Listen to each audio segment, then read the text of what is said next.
tank top. I'm not allowed to wear a tank top. I'm a towel. Hello, towel friends on Towel YouTube. It's great to see you. You know what we got to do, though? Jew drops will get frustrated, even if we got important things to say. Roll the intro. Hold on. Wait a second.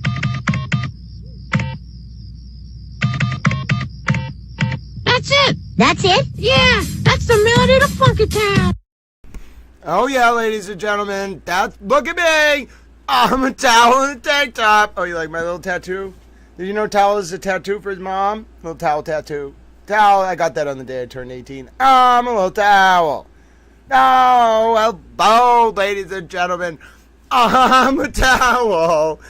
That was the melody to Funky Town. It's just a regular day. So great to see you all. There's certainly nothing important going on. You know what I'm saying? It's just a regular day. That's my notepad I was typing up. Actually, that was a story I wrote, like, what day was that? Oh, goodness. That was a long time ago. That was the Karen Reed. The first story I wrote about Karen Reed regarding this current notepad I have open on May 5th. I've been taking notes in the same notepad since May 5th. Oh, goodness, ladies and gentlemen. Hello. It's just a regular day. You all probably thought, what is that story? It's not. That's where I keep track of our points, and I happen to have a story from like 2 months ago up. Ladies and gentlemen, what a day. You know what? This is such a day. I almost feel like being the center of the show. You know what? Look at me. I'm a towel. I'm going to be the center of the show. All right? I'm a towel. Hello. Oh, yes. I'm so excited to see you all. I have things to say. I am happy. I can retire now. Do you understand? I can not fully, but I basically can retire. Like, I don't have to do anything else. It is the greatest feeling. I can't put it into words. I'm wearing a tank top. I feel like I'm on vacation. Oh, praise Jesus. Praise America. Yes. See my little tattoo towel? Look at me, ladies and gentlemen. I got a tattoo towel there. See what I mean? Got a little tattoo towel. I don't have very good tan or muscle definition because I've been sitting inside for 8 months. But my God, I'm a towel. Thank you, Noel. So do you, my friend. So, what happened? Why am I just being a little towel? You might be saying to yourself, sir, you are one of the only 5 people in the entire world who are in that courtroom. Every single one of us wants to know what happened. All right. Really? I got to get into the flow state. I'm so happy right now. I don't know what to do with myself. I normally get into a flow state when I'm mad. How am I supposed to be in a flow state about something I'm happy about? I may as well be floating on Towel Cloud 9. This is the greatest thing that's ever happened. All right? Hello, LS. Oh, no, I'm so sorry to hear about Ozzy. I just wanted to, I saw that news 5 minutes before we started. Jew Drops let us know. That's heartbreaking. I'm so sorry that I can't appropriately mourn Ozzy Osbourne's loss. I was a big fan of Ozzy growing up. I listened to a lot of Black Sabbath. Probably one of the bands that like got me into guitar. But ladies and gentlemen, we need to talk. I know some of you are still coming in. I know a lot of you have been waiting. Nobody really understands what happened today. All right. I'm going to take you through what I saw, and then I'm going to take you through some of the reactions from my colleagues. Okay. Then I'm going to take you through how wild this was. All right, my morning was. I knew it was going to be one of those days. Very rarely do I get this kind of like call. Like sometimes like I like feel in my like soul, like my body's like, okay, we have to go somewhere. And I'm like, what do you mean? Like, and it just pulls me there. Like, I didn't necessarily plan on going to federal court today, and I want to be very direct because my ID is not a real ID. So it's a real ID, but it's not the federal real ID. You know what I mean? It's called a real ID, quote unquote, the Real ID Act. So I thought to myself, I didn't even Google it because I'm a little towel. And I thought to myself, I can't even go to federal court. I can't even go in Why would I go down there? But then I said, you know what? Maybe I'll just go stand around outside federal court leading up to 11:15 a.m. for the start of, Jessica Leslie, the federal grand juror, who is about to plead guilty to leaking information from so she was impaneled as a federal grand juror at the Moakley Courthouse in Boston on May 23rd of 2022. Then on August 10th, 2022, she starts leaking information, which is right when Alan Jackson joined Karen Reed's legal team. And then she leaks through March of 2024. Now, here's what's really interesting. So I get there, and I'm like, well, I probably can't go in. I'll just sit outside. Well, first of all, I Googled while I was outside, and I realized I could go in because the Real ID Act doesn't apply to federal courthouses. So then I'm sitting there outside, and things were weird, okay, because she never came in the front door. And this doesn't happen. Like, you could be like the most high profile, you could be like the governor or a city councilor, you get charged federally, you're walking in the door. Everybody walks in the door, like everybody walks in the door. And I'm serious, at Moakley Courthouse, barring you like being in the hospital and needing to be transported or like a prisoner, everybody walks in the door. Everybody walks in the door. I talked to all the journalists. They've been doing this for 30 years. Everybody walks in the door. Okay? So she never walked in the door. Now, there were only like 4 of us allowed in the room. You don't understand. I got there I'm an attentive little towel. So the hearing was scheduled to start at 11:15. I got there at like 9:30, I want to say. Yeah, about like 9:30, 9:45. And I know the area well, so I parked. And I walk over there. And when I first get there, it's just me. Like, it's just me. And I'm like, no. Like, this doesn't make sense. And then eventually, like, all the camera people got there, okay, around like 10:30 or around 10:45. But Jessica Leslie never walked into the building, all right? So I, being a smart, attentive little towel, I was like, all right, I'm just going to go up to the 7th floor where courtroom 24 was. I am just going to go up there and sit outside courtroom 24. So I walk up there, and I'm the first or second one there, and there was only me and 2 of my colleagues who got there in time for the hearing. And I'm sitting there like a little towel, and I noticed Jessica Leslie's like family standing around. There was like 30 of them that came to the hearing, but they didn't actually go in the hearing room. They met her and kind of waited for her, I believe. Now, eventually she came to the 7th floor, okay? Only like 5 of us got to see her. This is how I knew something was really weird. Because they knew we were all press. Like, it was like Abby Patkin, a reporter from the Globe. She was very smart. Shelley Murphy, very, very smart. And then that was it. We were the only reporters there at I was there at 10:45 with Shelley Murphy. And then Abby got there at like 10:50. And then the judge was having like an unrelated conference that was public, like some kind of like court conference call. I don't know. They were doing it. Judge was doing it from the bench. So we go in there. The marshal says we can sit down. It's just us 3. Okay. It's me.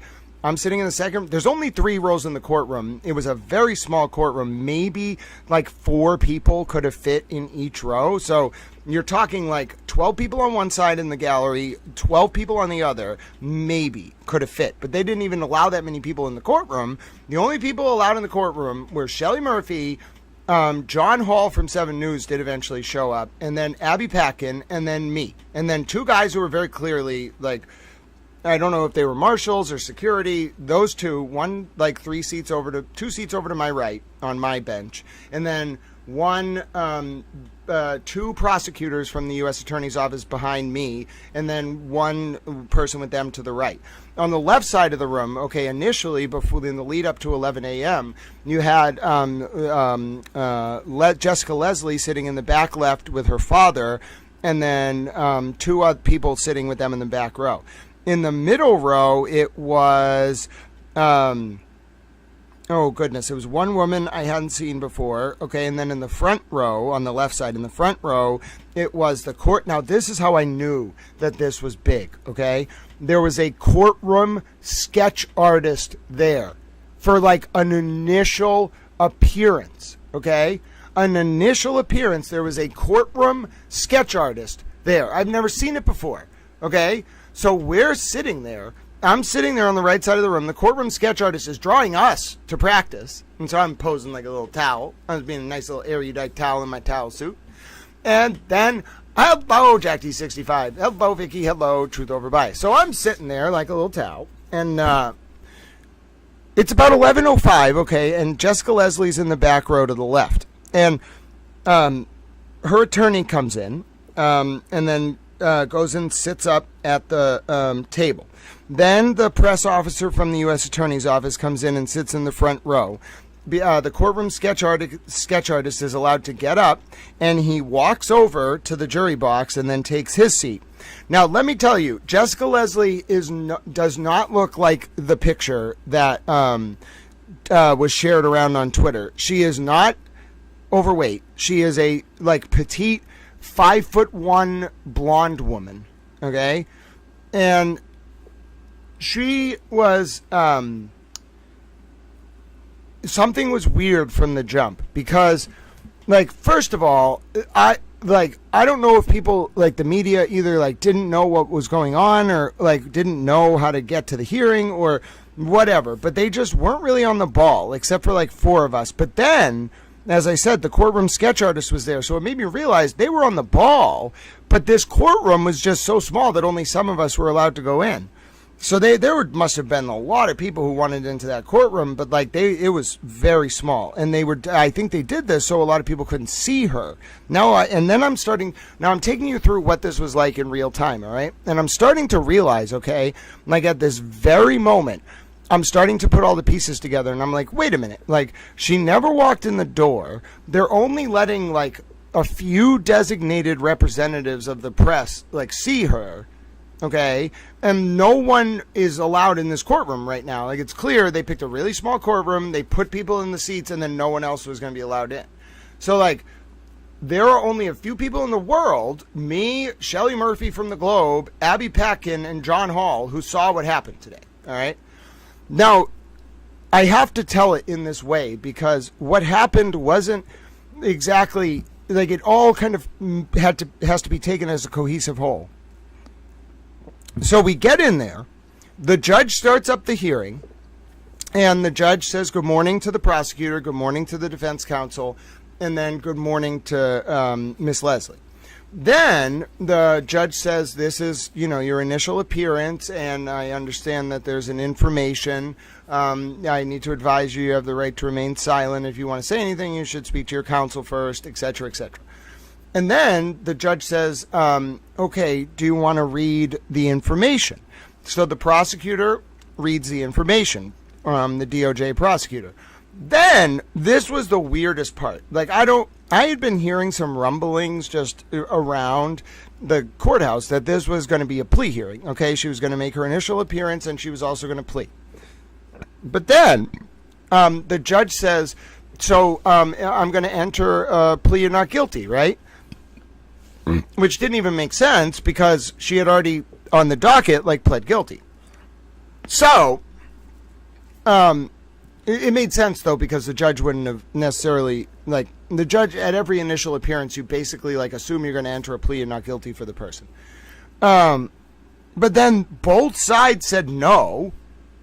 The defense was no, and then the prosecutor was I'll leave it to the discretion of the court. And so they didn't enter a not guilty plea, okay? And then the prosecutor was very hushed, very quiet. The prosecutor was like, we're going to have a Rule 11 hearing, which is a plea hearing, in front of Judge Talwani, which is another federal district court judge in Massachusetts. We're going to have a Rule 11 hearing with Judge Talwani within a month. And then the magistrate judge, federal magistrate judge, said, okay, that's fine. And then they did conditions of probation. And what was really weird is the magistrate judge said, so regarding detainment, and the prosecutor immediately stood up and said, we're not moving for detainment. And the judge was like, oh, okay. And then the defense was like, yeah, we're acceptable to that. And then the prosecutor, the probation department stood up and there was a report from probation. And then the judge said, okay, you're released on a PR bond and you have 3 conditions of probation. And the judge only read out one of them, which was report to probation as ordered. Okay, and we didn't hear the other 2. I'll check Pacer now. But then judge was like, okay, so you also need to take some time to check in to probation. All right? Okay? Like, take some time to check into probation on your way out. Everyone has to register with the Marshal Service. Okay, so she's like, okay, I'll do that. This is where it got weird. I mean, really weird.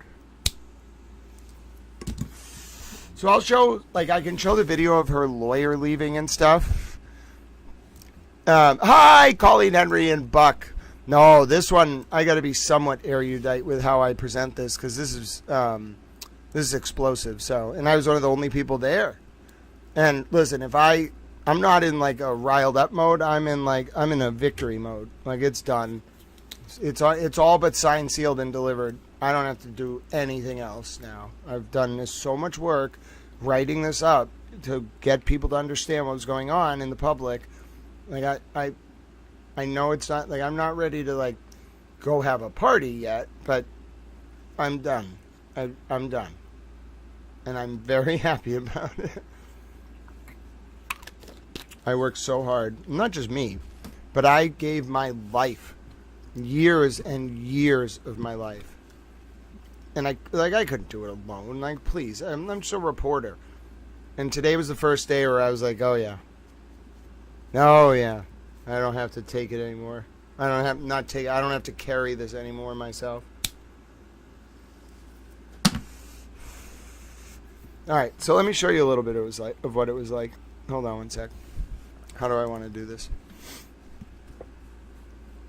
I want to do 2 things. One, I want to check Pacer to see if the document I was just telling you about is actually up. All right, so I'm one of the few people that can do this, so let's do it. Not that it's hard to use Pacer, but people don't want to pay the money for it, which is fine. Although if you use less than $30 a quarter, it's free. All right, so what I'm doing is I'm bringing up her case here. Give me one second. I hope this is it. I don't really want to deal with searching for it. Nope, wrong case. All right. Hold on. I'm going to get it. The reason why I want to bring this up is I want to see, this will, 1, be newsy, and 2, what you're about to hear is going to be one of the most explosive things you've ever heard in your entire life. So I want to lay the foundation appropriately, and then I want to tell you what I experienced firsthand. I do have evidence of it, but I will never be sharing it. All right, so the case ends 10295. Just give me a second. I'm pulling up the PESA record. You know what I'm saying? I'm a little PESA towel. All right, here we go, PESA. Show me a winner. That's it. Thank you, PESA. All right, so let me just run a docket report here on PESA. Let me show you what I'm doing, all right? So what I'm doing here, little towel, is I want to find out whether we have these conditions of probation that weren't read out in court. So you see I'm over here on the PESA, all right? Now this is how you use Pacer. After you have the case number and you search it, okay? What you do is you're going to go ahead and click docket report, okay? Now, you don't need to put anything in, okay, in this part. Once you get to here, you don't need to actually put anything in. Just click run report, all right? Now, take a look at this. That was her lawyer. I'm going to show you a picture of him coming out of court. He did not walk out of court with her. That was weird. He walked out alone. Now, let's see. Here we go. So this is the summary on the docket. Initial appearance as to Jessica M. Leslie held on 7/22/25. Court goes over the proceedings and then advises the defendant of her rights. Court has colloquy with defendant about whether or not she understands her rights and the pending charges. Defendant submits financial affidavit and the court finds that she qualifies for a court appointing counsel. I forgot about that. And appoints Mr. Halpern to represent her. Government states charges and maximum penalties. All parties agree to conditions of release as proposed by probation. Court orders the defendant released on PR with conditions. The next hearing to be scheduled by the district court. And that's going to be in front of Judge Talwani, a Rule 11 plea hearing. Okay, so there are digital recordings. And see, here's the order for the conditions of release. Let's open it. So it's 4 pages. You click the number, you open it, and you see now we have the PDF. This is what we wanted. So her conditions of release are she must not violate any state, federal, or local laws. She must cooperate in the collection of DNA sample if it's authorized. She must advise the court before making any change of residence or telephone number. She must appear as directed, and she has to sign an appearance bond if ordered. I don't think she was. Now, what else do we got here? Submit to supervision by and report for supervision to the U.S. Probation and Pretrial Services as directed. Get medical or psychiatric treatment. Okay. Participate in a mental health treatment program as directed and comply with all the rules of such program. Sign releases of information to ensure that your supervising officer can confirm participation in treatment. And what's the last one? Should the defendant ever require inpatient mental health treatment or urgent psychiatric treatment, she must advise her supervising officer of the location with 24 hours of intake into any facility and sign a release of information to permit the officer to confirm this. Well, okay.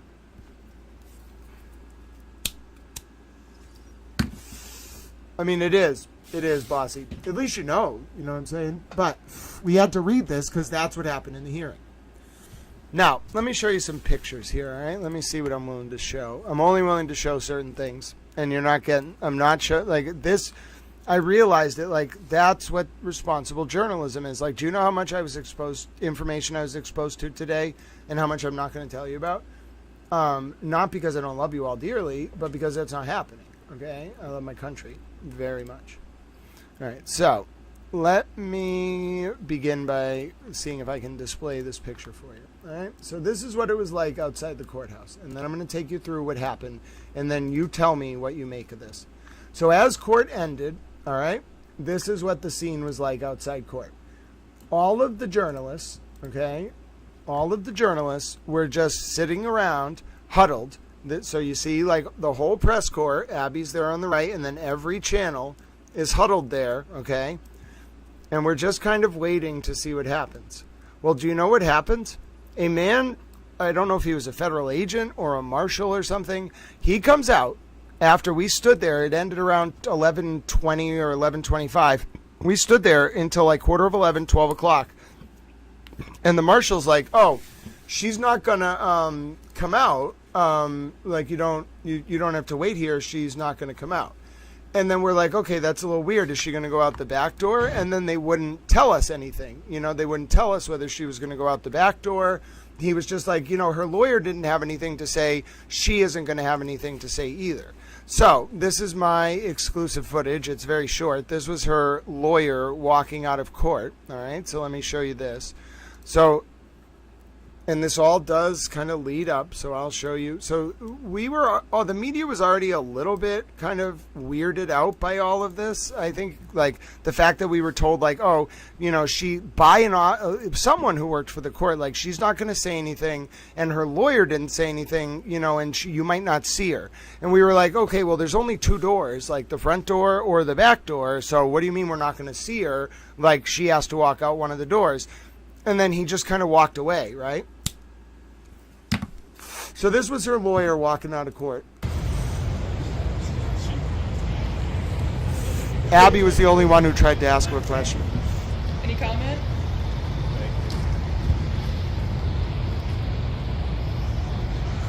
So she may or may not come out this way. So wait a minute. I got the guy in blue. Oh my goodness. Okay, so see, her lawyer walks out. Okay, now see the, hold on, and then I turn a little bit. Hold on, let me see. It got a little bright there for a second. Hold on. Okay, so I don't know, you only heard him talk there. Oh, see that guy? See the guy in blue right there holding the door? He came up to us. Okay, that guy in blue came up to us and was like, oh, yeah, hold on, let me see if I can get a little bit better. So that guy who's talking to her lawyer, okay, so I think he works for the court. He then came up and was like, oh, she's not going to come out this way or whatever or the other way. And we were like very confused by it because everybody, and we had a discussion about this, okay, like, and that guy, see, he walks back out and he eventually comes to talk to us. Everybody, folks, everybody does, like, has to walk out a door. Like, even Boston City Councilor Tanya Fernandez Anderson has to walk out a door. All right. So, like, one of the courthouse doors, like, you don't, as a defendant, you don't just get to avoid the perp walk. No. So here's whether, and it doesn't really matter, like, what situation you're facing, like, you don't get to avoid the perp walk. So here's then what happened. I have to blur. Let me see what the best way to do one of this is. Let me see what the best way to explain this is. All right. Well, first of all, I have a kind of fun shot I can show you. So let me show you this one. This, do you want to know, like, have you ever wondered how the media, like, gets their shots from the courtroom sketch artist? So this is not the actual sketch artist shot, but look at this, little towels.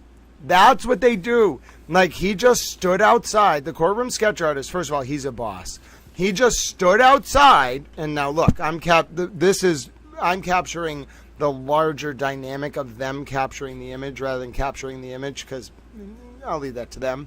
But look, if you've ever wondered, like, when a courtroom sketch artist goes into federal court, what do they do, like, afterwards? Well, they get contracted by certain outlets, and then the people who are with those outlets go up and they have this line, and then the guy, like, very proud of his work but guards it, and then they get to film it. It's incredible. It was one of the greatest moments I've ever seen in my life. So that's her, okay? She's like a very small, frail, like 5'1" petite blonde woman, okay? That's her.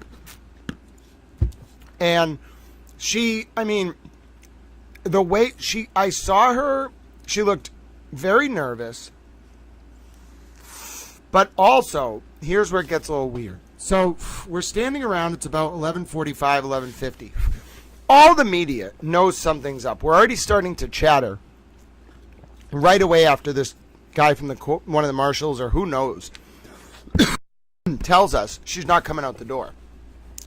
So what do? Well, I'll tell you what we do. We stand in that line like I told you. And we stand there for like 20 minutes, okay? And she doesn't come out. Eventually, like, the camera guys are just not going to leave, okay? And we didn't have our regular crew of people. Like, Christina, I think, is taking the bar next week, so she wasn't there. There was nobody from NBC 10. I didn't see Sue or anybody from NBC 10. Ted Daniel, Boston 25 had people there, but Ted wasn't there. So we had, like, the cameramen were the regular guys, but the reporters, it was just me and Abby. Like, out front. We were the only people, only reporters there. I had to tell all the camera guys what happened inside. They didn't even have their people in the courtroom. So I told them what happened. And then I say to myself, wait a minute. Like, I should just go around to the back of the courthouse. Now, listen. I am going to provide a little evidence of this because I feel like, one, you all deserve it, and two, I need to appropriately set the scene, but you're not. First of all, I didn't realize what was going on. So, and then second, I'm not going to show anything after that. I'm not going to show footage of him walking. I'm even going to blur. I'm going to take him out entirely, the father of the picture I'm going to show you. All right? But I am going to show you what I found, and it was just me. Okay? It was just me around the back of the court. I find her father standing there at a back door. And I'm like, oh, okay, they're just, like, I'm going to get the shot. They're the only one, I'm the only one here. They're just going to walk out the back door. Yeah, it's pretty normal. You know, like they did it for Tanya Fernandez Anderson. They're just going to walk her out the back door. Oh, was I wrong? Oh, my God, was I wrong? And I'm going to be very delicate, okay? Because this is not a game. This is not a joke. This is very serious. And we, like, at a certain point, I'm not even going to be involved with this. Like, I don't want to cover anything about this. I don't want to keep covering this. I want to let the people involved do their work. I feel, but what you will hear in the next little bit will make you, it will confirm for you that this is in the right hands. Now, I go to a lot of court hearings, all right? I go to a lot of court hearings for various reasons. I cover civil proceedings, regulatory proceedings, legislative hearings, criminal court cases. I have never, ever seen anything like this, all right? I get to the back of the court, and let me see, which one do I want to use? I think we'll use this one, and I'll edit it, all right? So I'm going to make a copy of it. I have to edit it before I can show it to you. I'm not releasing his picture, sorry. You know, like, see the difference? Then it's not just to make a point, but, like, morally, I would not release a picture of this man, okay? The father. Like, that's the difference. Like, this is responsible journalism. Like, I don't, like, release pictures of people's family members, like, especially in the context of, like, this, what we're about to talk about after. That's wrong. All right? So let me just go ahead and erase. Let me blur it. One sec.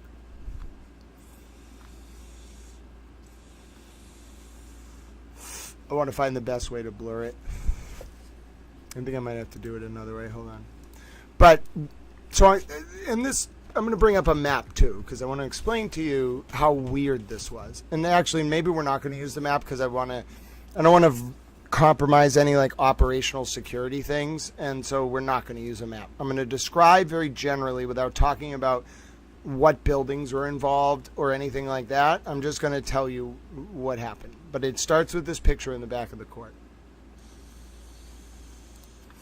And the reason why is I originally wasn't going to share this, and I'm still not going to share the picture of him, but I found a way that I felt I could portray the moment without compromising his identity. So here we go. Now you can see I'm literally, like, I just used my towel intuition, and I just walked, and I was in the courtroom, so I knew who dude was, okay? I knew who her and her father were. So let me just get the blur. Hold on, I got to blur the whole thing. All right, what's the best way to blur him? All right, I think that's the best way to do it. All right, so give me a second. I have a lot of blurring to do. We're going to do a lot of blurring. All right, there we go. All right. I went a little overboard on the blurring. All right, Grant. He's not like 40 feet long, but all right, there we go. I blurred him. So I'm going to take this picture. I'm going to download it, and I'm going to show it to you. All right? But as far as I'm concerned, I'm not sharing anything else visually after this. This is my proof that what I'm about to say happened. And I do have further, and my colleagues were there, so I don't need to defend myself, but it's very serious what I saw, and that's why I want to report it in a certain way. Okay? So I'm standing out front, I walk around, and I get to the back of the building. It's just me, and I see her father. Mind you, only 5 of us knew who her father was to begin with, because only a few of us were allowed in the courtroom. So this is where her father was standing, all right? Let me just make sure. Hold on. I'm going to take that off the screen. So her father is standing, hold on, under this white blur. Okay? He is behind the blur. I blurred him completely. He's right about here. Okay? He's just standing there. Now, there's a back door right there. All right? I'm like, okay. They're just going to have her walk out the back door. Like, it's kind of preferential treatment. It's something you'd see for, like, a Boston City councilor, but it's not unheard of. All right. No. He gets a phone call. I see him answer the phone, and he proceeds to start walking. Now, I'm the media, so I think he's just going to go, like, meet her on the corner or something, so I walk behind him. No. He meets up, and I can't describe anything about the 2 people I'm going to talk about, but it's part of what I saw. I'm a reporter. I'm going to describe it in a way I feel like protects people's interests, and I don't know. I'm a reporter. It involves a lot of discretion. I'm going to do my best. I love America, and I'm coming from a good place. So he meets up with 2 people, one of whom I had seen in the courtroom, okay? on the left side that I did not describe before on purpose. One of whom was very clearly her partner. Okay, they were both federal agents. Now, the father walks along the building and then meets up with them. And then they walk to a very specific parking garage, okay? The two agents walk the father into the parking garage. I made them, so I stayed with them the whole time. I was not like trying to tail them. He was leaving. I wanted to see if he was going to meet up with her. And like, what do you want me to do? Like, you were walking on a public street. So these three walk into a parking garage, okay? Then the only the two people walk out, not the father. Like, very clear, like, who everybody was. And by the way, this person gave up their cover because they used their cell phone in the courtroom. And, like, Brad, unless you're a lawyer or a member of the media, you could not use your cell phone in a federal courtroom. So it wasn't a lawyer, it was an FBI agent, okay? And this person it was clear based on their interactions in the courtroom that they were an FBI agent. Let me make clear, that woman never left that courtroom, that courthouse, Jessica Leslie, through the open air. I don't know how they got her. One of my colleagues hinted that they knew how it happened, but I do not know how they got her out of that building. I've never seen anything like it in my entire life. And the father, they like decoyed us. They knew we were in front. They knew some of us were going to go to the back, okay? And they decoyed us. It was an op. It was incredible. All of us realized it, okay? And we started talking. A lot of people, some of these journalists have covered the Boston Federal Courthouse for 30 years. No one had ever seen anything like this.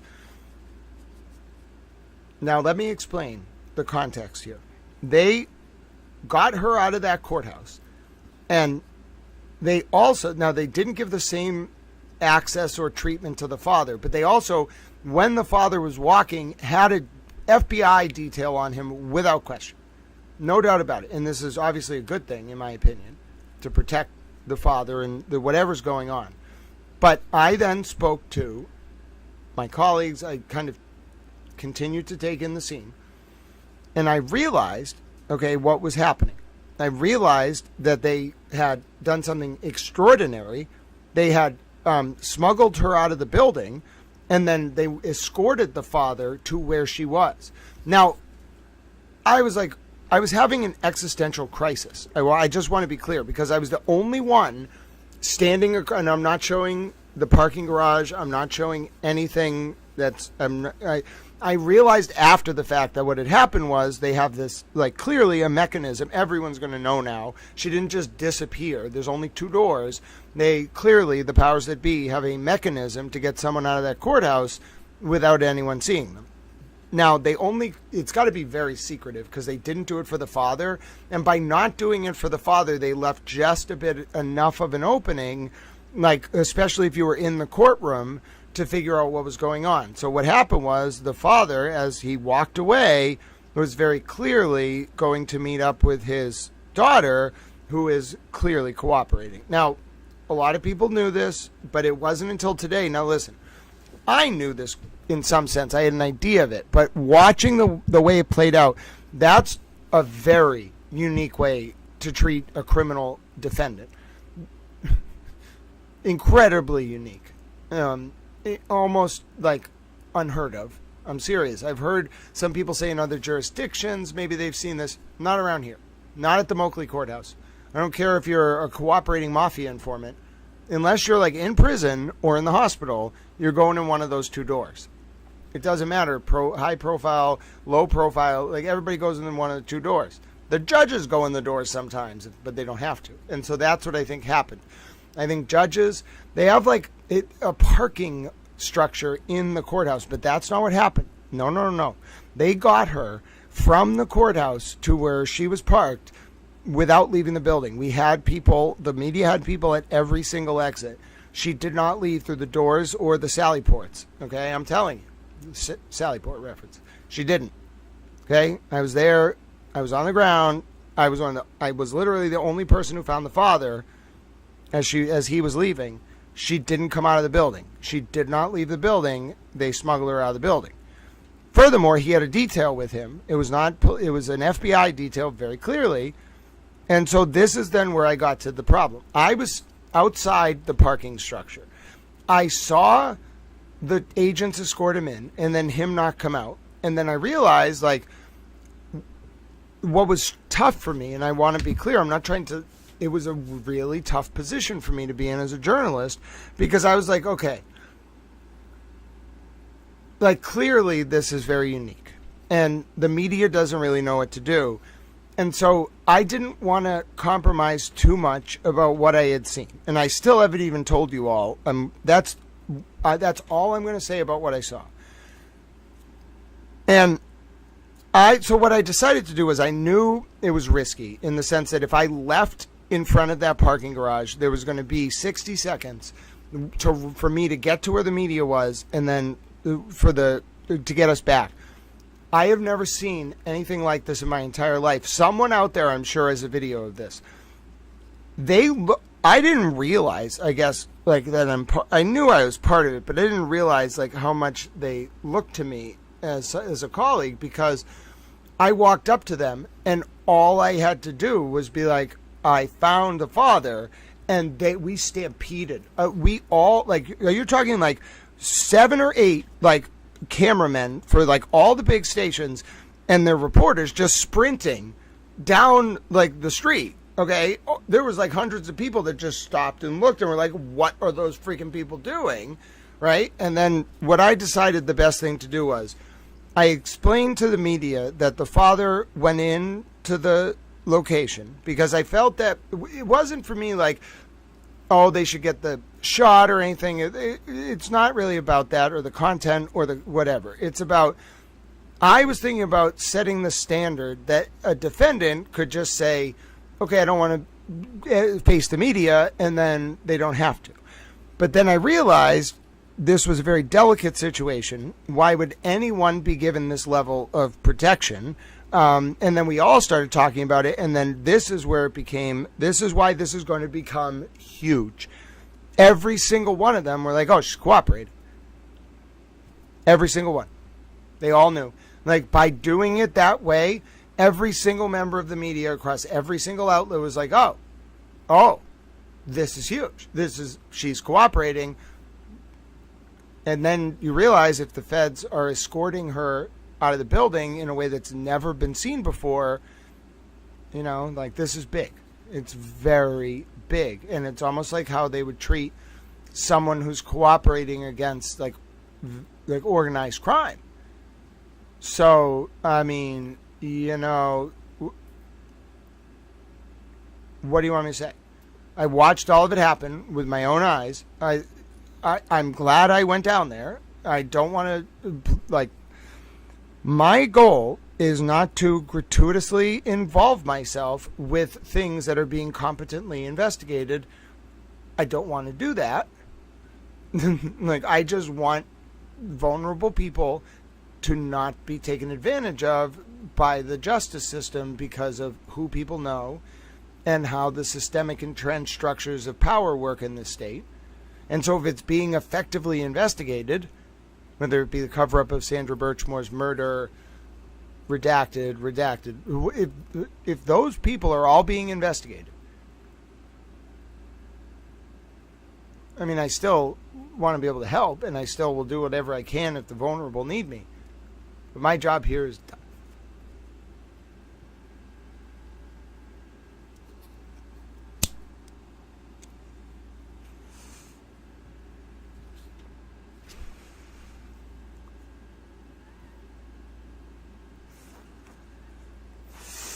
Yeah, Murder by Maestro, it's because it's one of those type of agreements.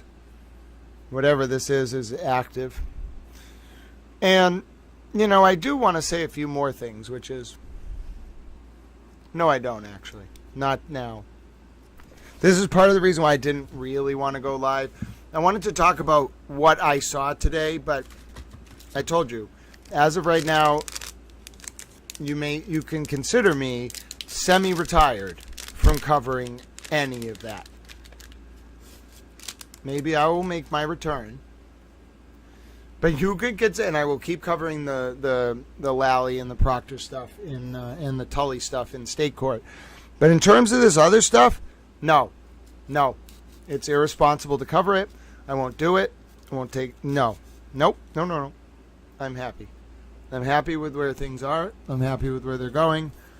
And I think multiple parties who should be held accountable are about to be held accountable. Judicial. And, you know, what I saw today,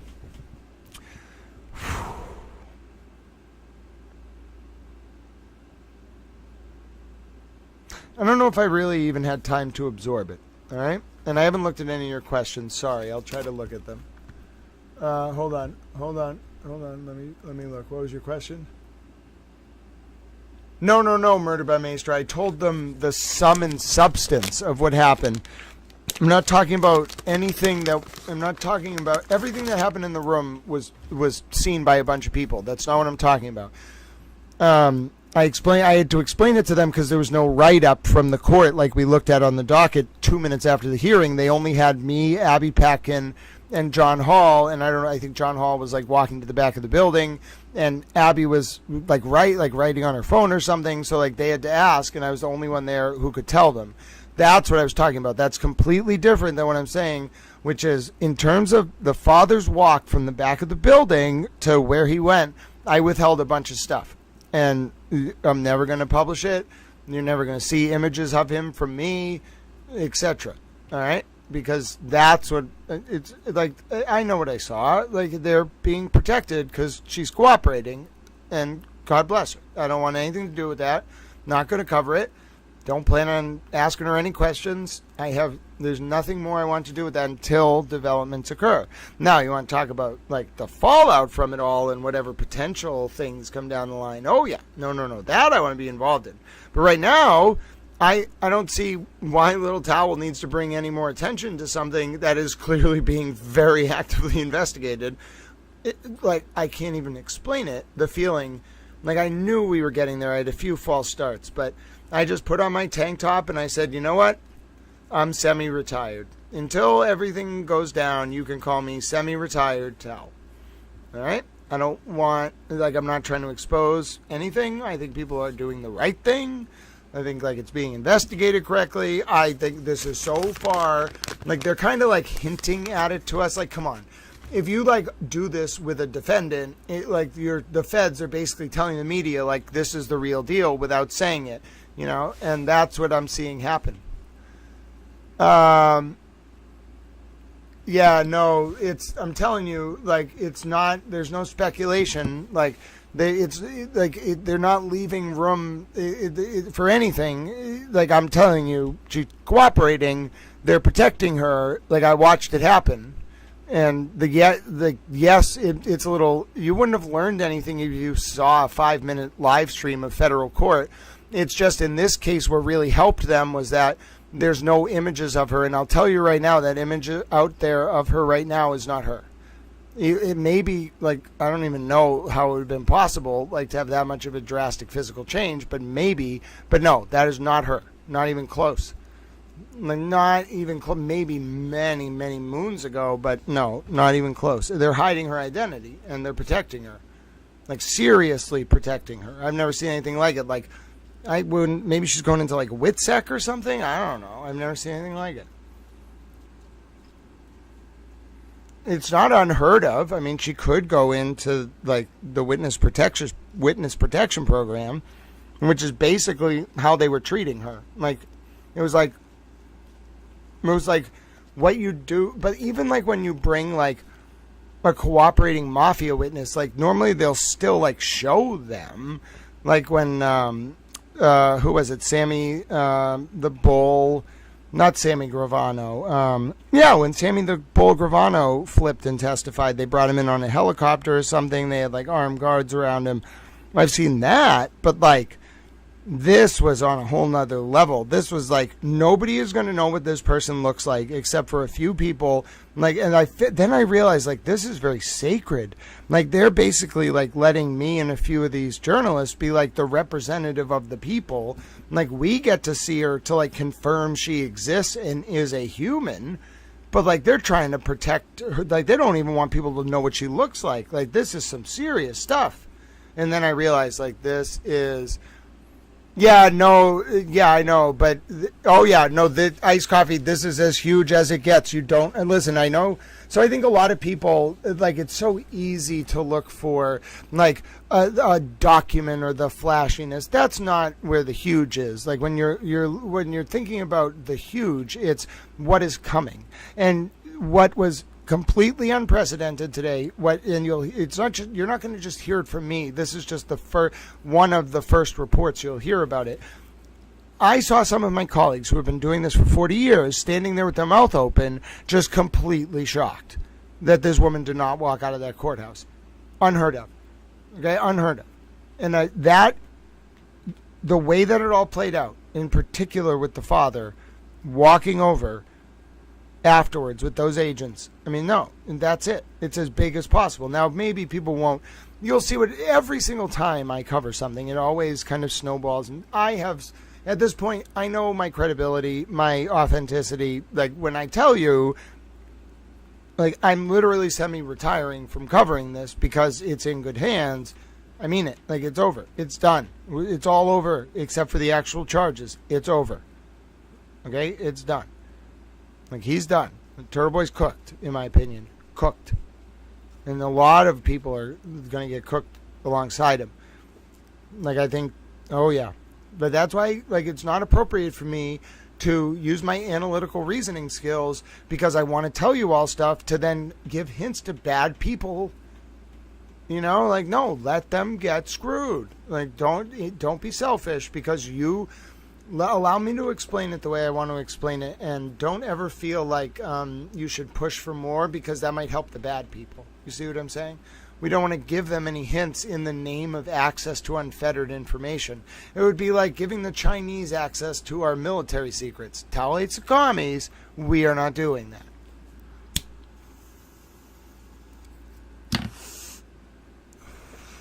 All right.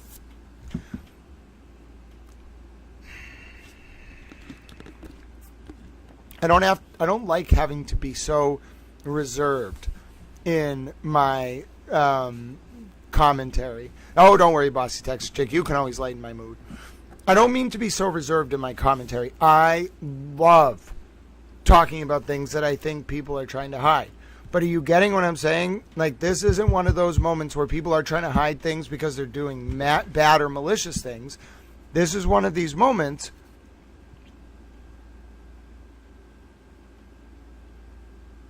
I could cry. I'm so happy. I'm so happy. I'm so happy. It's the one thing that could have salvaged all of this, okay? It was running completely out of control. The number of redacted that were being used to redacted was compromising the heart of redacted and the soul of redacted.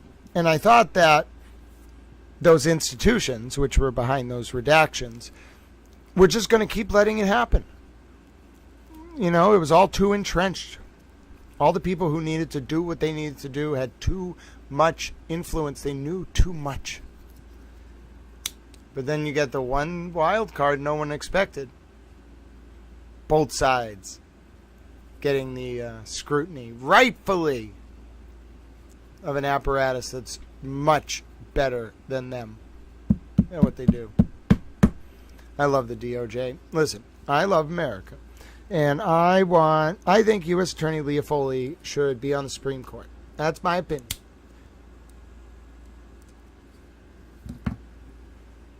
But I'm sorry you have to read between the lines. You're going to have to pick up a little bit on my sort of mood here. One, it feels like a 1,000 or 10,000 pound anvil is off my shoulders. I know it's not all over. I know a lot of you don't understand why I'm talking like we're 6 months from now, but, I know which way the wind yet blows, and this was the sign. Okay, I've talked to people. I've talked to people, and this was the sign. Okay, it's all well, it's going to be very rough uphill climb for some people, but for those of us who have just been pleading for both, like, the people who were involved in Sandra Birchmore's cover-up, the people who were involved in redacted, and the people involved in the leaks to Karen and Aiden and the tormenting of the witnesses, all got addressed. All right, I just can't believe it's going to happen. And listen, I think a lot of people are finally coming to terms with it, which is that the reason why some people were so invested in the Justice for John O'Keefe movement is because outside of the Karen Reed and John O'Keefe case, that unit down there in Norfolk County did some bad things. And Aiden Kierney also did some bad things, and Kate Peter also did some bad things.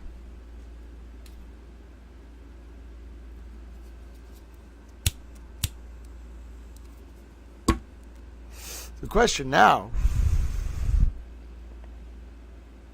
is redacted.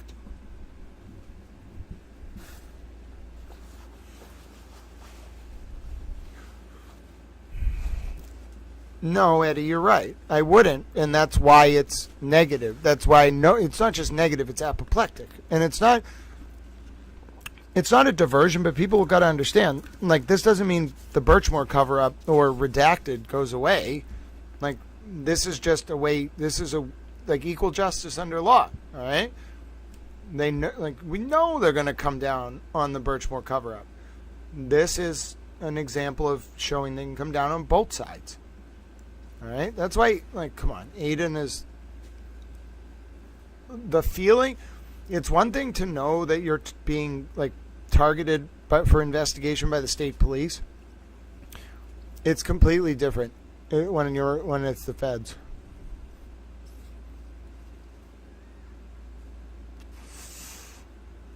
And I've never seen anything like this. Because allow me to be a little more direct. If they're using resources to smuggle this defendant, every defendant goes through issues, okay, and has various stressors. But if they're using this strategy, these many resources to smuggle the juror out of the courthouse in front of the media and manage to make sure we get no footage of her, and, like, listen, did anyone tell me I couldn't, like, show footage of the father? No. But, like, you don't think I'm sending a message that I'm responsible? I clearly am. I never would publish that image. But I'm sending a message, like, this is the difference. Like, some of us can come on to a story and really explosive, very big information, and just be like, no, I'm done. Because I think you can handle it. And that's what's going on here, all right? Like, I know what's going on, and I feel like I'm not trying to insult any of you, by the way. I know you would love me to just say it all. But that would be wrong, okay? It's not time for that. It's time for everything to crescendo and for people to be held accountable in line with the juridical processes that exist. And we should continue to have patience. If you believed me before when I said have patience, and your faith was rewarded, then you should believe me now. You don't have to agree with me, but I'm saying believe me, You don't have to believe me, though. You can just go about your business. We'll see how it all plays out. The reason I say it, though, is there's nothing left for me to prove, okay? I don't need to prove anything else.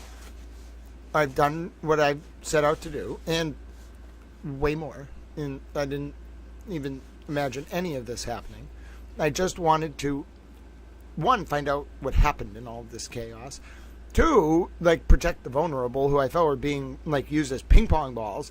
Three, find out, like, who was working for who, because I felt like something was really wrong systemically in the context of the Kierney cases, the Reed cases. It was just a lot of political proxy wars. So, like, what was going on with the DOJ under Levy and Rollins? What was going on in the Norfolk DA, the MSP unit? Little did I know where this would all spiral to, okay? The only thing that has ever driven me, I don't care who watches, The support is very, very important, so I don't like waste away. But it's not what I'm doing it for. I have just wanted solely for someone or some entity to respect the integrity of the justice system and not use vulnerable people under color of law as like ping pong balls or like useful tools or worse, distractions in the context of prosecutions or whatever. All I wanted was for that principle, for someone to just be like, oh yes, like why aren't people doing that? Like someone in authority. And so I was just so mad and so driven for so long. But today, what I saw tells me that someone's finally listened. Not just to me, but to the nuances of all of this. And if you really are paying attention to what I've been saying on this stream over the past few months, years and months, then what you'll know is the nuances of this lead to a unholy series of events and behaviors by people on both sides. The old liberal DOJ, Aiden, Karen, Allen, etc., and the MSP unit attached to the Norfolk DA, Tully, Proctor, Uri, John Fanning. All right? Now, I am a news reporter. I love being a journalist. But first and foremost, I care about my country. So I've always said the safety, country, God, family, in that order, with academics thrown in there somewhere. I am not, for the sake of just saying, like, showing that I got it, going to talk about things that might undermine active ongoing situations. But you should know that never more so than right now have I had this much faith in this system. And it's not even my faith in the system. It's that I know from what I saw on the ground today, this is all very real. This is all very active, and it's all happening right now.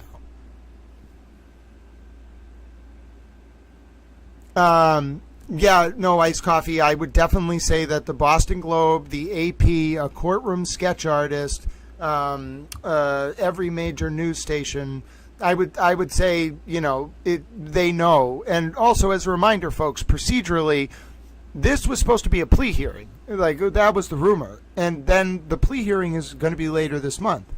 The plea hearing is going to be even more explosive. Like, this was intentionally designed so that the news would not see this person. There would be no images of this person other than the courtroom sketch artist. Like, this is very real. You don't do that unless someone's about to cooperate in something much bigger. So 2 weeks from now, we're going to be coming back, 3 weeks, 4 weeks, whatever it is. We're going to be talking about this day because, again, like, it's a lot of people in the news in particular, they want to see that document, and then you'll get that eventually, but you'll be behind the story by that point. It was a day like today. Tells a discerning man or towel that my work is done.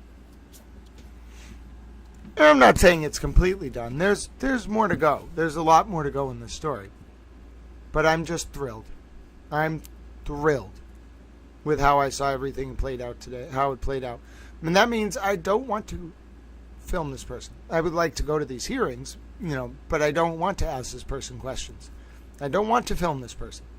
And by the way, not for nothing, but Paula, the juror, who has been, going back on and forth on me with Twitter, I eventually, after like a week or two, apologized to her, and I said, I'm so sorry, I misunderstood what was going on.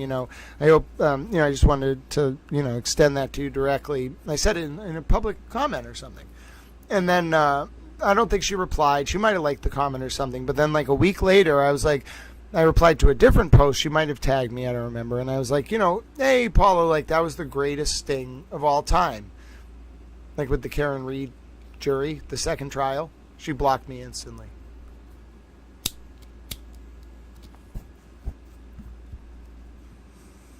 See what I mean? Like, I'm not trying to, like, I think it's weird. Like, I inadvertently, like, stumbled onto it. I didn't mean to, but in the sense that I think it's weird that they like run these ops, but then if you're covering it, you have to realize yourself like what they're doing and then just stop talking about it. Like I don't think that's the best system, because then it leads to people like me trying to figure it out in real time, and then inadvertently like the public's going to know about it. My point is I don't know what to think anymore. I'm normally so confident about, an approach to something, about how I feel about something. And for the first time, I'm like, this is bigger than me. It's so much bigger than me. And the responsible people involved in this need to be left to do what they're going to do.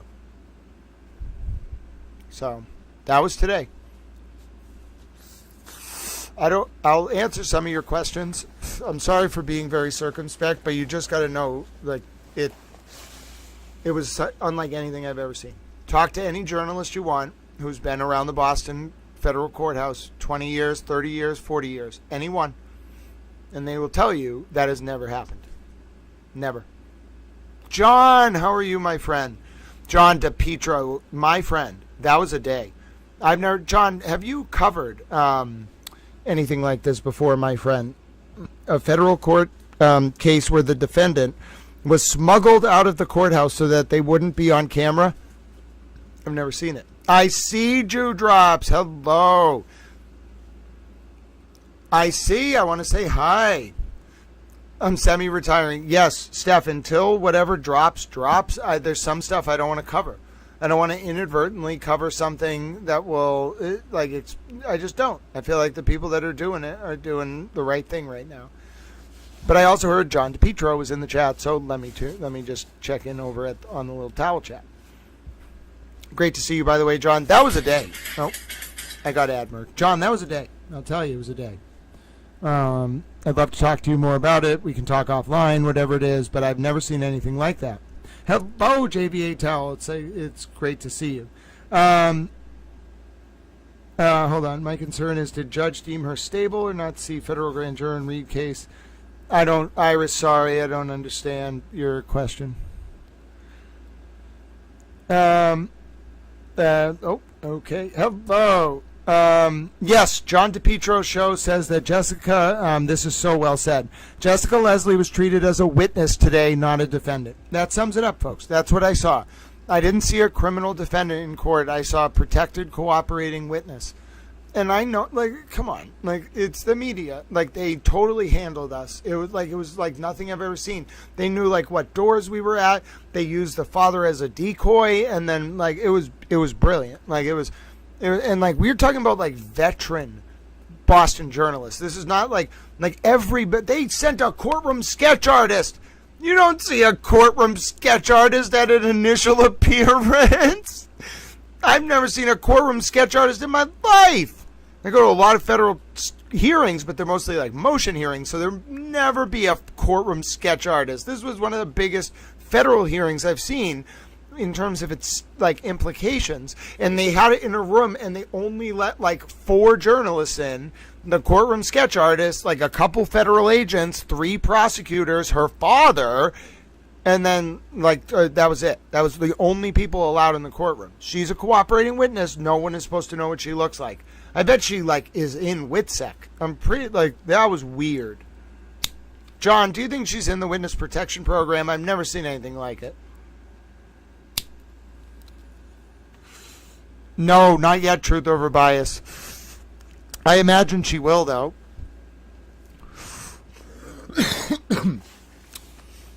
Listen, I guess I need my colleagues to talk about it as well. You can hear it from me, right? I'm not telling you an experience that is unique to me. We all went through this today. We have covered this stuff. We know each other. You know what I'm saying? So we all knew it was weird. You could talk to any journalist who was there. They're going to tell you the same thing. Every single one of them is going to tell you the same thing. They've never seen anything like it.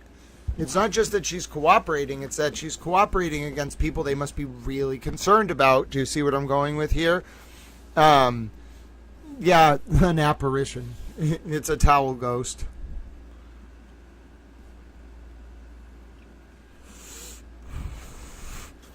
I worked on a federal case that was indicted in 2000, and everything was done under seal and secret until after the sentencing in 2012. So yes, it is done. Oh, Zepp, listen, I'm not saying that there are not sealed cases, things like that, but this case was, it's a public docket, all right? We were just looking at the PACER record.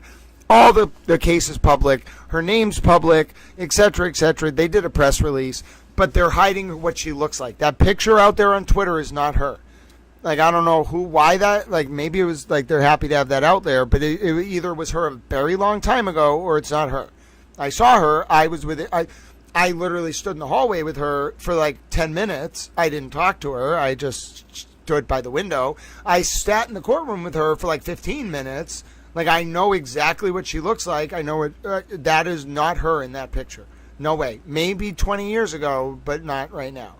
So no one knows what this woman looks like. And I don't think that what the impression I left with was that behind the scenes, the instruction was no one is to know other than a few. Like, they let representatives of the press, like a few of us, they didn't really handpick us, but like, because I'm not going to, well, yeah, I used the name. So because the people that were there first, it was me, John Hall, Abby Patkin, and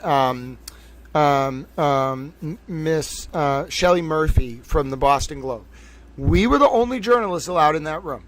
Maybe other journalists wanted to get in. We were the only ones allowed in. And so, again, I continue to tell you, the vibe I got the whole time, every other journalist will attest to this, was that nobody except for a few of us was supposed to know what she looked like. And those of us who knew what she looked like ideally we weren't going to like go bother her. You see what I'm saying? Like, it was so weird. Nobody came up and said this to us, but it was very handled. Like I think we were let in, like, almost to be like a witness for the public, to be able to say, like, okay, yes, this is real. Like, yes, she is a real person, you know, and like just kind of like at least attest to this whole thing. But they don't want anyone to see her. You're not going to see her on the news. You're not going to see interviews with her. You're not going to hear from her. They don't want anyone to know who this person is or what she looks like. That's incredible. That means they're worried about this person and they're actively protecting her. She's a criminal defendant. That's something you do with a cooperating witness, not a criminal defendant.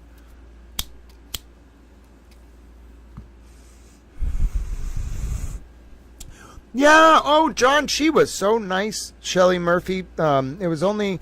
That's why I'm telling you, it really felt like it was not just like who got there first, but like they set the courtroom up. They had an idea going in that they were going to let like a certain number of journalists into that courtroom, and it was like 4.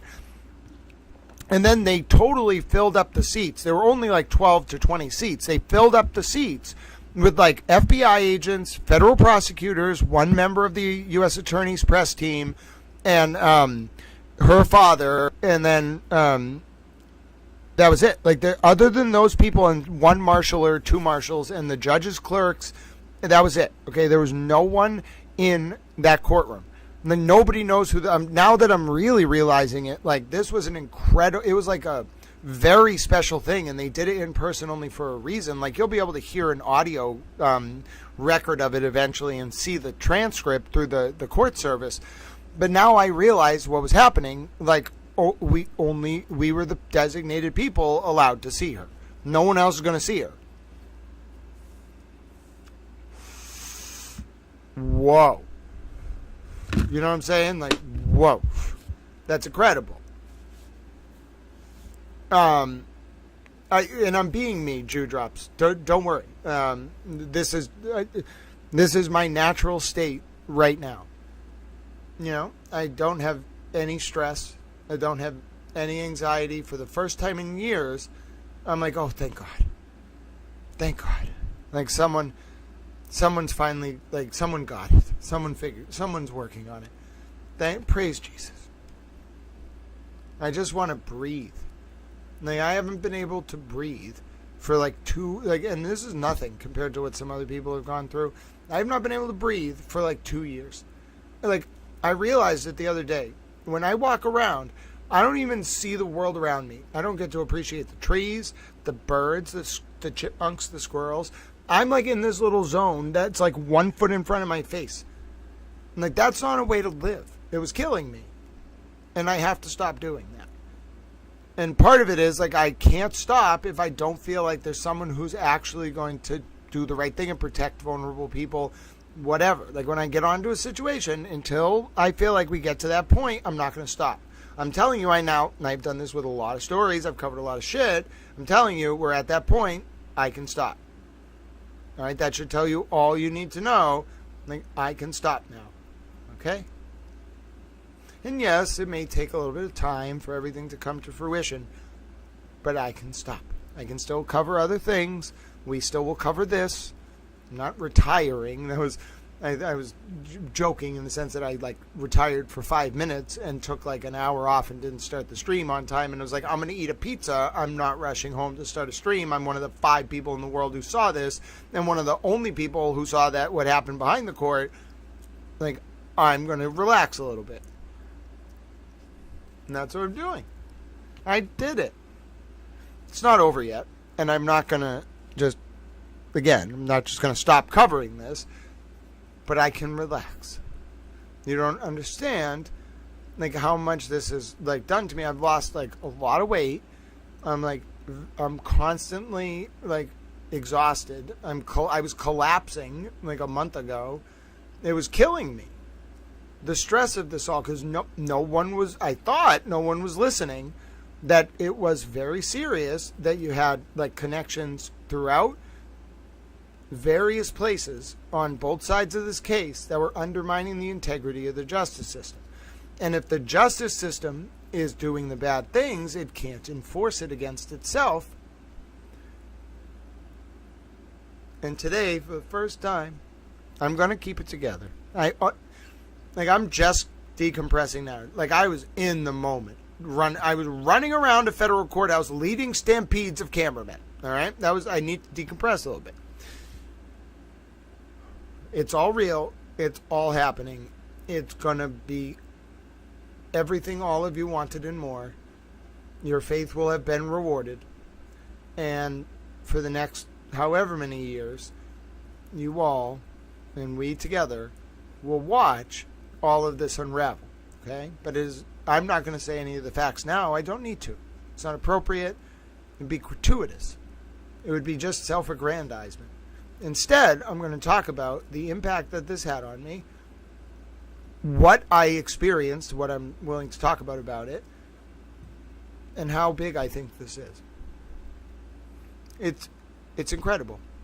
It's incredible that she would be a cooperating witness. What about her name pleading guilty yesterday? I don't know, Steph. Who are you talking about?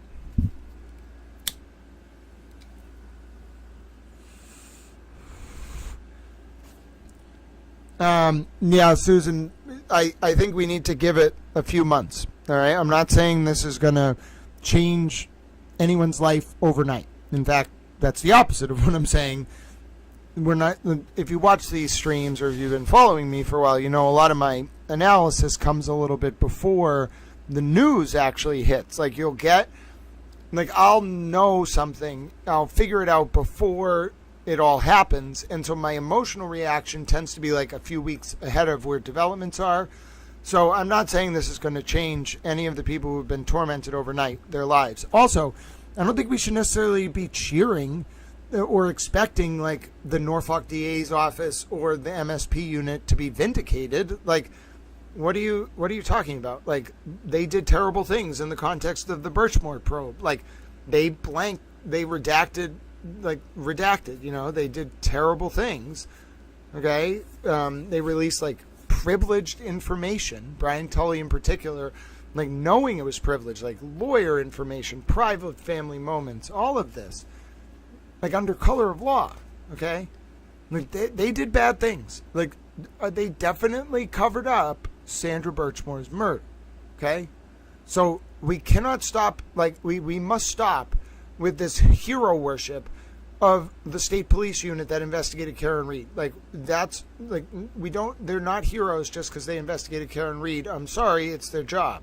I'm glad they investigated Karen Reed, but this is not a football game. They can do good on one case and do bad things, and we have to stop that partisan approach to this. And then simultaneously, Like, a lot of free Karen Reed people are going to have to come to terms with the fact that, like, Karen and Alan probably did facilitate leaks from this grand juror, and so did Aiden. And then the even bigger picture of this is you don't understand. Kate Peter and Aiden Kierney, all right, Kate Mafia Masshole Peter and Aiden Kierney were colleagues until 2019, okay?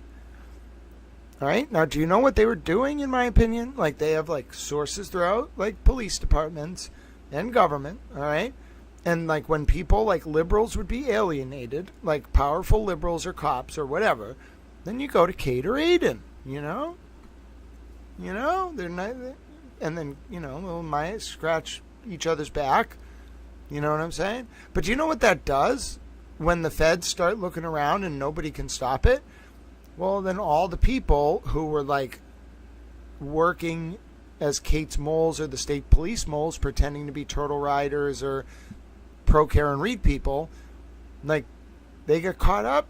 Like, all, like, you know, the different governmental officers and agents who were doing favors, they get caught up. And then you want, like, this is going to be, it's not just Birchmore, it's not just the phone, it's not just the leaks to Karen and Aiden, it's apoplectic.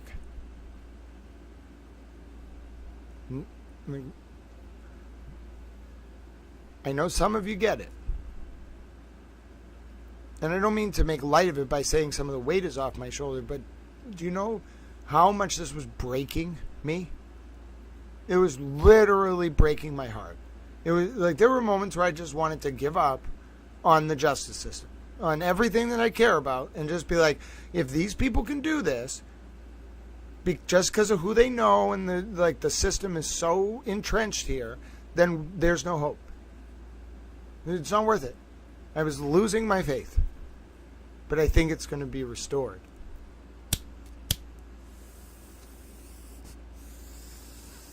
And this is why I think it all ties in, all right? I think what we're going to come to find is that a lot of people were doing favors for a lot of people. Maybe some on contract, maybe just personal favors.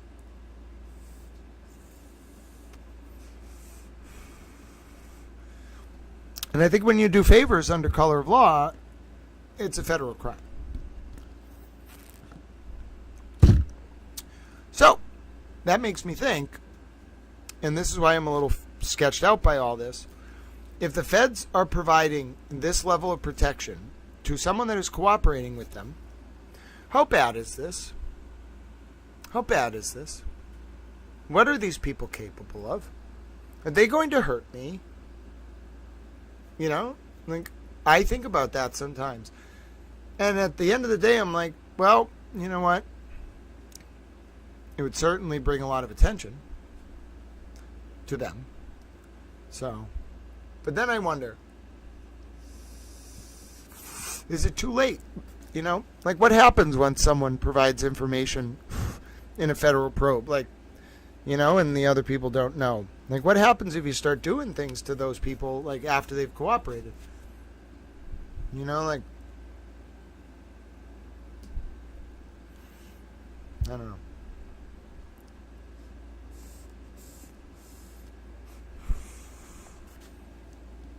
I don't know what I should do. I don't know if I should just say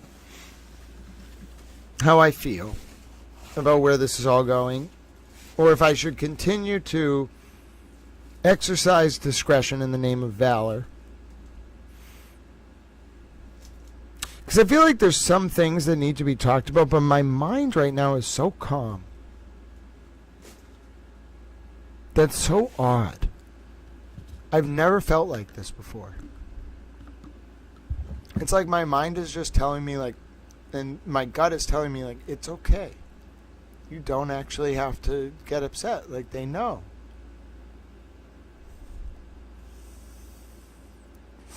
I want to enjoy this. I want to feel this way all the time. I like this very much. No, Eddie. No, I saw her. Nope. She was not sectioned. She was cogent. She was lucid. I observed. I'm telling you, like it's not a mental. She might have ongoing, mental health treatment things she's going through, whatever it may be. But no, she was not sectioned. She was walking around. She was walking with just her dad. I saw them. She was She was talking lucidly. No. I'm telling you, there might be some of what's going on, but no, she was protected. They didn't want anyone to know what she looked like. I can tell you, like I've been in these rooms before.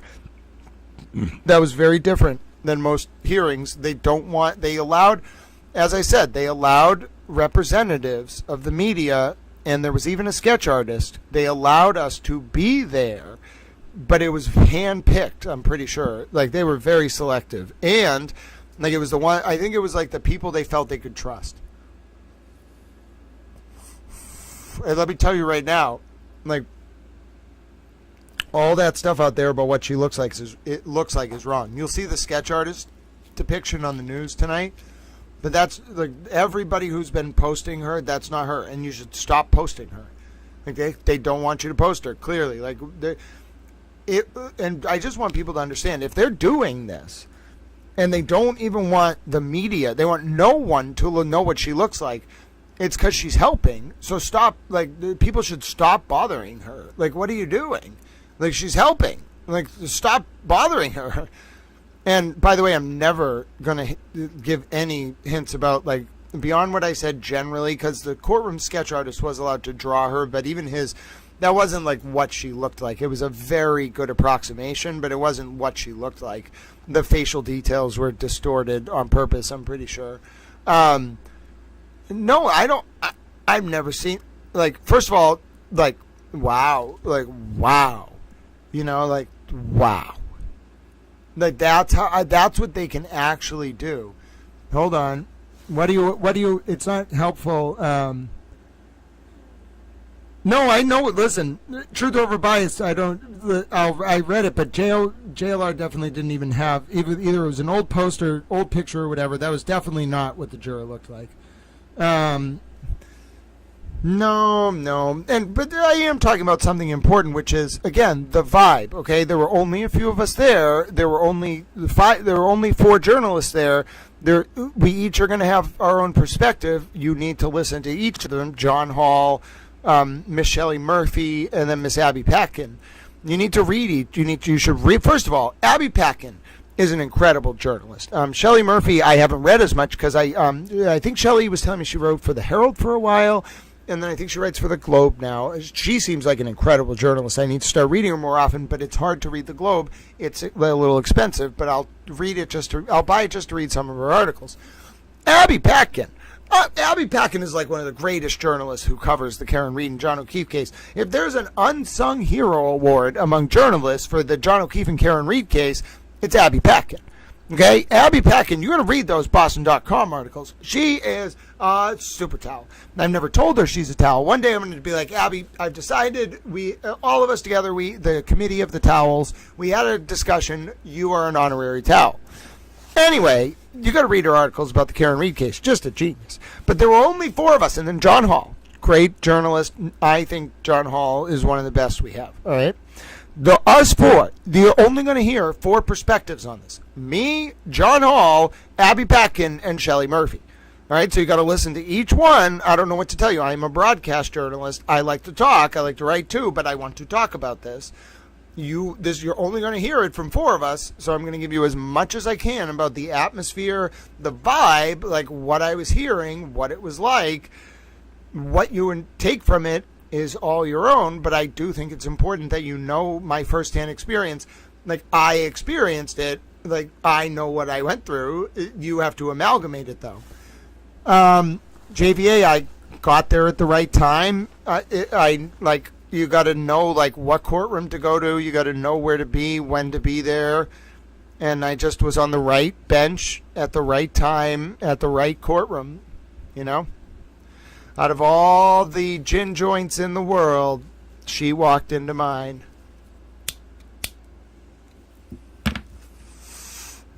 And in some sense, I want to talk a little bit more about, yeah, no, that's what I'm saying. Like, I'll read some of this stuff, but I was there. Like, trust me. You're like, if someone, like, there's no, you're either there or you're not there. Okay? Like, the people at that courthouse don't talk to people who aren't there. I'm telling you, like, they don't.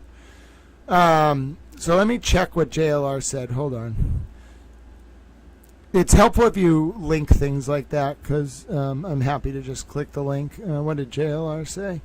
What did JLR say? Hold on. He's talking about treason by Barack Obama. You get him, JLR. Goddamn commies. That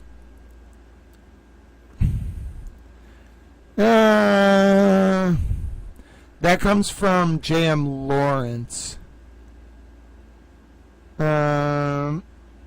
Yep, that was what we were reading in the plea. Alright.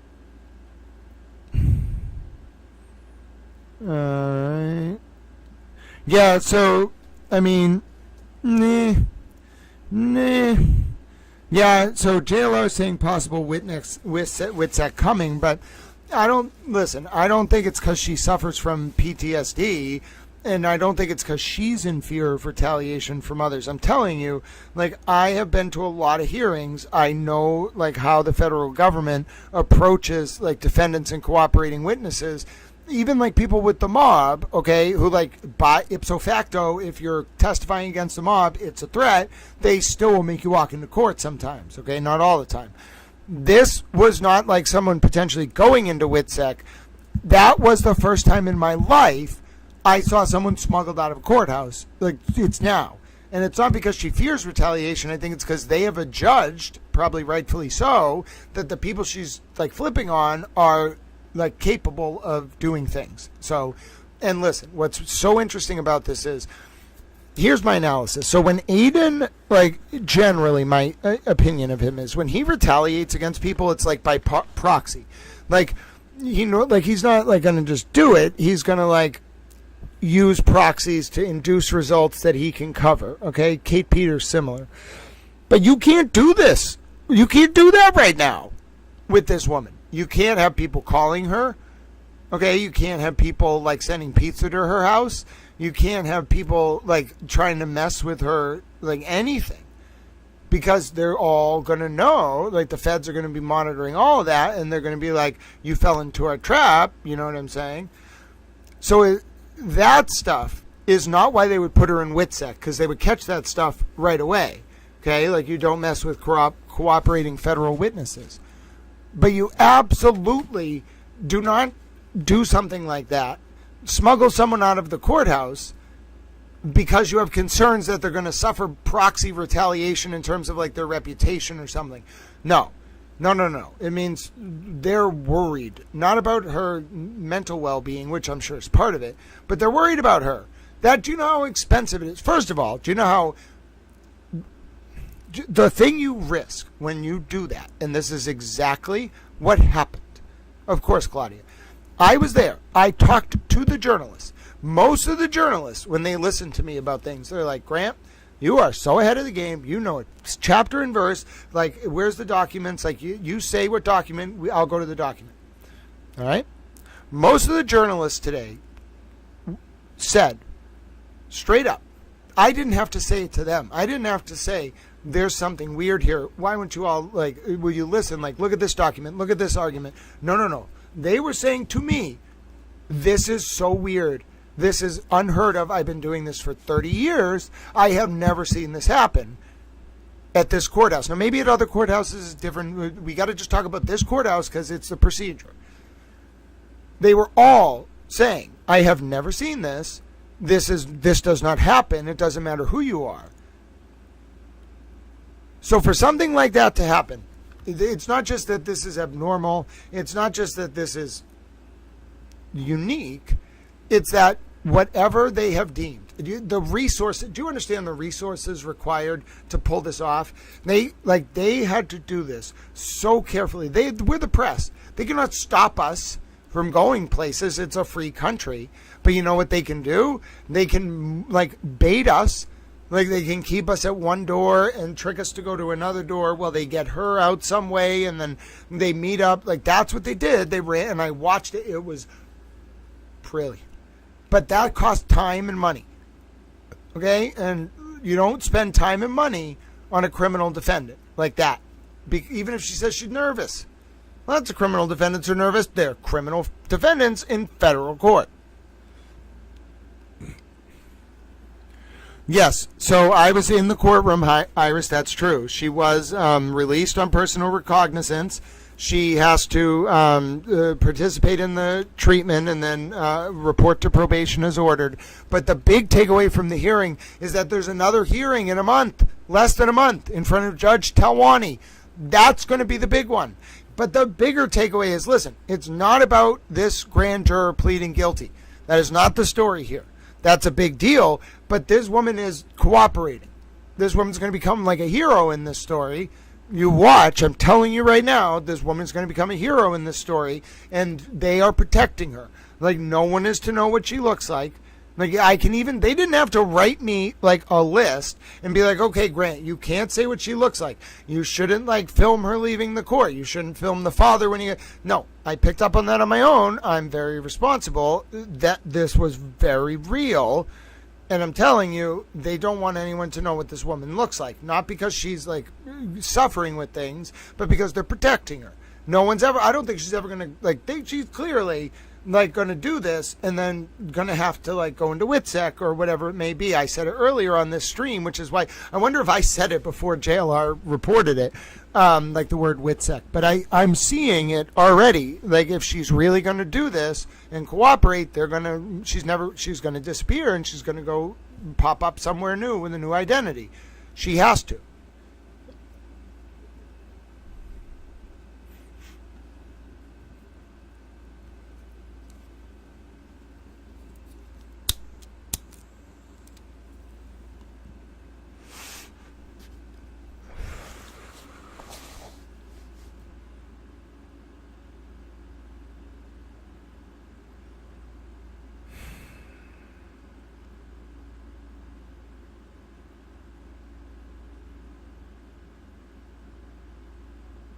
That's heavy, man.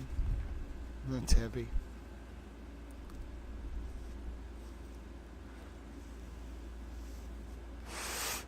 I don't think I want to play this, whatever this is, anymore.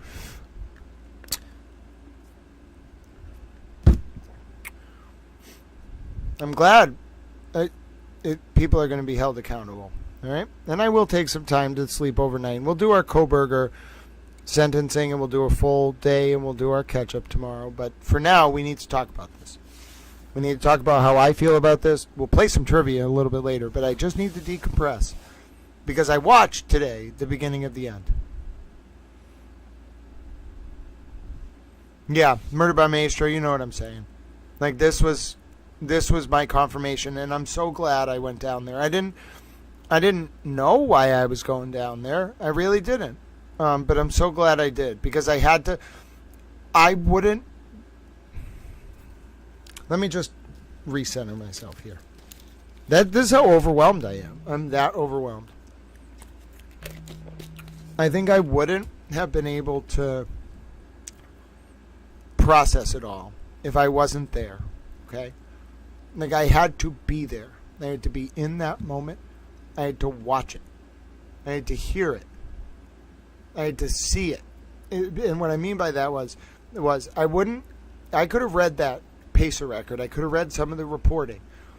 But being there, it turned out to be like the biggest moment of my life. I kind of knew it was going to happen. There will be other moments in the coming months, and I'm sure. But I had to be there. It was like I was I was like the one person. Like, nobody would have ever seen this. Like, nobody would have known. I'm telling you, nobody would have known that the father got escorted to where he went by the two agents. Nobody would have known. Nobody would have known it was her father. Like, nobody would have. The only 4 journalists even saw him in the courtroom with her. Like, it was so. It all lined up in such a way where I was like shown it, and I had to be like, wow, I'm being shown that, like, it's real. It's all happening. It was like a direct It was direct confirmation. I saw it. Like I don't even know how that happened. That was incredible. Like I had to be at that place at that moment. Not just that, I had to go from the front door. I had to stay there the whole time to know she didn't walk in either door. Then I had to go up to the courtroom, be one of the only 4 people allowed in so I could even see what she looked like. And then I had to remember what her dad looked like. And then I had to just randomly, with no other media around, just walk to the back of the building. I just felt like the call to go back there. Then I saw this man standing there. And then even though she didn't walk out the door with him, I still was like, okay, I'm going to follow him because he got a phone call. And I was like, oh, maybe she's calling him. Little did I know he was going to meet up with the 2 agents who were going to escort him to where she was. Like, I knew what I was watching. Come on. Like I'm sure they were like, oh, that kid, that kid, the towel made us. Like he made the 2 agents. Like, he made us. But then I was like, I'm a responsible little towel. I'm not gonna do anything wrong. I'm a responsible little towel. And it's bro. I'm a responsible little towel.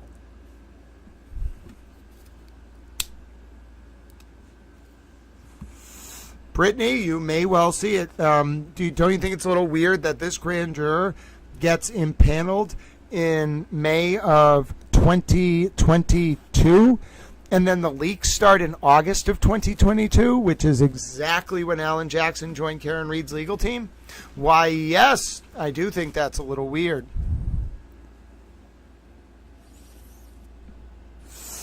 All right. I'll answer some of your questions. I don't want to stream too long. I might be able to stream too long for a little bit. Hold on. 1 second.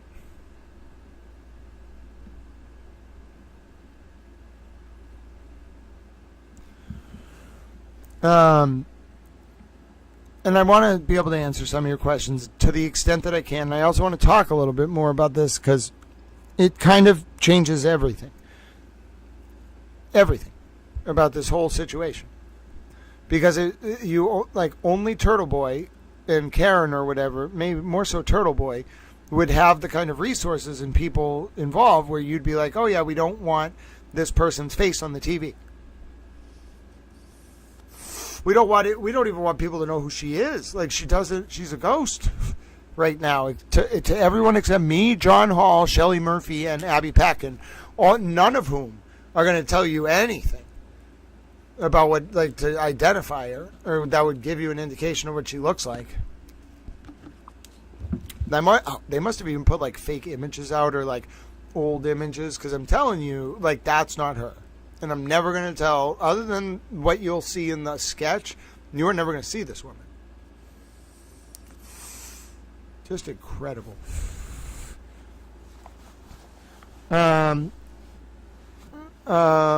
Okay. I'll take a look, Steph. What about... Oh...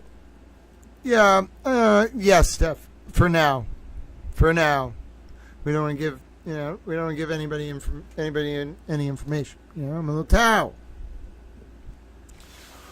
I think they're focusing on Turtle Boy's network. Just my opinion. Turtle Boy and his network, Kate Peter and her network, and the state police unit that was involved in the cover-up of Sandra Birchmore's murder. But I don't think they're the big fish, bruh. The big fish are the people who were doing favors for them, enabling them, whatever the hell was going on. I don't know. I don't really want to be involved in that at all. I don't want to be, outside of covering this. I will cover developments as they happen. I don't want to investigate this. I don't want to look more into this. I don't want to be involved in this anymore. I don't want to be involved in this anymore. I do not want to be involved in this anymore. I've done everything I can to get the information out there and to the people who need to know. I want them to do this now. I don't want to be involved in this anymore. I'm scared. I don't know where this goes. I don't like anything about any of this. I'm glad that we finally got to this point, but if they're protecting her like that, then what risk am I at? And why is nobody telling me?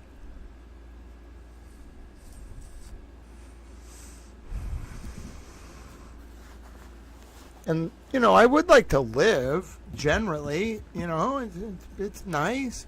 Just starting to find a little towel groove. Like figure out how to be a little towel. I just found out I have bones. Do you know how hard it was for me to come to terms with the fact that I didn't have 12 abs? I thought I had 12 abs. Turns out humans can't have 12 abs. I was heartbroken. I'm just figuring out how to be a person. I would like to live.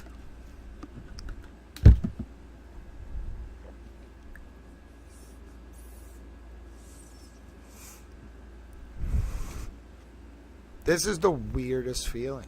I'm glad we're here talking about this, but I'm just telling you, I don't know, like you should take my reaction to this as that what I saw today was as deeply not concerning, but as deeply confirmatory as you can possibly be.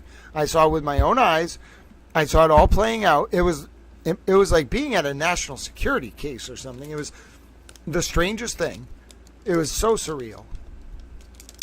I feel like, and then, all right, first of all, just to show you how little I care about this in terms of myself, but some woman and her son walked up to me outside the court as I was standing around, and they were like, "What's going on today?" And I was like, "Oh, it's the Karen Reed grand juror leaks thing." And they were like, "Oh, yeah, I figured when I saw you here." And I was like, "Oh, no.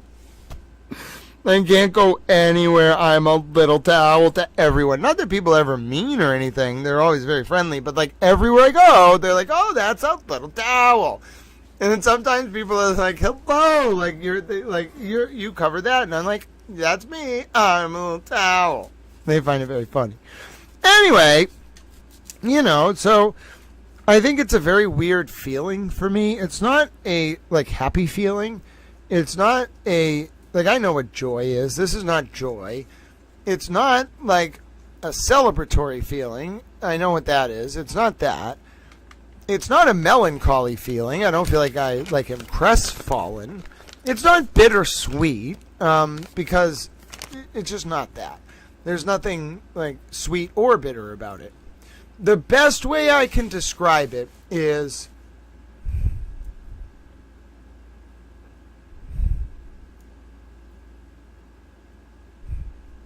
alleviated. I feel like I have been alleviated of a burden. Not a burden, but of stress. I just feel yes, I'm a little bit worried about what these people are capable of. Not the feds, but the people they're going after if they have to protect a witness in this way. But I'm also they're watching. Protect a little towel, right? I'm a little towel. I'm hoping nobody bothers a little towel. I just love America, and I hate the commies, and I care about the vulnerable. I didn't mean to get caught up in all this. God help us all.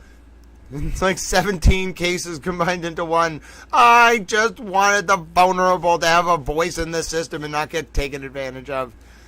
Meanwhile, just absolutely conflagrating chaos. And so it was surreal for me. And you got to understand how hard it is to be in this environment. It's a very formal environment, but then also observing what's happening around you. You can't get caught up in the moment, or that you're around these people. First of all, they're colleagues, so I know them, but you can't get caught up in it. You are there to do a job, if you can, to get information. And so I was there specifically, and I had to stay in the moment and manage to pay attention to everything and know that if I just had to be at the right place at the right time. And by doing that, I saw for myself what I needed to see. And eventually, I know a lot of you have a lot of faith in Little Towel, so you're like, "Oh yeah, he's serious." But eventually people, and the media is already onto it too, but eventually the whole world is going to catch up, okay? And people are going to realize what today was. It was big. It was very big. Because that means any witness who gets involved in this is going to need that kind of protection. That's crazy. That's incredible, but also crazy. I mean, I'm glad they're doing it. That's about time. We need to protect them, which is why I'm not even if I saw her walking out or in a car, I would not have posted the footage. I think there's a very compelling argument that some of the traditional media outlets make about why they should be able to film her. And so that's why I kind of tipped them off as to where I saw the father going. But in some sense, like, I don't want to film that. I'm not going to. I wouldn't have filmed it if I saw her leaving the parking garage. And even if I did, I wouldn't have shared it. Because I realized, like, all I wanted to ask her was, why did you start leaking in August of 2022 when you were impaneled in May of that year? Was it because Alan Jackson joined Karen Reed's legal team in August of 2022? That's all thank you, Colleen Henry. I like that documentary. That's all I wanted to do.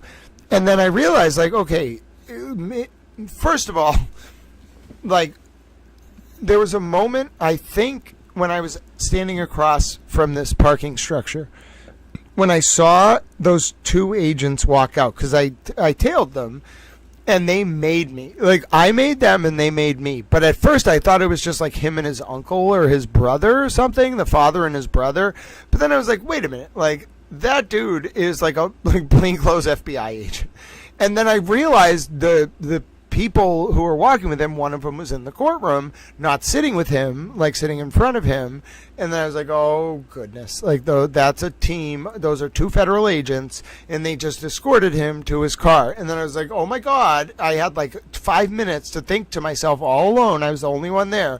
And I was like, I can stand here and I can get this footage of her leaving. If I just sit here on a public sidewalk and just wait, there's only one exit to that garage. She's going to leave. I'm going to be able to film her. And then I was like, I don't want to do that. I don't want to film her. I don't want anyone to know what she looks like. I would never, like, why would I like, they did such, why would I do that? And I was like, oh my God, I can, they're doing what I would be doing. I can leave. That's what I mean. I was like, oh God, like, somebody's actually doing the right thing. And then I was like, I feel so much better. Now, I didn't exactly, like, help the cameramen, like, find him, but I told, like, they have a right to know where he was walking to. If they want to film him, like, it's one thing to, like, hide it, whatever, but, like, the press has a right to at least try to get the image. Now, I hope all the press comes to realize that, like, the reason this woman did not walk outside was because they're hiding what she looks like. I wonder if they, like, got her, like, I'm telling you, that picture is not her. Or if that picture is confirmed as her, she does not look anything like that. Like, so drastically different that she could hide in plain sight. Like, you would have no idea who that woman is.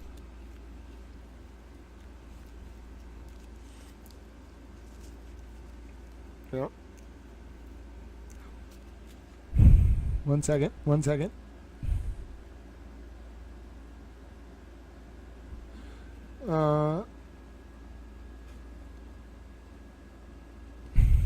Yes. But you know what? I think what I want to do is I want to save my thoughts. I guess Turtle Boy is going to go live. So did you say Turtle Boy is going to go live tonight? Let me check his YouTube. If he's going to go... Oh, it looks like it says Jews Day coverage. News Day coverage is what it says. If he's going to go live, maybe we'll put something on and I'll watch that. We can watch the Lally hearing from yesterday. Oh, Jack D65, thank you for being a Super Towel. Jack D65, you are Super Towel. If you haven't said today that Jack D65 is Super Towel, I urge you to do so. Because you are Super Towel Jack D65. And watch, I can even type that in right here. Thank you, Jack D65. You are a Super Towel. All right, hold on.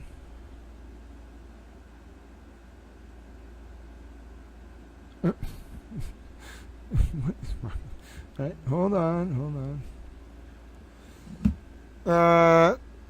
Well, I guess someone was saying that Turtle Boy was live, so sometimes it's good if I comment on those. I guess we can watch this interview with Mr. Conclave. I've really been wanting to watch that. But I also kind of want to watch yesterday's hearing with Lally as well. I know you want to hear more about what I saw today, but I need to think more. All right, like I told you what I saw. I told you what's coming. It's going to be apoplectic. This woman's cooperating, and she's in witness protection basically already. No one's ever going to see her. No one's going to know what she looks like.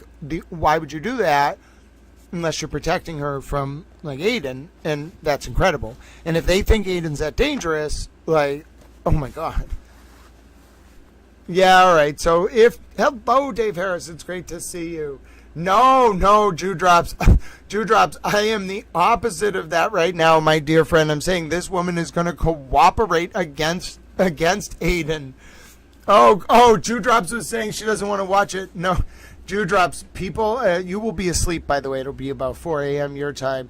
But it's not that people want to watch it because they like his content. They just are asking for someone to point out like how he's being misleading or manipulating people. You see what I'm saying? So it's a little different.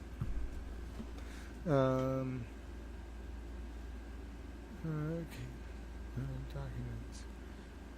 Documents. Just one sec. I have to send an email. Hello.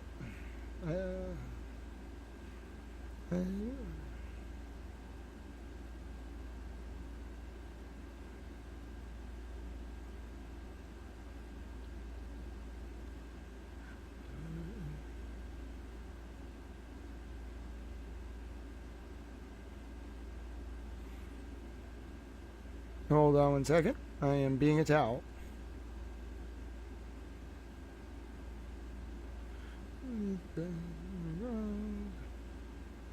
All right, so I have to think about. Oh, I was responding to Dewdrops, and it's like Dewdrops. No, don't worry.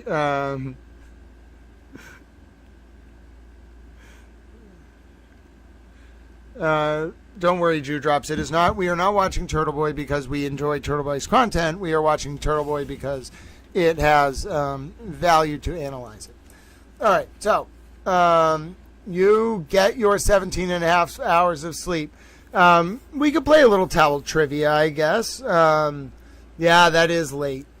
Thank you, Cello. It's great to see you. There is not just hope in my voice. I almost am crying tears of towel joy. I'm a little bit worried.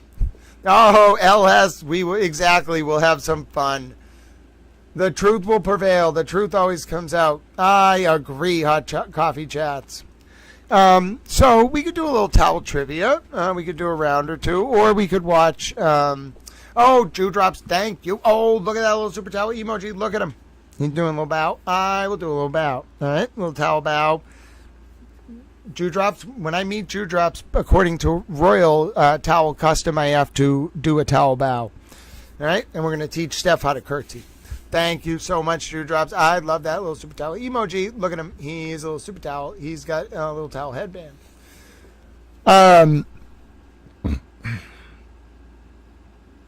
If they have put this woman, this cooperating witness, potentially under this kind of protection, what have we all been exposing ourselves to? Like, if the feds have adjudged, like, whoever she's cooperating against to be that dangerous, oh, I loved it, Jack D. I love it, Jack D65. That is such an adorable way of, I love how you do the specific amounts.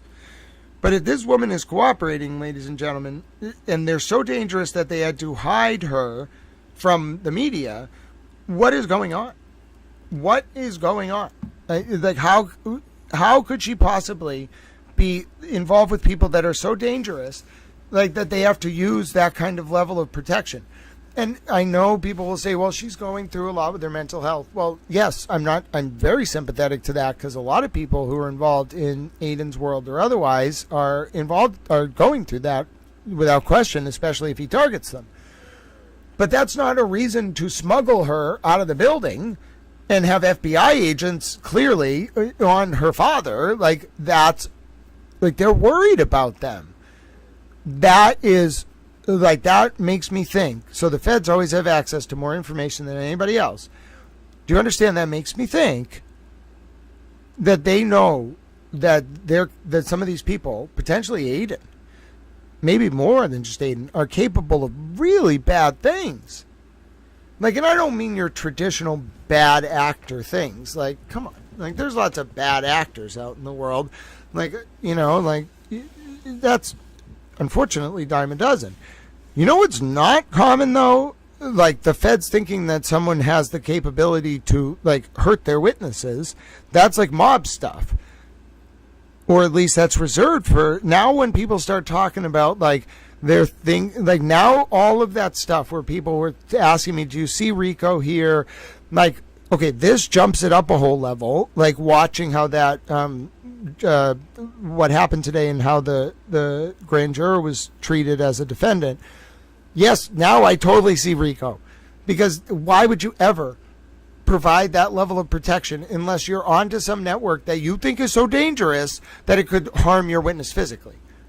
Like clearly. And so that makes me think like, okay, like this is very serious. Like whatever the DOJ is working on and the FBI is working on, like we just need to support them 100% and just like let them do what they're doing. I don't want to get involved. I don't want to step on it. I didn't do this on purpose. Like I promise I did not try to figure this out because I thought this is where it was all going to lead. I just was concerned that like someone compromised the Karen Reed trial jury. Now obviously that was a valid concern. Turns out that it was way bigger than that.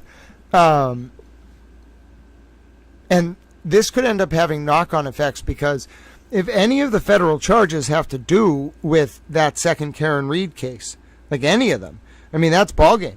That's ballgame. They'll retry her. At least for the people interested in justice for John O'Keefe, it's ballgame. They'll retry her in state court if any of the criminal charges that come up federally have to do with that, with compromising the integrity of the state jury the second time around. Or the first time. It's ballgame for everyone because they're clearly going to get the unit on Birchmore too. So it's just going to, and you know what? It is kind of political because it makes me realize like, okay, this DOJ, the GOP DOJ doesn't love going after cops, but if they're going to hold that unit, the CPAC unit, accountable for Sandra Birchmore's murder and other things they may have done, then they got to also like make Aiden and Karen pay a little bit for what they did, because they won't want the GOP DOJ won't want the story, rightfully so, to just be about the police in the Birchmore investigation engaged in a cover-up or whatnot. They'll want it to also be about what Aiden Kierney and Karen Reed did, and by virtue of that, who within the Democratic establishment or otherwise enabled their behavior. It's a perfect case. It's the greatest thing I've ever seen. And that's why that's the kind of thing where you would need to put a witness in protection, because then you're talking about real power, like the whole power structure of the entire state apparatus.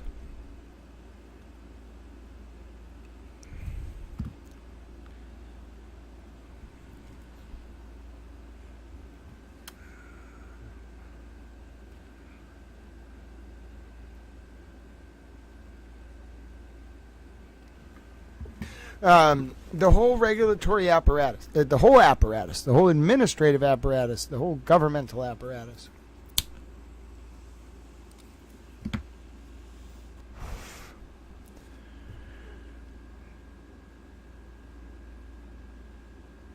I can't see what the feds could have stumbled onto that would make, I mean, even me, who knows a lot of the extent of Turtle Boy's depravity, Kate Peters' depravity, in my opinion, et cetera, et cetera, et cetera. I can't see what they would have stumbled onto that would have made them think that this woman's identity can't be out there at all. Like what she looks like. I just can't, it doesn't register. Like, I know there's something that I'm missing. And I know it's obvious, like people are going to say, well, it's because of Turtle Boy's record, his track record, how he treats people. Well, okay, but they know that, right? Like that's out there in the public. So what is it that they stumbled onto that made them so concerned for this person's safety? That's what has me actually worried. Whatever intel they have about what this person may be subjected to because of cooperating, that's the variable I don't understand, and it's worrying me. Like, personally, I'm glad that they're protecting her, but, like, you know, I'm a little, maybe, then again, no one ever, one time one person called me. I think that was the only time anyone has ever, like, threatened me or something like that. And that stopped pretty quickly. It was weird, some, like, number from New Hampshire. It wasn't actually hard to find the actual number, but just very strange. And I had only been threatened that way in my career once. And so, I don't know. Hopefully someone's looking out for Little Towel.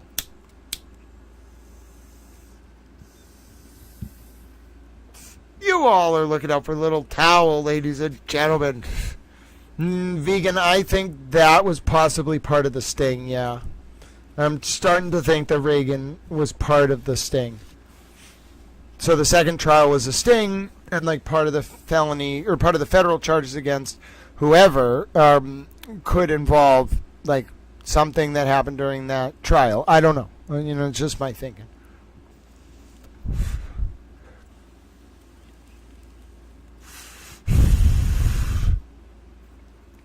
Tony J, you're going to have to specify person.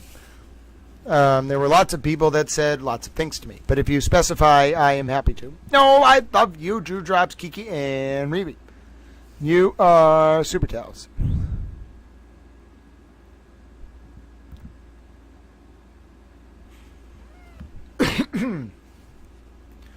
Yeah, I agree, Jack D65. It's a sad, unfortunate state of affairs, my dear friend.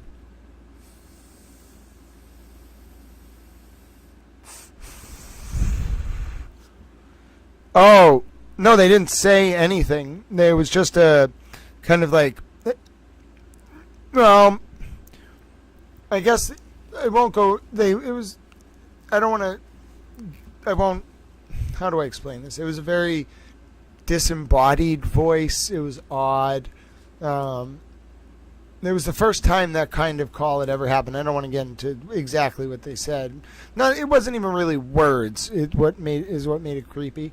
But the thing is, like, okay, I have said I have provided information, okay, to the federal government, okay, so I've said that, and then if you call me and do that, I'm gonna, well, no, especially if you don't like make any specific statements, you just make like generally ominous like sounds. I'm gonna think you're threatening me for cooperating, so that's not good. So it's happened once; it never happened again.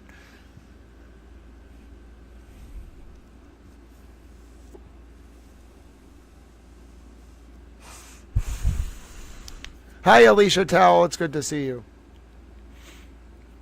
Yeah, Iris. Let me talk a little bit about her demeanor. She was composed. She was fluid. She was properly dressed. I don't know if that has to do with it, but like her dress was appropriate. Like she had decorum. She was like the way she was holding herself was very composed. She looked like, it was odd because at one point, like, so the way it is in federal court, it's like prosecutors up front, defendant in the back, and then the bar, and then the gallery, and then the judge up front, and then the judge's clerks up here over in the like front left, and then one stenographer and one clerk. Okay, so like judge, clerks, other clerks, prosecutor, defendant, bar, gallery. From front to back. And at one point, it was just judge, the federal judge in her chair, and then it was the defendant, and then the prosecutor and her lawyer had gotten up and walked out to talk about something. So it was just her sitting in the chair, staring up at the judge with us behind her. This woman was sitting there kind of like this. I describe her as like, she didn't look nervous. She was sitting like composed like this. And at one point, like the only thing she did was she didn't look like scared. She wasn't jittery, like shaking her legs. She was very composed and sitting like this. The only thing that kind of happened at one point was like, she was like this. Like she looked very like frail. Like it's meant to do that. But like it was her, like not frail. It was her in an environment where she was like very small. Like, she's already a small person. She's very petite. But she was like this. I mean, like, that was like, she was like hunched like this at one point, and it just looked like her shoulders, like, were kind of coming forward, and the world was so much bigger than her. Like, the room's like 30 feet tall, and the judge is kind of elevated like 10 feet, 5 to 10 feet above the ground. So, like, the room was very imposing. And then she was just this small little petite thing, like sitting in the center chair in this back row before the bar with no lawyer, with no prosecutor, just her, the clerks to the left, the judge in front. That scene alone, I mean, oh my goodness, it was so imposing.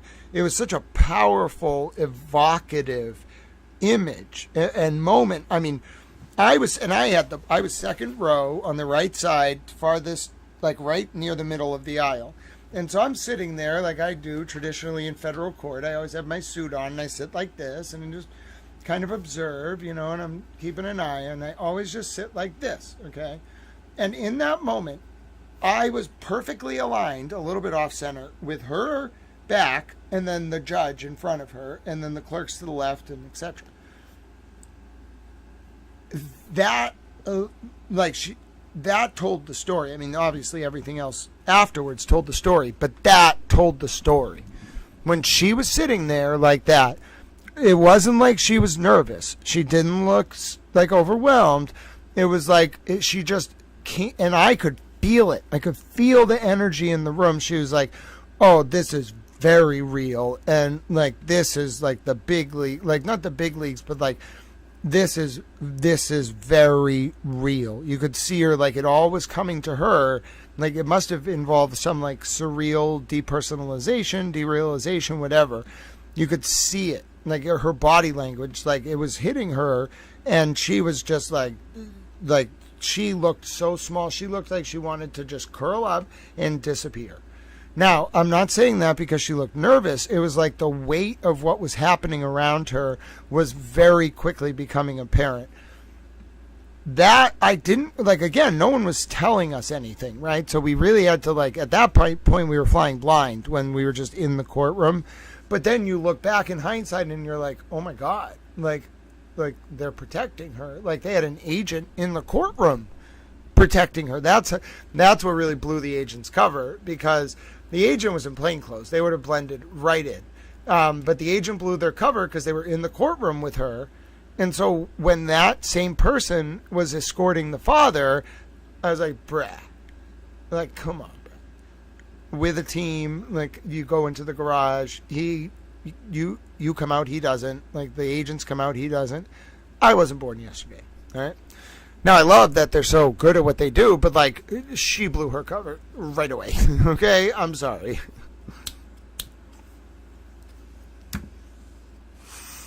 But then I was also like, this is impressive. Like, I love our government when they're doing good stuff like that. So how am I going to stand up there and, like, critique them? You know what I'm saying? Like, that's what I want them to be doing. I think they're doing good things.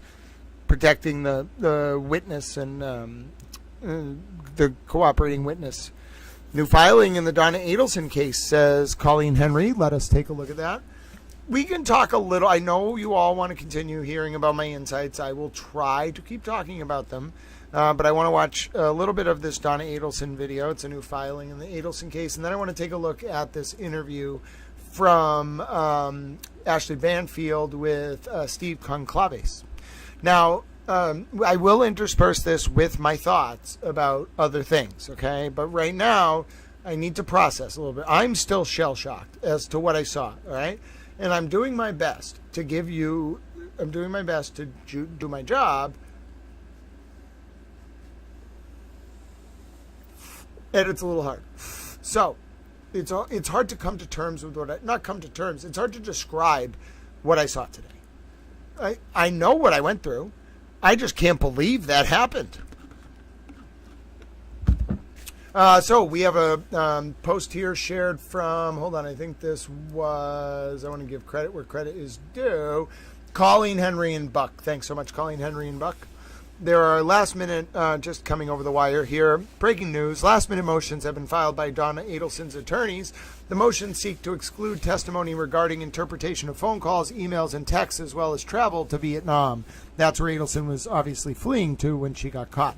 Now, Donna Adelson's testimony comes up next week, ladies and gentlemen. And that testimony, oh, what's this? Oh, it's that documentary. Oh, all right. So listen, if we want to stay up and watch Turtle Boy tonight at 9, we have a couple options. Let's watch the interview with Mr. Conclave. Okay, I've been really wanting to watch Ashley Banfield's interview with Steve Conclave. Interspersed in this, okay, I'm going to talk a little bit about what I saw today. I have more things to say. But you know what we're going to do first? Because I love towel trivia. If you've never played before, we love towel trivia. We're going to play towel trivia. All right? We're playing 2 rounds. I need to just decompress right now. So thank you for listening to what I saw today. I'm telling you, I know what I saw. I'll stand by it till the end of end of time. You can listen to my colleagues. You can listen to me. You'll eventually come to see the full picture, I believe. But for now, I need to continue to digest. I held some things back. I feel like I appropriately reported that. I used discretion. I was a good American patriotic towel. And I even censored the image of the father, even though I didn't have to. Any other outlet would have ran that. Not me. Not my style. Never will be. I'm a towel. All right. Oh, wait. Who's interviewing Lucky?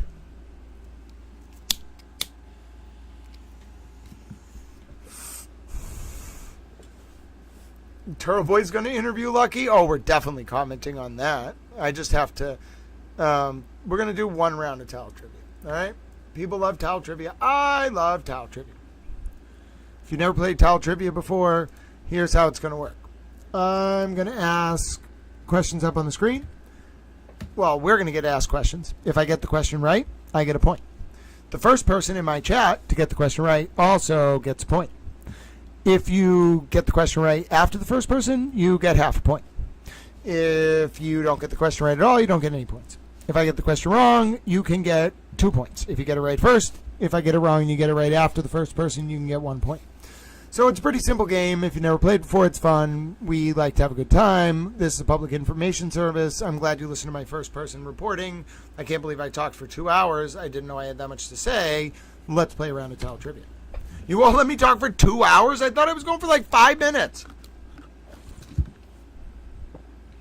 Drew drops. You get some sleep. You, Kiki, and Riri deserve it. Jack D65, you're going to do great at towel trivia. So let's start off with let's do the general daily challenge. I heard Allie Towel loves horses, so maybe we'll do a horse category. Allie is clearly a horse towel. Hello, Roo. How are you doing? All right. The regular players will know what to do. Oh, look at me. I'm high. Oh, look at me. I'm gone. I'm gone. I'm back. I'm a towel. All right. Here we go. Let me try to make the questions as large as I can for you. Hold on, little towels. I got to check. Got to constantly be checking different things today. I got a lot going on. All right. Here we go. 2 rounds towel trivia. Yeah, it did feel like 2 minutes, Jack D65. All right, here we go. First round. Pick 1, 2, 3, or 4. Let's do it. Then we're going to watch the Mr. Conclave's interview. What 84-year-old spaghetti western veteran directed his 34th film, the award-winning American Sniper, in 2014? Was it Sean Connery, Clint Eastwood, Sergio Leone, or Robert Redford? Show me Clint Eastwood, ladies and gentlemen. Got it.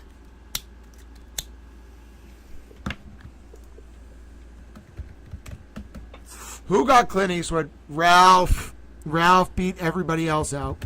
Never played towel trivia. Now it's a fun time to learn how to play. Steph, I will accept your second answer, which was, because 5 is not a choice. Steph gets a half point. Oh, goodness. Oh, no. This is going to get unwieldy. Oh, Elizabeth gets half a point. Watch how unwieldy this gets. Jack D65, I learned my lesson. Christina towel. Then again, I'm also a very good, efficient multitasking towel, so you'd be surprised. The towel friends think I should be the next host of Jeopardy. Vicky towel gets half a point. Bunny towel, it's great to see you. Bunny towel, did you know I just keep the bunny around now? I found this bunny while cleaning a few years ago, and I think I got it from my mom, like for Mother's Day one year, and she wanted me to save it. So I put it on my bookshelf, my big bookshelf, and I found it the other day randomly while Bunny was here. Now, Bunny, I would like to let you know, I put it on my little nightstand next to my desk, and Bunny just sits there. All right, there's little Bunny. Every time I see Bunny, I think of this little bunny. I just want to let you know this is a bunny. All right, bunny towel. Great job, my friend. Oh, it's Allie and Rue towel. Hi, Allie and Rue. I am a towel. And it's truth over bias, ladies and gentlemen, with half a point. And it's Susan Swan with half a point. And it's Nancy as well with half a point. And Iris with half a point. And Got a Secret gets half a point. And Dave gets half a point. See how good I am at that? Great job. Hello, Elijah Towell. We can see you, my friend. Elijah Towell, you are here. You are present as Elijah Towell. Also, before we go to the next question, did you know that I heard that Christina Towell sent pictures of her kitties? And so I just want to troll you all by in the middle. Oh, wait a minute. I think the Bella Towell, we have a Bella picture coming tomorrow, too.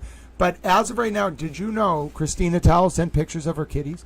And I just want to say, have you ever seen a more adorable kitty? Look at this little kitty, all right? I just want to take a break before the next question to tell you, is Christina Towell's little kitty the most, you can call him Clint Eastwood kitty, all right? Look at that adorable little kitty, all right? This is your kitty decompression break. Look at him, he's a little kitty. Bunny, I'll have to watch that movie. I think I've seen it. Oh, I have seen American Sniper. It's a good movie. But look at the little kitty, all right? Look how adorable the little kitty is. Yes, LS. I'm so glad I remembered because look at the little kitty. Oh, look at the little kitty. Here he is. Oh, look at Jack D65. It's a little kitty. Look at him. He's a little kitty. He's a cute little kitty. We have a tradition on this stream of animals of the day. If you've always wanted to see little cute kitties, tuning into Towel Stream, you might get a random animal of the day. Look at, what time is it? Is it at 9 p.m.? If we're here at 9 p.m., I'll analyze it. No, goodness, listen, there is nothing better than in the middle of Towel Trivia showing Christina Towell's little cute kitty. Look at him, ladies and gentlemen. He is a little kitty. Merba Maestro has a little oh, wait a minute. That is a boy. That is a girl. That is Ivory the girl. Christina has a boy named Ivan. See, it's easy to get it confused. That is Ivory the girl. So she is a cute little kitty towel. Everyone say hello to Ivory. Ivory, hello. You are up on the screen. The man on the TV is talking to you. Hi, Ivory. You're an adorable little kitty towel. Now, if you're saying to yourself, are we really having a kitty towel intermission in the middle of Towel Trivia? Yes. And Gran needs some sugar. Yes, I do. But look, you know why? Because look at this, ladies and gentlemen. What if it's true that I have another picture as well? Oh my goodness, ladies and gentlemen. Oh my goodness. Oh my goodness. You don't understand. I might have another picture as well. Hold on. That's a different kitty. Let me just make sure it's a different kitty. Oh, goodness. Look at this kitty. Look at the kitty. Look at the kitty. Look at Christina's other kitty. Look, ladies and gentlemen, that is a kitty. Okay, look at the little kitty. All right, look at him. Look at him being a little kitty. Now, is that, who is this Christina Towell? So we have, oh, it's tomorrow. Right, Steph. If Turtle Boy's live tonight, though, we might watch it. Hi, Donna. Welcome to the chat. We are taking a kitty intermission break from Towel Trivia. Is that Ivan on the right, Christina Towell? Look at our... hello, Donna. I added you to the blue wall of justice. Look at the kitty. I am married to America, Hot Coffee Chats. Ragdoll. Oh, look at that little kitty. That's Ivory. So that's Ivan and that's Ivory. Oh, look at the safe kitties, ladies and gentlemen. They are just having the time of their life being safe little kitties. Ivan and Ivory, you are super towel kitties. Yes, if you want to send in pictures, ladies and gentlemen, Grant Smith Ellis at Gmail. Just say towel animal pictures of the day, and your towel kitties might get featured as well. We love you, towel kitties. Ivan and Ivory. Oh no, Towel's gonna date America. I will marry America. Towel loves America. All right, here we go. That was fun. Thank you so much for those wonderful pictures. Merba Maestro is like, Tommy Kitty, Tommy Kitty. All right, now let's see who was able to keep their attention focused even with kitty pictures. Some good, no. Hot Coffee Chats is trying to find, no, Hot Coffee Chats. Next question. I am easily squeamish. In which Black Hills state was the HBO Western TV series Deadwood set? Was it Colleen Henry's Montana? Was it South Dakota? Was it Colorado? Or was it North Dakota? Show me Montana. Show me Montana, ladies and gentlemen. Show me Montana. It was South Dakota. I picked Montana just because Colleen Henry's from Montana. Then I cost myself 2 points because Ralph got 2 points. The answer was number 2, South Dakota. Elizabeth Lander grabbed a point as well. Ralph got 2 points. Steph, great job. Steph Towel. Steph gets a point. Who wasn't Steph Towel? Iris, great job, Iris. Iris gets a point. Who else? Who else? Who else? Oh, you're so kind, Colleen. Allie and Bro. Allie and Brew Towel get a point. Allie and Bro are super towels. Christina Towel. Christina Towel has amazing super towel kitties, and she's super towel. Ivan and Ivory are amazing. Allie, Rue, listen, Rue, you need to speak to Allie. Just because you know the answer does not mean she's cheating. She's super towel. Vicky, it's okay. Everybody loves Little Towel, and they just want him to be Little Happy Towel. I'm happy. Don't worry. I appreciate how much you all care about Little Towel. It does not go unnoticed. All right. Yes, Hot Coffee Chats. Pulling Allie and Rue. What 49ers quarterback passed to Dwight Clark with 58 seconds left to beat the Dallas Cowboys in the NFC Championship game? Was it Colin Kaepernick? Was it Joe Montana? Was it Jeff Garcia? Or was it Steve Young? Which 49ers quarterback passed to Dwight Clark with 58 seconds left to beat the Dallas Cowboys? I think this was the Immaculate Reception. Show me Joe Montana. I got it. I'm a little towel. I'm a football towel. Hot Coffee Chats got it, ladies and gentlemen. Hot Coffee Chats knows about the Immaculate Reception, and they are a little towel. They get a full point. Who else knew about the Immaculate Reception? Susan, great job. Susan got half a point, knew about the Immaculate Reception. Steph knew about the Immaculate Reception. Steph is the Immaculate Canadian. Ralph, you are the Immaculate Ralph. We shall start calling Allie and Rue. Rue, your new nickname is the Immaculate Rue. Yes, you are immaculate. Nancy, you are also immaculate. Yes, I'm the greatest towel announcer for Towel Jeopardy, which is not real. This is Towel Trivia. It's a satire version of that of all time. Great job, Nancy. Who else? Ruth. Great job, Ruth. It's great to see you. How are you, my friend? Have you considered that you are an immaculate towel? Christina Towel, you are immaculate. And you are a towel. Vicky, good guess, my friend. You are also immaculate. Not even a guess. You probably got that, and you are a towel. Bunny Towel, I knew you'd get that one. I knew you'd know about the Immaculate Reception. You as well got a secret. You can keep it. Half a point. Truth over Bias also gets half a point. As well as Jack D65, the Ripper. Who will forever now be known as Jack D65, the Ripper. All right. I have my thinking cap on backwards. Watch out now. Oh no, Bella told Bossy Texas Chick to turn her hat around. Next question. Which implement, long used in cattle driving, is capable of breaking the sound barrier? A spur, a whip, a cattle prod, or a lasso? Well, this one seems pretty self-evident. There's only one of those that can actually go fast enough to break the sound barrier. That's why it makes such a loud sound. It's a whip. Whip it good. Whip it. Whip it real good. Whip it. So only Susan Swan knew how to whip it. Whip it real good. You got to whip it. Sometimes, ladies and gentlemen, you got to be like Steph, and you just got to whip it real good. You know, the song, it tells you to whip it real good. Good job, Hot Coffee Chats. Good job, Elizabeth Landa. You clearly knew how to whip it. Who else? Ruth Lang. Great job, Ruth. Ruth knew about the whip breaking the sound barrier. Nancy. Great job, Nancy. You are Super Towel. Where's Nancy? Come on, Nancy. There you are. Super Towel. Who else? Truth over bias. Super Towel. Allie. Super Towel. Christina and Bunny. Super Towels. Where's Christina? Great job. That was a hard one. You all knew how to whip it. Whip it real. Crack that whip, says Jack D65. Next question.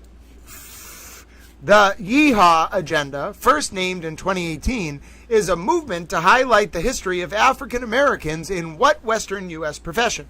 Saloon owners, fur trappers, cowboys, bounty hunters. Well, you know, out of all those, I think cowboys are probably most likely to say yeehaw. Show me cowboy. I got it. Ladies and gentlemen, I got it. I'm a cow. It's not bounty hunters, but I like your spunk, Bossy Texas Chick. Hold on. Who got it? Steph, ladies and gentlemen, Steph Towel knew about the Cowboys. Ruth Lang also knew about the Cowboys. Good job, Ruth. This is a very cowboy-themed category. It's not quite horses, but it's close. The person who makes these categories clearly likes cowboys and horses. Ralph gets half a point. Ralph's tied for the lead. Truth over bias gets half a point. Who else? Who else? Elizabeth Lander. Elizabeth is a towel trivia champion. Actually, we only have four towel trivia champions. They are Allie Towel, Steph Towel, Elijah Towel, and Towel. Those are the only four people who have ever won a round. All right, so who did I get last? I think Elizabeth. And then Nancy. Nancy from the 508. Nancy picks up half point. Who's going to join the ranks of the Towel Trivia Champions? I'm going to keep track of the champions. Iris and Allie and Roe both get a point. Allie and Roe are a single person. Iris is also a person. Bunny is a bunny. Now, if you've ever wondered, is Bunny a bunny? The answer is yes. Bunny is a bunny. Got a secret? You can keep it. Excellent job. You should work for the DOJ. There we go. I call myself Towel Trivia Champ. Nobody can stop me. You got it, Jack D65.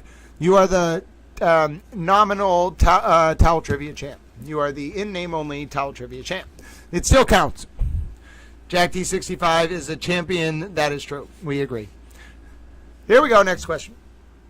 Which 2007 Western was adapted from a short story by famed crime author Elmore Leonard? 310 to Yuma, Open Range, Appaloosa, No Country for Old Men. I feel like it could be 310 to Yuma or No Country for Old Men. Show me 310 to Yuma. I got it! I watched that movie back in the day. Is anyone else going to get this? Oh my goodness. Ralph is a superstar. Ralph got it right. Steph Towel, superstar. You can call her Steph Towel, superstar. Elizabeth Lander was one of the few people, along with Steph and Towel, to get it right. Nobody else. Everyone went with No Country for Old Men. Rue. Allie, blame it on Rue. Rue's like, what did I do? Yep, and I watched 310 to Yuma back in the day. All right, let me give you your score update after round 1. Oh, we got fierce competition, ladies and gentlemen. Fierce competition, as always. Now, the scores are starting to settle. Allie and Rutal jumping up the board, as always. They are an Allie and Rutal. All right, hold on. I saw a bossy Texas chick in there. I guess she just didn't have the best luck. But she is a bossy Texas chick. And a Bella. All right, hold on. Here we go now. Let's see. There we go. All right. Here are your scores. Scores coming up, Little Towels. Scores coming up. All right, so we got a little bit of yesterday's round because we don't have as many people playing today, which is good. That was a lot yesterday. All right, hold on a second. Here we go. Well, we need to move this. The scores are heading into our second round of the day. This will be our last round before we watch the interview with Mr. Conclave. We have, ladies and gentlemen, hold on, let me make that. Look how large I can make the score sheet. We have a two-way tie-in, ladies and gentlemen. Two-way tie-in first today. We have Rue's sleeping. I didn't mean to wake Rue up. Sorry about that. Ladies and gentlemen, in first place, we have a tie. Ralph Towel competing for the championship. Excellent job, Ralph Towel. 5 points in first place. It's different strokes for different folks. As long as Buck's comfortable, Colleen, my dear friend. It is a good movie, Steph. First place, two-way tie, Ralph Towel and Steph Towel. Excuse me, Ralph Towel and Towel. I'm a towel. I'm a little towel. In second place, we have the one, the only, Steph Towel. She's Steph Towel. She's from Canada. She's technically British. She had a bit of a crisis yesterday and found out she was actually British. She's in second place. In third place, serendipitously enough, we have a two-way tie, ladies and gentlemen. Could have been more serendipitous if there were a three-way tie, but it is Elizabeth. That's not how you spell Elizabeth Towel. Elizabeth Towel with 3 points, ladies and gentlemen. And Allie Towel and Rue, who's snoring, with 3 points each. Excellent job, Elizabeth and Allie Towel. In fourth place, it's Christina Towel with the most adorable kittens of all time, Ivan and Ivory, 2.5 points. In fifth place, the most adorable bunny of all time. See little bunny? This is Bunny. When we talk about Bunny, we bring the little bunny on the screen. Little bunny hops over and says hello to Bunny. See what I mean? Hi, Bunny. Look at the bunny. It's right next to Bunny's name. Hi, Bunny.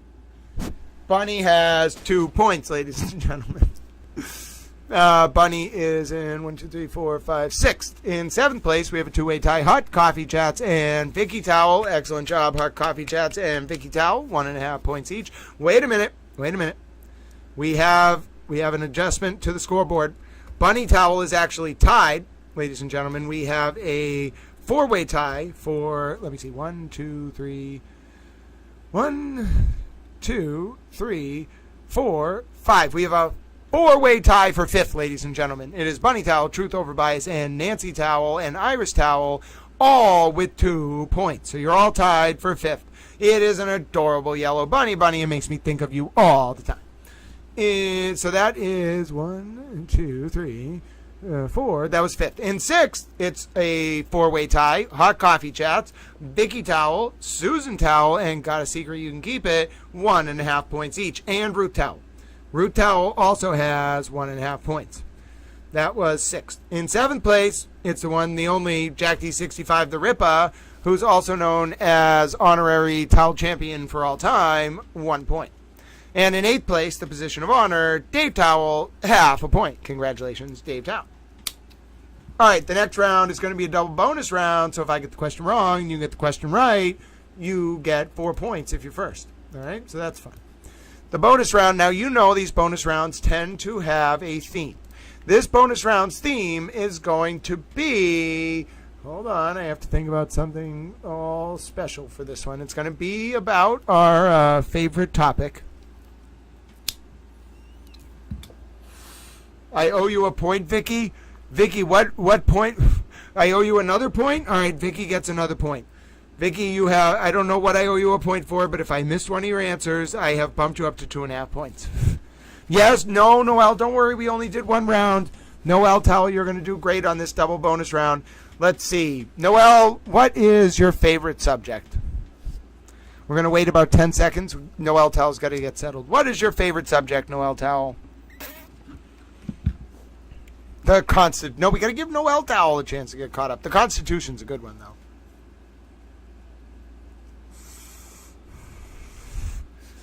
You owe me a point because I want one. Well, our coffee chats, that's different than if I miss one of your answers. I got to check to make sure I actually missed one of Vicky's answers, which is what she's telling me. We have an honor system. Desserts. Okay, Noel, we actually have a category called desserts. All right, so we're not going to, well, okay. I don't want to make that the double bonus, though. All right, so this is not a double bonus round. We will just do 3 rounds of towel trivia. All right, so we're going to do desserts, and this is not a double bonus round. All right, and then the next round will be double bonus. All right, so let me just make sure. I don't want to make it. I would be the type of person who tries to do a category about desserts and ends up spelling deserts. All right, now then I'd end up screwing Noel over. So it's not a double bonus category because I don't know a lot about desserts. Okay. But the category is desserts. Here we go. Not deserts. Desserts. All right. Well, you better run, Allie Towel. The category is... Well, you don't have to run. I'm kidding. The category is desserts. Here you go, Noel. You're going to kick butt, take names.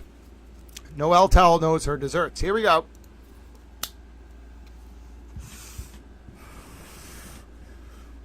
Which dessert is traditionally made using mascarpone cheese and ladyfingers? Tiramisu, cheesecake, baklava, pavlova. I don't know what either of those are. What's pavlova? It doesn't sound like baklava. I don't even know what mascarpone cheese is. No, it was tiramisu. It's not a double bonus category, but it's still a good answer. Who got it? Noel Towel just kicked our butt. Noel Towel just jumped on the board with 2 points. That's why we did it for you, Noel Towel. You are Super Towel. Ruth Towel, ladies and gentlemen, picks up another full point.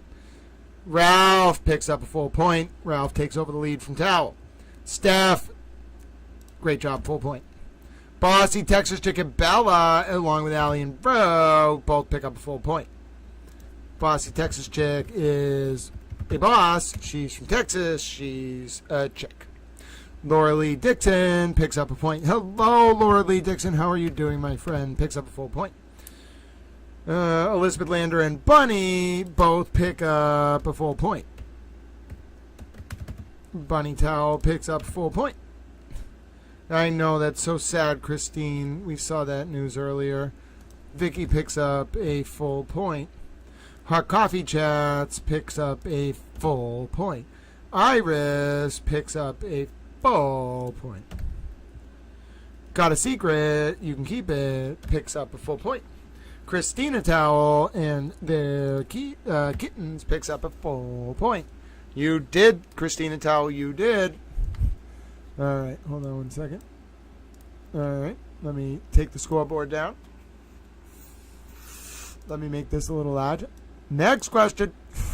Well, hold on. Next question. Good job, Noel. What dessert is primarily made from egg whites and sugar and often topped with fruits? Pavlova, brownie, macaron, gelato. Well, I don't eat any fruits. So I'm going to go with Macron because I had a girlfriend that liked that many, many years ago. Show me Macron. Damn it. I'm an idiot. Ruth Towel, ladies and gentlemen, picks up 2 points because Towel clearly knows nothing about desserts. Noel Towel, you have Sabotage Towel. I love it. Susan Swan picks up a point. Where are you, Susan? There you are, Susan. Steph picks up a full point. Where are you, Steph? You are Steph Towel. Steph Towel picks up a full point. And Ralph picks up a full point, extends their lead over Towel. Noel picks up another full point, jumping up the board. Elizabeth Lander picks up a full point. Nancy from the 508 picks up a full point. Where are you, Nancy? I saw you. Where are you? There you are. Bunny Towel picks up another full point. Bunny knows they're desserts, and they are a bunny towel. Vicky Moore picks up a full point. Hello, Bo. Bo, you know, indeed. Bo knows that they have a point. Allie and Brew pick up a point. Colleen Henry, hello, my friend. You know what that means. We're going to have to take a quick intermission after this because I have something to play for Colleen Henry. Truth Over Bias picks up a point. And Christina Towel picks up a point. I think the kiddies knew that. All right. Good. Now, we're going to take a slight. Hold on. We're taking an intermission. Not a very long intermission. Just a towel intermission. All right.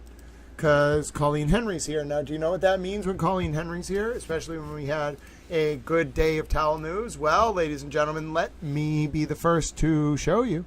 Yes, ladies and gentlemen, her name is Colleen Henry, and Buck is here, and I only just noticed him now, even though I said hello earlier. So what about this? Oh, hold on. Hold on. Hold on. I did bring up a post that had the word treat in it, but it was not the Twitter post I wanted.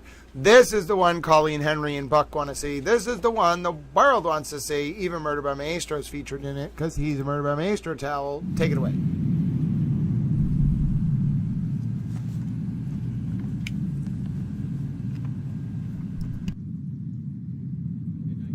You as well, Mr. Brennan.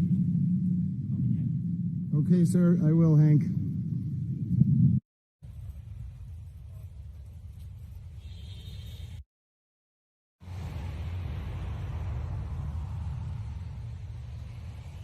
More time.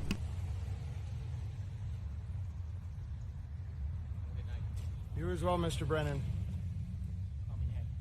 Okay, sir, I will, Hank.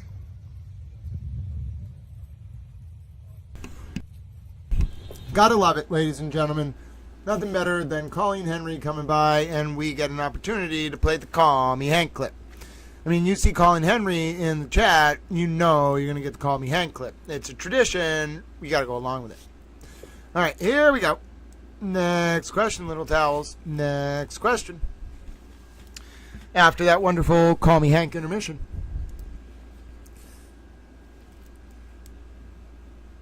All right, here we go. Which frozen dessert originates from Italian gelato recipes, often featuring a layer of crunchy nuts? Churro, tartufuro, pavlova, macron. Well, it's not a churro. We learned what pavlova is. It's not a macron. Show me tartufo. I got it. Steph, good guess. It's not a churro. Bossy Texas to Cabela. Pick up the full point. Noel Towel, so close. Picks up half point. Ruth and Truth Over Bias pick up half point. There's Truth Over Bias. There's Ruth Towel. Ruth Towel is Super Towel. Where are you, Ruth? Where are you, Ruth Towel? You're on my list. There you are, Ruth Towel. Elizabeth Lander got it right, as did Vicky. Good job, Elizabeth Lander. Good job, Vicky Towel.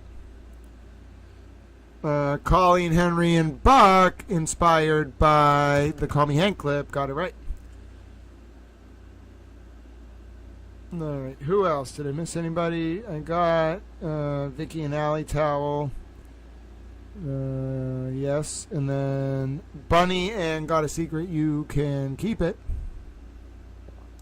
Bunny Towel and Got a Secret, You Can Keep It. Iris and Nancy from the 508 both get half a point.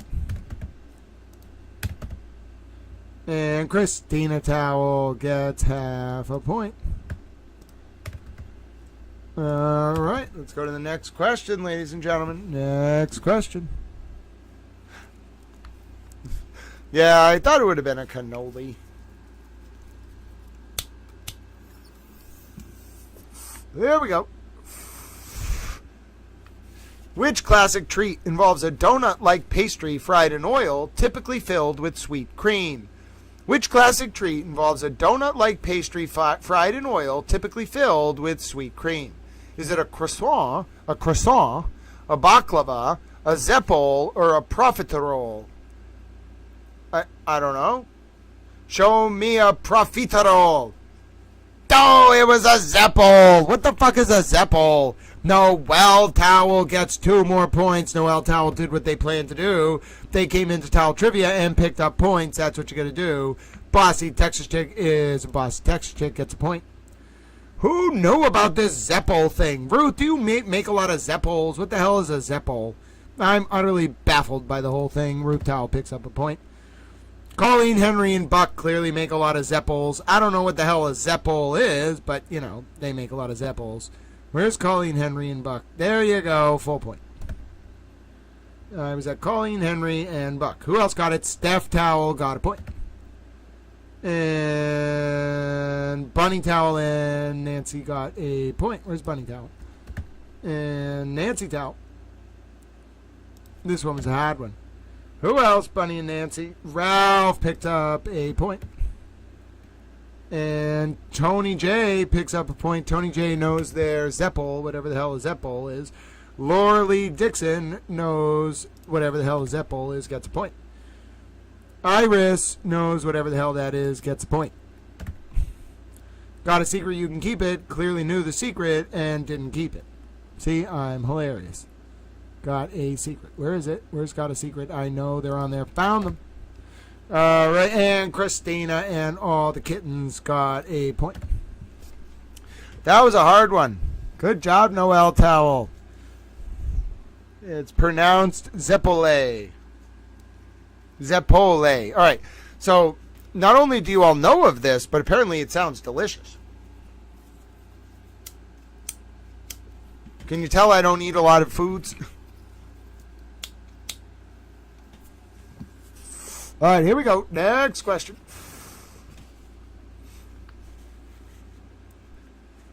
Which pastry is known for its delicate layers and originated in France? Is it the millefeuille, the baklava, the pavlova, or the tiramisu? Show me the tiramisu. Damn it. I'm an idiot. I'm an idiot, ladies and gentlemen. I'm an idiot. Steph Towel and Ruth Towel are clearly French. Steph, are you both British and French? Steph Towel gets 2 points. Where's Ruth Towel? Ruth Towel gets a point. Who else is clearly French? Damn French. Bossy Texas Chick, you and Bella are not allowed to be French. You are clearly Texans. Susan, you are allowed to be French. All right? You have a fun time being French. Allie and Rue, you cannot be French. We need you in America. Sorry. Nancy, we need you too, but you can be French because it sounds like you like the French people. You're a Francophile. Elizabeth Lander, if you like the French, you can go to France. I mean, it seems like a nice place to be. You may as well go there. I mean, you have to come back, though. We need you in America. Laura, if you're American. Laura Lee Dixon, have a good time in France. It's a beautiful place. Truth over bias, you can go to France too if you want to. It's beautiful. Great job. You all deserve to go to France and become French. All right? We now are aware you're all French. Damn French. As long as you're not commies, that's fine. What type of dessert consists of a creamy filling baked in a crust and often topped with fruit? Is it a flan, a bundt cake, a panna cotta, or a cheesecake? What type of dessert consists of a creamy filling baked in a crust and often topped with fruit? Flan, bundt cake, panna cotta, or cheesecake? Show me bundt cake. No, it's cheesecake. How dare you? It should be bundt cake.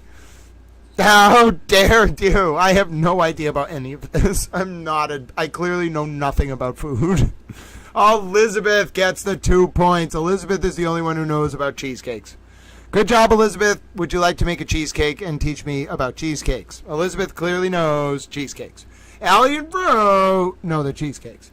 Who else? Nobody else knows their cheesecakes. Christina Towel knows her cheesecakes. All right, you know what I'm saying? Some people know their cheesecakes. I don't know my damn cheesecakes. All right, some people do. All right, Elizabeth Lander is clearly the cheesecake woman. You have questions about cheesecake, you just go to Elizabeth Lander and you'll learn about cheesecakes. Now, I don't know anything about cheesecakes.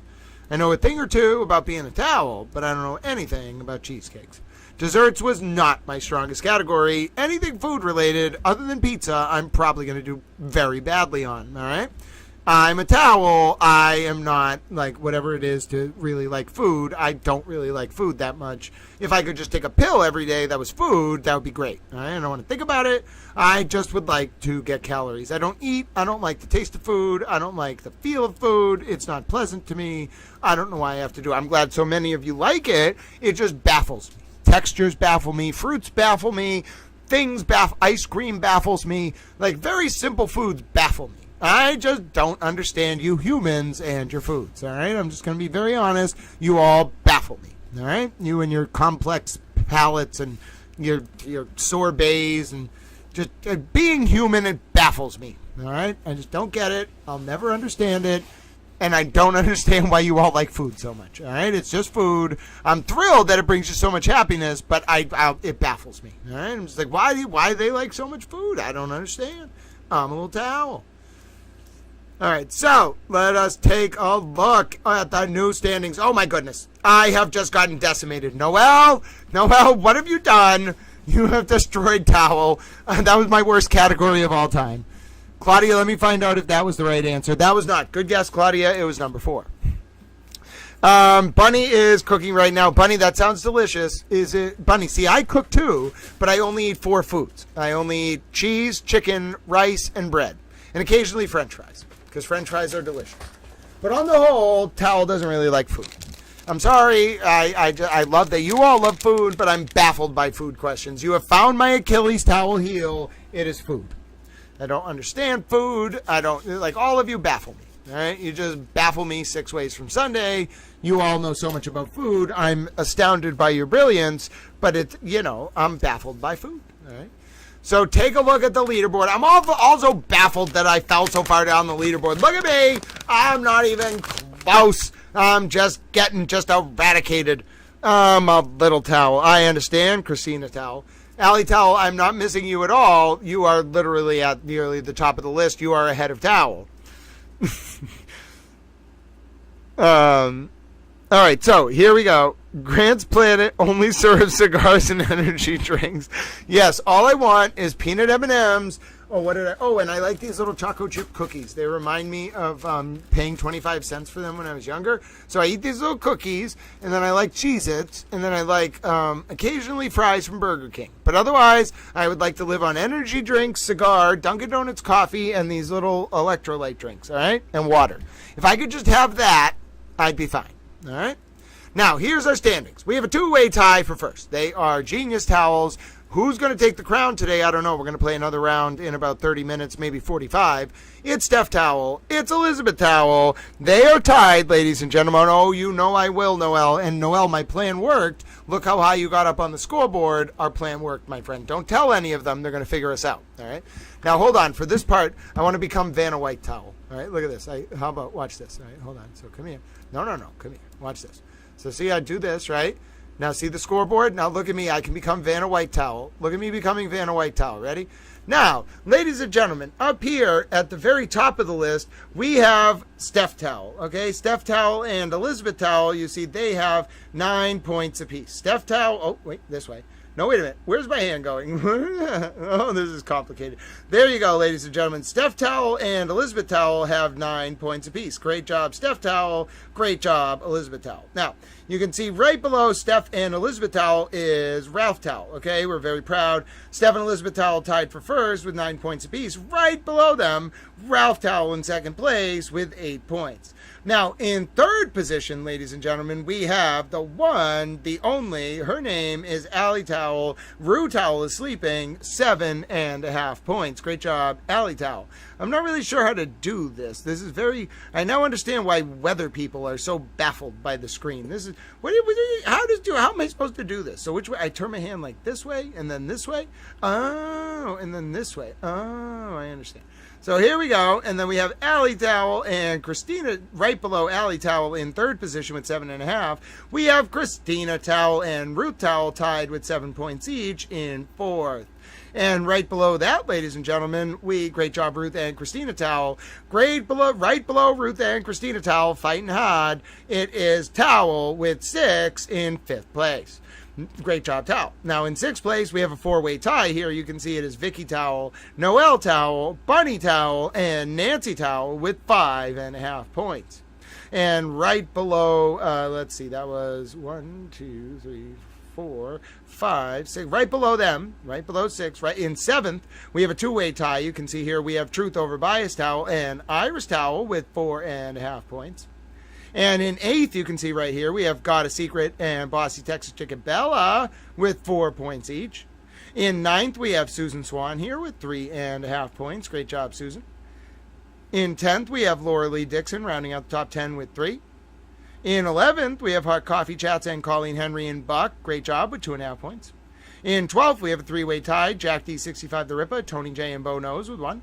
And in 13th, the position of honor, we have Dave Towel with 0.5 point. How'd I do? You can call me Towel Vanna White, ladies and gentlemen. Look at that. I did the whole list. Oh, no. I did the whole list. I went down it. Did you see me pointing to them? Look at how big I am on the screen. I'm a little towel. Oh, I'm hilarious. You like my little towel tattoo? Oh, I'm a little towel. You see what I mean? I've been inside for like 8 months. All right. How fun is that for me to be a little towel? All right, here we go. All right, let's do one more round, then we're going to watch this interview with Mr. Conclave, which I think is apropos in light of tomorrow's sentence. All right, in the Kohberger case. Did you get all of Claudia's points? No, Steph, she was so far behind. Unfortunately, I couldn't tell what points she had, if any. It was too hard to tell what questions she was answering. So, unfortunately, if Claudia was answering questions right, they were so delayed. So, Claudia, you might have to not use a number and actually write the word out because you're about 60 seconds behind, my friend. Yeah, I do like difficult categories, and we are about to do a difficult category. They're Vanna White arms. I've been inside for 8 months. You know how long it's going to take me to tan? I would have to burn my arms to get them to tan.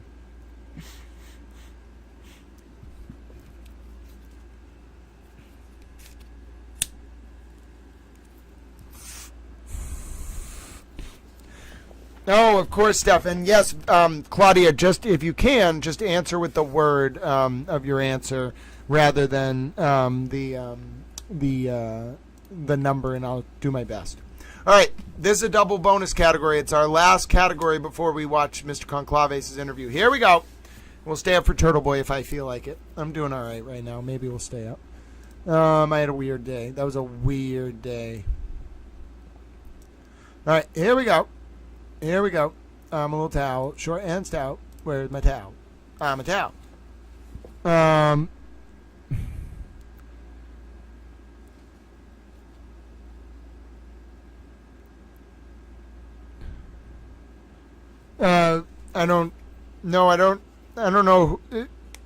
not sure. I can't tell what's going on with the scorekeeping discussion, but I wasn't commenting on anyone about that, so don't worry about it. Everybody's fine. All right, I got a different category. It's got to be something hard. It's got to be something that's going to challenge us. It's going to be... Let's see.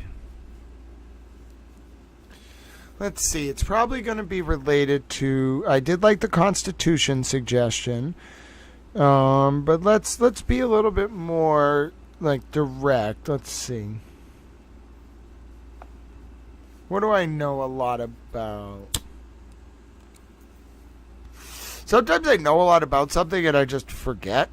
And I'm like, oh, yes. That is a good category without even me realizing it. All right, let's do the Constitution. The United States Constitution. That's not how you spell Constitution. It might actually be how you spell Constitution. Spelling is not always easy for me. I was raised on spell check. All right. So it's going to be the United States Constitution. I spelled Constitution wrong because there's no spell check for some reason. All right, here we go. This is a double bonus round. So if I get the question wrong, you can get up to 4 points. If I get it right, you can get regular points. I can never get bonus points, so that's the peril of being towel. Here we go. First question. What year was the U.S. Constitution ratified? 1790, 1801, 1776, 1788. Oh, goodness. Took a while to ratify it. It's either 88 or 90. Show me 1790. No, I should have gone with 88. That was my initial guess. Who's going to get all the points? Nobody knew. That was a tough one. Ooh, that was a tough one. It was ratified, not proposed.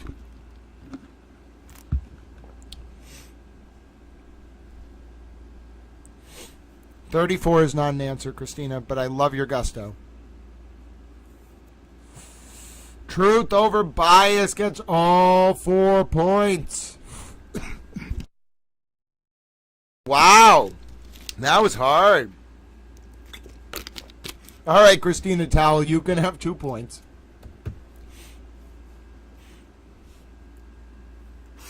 Yeah, she might have to hit the live button, Steph, on her YouTube or refresh.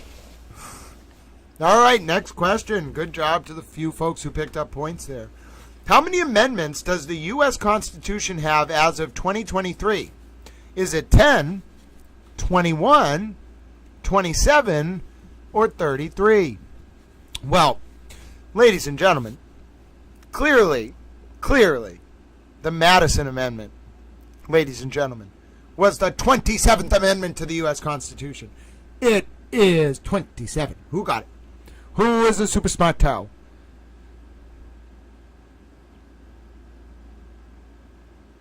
Wow. All right. Come on, little towels. Susan Swan redeems my faith in America. Susan Swan gets a full point. Oh, come on, you constitutional scholars, you. Colleen Henry and Allie Towell get half point. They're both constitutional scholars. Great job, Colleen Henry. Great job, Allie Towell. Great job, Truth Over Bias. Great job, Vicki Moore. Vicki is constitutional scholar, but she's Canadian. Yes, Claudia, we're so glad you're back live. Not a problem, my friend. We were a little confused because we were trying to keep track of your answers. All right. Allie, I'm very glad with your that you're so honest, my friend. Next question.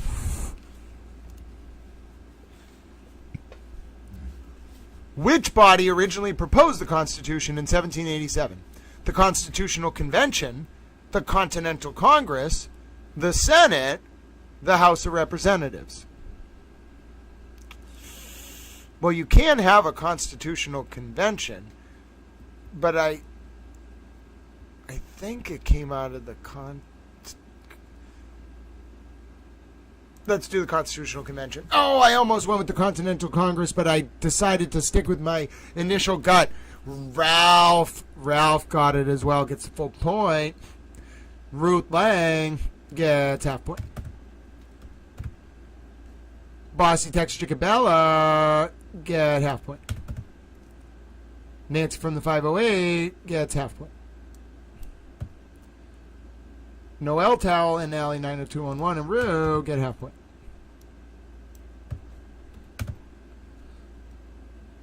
Elizabeth Lander and Vicki Moore get half point. Elizabeth's in the lead now. Everyone's chasing Elizabeth Lander. Could get her first crown today.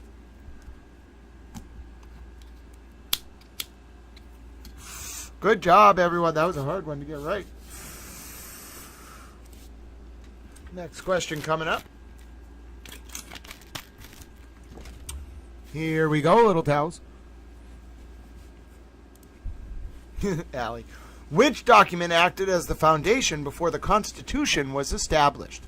The Federalist Papers, the Bill of Rights, the Magna Carta, or the Articles of Confederation? Well, we know Jay-Z wrote the Magna Carta Holy Grail. That's not actually what the Magna Carta is. Now, it could be, the Federalist Papers were not a document. They were multiple documents, so it's the Articles of Confederation. Yes! Ladies and gentlemen. But Ralph's a constitutional scholar. Great job, Ralph, picking up a full point, jumping into the lead. Nancy from the 508, picking up half a point. Allie and Bro, constitutional scholars, picking up half a point. Christina Bunny Towel is Bunny. You are both a Bunny Towel and a constitutional scholar. I knew it. Can't hide from me, Bunny Towel. You were born to study the Constitution. Just like Christina Towel and Truth Over Bias Towel. Truth Over Bias Towel jumped up like to the top of the leaderboard this round. Vicky Moore Towel nailed it. She's Vicky Moore. She's Super Towel. And got a secret, you can keep it. Got half a point. Well, Allie, if you admit you knew it, I mean, then you must know it, because when you cheat, you just cheat. So you admit to cheating. So, all right, here we go. Next question.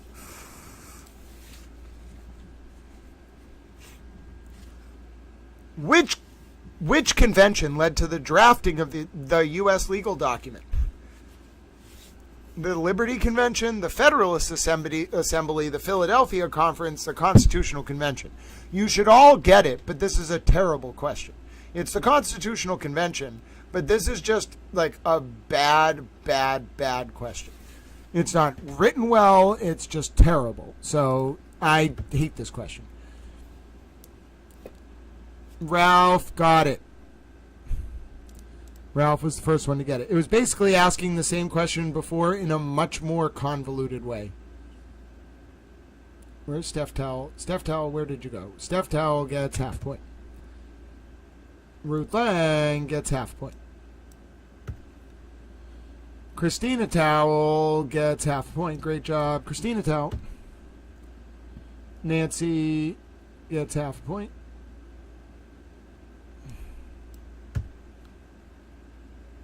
Got a secret, you can keep it, gets half a point. Allie and Truth Over Bias both get half a point. Elizabeth Lander and Vicky get half a point. And Bunny Towel gets half a point. All right, excellent job, folks. Next question. Which principle ensures the division of governmental powers among branches? Limited government, separation of powers, checks and balances, federalism. I mean, that's a tough question because it's technically 2 and 3. But I'm going to go, it's the principle of separation of powers. Yep, that's a really hard one because 2 answers are technically right. Ruth, good guess. Ruth gets a full point. Steph gets half a point. Nancy and Noelle get half a point. Where's Noelle Towel? Where's Nancy Towel? Nancy and Noelle get half a point. Who else?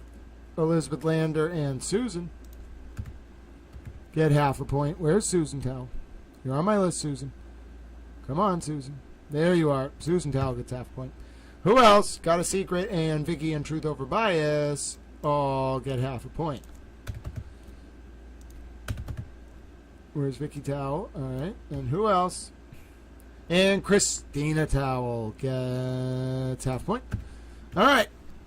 We got another question? Nope, that was it. All right, let's take a look at your scores before we watch Mr. Conclave's interview, and we'll see if we're going to stay up to watch some Turtle Boy with some Towel commentary. What's Turtle Boy going to say about today? That's certainly going to be interesting. All right, here we go. This is your scoreboard, ladies and gentlemen. Now, hold on. Let me just make sure everybody is on the scoreboard. Yep, here we go. Your current scores, ladies and gentlemen. Towel Vanna White going to take over the screen again. Hello, I'm Towel. Now, as you can see, up at the top here, ladies and gentlemen, oh, look at that. Look at me. Up at the top, we have Steph Towel, ladies and gentlemen. Oh, no, I'm wrong. Watch me sort your scores in real time. So, in first position, we have Ralph. This is how I do the score sorting. I do it all manually. So you can see Ralph Towel's up there. Now, Steph Towel's got to drop, right, because Steph Towel's below Elizabeth Towel. Now I got to bring Christina towel up, all right? So I delete that, move Christina towel up there, all right? Now I got to grab towel because towel somehow did okay that round. Oh, I'm tied. I got like 5 out of 6 right.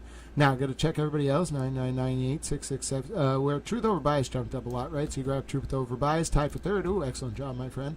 Then you look around. Okay, you got 7. That's bigger than 6.5. So you jump that up here, right? And then you jump down. Irish towel's got to drop down just a little bit to make room for Bossy Texas Chick towel. So see what I mean? Then delete that. Susan towel's got 5, so jump up a little bit, and then you just keep making sure everybody else is in order. 1, 1, 1 half. All right, 3 is bigger than 2.5. So there you go. And see what I mean? Now we're sorted. See how rapido towel's mind works? Muy rapido. So up at the top, ladies and gentlemen, it's a two-way tie. Little Towel and Ralph Towel. First place, Ralph Towel is tied with Towel for first place. Excellent job. Ralph Towel, kicking butt, taking names. In second place, ladies and gentlemen, you can see right here, we have a ferocious piece of competition. We have a two-way tie. It is Elizabeth Towel and Christina Towel tied for second, 10.5 points, ladies and gentlemen. Oh, sorry. It's a three-way tie for second. Truth over Bias Towel also has 10.5. So in first, Towel and Ralph 11. In second place, Christina Towel, Elizabeth Towel, Truth over Bias Towel, all with 10.5 points. Then, in third place, still on the podium, but it's ferocious competition, Steph Towel, ladies and gentlemen, 10 points. Great job, Steph. That's the podium. In fourth place, right off the podium, but close to medal position, it's Allie and the Sleeping Rue Towel, 9.5 points. In fifth place, ladies and gentlemen, right below Allie, but close to the podium, it's Ruth Towel with 9 points. In sixth place, competing for every point, right off the lead, it's Vicky Towel with 8 points. In seventh place, serendipitously enough, it's Nancy Towel, 7.5 points. Excellent round so far, Nancy. In eighth place, we have a two-way tie, 6.5 points each. Noelle and Bonnie Towel. Great job, Noelle. Great job, Bonnie Towel. In ninth place, we have Got a Secret, You Can Keep It. Got a Secret, Can You Keep It? Got a Secret, You Can Keep It. 5.5. Great job. I believe that's 8, rounding out the top 10. In 11th place, right outside the top 10, great job, Susan Towel, 5 points. In 12th, it's a two-way tie, Bossy Texas Chick and Bella, along with Iris Towel, 4.5 points each. In 13th, it's a two-way tie between Colleen Henry and Buck and Laura Lee Dixon, 3 points each. In 14th place, Hot Coffee Chats, 2.5 points. Great job, my friend. In 15th place, three-way tie, Jack D65 the Rippa, Tony J, Bo Knows, 1 point apiece. And in 16th place, the position of honor, Dave Towel, half a point. Hold on. All right, this is what we do in those situations, J Towel, because I know you sometimes come in late. J Towel, 5 bonus points for being a lovable towel. All right, J Towel. So you now have 5 bonus points, and you can see here. Hold on 1 second. We will keep playing in about another 45 minutes, but you can see, J Towel, it says 5 bonus points for being a lovable towel. Well, there you go, folks. That was our first round of towel trivia. We'll have our next round, depending on if we're going to watch Turtle Boy's show at 9, which he might. I think he's going live. We'll have our next round coming up in just a little bit. So for now, let's take a look at the Mr. Conclave's interview with Ashley Banfield. I will step down from the screen for a little bit, and we will do more towel trivia coming up. So no victors declared just yet. And again, thanks everyone for playing that round. I had a fun time. You had a fun time. I thought oh no, I'm gone. There I am. I thought it was an enjoyable experience. All right, so here we go. Let me get the Mr. Conclave's interview, and here we go. And I know that it's hard for me to say this name. I'm trying so hard. I promise.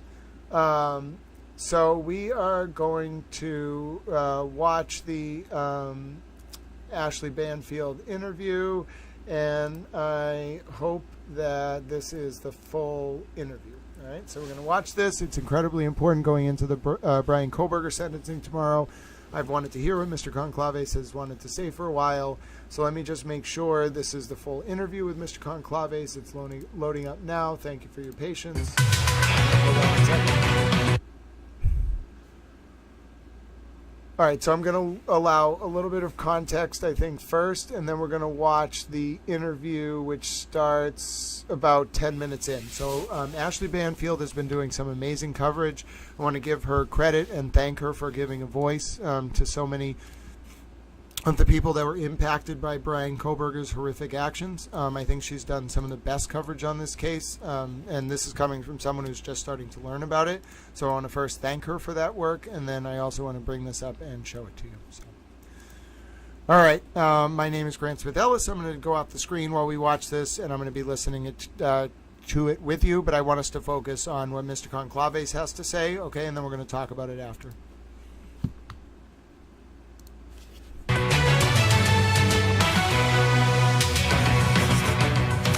Hi, everybody, and welcome. It is what I like to call Friday Eve. That does not mean that it's Friday. It means it's Thursday Eve before Friday, which is always a great prospect, right? You're almost at the end of the week, and boy, was it ever a big day. Big day for the true crime community, because something we've been waiting for 2.5 years finally happened.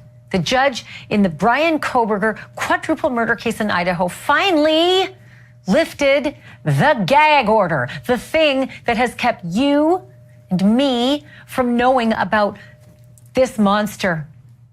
What he did, why he did it, why he picked those 4 kids, how he went about those hideous and atrocious murders. But do not hold your breath that you're about to get an avalanche of information, because as always, there's a hiccup. I'm going to explain it all to you, and it actually does make a lot of sense, even though it's hard to hear. But long story short, you will get most of the information. It just might take months, and it will certainly take another week before you get much of anything. I'll explain all that in just a moment, but then I've also got this. There is a little, quiet, serene, bucolic community in the state of Maine where people go for the, I don't know, beauty of it all, family environment, the community. But when Sunshine Stewart was murdered out on her paddleboard, all that was shattered, and everyone wanted to know, who did this? It doesn't happen here. Well, it turns out last night they hauled somebody in. And wouldn't you know it, the community should feel a lot better if they got a murderer on the loose back behind bars. The problem is, they won't say who it is. And they won't say much of anything else about the guy they hauled in. I will explain all that in just a moment. And then if you were just watching Leland, it's the cringe video I literally cannot stop watching. You know, cheaters usually hide in public, but this couple decided to go into a very, very public environment, a concert venue where Coldplay was playing. And as Chris Martin does, he likes to spotlight his fans in the stands. Here's how it went for the happy couple. Yeah. Oh, look at these two. All right, come on. You're okay? Oh, what? I always love the fact that there's like a 2-second delay. So they're going about their business before they actually know their business is everybody's business. Here's the question. You heard Leland when he put up the statement that the CEO blamed Coldplay, blamed the Jumbotron. Does he have any right to do that? Does he have any right to be angry at a spotlight that suddenly showed his very private moment? I'm going to explain all that for you in just a moment. Let's start here, though. For the first time since January 2023, which was just after Brian Kohberger was arrested, attorneys, police, and other officials connected to the Idaho quadruple murders are finally free, legally free, to talk about the case in public. On camera, online, in print, in the town square, wherever and however they like.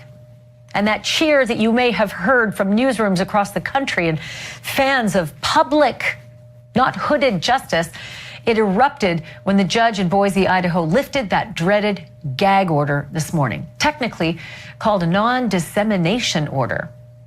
Whatever you want to call it, it's kept all official sources on the perplexing murder case muzzled for 2.5 years. The point was, and it was a good one, to keep Kohberger's jury pool from becoming tainted with too much information, both good and bad, that may or may not be allowed into evidence.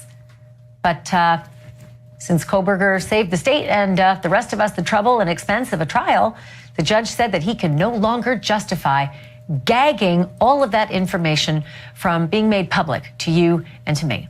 And furthermore, he said, at this point, quote, the rights of the public to information in this case are paramount.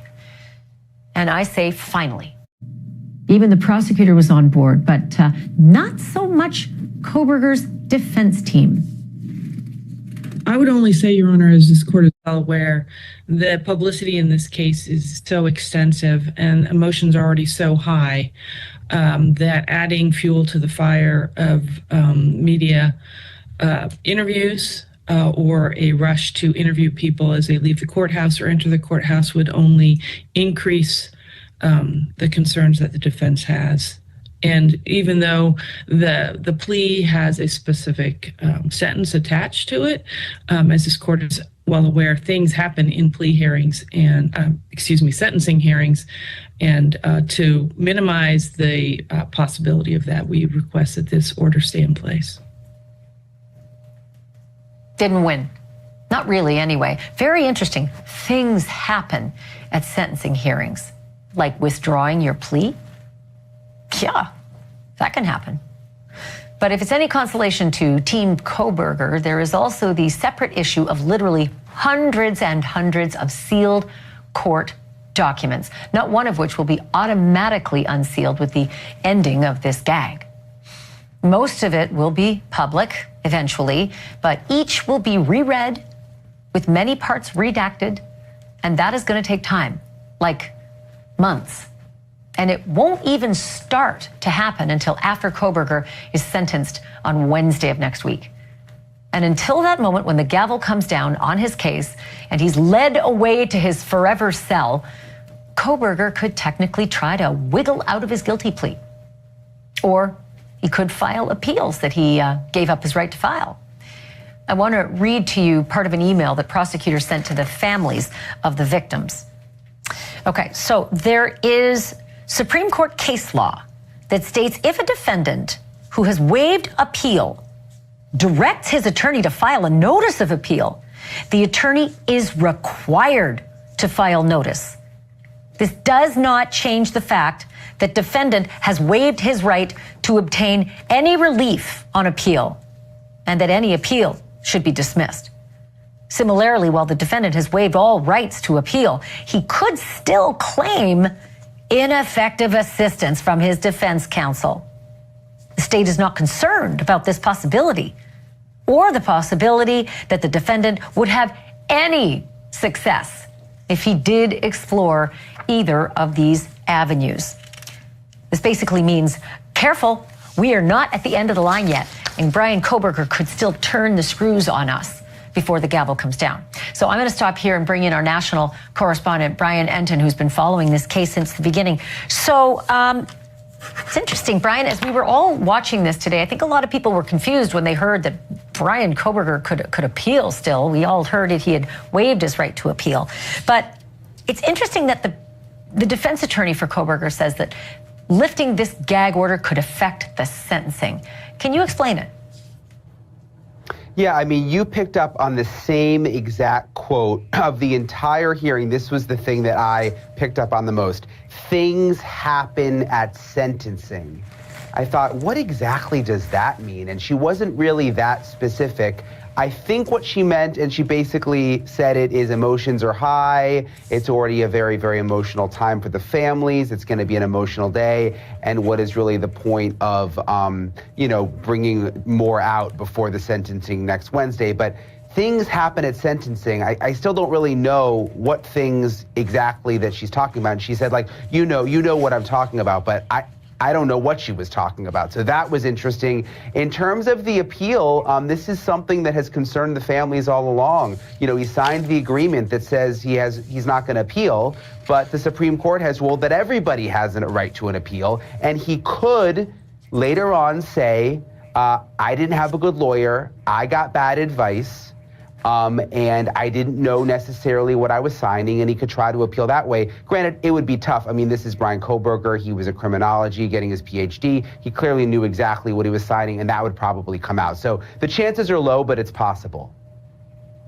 Yeah, that collective cacophony that you hear in the background is all of America laughing about the idea that he would even raise the issue that his attorney, Ann Taylor, was ineffective. I have never seen an attorney be more effective on his behalf, including just yesterday, Brian Enton. Yesterday, she filed a motion saying, you know what? I think we need to be careful here. I've got to protect the process. I have to be a good lawyer and make sure that he is protected all the way through to sentencing, including the issue of ineffective assistance of counsel. So sorry, Brian, if that's your idea, it's a stinker. You're never going to prevail there. Okay, the thing that also stood out to me in some of the motion that Ann Taylor and the defense team filed was she pointed to danger. She said there are threats to Brian Kohberger, to Brian Kohberger's family, and to court staff. Didn't say what the threats were or who among the court staff, but I found that pretty surprising. Yeah, I mean, look, everybody involved in it. Talk to the victims' families. They are all getting threats. They get harassed all the time. There's these conspiracy theorists out there. There's awful people online. You see them, Ashley. So I wasn't that surprised by that. Again, I don't know if you heard this, but the judge made a point of saying, we're going to make sure that Brian Kohberger's parents have security when they come in, and they'll come in a special way, and we'll make sure to protect them. I know for a fact that not all the victims' families got that kind of treatment. So the judge has really gone out of his way, I think, to protect the Kohberger parents. And I'm sure they have received threats. Everybody in the case has. I think Bill Thompson, the prosecutor, as well. This is a part of the case. My name is Grant Smith Ellis. Just so you know, first of all, Ashley Banfield is an excellent interviewer. Some people have been saying they think that Little Towel does a good job. No, like I'm learning right now from Ashley Banfield. I hope you all are appreciating the opportunity to see like an expert journalist doing an interview. And the other thing is, this is the lead up to the interview with Mr. Conclave. And so this is like, I'm learning so much about, it's not, if you have an interview, like this is so helpful for me. Not only are these two, Ashley and the guest, talking about this case in a way that's very insightful, but it's so helpful for me to understand analytically. If I'm going to have a guest on, I can also have like another guest on to talk about like say the guest is someone who's like at the center of a story. Okay, but I could have another guest on as like the analytical foundation. I don't have to do the foundation alone. I'm starting to I like this a lot. I'm glad we watched this. Thank you so much to, I think, Vicky Moore for initially sending this along. I believe we were sent it by a few different folks who wanted us to cover it, and I'm glad we're doing it. It's intense material to cover, but it's helping me learn a lot about how to present interviews and also about the case. So. As the judge, he said people reached out to him directly. He said that at the appeal hearing. And can I just say, Brian, you and I probably both are on the same page with this, but anybody who's suggesting that Brian Kohberger's parents should be threatened or his sisters should be threatened, there is one person who did this horrible thing. There is one person responsible for this horrible thing, and it is Brian Kohberger. And anybody who takes it out on anyone else is not doing this democracy of ours any favors. That is the face you should hate. That is the man who is fully responsible for what happened. Brian, I know you're going to be busy until sentencing, so thank you for this update. I do appreciate it. Also, I want to let you know here that Steve Gonzalez, whose daughter Kaylee died when Kohberger used a K-bar knife to kill her, he has fiercely opposed a plea agreement that spared that killer's life. And he wanted all of the case files and the court orders released before the murderer's sentencing, so that he and his family could know what happened to Kaylee and then prepare and craft their victims' impact statements accordingly. And that's not going to happen now. He's not getting that information. And he's angry with the prosecutor, Bill Thompson, for the way that all of this has played out, even today's quote-unquote unsealing. And I had an opportunity to speak just a little earlier today with Steve Gonzalez for my Drop Dead Serious podcast. Here's our conversation. Steve, what was your reaction to the decision today that the gag order will be lifted, but the motions won't be unsealed? Not yet, anyway. You know, we requested for basically Kaylee, what happened to Kaylee. So I know her sisters want to do a victim statement and address the exacts, some of the things that happened to her. And they basically wouldn't share any information with us on, what happened to her. So I'm pretty used to how ridiculous, not just a gag order, but sealing something that has nothing to do with the victim's rights. It's all about, hate to say it, but it is a lot to do with the media and people being put on cameras and not knowing what to say, or things coming out that they didn't mean to say, or just didn't have a good explanation of what was going on. So they wrap this seal thing around trying to pretend like they're, trying to protect people and doing all that. But they gave out people's initials at the very beginning. So it's just a dog and pony show that we're supposed to pretend like, like there's top secret information inside these docs. It's pretty gross, and we're fed up with it, and we're glad that it's over. And we just, you only got one time to be able to be a victim's advocate and say what you need to say and to address the courtroom and everyone in Idaho. And they're not gonna let us know exactly what happened. So it's just terrible. You're gonna go in there, we're gonna make statements, and we're like, we don't want to say anything inaccurate. We want to make sure everything we say is exactly truthful. And it's one of those times where they could bend the rules, but they don't. I seem to recall there was some discussion that the judge was going to meet with families and tell you privately things that were going to be released in the gag order. Is that still a possibility, or is there no discussion of that? There's no discussion of that. We just, Shannon just sent him an email and just said, are you really going to make my clients go through 3 different agencies to get this information that they want to see, like go through Freedom of Information Acts for the state of Idaho, for the county of Latah, and then, there's federal ones as well. There's even other states. So it's like they could make it happen, but clearly the willpower isn't there. I don't think they really want anyone talking to the media and questioning. Remember, these people said that it was a crime of passion, it was targeted, and it was isolated event. All this language, and then they even said, you're gonna have to trust us. You're just gonna have to wait and trust us. And now we've waited, and it's like, no. Well, there was no connection whatsoever that we could establish. So how do you get isolated? How do you get targeted? So I think it's more about covering up some of the mistakes that they made. They don't want to talk about destroying the crime scene and how questionable that was. So they just say, well, we're gagged, and now that the gag's over, you guys aren't going to know exactly what we were talking about during the last 2.5 years. Was there any contact made or any overture at all from the prosecutor's office, the victim's rights advocate that's supposed to be associated with you, about the process going forward now in order to find out more information? Have they at least guided you? Will you have a better shot at getting information than someone like me? No, they don't like us. They don't like the fact that we question their authority. They don't like the fact that we talk to you guys right now. So I don't think they'll help us at all. They'll try to make it as most difficult as possible because we bring a huge spotlight.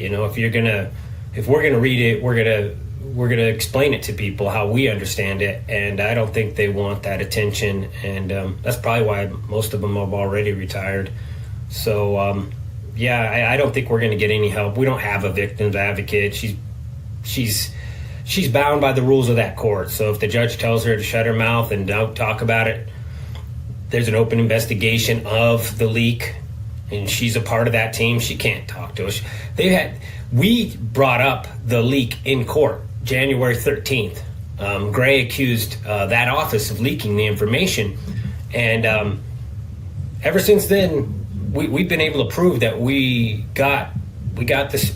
We knew about the sheath and the DNA, CODIS hit, all that stuff before. And you think if there's an investigation, why hasn't anyone ever called us and asked us where we heard it?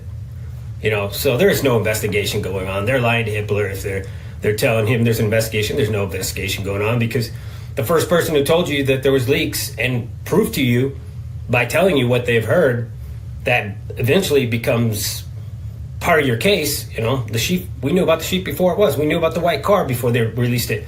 They never came and asked us who told us that information. They didn't even try. So, who was it?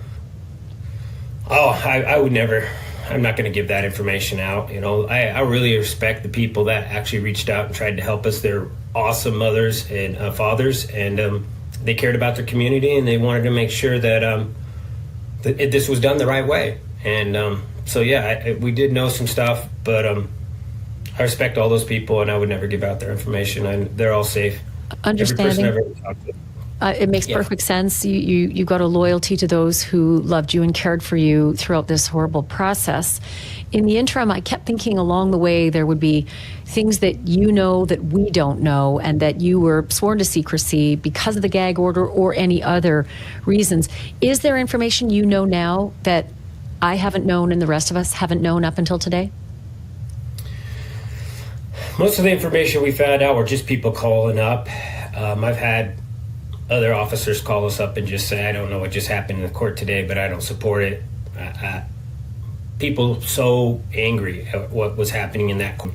This individual was sexually motivated. I don't care what Thompson said. They've got a plan for him. They've got a job role for that man. And it's not every day that you get somebody who wants to be a police officer, is dying to be a police officer, is literally talking to them every single day about how he was going to be a police officer. It's not every day you get a master's degree in criminology that is going to go into prison, and they're going to leverage that. That's what they're interested in. They're not interested in him being locked up in 23 hours of solitaire where he's not going to be able to have any influence. They want him to go in there and actually have influence and work with them. And be a resource for crime fighting in the future? Yeah. His fantasy was to be an officer, or the earliest one was like a Green Beret or something like that, a Ranger. So this guy's had like these grandeur visions of himself since he was just a little kid.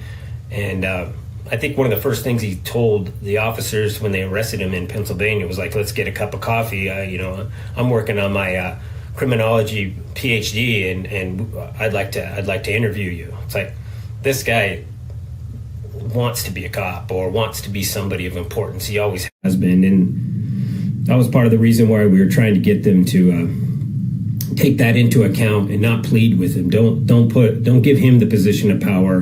Basically, dictate the terms to him and say we're not going to accept this unless you prove who you are. Still fascinated by the comment he made upon arrest. Have you arrested anyone else? Thinking, is he throwing a red herring in? Is he really curious about other possible suspects? But I'm very curious about what you just mentioned, that coming out of hearings, there would be people who would call you and say, I don't like what's happening in that courtroom. I know what's on his phone. I know. What did you learn from those phone calls without divulging who it was who called? Just weird porn fetishes, but two of the fetishes were in that room. Drunk, passed out girls and gagging girls. And those are two things that were part of that crime scene. For Thompson to say that there was no sexual assault, of course there wasn't. He didn't have enough time. Somebody came up there. But why are you defending somebody who just killed 4 people? Why are you not even making him stand in the courtroom and admit that he killed 4 people? I mean, it's upside down world sometimes when you go in those court systems and they're literally, oh, you've been so respectful. You can sit down when you plead guilty, with a yes and no answer. So we're just glad to be done with it. We're glad to move on. When you said drunk, passed out girls, gagging girls, was there something that happened at the crime scene involving gagging that you heard? Yeah. That's what we've heard. That's why we'll want to get all these facts straight. So we don't want to have a statement that isn't accurate. But when you have a prosecution that just is okay with covering everything up and not telling you what's going on, it's hard to be accurate. And they've criticized us for not being accurate on certain things. And it's because we're not getting the facts. Parents shouldn't have to beg to know what happened to their kid the last 24 hours of their life. We figured out everything that we could. We got the grub truck video before they did. We got the white car. We got the 112 surveillance even before they got it. We were the ones that tell them to go to these cameras and pull them off. I'm sure they already were going to do that anyway, but we got it before they did. So they were just concerned that they weren't in control and we knew too much stuff, and it's unfortunate. Did someone with the investigation describe that Kaylee or Maddie was gagged during this horrible crime? I was told that by somebody in I can give that out. That was Babbitt. That was Babbitt who gave that information. What did she say? And just for our viewers right now, Kathy Babbitt. There was some damage around her mouth right here, like somebody had pressed in and tried to keep her quiet. That is information we had not heard before. Just want to let you know something before I mention anything more about Kathy Babbitt, the coroner. I've just gotten confirmation that Steve and the family will all be at the sentencing. There was some question about it before. He was so upset at the appellate or the hearing for the plea bargain that he walked out. And there was some concern that maybe he had a conflict with his child's school. And now I'm being told they've got a plan to reserve 10 seats for the Gonzalez family in the courtroom for sentencing next week, and that Steve and his wife Christy and Kaylee's sister Olivia plan to make statements. Now back to the coroner, Kathy Babbitt, the Latah County coroner, somebody we spoke with shortly after the murders, you might remember. I remember her confirming to us on this show that all of the kids had been stabbed repeatedly with a large hunting knife and that they were in their beds when they were murdered. I just want to say my great thanks to Steve Gonzalez. You could hear he was on his way out of the house, so he did that interview as a real favor. You can hear the rest of our conversation on my Drop Dead Serious podcast, which drops literally right this minute. All right, we're going to listen to that. I want to give, I didn't love how the interview turned. It started out one way, all right? So it started off, I thought it was good. But there was some, as Bossy Texas Chick and others are pointing out, there was some stuff in there where I was like, okay, he doesn't want to answer, and that interview tactic that was a little intense. So exactly. I didn't like how there were some points where I think Mr. Concalves wants to explain certain things because he feels like it's being covered up, but then she's kind of pushing for more details than just what he wants to share. And he had a very clear kind of line, and he held to it, but she was pushing. That case, it's so sad. It's like I don't understand why the prosecutor was withholding some of this information. I don't get it. What he's saying is that, and there's clearly indications that this that this crime was targeted. Okay, there's indications from other news articles. I believe LS shared the article. We looked at it on stream last week, and let me see if I can bring it up again. It has exclusive information related to this, and it talks about how I think Kohberger had asked a girl out, might have even been Maddie herself at work, and it was very creepy. And there's a connection to obviously the Papa Rogers account, because Elliot Rogers, either someone involved in his life or one of his victims was named Maddie. And so there's just all this weird stuff about Brian Kohberger. He wasn't just weird in that he committed a crime of opportunity that's horrific. He was weird in that it was a tribute to friggin' Elliot Rogers of all people, the most messed up human being you can possibly imagine. Literally, someone who was proud of just ruthlessly murdering women. It was like one of the most horrifying things that I think we've seen recently in the United States. Just somebody who has like no respect, like looked at as just a complete worthless, like, I mean, I think he's dead. But for some reason, Kohberger like worshipped this guy, which is just horrifying. And by worshiping this guy, Kohberger, I think, was methodical in what he was doing. It was not just like observing. It was not just picking a victim because she spited him. He was like doing this like tribute to this like monster. It's the most horrifying thing I've can think of, and I don't understand. And I share the Maddie's father's sentiments. I don't understand why the DA is just like hiding half the facts about this. Whatever the full facts, if it was an homage to this crazy man, that ridiculous, like ruthless monster, whatever his name was, Elliot Rogers, then say it. Why should people be deprived? Why should the families be deprived of the information? So, my name's Grant Smith Ellis, and what I want to do here is I want to watch one thing before we go to that full interview. I'm going to try to stay up till the Turtle Boy interview at 9 and comment on it. We'll see how that goes. I want to watch something that LS sent in, which is a David Wilson interview about Kohberger from about 2 weeks ago. Now, if you know LS Towel, they are a very smart towel, and they, I am not good at keeping track of my emails, but they always send very interesting clips. So does Vicky Moore. So does so many other super towels, and LS sent, of course, Harvard Yard Towel. Harvard Yard Towel calls me in the middle of stream sometimes and is like, "Are you okay?" I'm doing good. I love that, though. We have to have, and Steph Towel as well. So, but one of the things LS introduced us to is Dr. David Wilson from the UK. And, oh, yes, I also have the article that shows the inside of the house, but we're not going to look at that till later. So this is our interview with Dr. David Wilson. Now, before we listen to the full interview with Maddie's father, let us listen to the interview with Dr. David Wilson. All right. Thank you to LS for sending this along.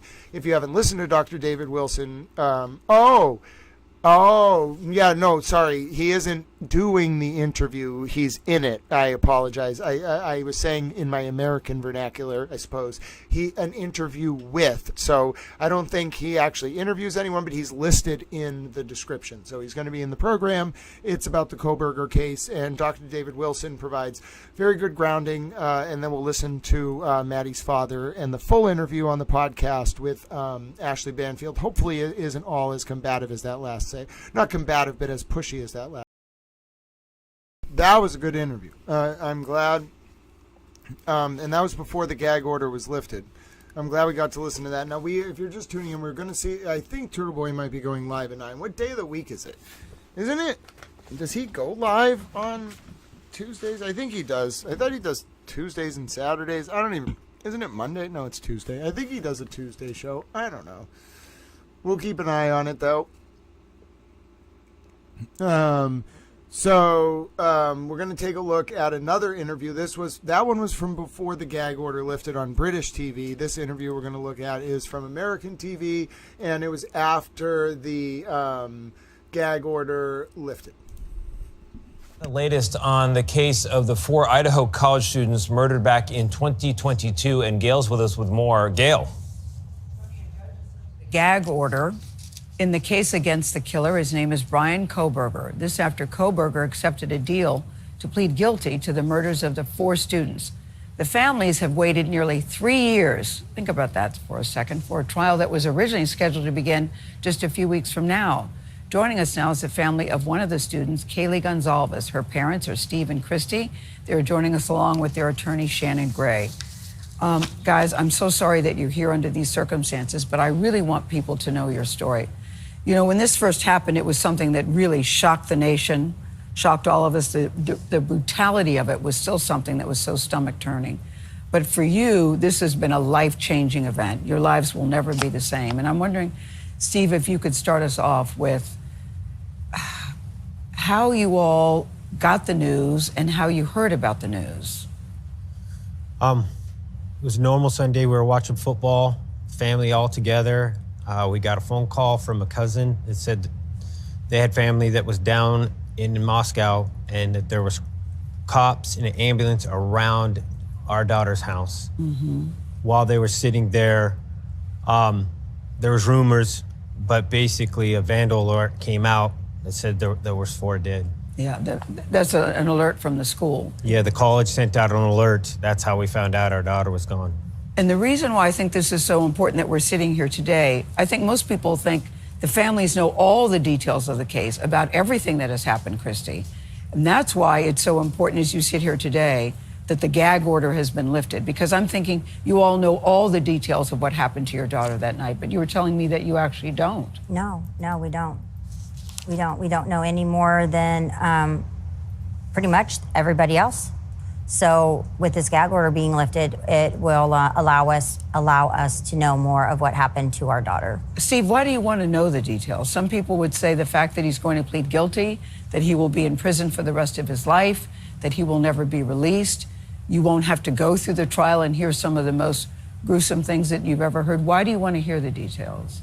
I think by hiding the truth, we're protecting our killers. We have to show the ugliness of what this person did. We're writing our victims' impact statements, and we don't even know what the impact is because they've hid the impact from all of us. I don't want gruesome crime scene photos or blood or gore or anything like that, but I need to know the facts of what, how many times was my daughter stabbed? Was she choked? What happened? And that should be part of our victim's statement. And they're robbing us, and they're protecting the killer still. To this day, they're still protecting a guy. And admitted to killing her. Yeah, it doesn't make any sense to us. Tell me why you want to know that. Why you want to know those specific details. It's painful for me to just hear it, I want people to understand that we have to hold people to a different standard when they end life. When you end life, you can't. I want school shootings to stop. I want these mass shootings to stop. And I think you can't do that by just brushing it under the table, putting a gag order, wrapping it up in a bow and say, he pleaded guilty, it's all done. Let's just move on. I think we can do better than that. Lifting the gag order, Shannon, you say is important too. Why? Because, they know some of the details, but I'm surprised to hear they don't know all the details. Well, it's a couple of things. You obviously, the discovery in the case, right? We now could have access to the discovery in the case. We already had a meeting with the prosecutor's office in this case and asked them for a copy of the discovery. And giving you a discovery would do what? Police reports, the university, or it's Idaho State Police, Moscow Police Department, the FBI, all have investigative reports, the investigation that was done, photographs, pictures, all of those things that are part of the discovery gives us an opportunity to find some answers that they don't have right now. And then you also have the court, all the filings with the court that can be unsealed. We obviously know that most of that stuff will be redacted to protect the information of those privileged, which it should.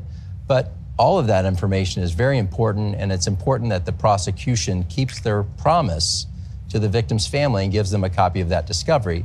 But because if you have to go through the normal course, you do public records requests through all the agencies, and it could take years to get all that information. Christy and Steve, were you surprised when he actually finally did plead guilty? Because it's been my understanding you thought he was guilty for a long time. When you actually heard that when you actually heard him say the words, did that surprise you to hear him admit to it? No, wouldn't you plead guilty to save your life? A simple yes, yes, yes. Get up and do it once. Go sit in front of the courtroom and say yes. I think it was 41 times. Guilty 5 times, something like that. But I mean, if you're going to save your life, I think and not be on death row, he wants control. He wants to be able to have that final say of how this is going to end, and that's part of the reason why we would have asked for them to make some negotiations and made him prove, where the weapon was or the kill kit, all these details, because those are the details that the conspiracy theorists would have to be like, okay, it's over, it's done. Life in prison with no chance of parole is still not good enough for you. Some families say, listen, I'm just glad to know that he's not going to get out, that he can't do this to anyone else again. That's not good enough for you because you think about the type of life he would lead in prison, Steve?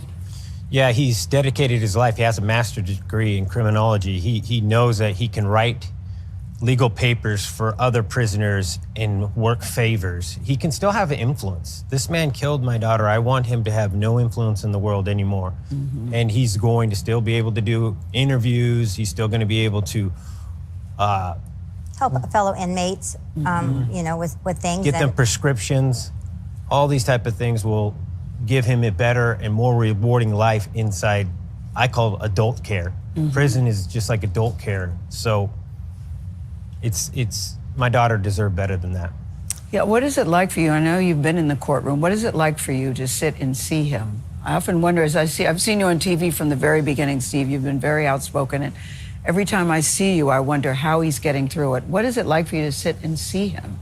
It's disgusting, you know. I hate being in that courtroom. I hate people protecting evil, and they protect evil in there, and that's very hard for a father to deal with. I don't want anyone to have to go through that, but yeah, I mean. Do you guys feel he's been remorseful? No, not at all. He's shown zero remorse, not one bit. He's like a robot, a killing robot, and. Would that be helpful to you if he showed remorse? I think it would. I think it would be because, you know, maybe he could go in there and say, I went in there for one person, I lusted, I had a moment, I was drunk or I was on drugs, and it just went crazy. That would make more sense. We still, as a public, we still don't know the motive. Do you all know the motive? No. No. And I don't think they want anyone to know the motive. I don't think they want anyone to know when he first came on their radar. I've heard different dates on that. That's accountability that they're getting out of with a gag order and sealing things. I want full accountability. Do you think they know the motive, Shannon, with all the information that they have? I don't think they do. Prosecutors and officials, yeah. I mean, I think they're guessing. I think it's, you know, we'll get a copy of that discovery. We'll have a chance to make our own opinions on it. But I think motive was always an issue. They didn't know what the motive was, right? They knew they had a defendant that was... Yeah, we hear different things. Right. So I was curious. But I can't get over your daughter, Kaylee. Every time I see her picture, it does make me smile. You see the video of her. She was so full of life. And she and Maddie, there you are, Steve. She and Maddie seem to have been best friends for a very long time. How do you all get through this? How do you process it? How do you keep her memory alive? It's nice to see you smile when you talk about her, but I'm wondering, I know it's very difficult. For me, I focus on the other babies. I focus on How right many now. children do you have? Other We have 5. Kaylee was the middle of 5. And, we all talk about her all the time, every day. There's not a day that, Is that helpful? It is. Yeah. It is. Yeah. And we constantly see new pictures, and we have friends that will send me pictures or text me pictures or send them to us, and so seeing new pictures are always the light of our day. But videos have gotten really hard for me to watch. I used to be able to watch them, but videos and hearing her voice and like seeing her laughing or whatnot. And I'll bet it comes in waves for you, Steve. Yeah, I focus a lot on the kids.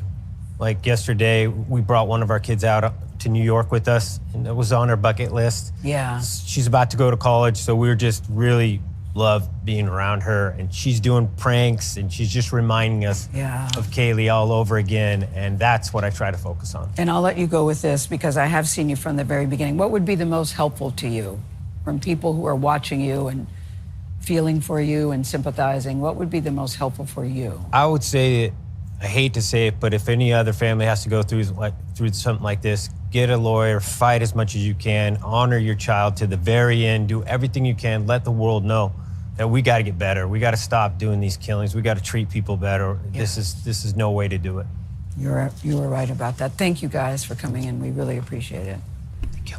Tony and Adriana. Gail, thank you very much. And another good interview, folks. Another good interview. All right, who is this? What is this here? Christina Towell.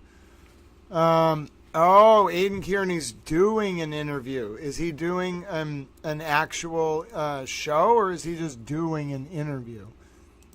I don't really care to comment on him just doing an interview with someone, but if he's doing a show tonight at 9, I'll comment on it. But also, we're getting ready, importantly, and I wish I could highlight more. Thank you. And Christina, is he doing a show tonight, or is he just on Justice Served? All right. We got to find out both, because if he's going to do a show, then I don't want to comment on him on Justice Served. Hold on. They're interviewing him. It's weird to comment on an interview. It's different when he's, and I'm not saying it's weird as in like it's weird suggestion. It's just, all right, let me see. Does he actually have a live? Yeah, he has a live tonight at 9. This is his last live show before he, quote, goes on vacation.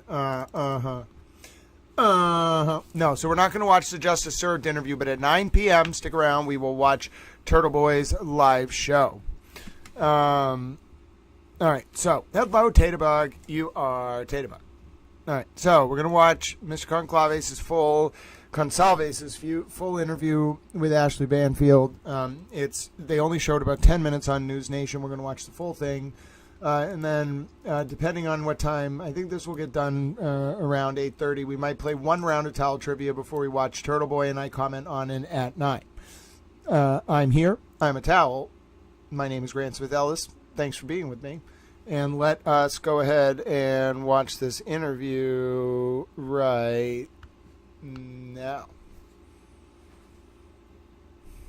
Hey everyone, I'm Ashley Banfield and this is Drop Dead Serious. You've probably heard, if you follow the Idaho quadruple murder case, that the judge in the case made a big decision this morning, and that is to lift the gag order. Hallelujah. 2.5 years we've been under that suffocating order, right? Which has kept not only you, the public, and the media, who is the conduit to you, but also the families of the victims from ever really knowing what happened to their loved ones, what happened to their kids, their sister, their brother. I mean, they have been in excruciating pain trying to find out answers about this horrendous case because it is just so confounding. Who does what Brian Kohberger did? Who does this and why? They are still mystified, and here's what the judge's order really means. It means that people associated with the case are no longer prevented from speaking about it. Doesn't mean they're gonna. I've made many, many phone calls today. My team has called the coroner, we've called the police, we've called associates who've been involved in the investigation, and we're being denied all sorts of interviews. It may be because they hate us, I get it, but it also may be because they don't want to speak until the sentencing is over next week. Even though the judge told them today they can. What hasn't happened, that is really the crux of this non-dissemination order, is the roughly 250 motions that have been filed in this Idaho courtroom under seal remain under seal for now. Every single one of them effectively needs to be treated separately. Some of them need to be unsealed only through a Freedom of Information Act and then a court action. They have to be redacted because, let's be frank, you and I do not have the right to everything, okay? There is dignity in death, even though there's basically none. We do need to offer dignity to the victims of this horrendous crime. Kaylee and Maddie and Xana and Ethan deserve that, as do their families. It was awful what happened to them. And you and I don't have the right to see it all. We don't have the right to see the pictures. We don't have the right to be privy to everything. But the families have the right to know a hell of a lot more than they know now. And I think we all have the right to know a hell of a lot more than we know now because these prosecutors offered Brian Kohberger a deal. They took death penalty off the table. They took a trial, a public process off the table. Why? What was the reason? What did you not have on this guy to have him dead to rights in a trial? What did you not have? What was the reason you decided to circumvent the public process and just go directly to a quiet deal that would send him away forever with no opportunity for parole or appeal? These are the reasons that the public information is important, not that we deserve to have everything. So when it comes to each one of these motions, they have to be treated separately. They have to be redacted. I'm sure many of them will have to have protections in place for the dignity of those who are so deeply affected by this, as long as the public process is still effectively protected so that we know we haven't done hooded justice like they do in other countries around the world. All of that said, it just is confounding to me that these family members haven't been given the white glove treatment, because they have not, according to Steve Gonsalves, who I just had a lengthy conversation with about this. I wish it were lengthier, but he is in a very busy process right now of trying to travel and to get on the road. But he was kind enough to give me as much time as he could before his family literally said, "Dad, we got to go." And I asked him a whole bunch of questions about, how did you feel about today? The gag order's lifted, but not really. I mean, it's still going to take some time, maybe months, to unseal 250 plus motions, even if they're not completely unsealed. And so, folks, you're absolutely right. This is the interview we saw earlier, but part of what we're going to watch this for is News Nation only picked out about 10 to 12 minutes of this interview. we're going to watch the full interview. We're going to watch it for two reasons. One, we're going to see the full context of everything that was said. And two, we're going to learn a little bit about like production and why they chose to cut certain things for the News Nation broadcast. And then also, we're going to watch this because it will show Kaylee's father speaking. And I kept saying Maddie's father earlier because I always say Maddie and Kaylee together. I don't know this case as well as I should. Kaylee's father is the one who has been doing these interviews. And Kaylee's father, with the full chance to speak without any production cutting it, is what I want to see. So we did see some of this interview earlier, but just remember what you're about to see is the uncut full interview, which might be very different than what we saw in News Nation. Did the prosecution, did the government, did the judge, did anybody help you through this before we knew all this stuff? What's your reaction to what happened in court today? And how much have you known, if anything, that we haven't known? I mean, I felt like they deserved to know more than we knew. And I'm still completely astounded by how Steve and his family have been treated. I don't know about the other families. If they've been treated differently, I don't know. But I had this conversation with Steve Gonsalves, and I wanted to share everything about it with you now. Steve, what was your reaction to the decision today that the gag order will be lifted, but the motions won't be unsealed? Not yet, anyway. You know, we requested for basically Kaylee, what happened to Kaylee. So I know her sisters want to do a victim statement and address the exacts, some of the things that happened to her.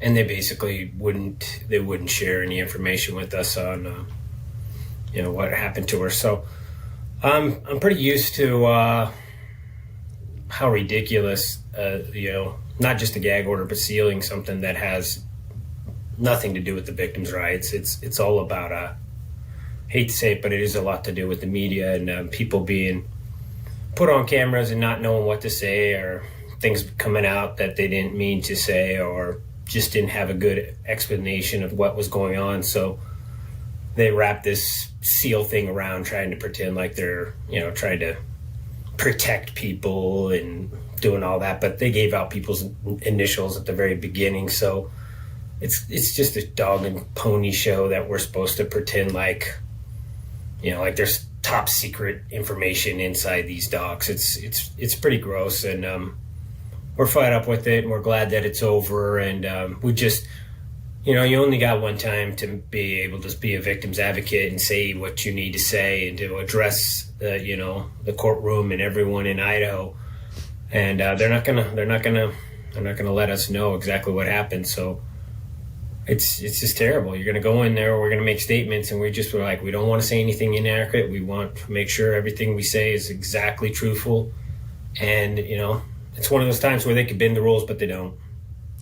I seem to recall there was some discussion that the judge was going to meet with families and tell you privately things that were going to be released in the gag order. Is that still a possibility, or is there no discussion of that? There's no discussion of that. We just, Shannon just sent him an email and just said, are you really going to make my clients go through 3 different agencies to get this information that they want to see? Like go through Freedom of Information Acts for the state of Idaho, for the county of Latah, and then, there's federal ones as well. There's even other states. So it's like they could make it happen, but clearly the willpower isn't there. I don't think they really want anyone talking to the media and questioning. Remember, these people said that it was a crime of passion, it was targeted, and it was an isolated event. All this language, and then they even said, you're gonna have to trust us. You're just gonna have to wait and trust us. And now we've waited, and it's like, no. Well, there was no connection whatsoever that we could establish. So how do you get isolated? How do you get targeted? So I think it's more about covering up some of the mistakes that they made. They don't want to talk about destroying the crime scene and how questionable that was. So they just say, well, we're gagged. And now that the gag's over, you guys aren't going to know exactly what we were talking about during the last 2.5 years. I can't imagine the frustration that you and Christy and the kids and everybody else who's been directly affected as victims of Brian Kohberger's hideous, horrific actions. I can't imagine what it's like. I do know that the prosecutor sent you an email leading up to the decision to offer this plea deal. Now that the gag order is lifted, are you able to share what was in that email? Yeah, we kept it, but yeah, we could forward it to you guys, and then you guys could share it to your audience. It is what it is, man. You got to put yourself in the position of a parent, read that email, and wonder if that's what you thought was going to happen, and that kind of language doesn't really sound like it's a negotiation. It basically just tells us that it's over, it's done with, and just get on board. Get on board. No solicitation for your thoughts, your opinions, to weigh in on the possibility of a plea agreement being offered? No, it was just basically paperwork. We were asked if we had ever been offered a plea deal or gave one. We said no. He was like, Judge Hippler said, well, you probably should at least, look into that. And what's that look like for you guys? And we said, we're not in it. We're in it for the death penalty. The choice is he could be fired at, or he could take a shot. Those are the two options that we would agree to. And then we did, we would have, if it would have got to negotiations, we would have negotiated a lot better than Thompson. Thompson negotiated like a 5-year-old kid. He didn't force him to say that he did it solo by himself. Didn't force him to prove that he was wearing the suit or show us where the sheath, the knife is to the sheath. There's a right way to do things, and then there's just, I want it over with because I want my summer back and I want to go retire. So that's what we got. We got a pitiful effort from an old man who's retiring and doesn't believe in the death penalty, and really had no right to even be in that room. And it's a shame that we didn't have any other choices that we could have pushed for. We tried. I mean, I tried to even hire a prosecutor. I would have paid to have my daughter in a separate case with our own prosecutor that we paid for, and not even made Idaho pay one penny. And it would have turned out differently. Which leads me to another question. There are still civil avenues open to you, a wrongful death suit against Brian Kohberger. Do you and your attorney, Shannon Gray, plan to mount any kind of action after this, or are you done? I think a lot of their strategy for this sealing and gagging was because they were afraid of the civil actions. But those are mostly have to be brought up within 2 years. And it's hard to bring something up that you're not been able to even look at. Like, we don't even know who made the decision and what was all done. So I think this was a strategy for them to cover up their tails and the university's ass. And, there's 2 huge universities there. One, they literally sent the students back saying it was an isolated targeted event. And literally the murderer was hired by one of the universities and was literally in a position of power who had already harassed girls. And they hadn't even taken those investigations seriously. So, yeah, there was a lot. People need to look back when he was fired. He was fired on the 19th. That's the exact same day that the police said that the FBI told them that Brian was a suspect. It's kind of more than suspicious that, WSU fired him that exact same day while he was out on the, back in Pennsylvania. They fired him. So obviously they heard about what was going on, and it was cover their tails. And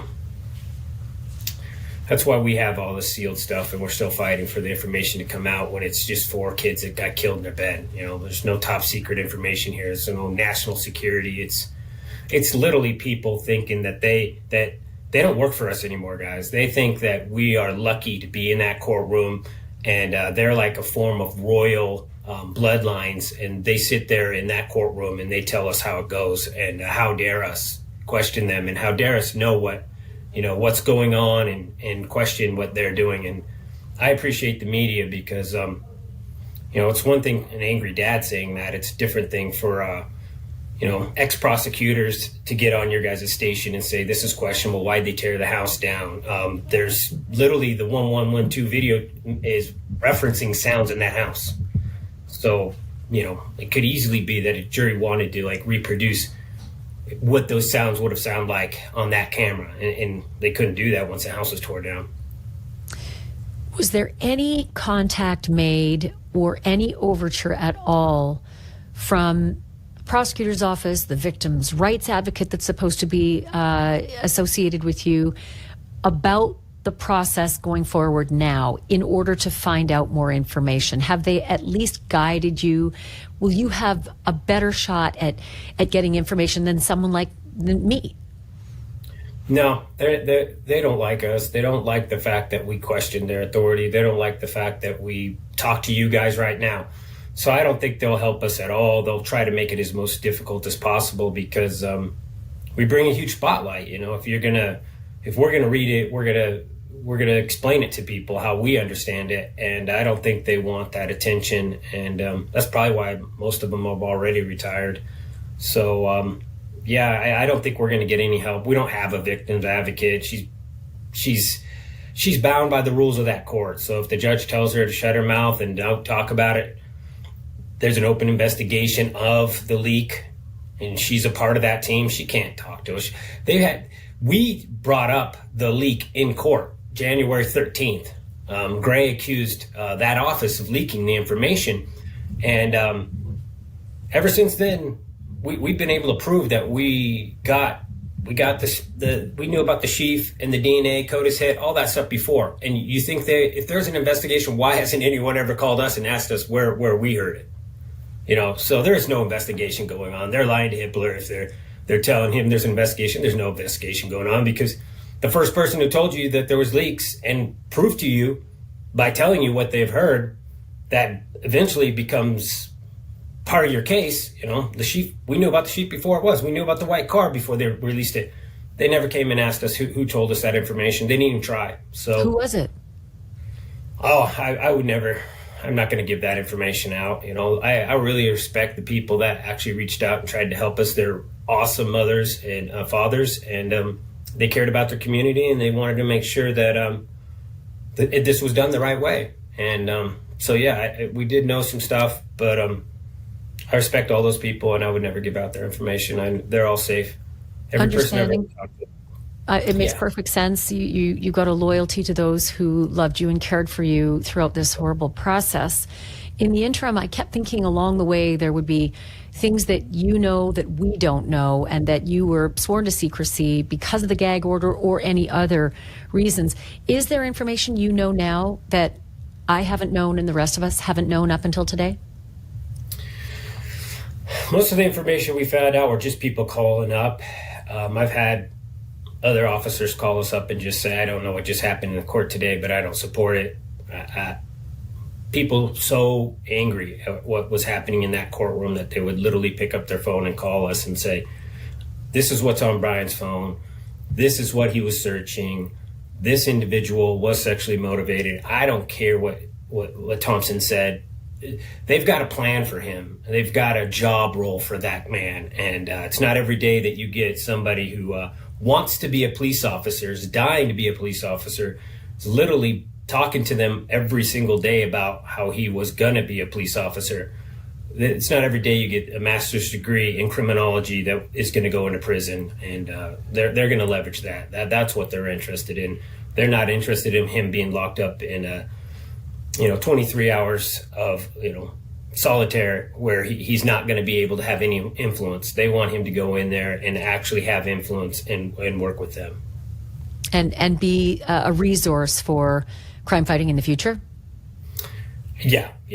His fantasy was to be an officer, or the earliest one was like a Green Beret or something like that, a Ranger. So this guy's had like these grandeur visions of himself since he was just a little kid. And I think one of the first things he told the officers when they arrested him in Pennsylvania was like, let's get a cup of coffee. Whoa. Here's some news. Sorry to break in because I know Steve is saying here is very, and I have to call him Steve because if I call him his last name, I'm going to keep getting it wrong, and I cannot get it right. It's my brain. I think it's literally how I pronounce it in my brain. I cannot get it right. Conclave. I don't mean to interrupt this, but I'm breaking in. This is related to the Jeffrey Epstein story. It's not the hugest news in the world, but there is news flashing now that Epstein's attorney, Roy Black, has died. What a strange coincidence. What a strange coincidence. Working on my criminology PhD, and I'd like to interview you. It's like, this guy wants to be a cop or wants to be somebody of importance. He always has been, and that was part of the reason why we were trying to get them to take that into account and not plead with him. Don't give him the position of power. Basically, dictate the terms to him and say we're not going to accept this unless you prove who you are. Still fascinated by the comment he made upon arrest. Have you arrested anyone else? Thinking, is he throwing a red herring in? Is he really curious about other possible suspects? But I'm very curious about what you just mentioned, that coming out of hearings, there would be people who would call you and say, I don't like what's happening in that courtroom. I know what's on his phone. I know. What did you learn from those phone calls without divulging who it was who called? He just weird porn fetishes, but two of the fetishes were in that room. Drunk, passed out girls and gagging girls. And those are two things that were part of that crime scene. For Thompson to say that there was no sexual assault, of course there wasn't. He didn't have enough time. Somebody came up there. But why are you defending somebody who just killed 4 people? You know, why are you not even making him stand in the courtroom and admit that he killed 4 people? I mean, it's upside down world sometimes when you go in those court systems and they're literally, oh, you've been so respectful. You can sit down when you plead guilty, you know, with a yes and no answer. So we're just glad to be done with it. We're glad to move on. When you said drunk, passed out girls, gagging girls, was there something that happened at the crime scene involving gagging that you heard? Yeah. That's what we've heard. That's why we want to get all these facts straight. So we don't want to have a statement that isn't accurate. But when you have a prosecution that just is okay with covering everything up and not telling you what's going on, it's hard to be accurate. And they've criticized us for not being accurate on certain things. And it's because we're not getting the facts. Parents shouldn't have to beg to know what happened to their kid the last 24 hours of their life. We figured out everything that we could. You know, we got the grub truck video before they did. We got the white car. We got the 112 surveillance even before they got it. We were the ones that tell them to go to these cameras and pull them off. I'm sure they already were going to do that anyway. But we got it before they did. So they were just concerned that, you know, they weren't in control and we knew too much stuff. And did someone with the investigation describe that Kaylee or Maddie was gagged during this horrible crime? I was told that by somebody in, I can give that out. That was Babbitt. That was Babbitt who gave that information. What did she say? There was some damage to her. There was some damage around her mouth right here. Like somebody had like pressed in and like tried to keep her quiet. You know, she'd been hit multiple times in her head and her skull was damaged. We gotta go. So, all right, they're telling me I gotta go. So we gotta fly. We gotta fly out of here. Understandable. And just for our viewers, Kathy Babbitt is the coroner, so she has spoken with you about these details. Steve, I'm so sorry that you're going through this. I say it every time, and I didn't like, I like that Mr. Conclave was willing to talk about, like, why some of this is being hidden, but I didn't like that she was pressing, like, I get he wanted to say that because it goes to what his point is, which is they're hiding a sexual motive on behalf of Kohberger, the DA, and no one can figure out why. But I also don't like how she was, like, his family, like, as soon as he started talking about, how Kohberger is useful now and going in there as an informant, and then as soon as he started saying like this was a sexual crime, bro, his family cut him off. And I'm telling you, I believe the more I think about this, what's happening is that Kohberger is going in there as an informant, and if you have on the record that someone's a chomo like that, like you can't be an informant. They will kill you in prison. Okay, do you know what happens to chomos in prison? You cannot be a fucking informant if you have on your record that you are a chomo. All right. So I don't know what to tell you. Like, rightfully so. I mean, fuck them. Like, those are terrible, terrible humans. Like, the prison system is very unkind to chomos for good reason. So, like, fuck them. But also, I think what's happening here is Kaylee's father realizes that if he just goes out there and this is why there's a tinge of, like, uncomfortability among some of the other families, or maybe this is my opinion. It's because if you just go out there and you're like, yeah, I was sexually motivated, this guy's chomo, they're going to kill him in prison. And clearly someone wanted to use this guy in prison. I don't know why. I don't know what his use is going to be, but it's too late now. Like, you can't use that fucker in prison. And that's what I think Steve is doing here. He's blowing up figuratively blowing up the ability for the state to use Kohberger as an informant. If you go on interviews, bro, and say, this dude is a chomo, and you're the father of one of the victims, and you're saying, like, it was sexually motivated, and they're like, whatever, okay. And that also explains why the state has all the motive in the world to hide the sexual motive. You know, that's the concerning part. And you can see that's what's really frustrating. In my opinion, that's what's really frustrating Kaylee's father. He keeps saying, like, over and over again, like, for a reason, that this was sexually motivated. And you can also tell, like, that's the part the state doesn't want to talk about because the state probably is going to use Kohberger. But how are you going to do that? How are you going to use Kohberger as an informant when people know? Like, do you know how quick word travels in there? I get that they only get, like, basic cable and stuff, but, like, come on. Like, fly a kite, you know? They'll find out. So I don't know what to, like, he got the deal and they might not be able to use him. And I think in some sense that was Kaylee's father's, like, revenge, you know, like, they can't stop him from doing this. Like, they tried to, but he was like, you know, you didn't get justice for my daughter. You wanted to give this monster a plea deal. Okay, I'll just go and talk about how it was sexually motivated. Uh-oh, he can't be an informant now. Uh-oh. You know what I'm saying? And Kaylee's father doesn't have any love lost for Brian Kohberger. And Kaylee's father is basically like, fuck him. And frankly, I'm not unsympathetic. Which is to say, I am sympathetic to Kaylee's father's position. Fuck him. You know, and that's what he's doing. You know, okay, make the plea deal if you want, but this is the one move that Steve Conclave can do to fuck it all up. Okay, you come in and you're just like, it's over. You know what I'm saying? You just come in and say it was sexually motivated. All the prisoners are going to be like, okay, Kaylee's father is saying it's sexually motivated. He's a chomo. All right, Kohberger. So it's too late. I get what's going on now. I feel terrible for Kaylee's father. He didn't come out and say it. I mean, he did basically come out and say it there. He was like, yeah, dude's going in there to be an informant. And then he, like, immediately afterwards was talking about how he was sexually motivated. Like, the two things are linked in his mind because the state has a motive to cover up the sexual misconduct here to protect their informant. They're not going to let Kohberger ever out of jail, but they wanted to use him in prison. They must have thought he was smart. I don't fucking know. But anyway, clearly this guy doesn't like the deal, and I am sympathetic to him.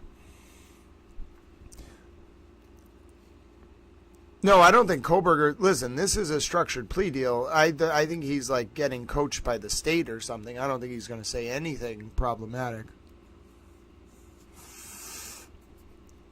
That's what I agree, Esty. I don't know why. That's why I think it's ridiculous the state made this deal. Like, okay, I get it. Like, this prosecutor doesn't like the death penalty. I get the motive. but I don't get why they made the deal. They're never going to get to use him. You know, what more? That's why I have all these questions. And obviously, President Trump has weighed in on this. So if you didn't see President Trump's statement, President Trump has weighed in on the Kohberger case, folks. I'll bring it up on the screen for you. Hold on one second. I took your towel comments down. I'll bring President Trump's statement up on the screen for you. You can see what President Trump had to say. And, you know, frankly, I think President Trump's very right about his perspective. President Trump certainly, I don't know if President Trump has talked to these families, knew these families, someone got a message to him, but like someone got on President Trump's radar because he put out a statement just yesterday, and let me bring it up on the screen for you right here.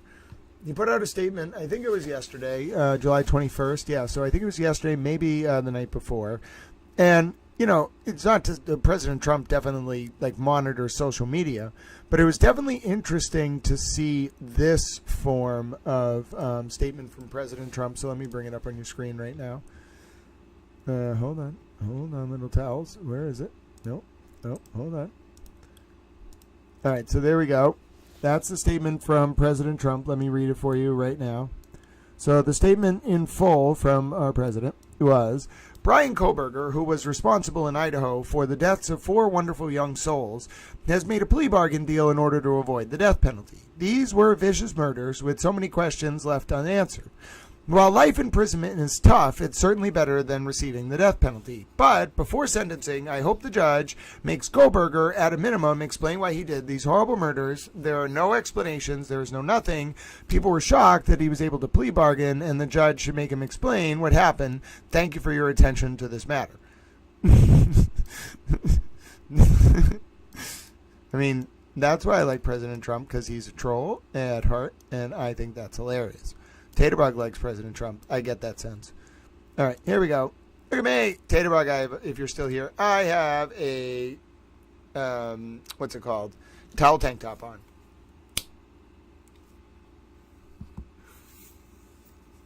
Don't exactly know where it came from. Oh, yeah, I got it at the store. I mean, it was free. They gave it to me. I'm not going to turn down a free shirt. But this is also the statement from President Trump. So you can see this is on the radar, folks. This situation is on the radar. President Trump is aware of it. And if you're just tuning in, we're going to watch Aiden Kierney. Taterbug loves America. Towel loves America. Taterbug loves America. Taterbug hates commies. If you just go to good job, Paula. Bossy text Chicky. Yes, it was. He follows true crime a lot.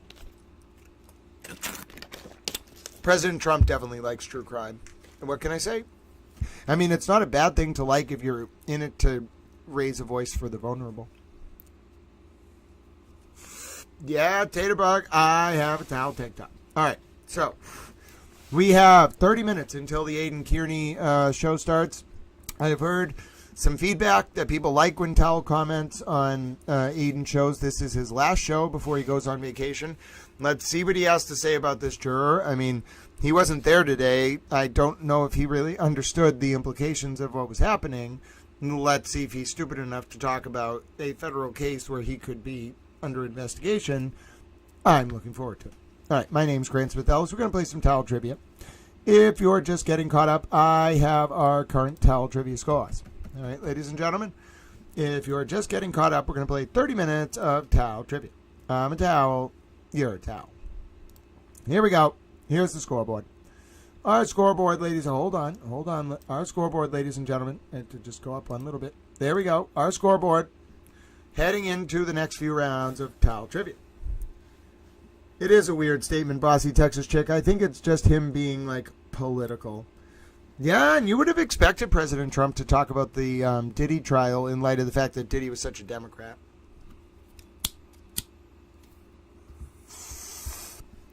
Never know, folks. Politics is weird. And President Trump also has a lot on his plate. So, like, I expect President Trump to keep an eye on the American justice system, but I do not expect him to talk or know talk about every case or know the details of every case. Like, I want him to focus on, like international affairs and, like, protecting America. So, and the economy. And the communists. I want him to get the damn communists. As long as President Trump foundationally just wants to get the damn commies, I'm always going to like him. Sorry. Nothing you can do about it. I may disagree. I am allowed to disagree with him on some policies. He's allowed to disagree with me on some policies, but he is not allowed to disagree with me on the commie thing, and I am not allowed to disagree with him on the commie thing. President Trump, Taterbug, and I don't like the damn commies. It's non-negotiable. Steph doesn't like the damn commies. It's just non-negotiable. All right? No commies. This is a towel stream. We don't like the damn commies. All right? I just want to be very clear. In case it wasn't clear, I am a towel, and I don't like the damn commies. And most of us are like, yes, Grant. If there's anything we have learned, it is that, 1, you like trivia. 2, you are a towel. And 3, you don't like the damn commies. And also 4, you love America. Well, that's true. All of those things are true. Every single one of those things is absolutely true. Peggy, it is good to see you. Peggy, that is one of your comments I think everyone in the chat will agree with. I don't know if everyone agreed with your Kohberger comments. That's okay. But everyone, or your Mike Crawford comments, that's okay. We don't like young jellyfish here. Just so you know, Peggy. Release the Epstein files and make Mike Crawford walk dogs. That's what I feel. Taterbug is a Taterbug. Anyone who Taterbug likes, I like. All right? I'm a towel. All right, so you see the scores. In first place, it's a two-way tie. Ralph and Towel with 11 points each. In second place, it's a three-way tie. Elizabeth Towel, Christina Towel, Truth Over Bias Towel, 10.5 points each. In third place, still on the podium, it is Steph Towel, 10 points. Fourth place, Allie and Rue. I bet Rue's awake now. Rue, did you have a good nap? Are you a towel? Rue and Allie Towel have 9.5. I gave Allie Towel's points to Rue. She's going to get mad now. She probably had her wine, so she's going to get all angry in chat, and then she's going to get all the answers right because she's a genius. So that is fourth place. In fifth place, we have the one, the only Ruth Towel, 9 points. In sixth place, it's Vicky Towel. She is Vicky Towel. She's a helpful towel. She knows everything about so many cases. She's a super towel. Vicky Towel is in 6th place with 8. In 7th place, serendipitously enough, is Nancy Towel, 7.5 points. In 8th place, Noelle Towel and Bunny Towel are tied. Hi, Bunny Towel. Bunny, look at this. Look at the bunny. Everyone look at the bunny. That is a giant stuffed bunny. I think I got it for my mom for Mother's Day a few years ago. And then she was like, will you save this? And then I put it on my big bookshelf. And then the other day, Bunny Towel showed up and I was like, oh my goodness, wait a minute. I have a giant stuffed bunny. And then I went and got it from the bookshelf. And now it's sitting on my little table next to my desk. And every time I see Bunny's name, I'm like, oh, it's the little bunny. Look at him. He's a bunny. I'm a towel. All right. So Bunny Towel and Noelle Towel are tied in 8th place. In 9th place, got a secret. You can keep it. 5.5. Great job. In 10th place, rounding out the top 10, Susan Towel with 5. In 11th place, two-way tie, Iris 4.5. Bossy Texas Chicken Bella Towel. Bella's a philosopher. 4.5 points each. In 12th place, Laura Lee Dixon and Colleen Henry and Buck tied with 3 points apiece. In 13th place, Hot Coffee Chats, 2.5 points. In 14th place, Jack D65, The Ripper, Tony J, and Bono's, 1 point each. In 16th place, I forget where we are, Dave Towel, half a point, the position of honor. And in 17th place, 5 bonus points for being a lovable towel, Jay Towel. You got your 5 bonus points, Jay. I know that's all you ever wanted. Congratulations. Now, let's play some towel trivia. I love towel trivia, ladies and gentlemen. You know what we can do? Let's make this even more fun. Let's keep the scoreboard on the screen during towel trivia. Okay? This is going to be a remarkable new invention. We are upgrading towel trivia, ladies and gentlemen. Oh, that is not what I wanted. That's way too much. Hold on. Okay. All right, calm down. Calm down. All right, there we go. That's what I wanted. We are now going to have a live real-time scoreboard on the screen. I don't exactly know where it's going to go. No, you can't go over my head. All right, we're going to figure it out. All right, but the point is we're going to have a real-time scoreboard on the screen. All right, here we go. Towel Trivia has just upgraded. Welcome to the new Towel Trivia. And you might be saying, sir, I like this idea. Well, I do as well. All right, Aiden Kierney show at 9, so we got 25 minutes of Towel Trivia. While I haven't tried to eat it, I'm not going to eat the bunny. But Peggy, if it is indeed a what is the word? If it is indeed a peep, I'll let you know. No, if it's a peep, it's got a really long shelf life. I gotta say, it's got quite a long shelf life. All right, we're gonna go right into a towel trivia category. It's going to be the best towel trivia category of all time, and it is going to be the 1990. Excuse me, it's going to be the Boston Red Sox from 2004 through 2007. And you might be saying, sir, that is a very highly specific category. I don't know anything about the Boston Red Sox from that period. Well, I'm sorry, there's nothing I can do about that. All right, so the first category is going to be the Boston Red Sox in the early 2000s, specifically from 2004 to 2007. So the first thing I'm going to do is I'm going to do this. Hold on one second. One second. Where do I get it? Where is it? There we go. Hold on, I got a plan. I am a towel, and I have a plan. All right, how about that? All right, there we go. Now I got to get the clock. Hold on, let me get the clock. Where is the clock? All right, come on up, clock. Thank you. All right, there we go.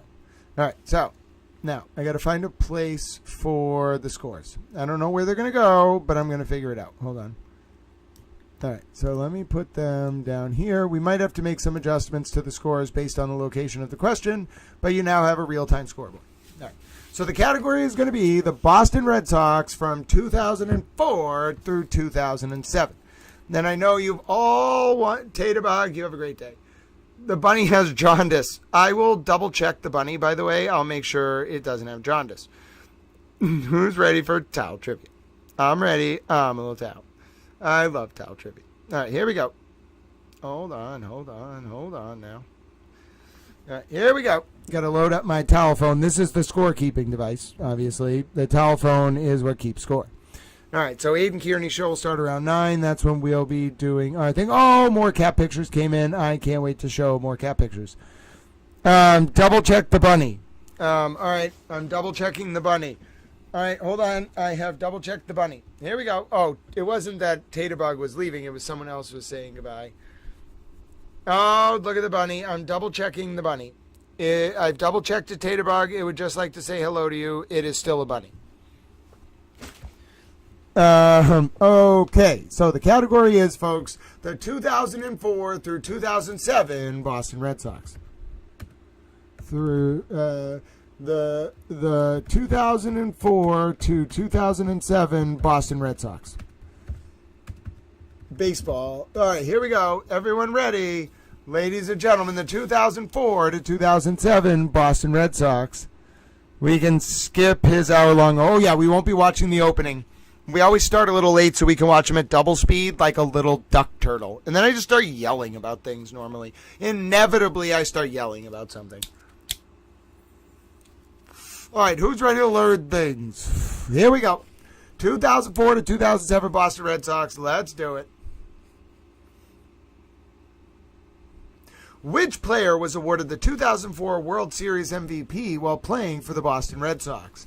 Was it David Ortiz, Manny Ramirez, Pedro, or Curt Schilling?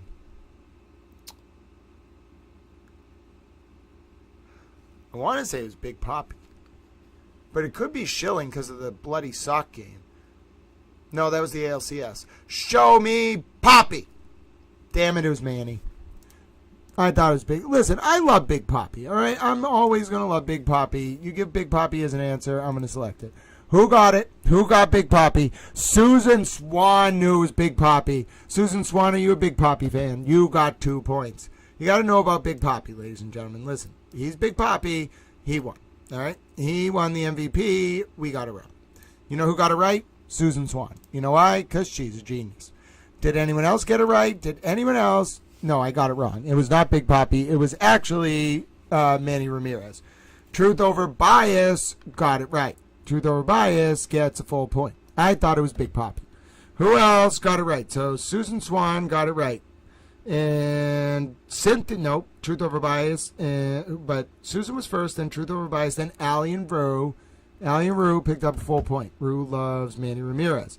Tatabug got it right. Tatabug's Tatabug. Are you on my list yet, Tatabug? Tatabug, that was your first point. You are Tatabug. 1 point. Good job, Tatabug. Good job, got a secret. You can keep it. can you keep it? A full point. Great job, folks. I should have got that. That was a good toss-up. That was hard. Wow. Very good insight, girl with an eagle eye. Girl with an eagle eye says, Justice Serve has connections to AJ. Linda Kenny Baden represented Phil Spector in L.A. while AJ was the prosecutor. Could be because they were keeping an eye on TB for AJ. That is a great insight. And let me shrink this screen a little bit so we can keep our full chat. That is a great insight, girl with an eagle eye. Have you considered that you are a girl with an eagle eye? I mean, obviously you've considered this, but, I just want you to, ruminate on it because I think you have an eagle eye and you are obviously a girl. All right, next question.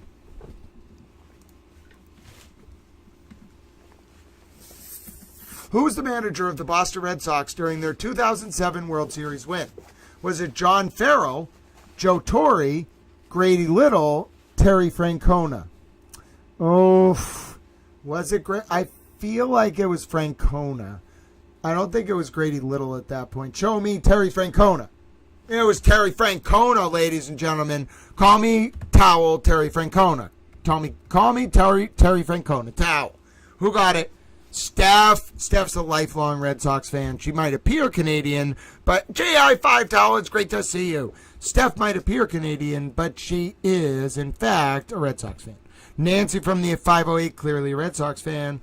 Paula Towel. Where's Paula Towel? Paula Towel is clearly... Paula Towel, are you just joining us, my dear friend? That is wonderful. Paula Towel is clearly a Red Sox fan. All right, so hold on. I have to add a space for Paula Towel because Paula Towel is a Red Sox fan. All right, there we go. Who else? Allie and Rue. Obviously, Allie and Rue are Red Sox fans. I bet Allie goes to Fenway all the time. Elizabeth Lander, you should come visit Fenway. You can see it. It's a crown jewel of baseball. Truth over bias, I bet you've been to Fenway. Good job. Christina Towel has clearly been to Fenway because they are a towel. All right, great job, Christina Towel. And great job, Taterbug Towel. Taterbug Towel picking up another half point. Have you ever considered that Taterbug is a Taterbug? Got a secret, you can keep it. Also got it. Got a secret, you can keep it. How many secrets exactly do you have, and can I keep them? Also, I have a cookie. And we're also going to start Turtle Boy stream late so we can watch him at double speed. So don't worry if it starts. We're going to wait for him to go, the intro's long, and then we're going to let him go 7 minutes after that, and then we're going to watch it at double speed. All right, here we go. Next question.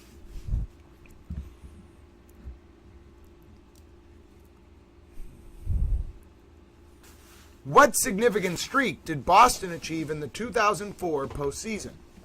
Breaking an 86-year championship drought, setting a record for most wins in a season, winning consecutive championships, first time entering the playoffs. Well, ladies and gentlemen, 1918 to 2004 is 86 years. The Boston Red Sox, after 86 years, are World Series champions. Oh, it was the greatest moment of my little towel life. Oh, so JI5 Towel picks up a full point. JI5 Towel with a full point. Great job, JI5 Towel. Hold on, got to do this. Hold on, I got a plan. I got a towel plan. Hold on, we're going to have a slight delay in our scores here. Hold on. I'm going to do this. All right, there we go. All right, JI5 Towel picks up half a point. I got to start all the way back at JI5 Towel picks up a full point. Bossy Texas Chickabella, they knew the Red Sox are champions. Nancy from the 508, I am thrilled that you knew the Red Sox were champions. I'm also thrilled that Elizabeth Landa knew that the Red Sox are champions. We're all super towels. Hold on, Ralph. Ralph Towel, where are you? You were competing so well earlier. We need you. We got people moving around. Truth over, but look at all this competition up at the top here.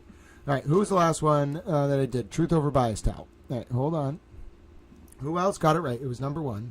So I got J5, got Bossy Texas Chick, got Nancy. I got, hold on. Oh, it was because I had done someone else and then moved Truth over bias. I hadn't got to them yet in this round. Hold on. I have a plan here. I got Nancy. I got Bossy Texas Chicken Bella. I actually don't believe I did. Hold on. I got a plan. Nancy from the 508. I am thrilled that you knew the Red Sox were champions. I'm also thrilled that Elizabeth Landa knew that the Red Sox are champions. All right, so I jumped over. No, I got Nancy from the 508 and Elizabeth. So Susan Swan was the next up. See how I use my replay? Susan Swan gets half a point. Then I also have Allie and Rue getting half a point. You got to really be in the zone to be so on top of it. Christina Towell gets half a point. Where's Christina Towell? Especially when I'm being monitored because I'm typing in real time. Truth over bias gets another half a point. And then Tatabug, who is a Tatabug and also a Ladybug, gets another half point. I saw a Ladybug the other day, and I thought of Tatabug. And got a secret, you can keep it, got half a point. It was actually the first time I saw a Ladybug in a while. I think it's because Tatabug was like, I'm going to send the Ladybug to Towel. And then I was like, that's Tatabug. All right, next question. Which notable pitcher joined the team in 2006 before the 2007 season? Was it Daisuke Matsuzaka, Kurt Schilling, Josh Beckett, Pedro Martinez?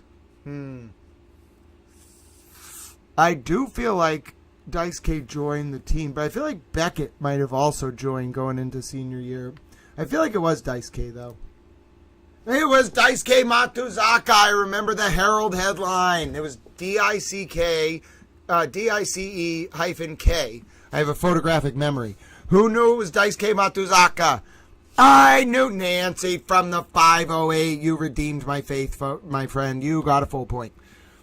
Allie and Rue, they knew it was Daisuke Matsuzaka. Rue is Japanese. Who else? Truth over bias, Towel. Truth over bias. Absolutely got it. Only about 20 minutes till Turtle Boy now, by the way. Truth over bias, Towel. Where are you, Truth over bias, Towel? I know you're on my list. Truth over bias. They're one word. Where are they? How did you... Oh, they're all the way up at the top. That's why. Truth over bias, Towel. Also got it. Christina Towel and Tatabug Towel both got it. They're super towels. Where's Tatabug Towel? They knew about Daisuke. Thank you, Steph. I knew about my Daisuke. Good job as well, Steph. Good job. Got a secret. You can keep it. You also got half a point. Next question. Which pitcher recorded the win in Game 4 of the 2004 World Series for the Boston Red Sox? Was it Derek Lowe, Tim Wakefield, Kurt Schilling, Pedro Martinez? So I think Papelbon got the save. I want to say Lowe did throw Game 4. I kind of remember it was Lowe versus the Cardinals. He's a tall, lanky prick. It was Derek Lowe. I got it. I got it, little towels. Come on. Come on now. Nobody knew it was Derek Lowe. Hello, Noel Towel. Paula Towel knew it was Derek Lowe. Great job, Paula Towel. Hello, Julia C. It is great to see you. Half a point. Who else? Allie and Rue. Never let me down, Allie and Rue. Truth over bias. You never let me down. Elizabeth Lander is a genius. Elizabeth Lander, we're sending you to Mensa. Claudia, my friend, getting half a point. Sorry for our lag earlier, my friend. Hold on. Got to expand this a little bit. Okay, got to expand this. This is round 15. Look at all the towel friends we have on the scoreboard. Look at all the towel friends. All right, here we go. Where's Claudia? Claudia's on there. Nancy Towel gets half a point. Then we also got Tatabug, who's a Tatabug, getting another half point. And then we got Boss Tex Chicken Bella getting half a point. And then we got a secret, you can keep it, getting half a point. All right, excellent job. Next question. Who was the principal owner of the Boston Red Sox during their 2007 World Championship run? Theo Epstein, Tom Warner, Larry Lucchino, or John Henry? The principal owner had, I think it was always them, but I don't know if Henry owned 100%. Epstein was the baseball manager. Henry. It was Henry. So Henry's owned it the whole time. Wow. Well, good for him, bro. Thanks, John Henry. You gave Dad a World Series. He loved you for it. Dad bought the Globe every day until the day he died. He loved John Henry just because John Henry brought him a World Series. Dad represented Carlton Fisk in the 80s. Did you know that? Towel Dad. Great job. Nancy from the 508. First one to get it right gets a full point. Christina Towel gets half point. Truth over Bias Towel gets half point. Taterbug, who's a Taterbug, and the Ladybug gets half point. And Paula Towel, it gets half point. And Got a Secret You Can Keep It gets half point.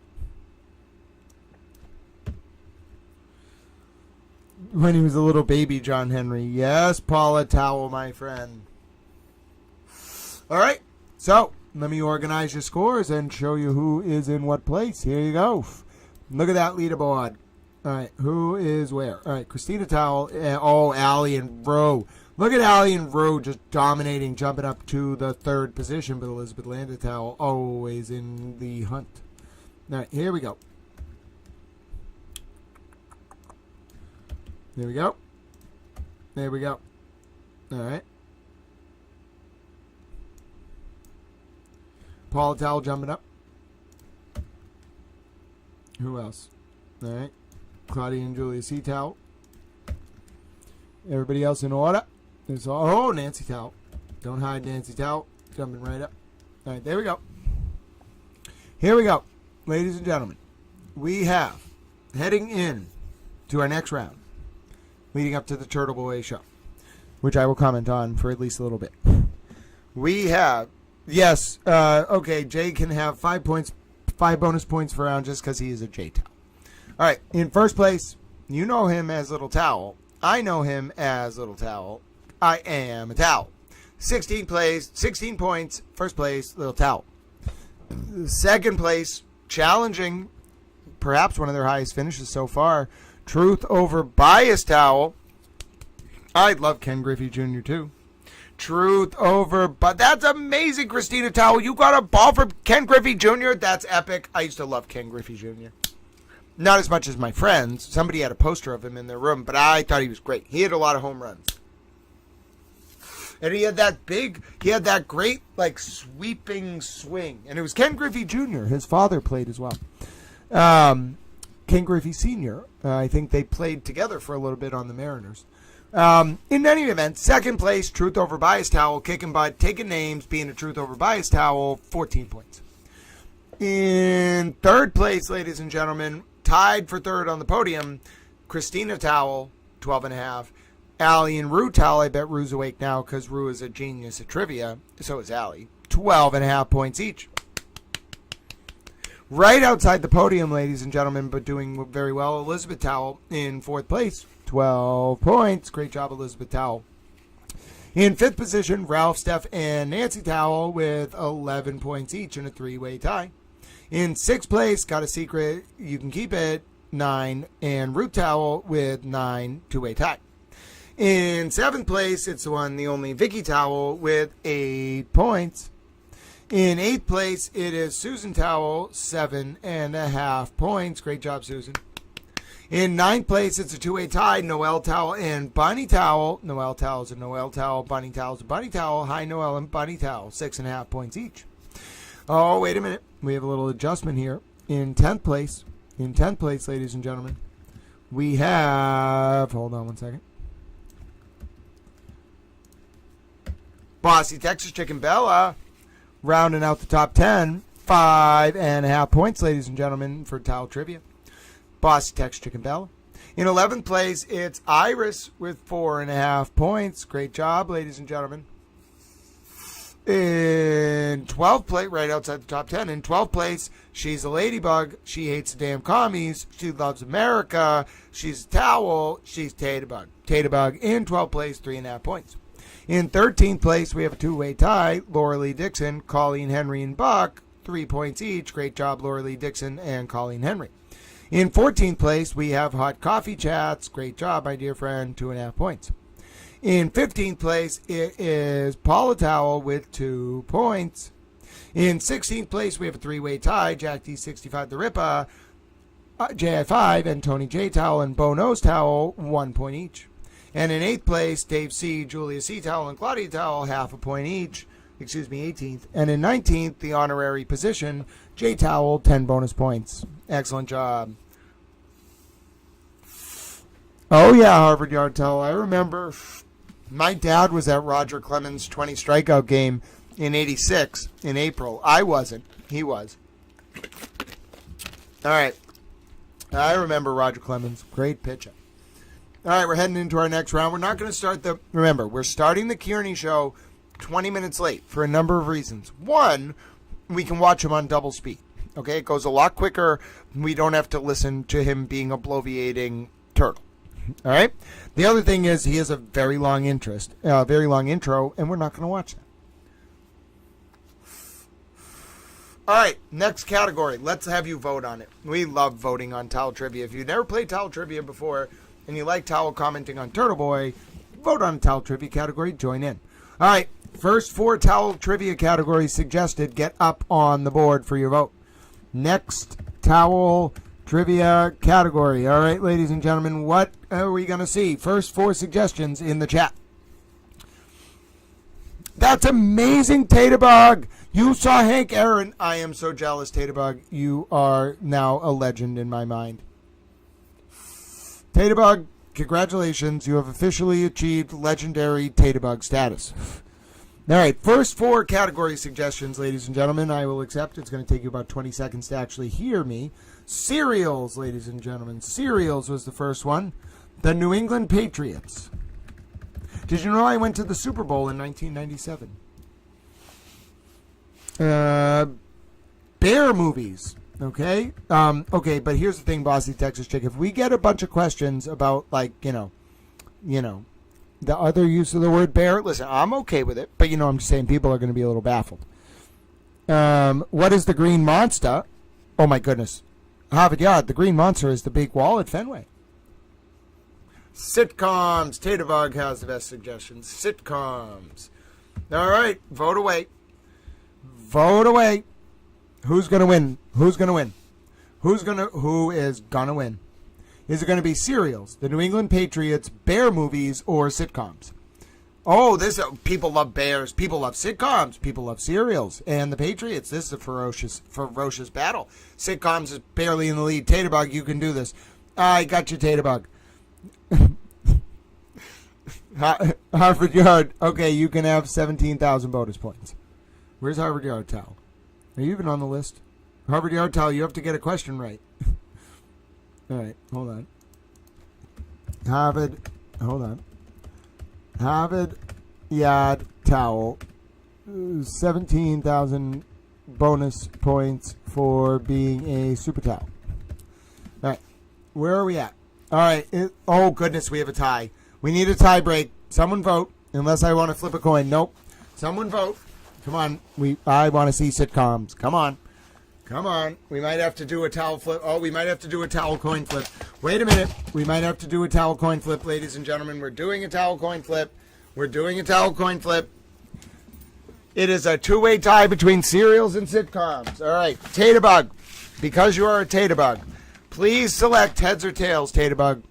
If it is heads, it will, whatever you choose will be sitcom. So, Taterbug, heads or tails, please. Please let us know. Drum roll, please. It is a tie, so we are using Taterbug to do the coin flip. Taterbug, I'm going to flip this coin. Let me know if you'd like heads or tails.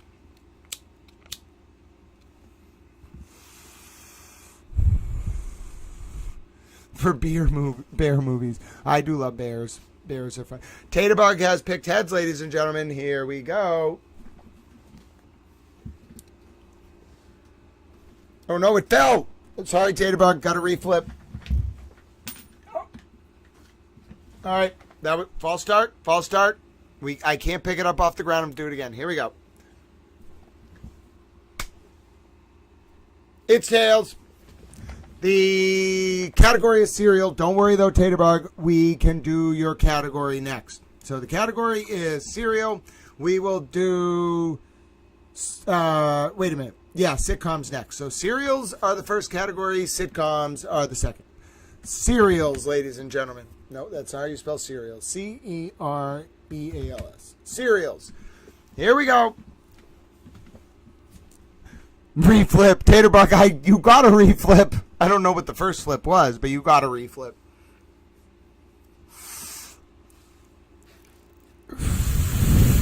It didn't land on the side I wanted. I know. Bossy Texas Chick is like, I know my grains. All right. And we will, of course, be doing the Turtle Boy commentary in just a few minutes. It's just after 9, but I'm not watching that intro. Which cereal is known for its colorful rings, ladies and gentlemen? Which cereal is known for its colorful rings? Is it Corn Flakes, Cheerios, Fruit Loops, or Raisin Bran? Which cereal is known for its colorful rings? Corn Flakes, Cheerios, Fruit Loops, or Raisin Bran? Show me Fruit Loops. That's hilarious. I got it right. Who else got Fruit Loops? Oh, Steph used her super fast internet to get the Fruit Loops answer. Truth Over Bias got the Fruit Loops answer. Where are you, Truth Over Bias? I know you're on my list. You got half a point. Steph got the full point. Christina Towel knew her cereals, got half point. Paula Towel got half point. Where are you, Paula Towel? Bossy Tex Chicabella got half point. Nancy from the 508 got half point. Where are you, Nancy? You are top. Julia C got half point. You are also a towel. Elizabeth got half point. Taterbug got half point. And Peggy got half point. I saw you on there, Peggy. Where are you? Wait a minute. I thought Peggy Towel was on there. Wait a minute. Where are you, Peggy Towel? Is that your first one? All right, Peggy Towel. You get half a point. All right, hold on. We have a lot of people playing today, folks. A lot of people playing. All right, hold on. We also have Allie and Bro picking up half point. And we have Monica. Hello, my dear friend Monica. It's great to see you. Was Monica already on my list? I don't think so, which means we may need a little more space. All right. Monica Towel with half a point. All right, there we go.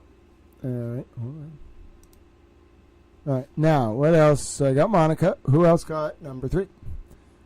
Jeff, it's great to see you, my dear friend. Oh, folks, look at all the towel friends joining in. I mean, running a little... I have to literally make the scoreboard larger, but that's why we are Super Towels. We've had quite a round. The scoreboard is expanding by the moment. Jeff Towel is on the board. Got a secret. You can keep it. Got half point. And Noelle Towel, great job. Noelle knows they're Fruit Loops. Noelle got half point. Where are you, Noelle Towel? There you are, my dear friend. Half point. Paula Towel, you did get half a point. All right. Yes, you did. Got a secret. Can you keep it? All right. Next question. Which cereal is famous for its square-shaped pieces? Chex, Rice Krispies, Wheaties, Grape Nuts. Well, ladies and gentlemen, clearly grape nuts are square. Come on now. I've never even eaten grape nuts. It's Chex. Show me Chex. I tricked you with the grape nuts. Bossy Texas Chick knows her Chex. Full point. Oh my goodness, you all know your Chex. Every single one of you loves Chex. All right. Have you all considered that like Chex has made a big impact on all of your lives? Truth Over Bias, half point. Elizabeth Lander, would you like me to make some kind of mountain or memorial for Chex? You seem to like Chex. Allie and Rue didn't even have to wait. They didn't cheat. They just love Chex. Steph, how long have you loved Chex cereal? Monica, I'm very glad to hear you also like Chex cereal. This is very good news. All right, Noelle Towel, you are also part of the Chex fan club. Half a point. Nancy and Julia C. both love Chex. All right, that's absolutely fine, Julia C. I am willing to embrace your love of Czech cereal. Christina and Taterbug love Czech cereal. Taterbug, I will send you some right away. You are a Taterbug who likes cereal. And Christina Towel is a towel. Now, have you ever considered that Christina Towel is a Christina Towel? I mean, it's pretty self-evident, but, you know, it's true. Where are you, Christina Towel? You're not hiding from me on my list now. I see. There's just a lot of names on the list. Where are you, Christina Towel? You must be higher on the list than I'm giving you credit for. Or I'm just not seeing your name. Did your name get erased, Christina Towel? Where are you, Christina Towel? No. Where is Christina Towel? Christina Towel, how many points did you have? You have disappeared from my point screen. Christina Towel, this is unacceptable.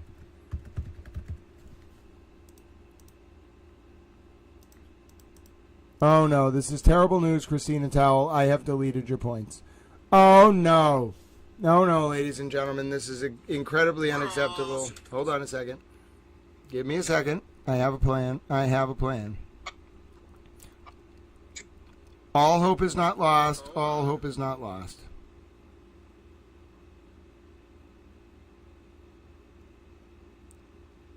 Hold on.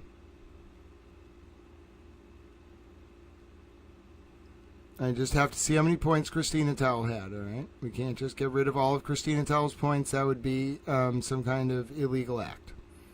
Not really, but I'm not just going to delete Christina Towel's points. Hold on. Come on, Christina Towel. How many points did Christina Towel have? Where are you? Christina Towel should be up at the top with 12 and a half at least. So, Christina Towel, I deleted your points at a certain point. You had 12 and a half, all right? That means, at a minimum, hold on, Christina Towel, when you got this one, which was checks, where are you, Christina Towel? That means you actually went up to 13. So Christina Towel got a half a point. And then Taterbug, I recovered Christina Towel's points. Taterbug got half a point. And Jeff got half a point. Oh my goodness. Imagine if Christina Towel lost almost all their points. That would be illegal. Peggy Towel got half a point. I got admerked.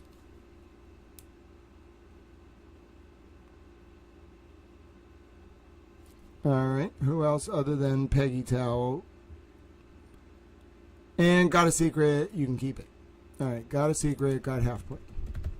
All right, there we go. It took me a while, ladies and gentlemen, but I figured it out.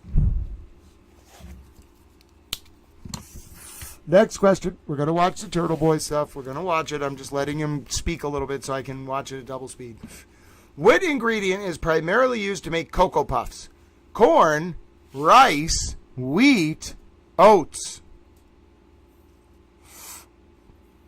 Well, I know what they are. Cocoa Puffs are probably just corn puffs. Show me corn puffs. It was corn puffs, ladies and gentlemen. I'm a corn puff towel. Steph got it. Steph loves corn puffs. Good job, Steph.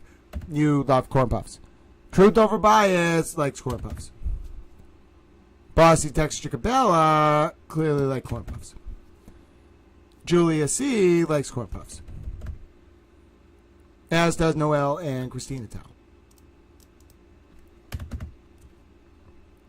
Where's Noelle Towel? And Noelle Towel also likes corn puffs. Who else? Who else after Noelle? Wait, no. Yep, Noelle Towel was the last one I saw. And Christina Towel. Nancy Towel. Where are you, Nancy Towel? Half a point. And who else? Taterbug and Jeff Pesos. Taterbug is Taterbug, half a point. Jeff gets half a point. And got a secret, you can keep it, gets half a point.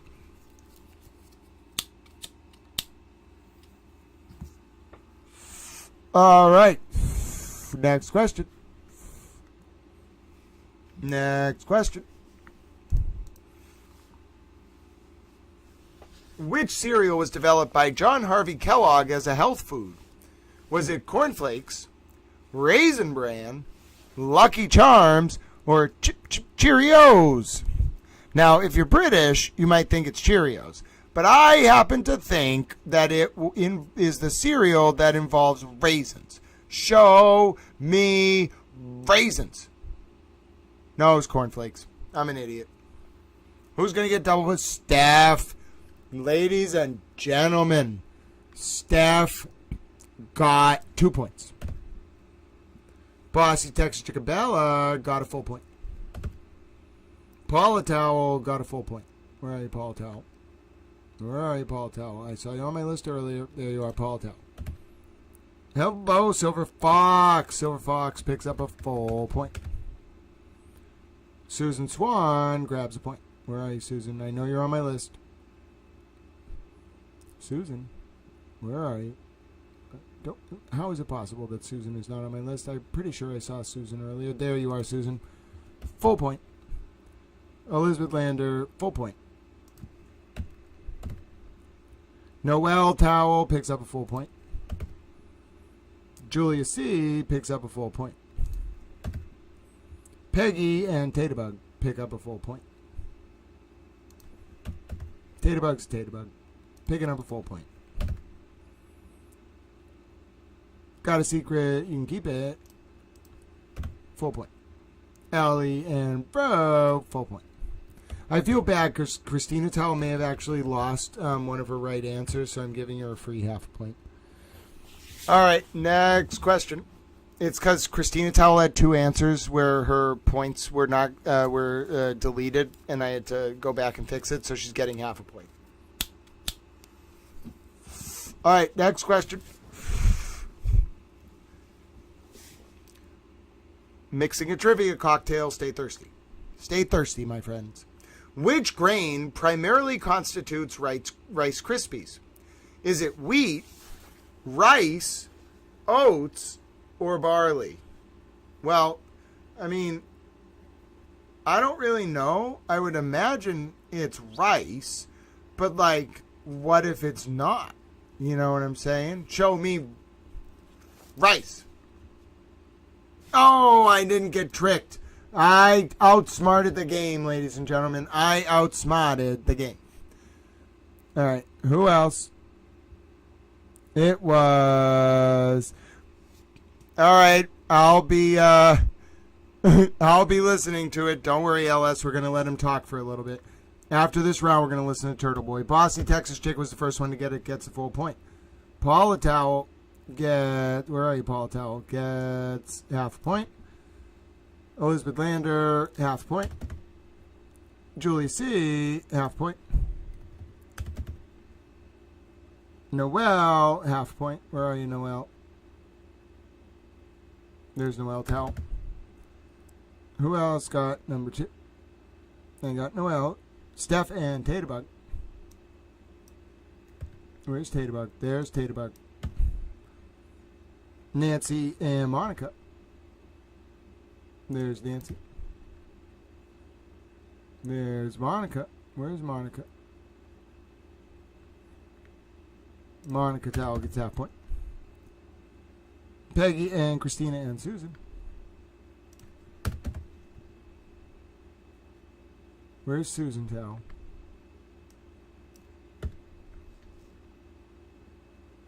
Peggy and I just got out Peggy's half point. Great job. All right, who else? Allie and Rue and got a secret. You can keep it.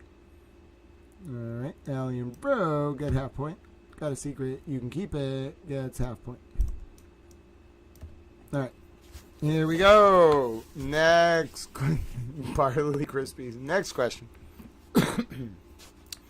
Which breakfast option originated as a product for digestive health?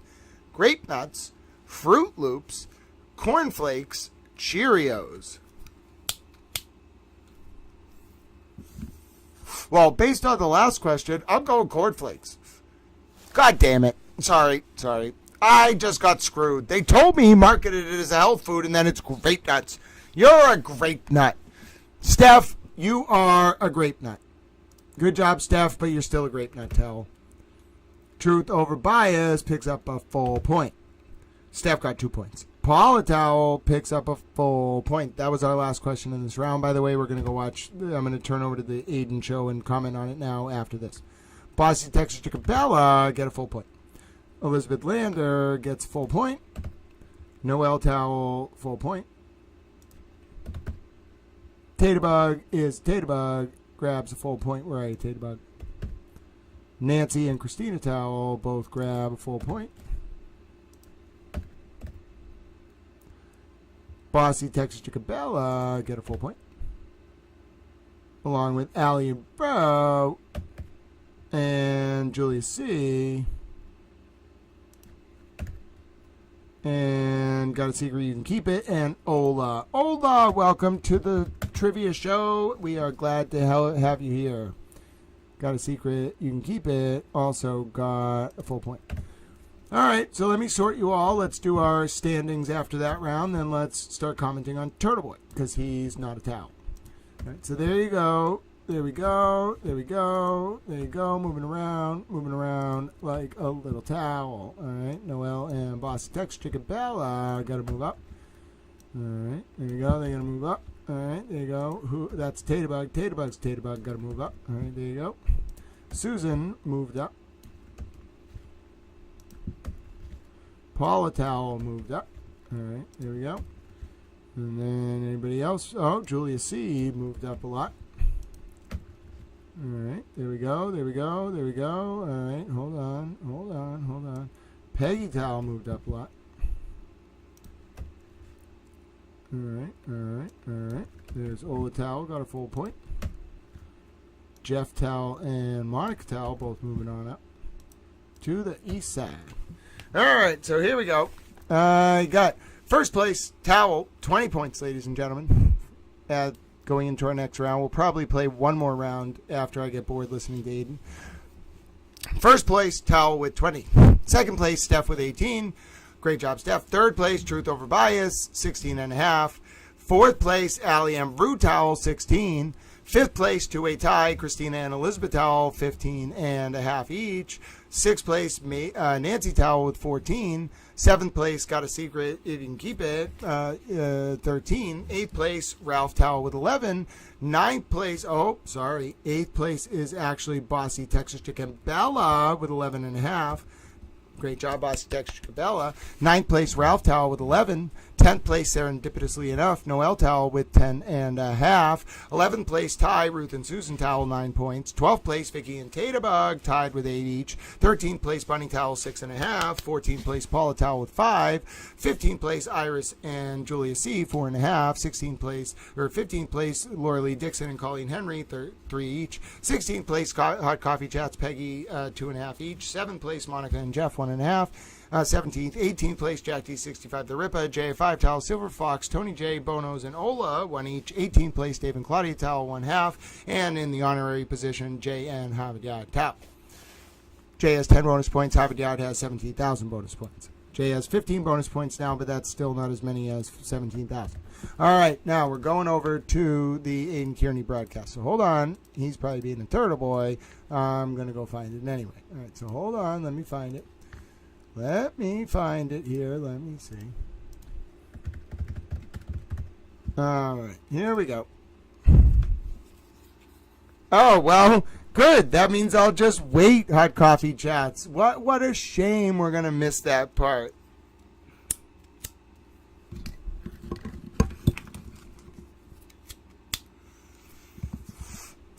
He probably knows that I comment on his shows now, so he's like, oh, he only has 5,000 people watching. Wow, that's a fourth of his regular show, viewers. Oh, goodness. Oh, goodness. All right. There's nothing I like more than getting the attention of someone who's on tilt. Like, I'm a little towel, all right? And there's nothing I like more than watching this man on tilt. Oh, he's very zoomed in for some reason. All right, hold on. Maybe it's just the way that it's loading up on the screen. Hold on. Let me get it to reload.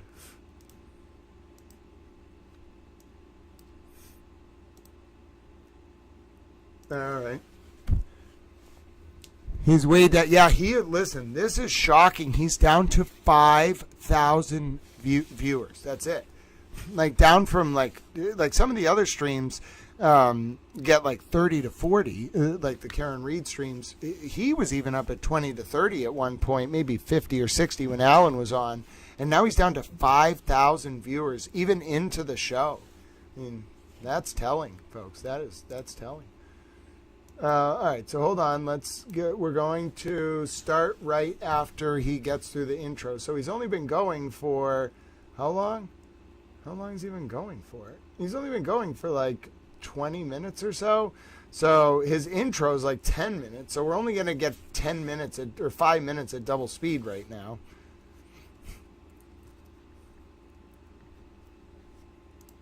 But that's all right. I am a towel, and I have a plan.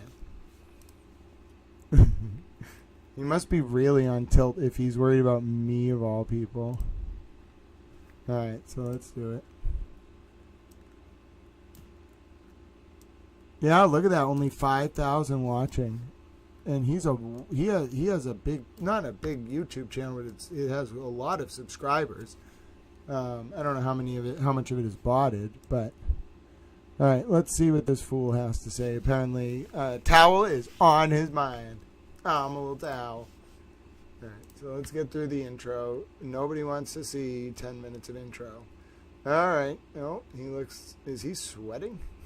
I wonder if he was listening today. He just has a reflective shirt on, I suppose. All right, let's go. Boom. Oh, he's in a mood. Hold on one second. Why isn't it? Oh, it's unmuted. It's unmuted. To the final live show, guys, before I go on vacation. Hold on, we're going into I'll be going on vacation next week. Leaving on Saturday. Returning on the Saturday after that. I will be, of course, in a place where Jill Daniels hates. No, you don't, because you're a fucking loser. Oh, I went to Juror because somebody gave me a thing. Yeah, I'll be going back to Truro because someone gave me a thing, and I will be there from Saturday to Saturday. Actually, I'm like a stone's throw away from the Provincetown border. So if you're up in that area, maybe I'll see you around. I won't be doing the thing. I'm just taking the kids this year, so I won't be like out partying or eating people's pizzas late night like I was last year. But we will be there. An awesome place from the Turtle Rider has been a real big supporter of mine for several years. He's made it in life, and he owns a house in Truro that he lets me use. And it's like an amazing house. Like, how can I say no? And I love, like, every time I go to that house, I'm like, this is why you got to work hard in life. It's like, I want a house in Truro. Right, I want a house in the Cape. Anywhere in the Cape will do, but Truro would be the best. That's the best town in the Cape. So, anyway, yeah, I'll be out there. But anyway, if you're new here, guys, my name is Aiden Kierney. That's why he was so jealous that Judge Cannoni had a Cape house. I get it now. You can call me a variety of names if you'd like. I go by Turtle Boy, Uncle Turtle Boy. I prefer Dr. Turtle Boy. That's my preferred pronoun of choice. I don't mind being called Daddy. Sometimes I like it. Sometimes it's a little bit weird. What about Oompa Loompa Man? I won't mandate. What about Oompa Loompa Man? Don Daddy. No, Don. I was going to go with Oompa Loompa Man. Tuesday and Saturday night at 9 p.m., guys, and make sure you smash that subscribe button. No, I want you to smash the Oompa Loompa button. I mean, what are we at now? Now that the trial's over, it's obviously like the amount of views. Subscribe. Like, it just skyrocket by the day. Now it's going at its normal rate. It's about the 162,573. I know there are 4,100 people watching on YouTube. We just got started. That's very I know low. that at least 500 of you people haven't smashed the subscribe button. So go ahead and do that for me right now if you wouldn't mind. So, all right, cool. Yeah. I think that's about it. So if you guys have any messages that you want read on the program tonight on my YouTube presentation, you can click the link at the top for something called Turtle Chat. You can pay whatever amount of money you want, and when you do that, I get a notification, and I read your message, and I read it out loud to the class. Or you can cash at me at $ Uncle Turtle Boy. No, that's okay. Someone new to the Turtle Boy legal defense team. Do you guys know who it is? Can you guys guess in the comments? In the chat, we've added a new, the position is data analyst / paralegal. I don't know if that's like an official term. So she's not a but lawyer. Data analyst is more than whatever. And it's her like mom. You figured it was John Barron. No, wait a minute. Isn't John Barron Kate Peter? Aiden Kierney hired Kate Peter? Why does Auntie Deb think that Aiden Kierney hired the account that's run by, I believe, Kate Peter, the John Barron account? John Barron, he says. Oh, God, the John Barron thing is wild. No, it looks like a lot of people got the right answer. Yeah. How'd you guys know? Did she say something? Yeah, it's Olivia. So listen to this. This is interesting. He's saying that he just added Olivia Lamb, Okay, so Olivia Lamb is Christina Lamb's daughter. Okay, Christina Lamb is a lawyer, I believe, in Massachusetts, so she's licensed to practice law. It does make me wonder, what happens if, say Christina gives some information to Olivia, and then Olivia passes it on to Aiden, So Christina Lamb runs kind of a boutique consulting firm. She kind of I think she is a lawyer, but more does consulting for lawyers. In particular, I believe her website has detailed a little bit related to PR efforts and things like that. So Olivia Lamb, her name isn't Olivia Lambeau, it's Olivia Lamb, okay, Lamb, and she is Christina Lamb's daughter. Now, I have strong reason to believe that Olivia Lamb was and this is what I believe. I don't. She's willing. She has said that in the past she wasn't doing contract work, but we'll see. I believe that Olivia Lamb was at one point doing contract work, much like Richie, microdots for Karen Reed. Now it seems like because the Karen Reed thing's over, Olivia Lamb is joining up with Turtle Boy. Now here's the weird thing: it is a weird time to join up with Turtle Boy right now, even in the paralegal context, because first of all, Olivia is just really smart. Okay, I've engaged with Olivia a little bit when she was chatting with me when I was on an interview with Will, the Glare. And I've also read some of her stuff. I don't read it a lot. I think she blocked me at one point and then unblocked me, so maybe I'll read it more now. I don't know. I don't see it come up a lot on my feed. But the point is, she's very smart, okay? You don't have to listen to more than one interview with Olivia to know that she is very smart. But Olivia is okay, so I don't know how far out of school she is. I tend to think she's a scientific, analytical mind, probably would thrive in the administration of a scientific, a biopharma company, something like that. I just get the sense she's very analytically gifted. But I think she's new to politics, all right? I don't know how much she knows about politics. I've never asked. I've never seen her write about politics. She tends to, write more PR fluff pieces, that highlight her clients' narratives, in my opinion, rather than, she's not, enmeshed in the political world. I've never heard anybody be oh, yeah, Olivia Lamb. Who the fuck is Olivia Lamb, So, I feel bad for the girl. Why get in that person's orbit? I'm why get in Aiden's orbit right now? Do you know how hot the block is? That's crazy. Legal team, what are you gonna go be his paralegal in federal court? What? I would be running I don't care if it was $30,000, $50,000 a month. I don't care how much he put down. Right now, after what happened today with that grand juror going out of the courthouse like that. Come on, that's crazy. You're basically inviting federal scrutiny. Yeah, Olivia has been added to the Turtle Boy legal defense team. She's part of the dream team now, and she's a very welcome addition to the team because Olivia Lamb is her real name. I don't know where the O comes from, but it is Olivia Lamb, and she is obviously I've followed Olivia's work since she started gracing Twitter in some time. She didn't want people to know, I think, that it was Olivia Lamb and that her mom is Christina Lamb. I think she didn't because the Christina Lamb thing, Olivia, as far as I understand, she's still young. I don't know how far out of school she is. I've never looked. I don't care. I've never asked. It's not my business. I don't care. But I get the sense her mom's been doing it for a while, and Olivia's just a vehicle. Olivia's very well-spoken. Olivia is down with the youth culture. She knows, in my parlance, she knows how to meme, and then she also knows how to construct a narrative in the social media context. But it's polemical. Okay, I don't like Edward Bernays. I don't like public relations. If you have those skills, use them for the betterment of the United States, in my opinion, not the highest bidder. Fuck that. Sorry. And, I don't remember when in 2023 she showed up on the scene with these long tweets that were really insightful and wicked smart. And I remember the fake victim thought that she was Karen Reed. She's that's Karen Reed because she was so smart, the tweets. And I'm no, she was always jealous of anytime I said nice things about people. So I loved the Olivia Lamb account, Lambo. And he gets so first of all, he has a no contact order, so he can't talk to Lindsay, but he gets so weird whenever Lindsay's name comes up. He's talking about Lindsay Gattani. Lindsay Gattani was, so in November of 2023, Aiden Kierney told Lindsay Gattani that Karen Reed and her team were having ex parte conversations with Josh Levy, similar to, you know, like the stuff that was getting leaked by the grand juror that the old DOJ did nothing about. You know, and then when Aiden and Lindsay kind of split apart, Aiden was like saying he loved her. He was very blatantly in love with her. Like, she went off on her own, and then he didn't like that.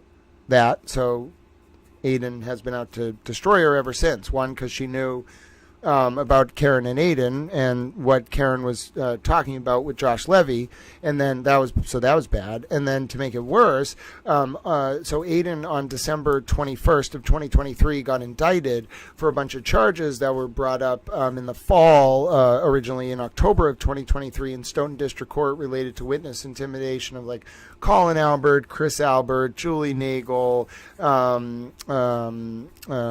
few other people I'm forgetting. Brian Albert might have been in there. And on December 20th of 2023, those charges got bound over by a grand jury, all 16.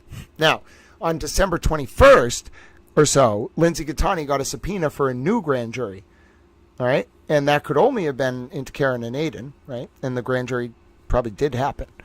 And it's very clear, in some sense, that, and the reason why it probably did happen pretty clearly is that there was a no true bill in March of 2024, as reported by Ted Daniel on Fox 25, against Karen, okay? No true bill. Now, what's very interesting is more information about Karen and Aiden's communications and whatnot didn't come out till later, May 2024. But what's important to understand is when Aiden Kierney went over to Lindsay Gattani's apartment on 12/23/2023. That was against the advice of Karen Reed. Karen told him not to go over there. It was against the advice of his lawyers. He just went over to Lindsay's apartment to try to get her to not cooperate. Apparently, according to the indictment, he was charged with witness intimidation that night, to not cooperate with the grand jury. And then Aiden also picked up a charge that night because he allegedly put a phone in his pocket, recorded Lindsay, and then without her consent, like was recording. And then Aiden allegedly, so there's a full original version of the recording where Aiden's recording Lindsay without her consent, okay? And then Aiden, a few days later on December 26, 2023, gets brought in on a bail violation for what happened on 12/23/2023. And at that bail violation hearing where he's remanded to custody for 60 days, it turns out that Aiden submits an edited version of that tape with like a part interspersed to suggest that Lindsay had consented to the recording. Now the problem is that an edited version exists, and there's like fingerprints, digital fingerprints on files. So like the original version versus the edited version, like Aiden's going to cause his own demise there. His lawyer's already in front of the Board of Bar Overseers, like he submitted manipulated evidence in the case already. So he's got these wiretapping charges and then the witness intimidation charges, and he gets his bail revoked. Initially it was actually witness intimidation and assault and battery, I think, because he was alleged to have pushed Lindsay over a couch. The assault and battery was no pros, but the allegation was no pros, or charge was no pros, but the witness intimidation and then subsequently a wiretapping charge was bound over by the grand jury in Lindsay's case sometime in the spring of I think around March 26th of 2024. And so Aiden like really doesn't like Lindsay. Okay. And by the way, it was in the context of that same case that in the criminal cases against Aiden that Brian Tully took an extraction of Lindsay Gattani's phone covering 15 years and a litany of different privileged materials and released that extraction, ladies and gentlemen, released it and completely unredacted to Aiden Kierney's lawyer on April 24, 2024, while Ken Mello was in the hospital. Except Tully removed messages from Kate Peter to Lindsay and from Tully to Lindsay from the extraction. And you can see now why this is such an overlapping concentric social circle of chaos, because a lot of people, whether it be on one side or the other, have an incentive to suppress what happened to Lindsay. And Aiden likes to do it by calling her names because he knows the substantive content of her story is so explosive that when it eventually gets told, I mean, who knows who already knows it, who knows where, who knows why.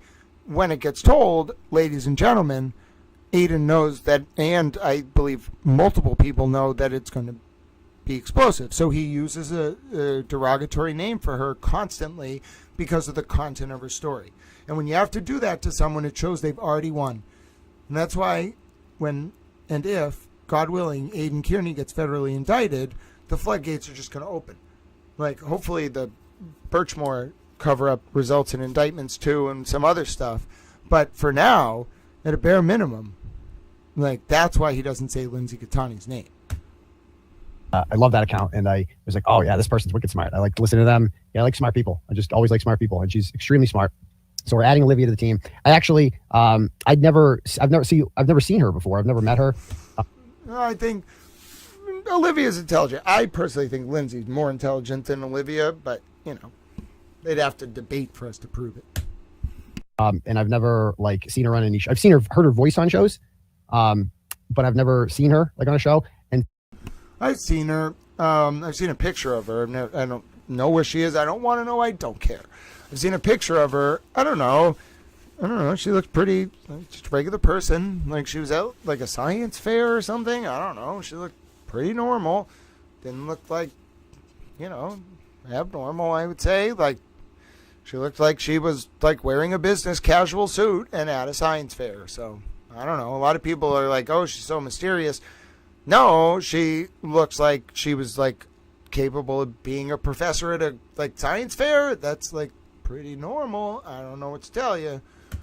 So I'm like, we did a Zoom meeting the other day, our first Zoom introduction meeting, and I saw Olivia Lamb in the flesh. Her face was moving around and words were coming out, and it's her. So she's real, and it was great to see her. Wait a minute. You said she was joining your legal team, then you called it a production meeting. This man, like, is a clusterfuck. All right, like, listen, Olivia, who I don't know. Okay, I don't know you from Adam or Eve. Why right now? Like, why? Like, you have a brilliant future ahead of you. What are you doing? Like, right now? Really? Like, come on. Like, look what way the winds are blowing. Like, this man, like, this is crazy. And chatted up with her for a bit, and she's going to be a great addition to the Turtle Boy legal defense team, and we're looking forward to that. So that's that. Okay. She's on Justice Serve. No, has she been a guest on there? I'm not sure. But yeah, like, the lips are moving, words are coming out. It wasn't AI. Like, it was real. So it is what it is. So there's that. I'll tell you who's not real though is John Barron is not a real person. It is an anonymous Twitter account. It's Kate. I'm pretty sure it's Kate. Like, I've talked to like people in Kate's orbit, like in particular, some people that have gone back with her for like years with her that are starting to leak like almost to like 2019. And I think it's Kate. All right. I really do. That's my opinion. I think the John Barron account is Kate. And hopefully that's died down. Like, just Twitter's run wild, and the internet's run wild with the Jessica Leslie thing. Oh, so Kate Peter has a number of open criminal charges. I think she pled guilty to one of them. It was mostly related to Aiden and a woman named Lauren Murray or something. I don't know Lauren. I never talked to her. Saw her at court once, I think. But anyway, Kate and Aiden Kierney used to work together for a while.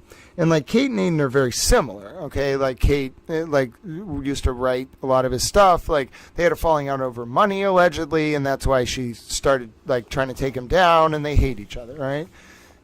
But I also think that, like they're kind of similar in some ways. And so Kate had charges. She might have like an open witness intimidation case in one court. She pled to one of the witness intimidations or something. I forget what the final charge was.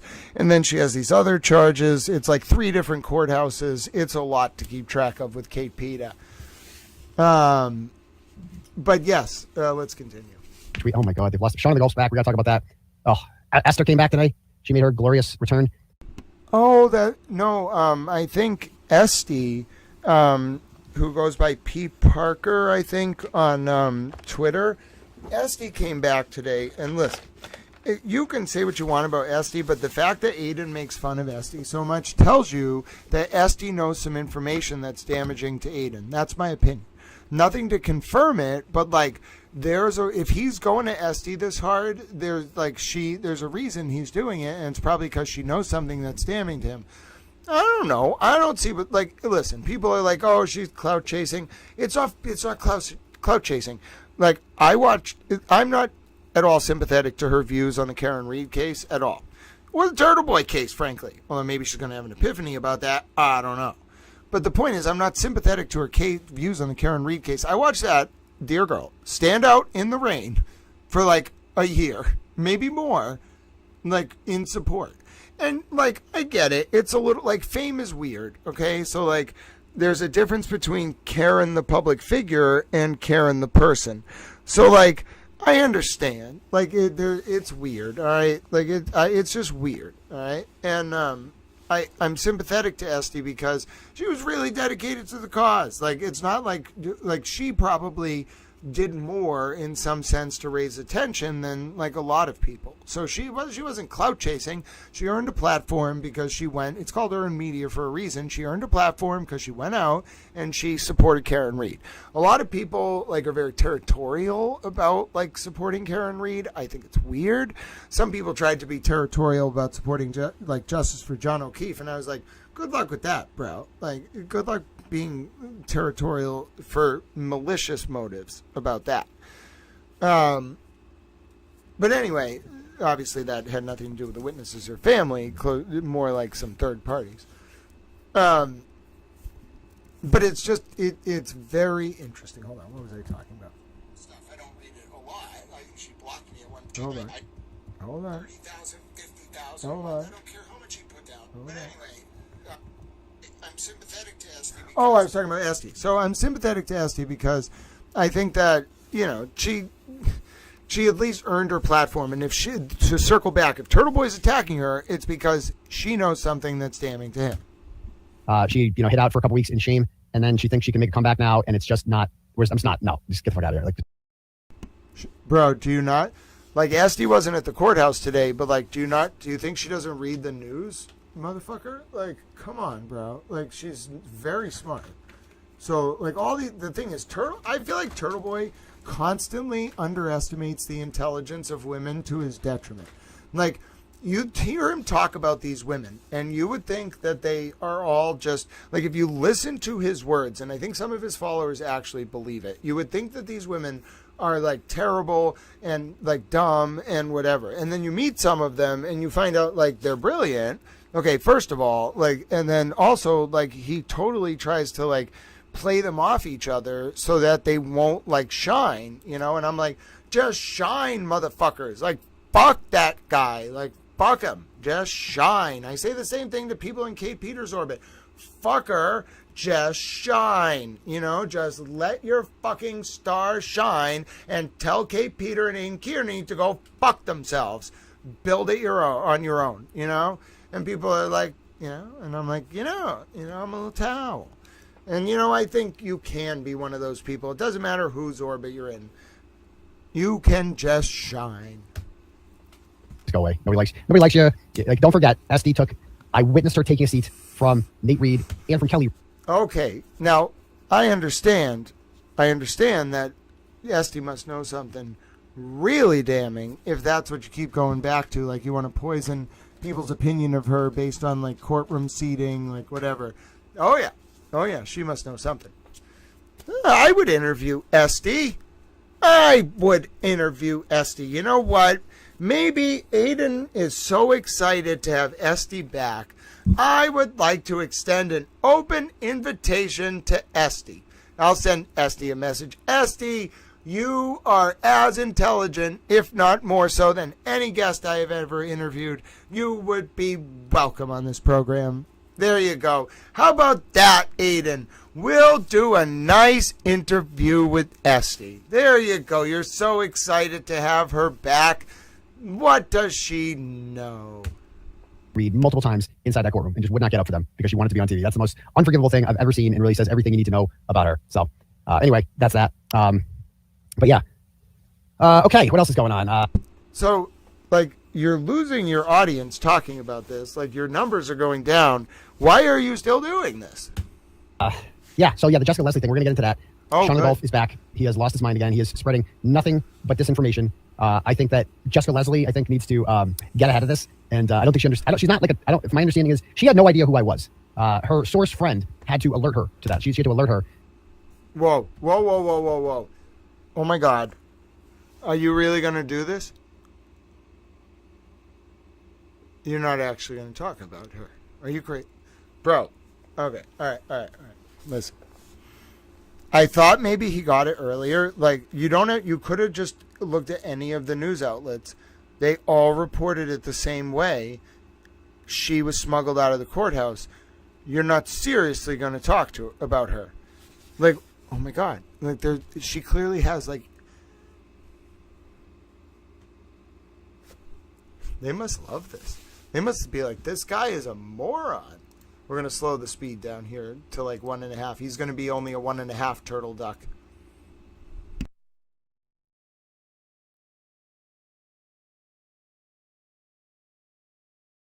Nobody likes you. Right. Did anyone notice that Kate Peter and Aiden Kierney, like, both are now attacking the Norfolk DA, like, openly? Anyone think that's a little strange? Yeah, like, don't forget.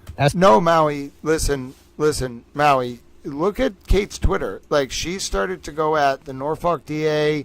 She started to, like, go at, like, I think she clearly, whether direct or indirect, got that information leaked about Marty Kraft, who she used to work for.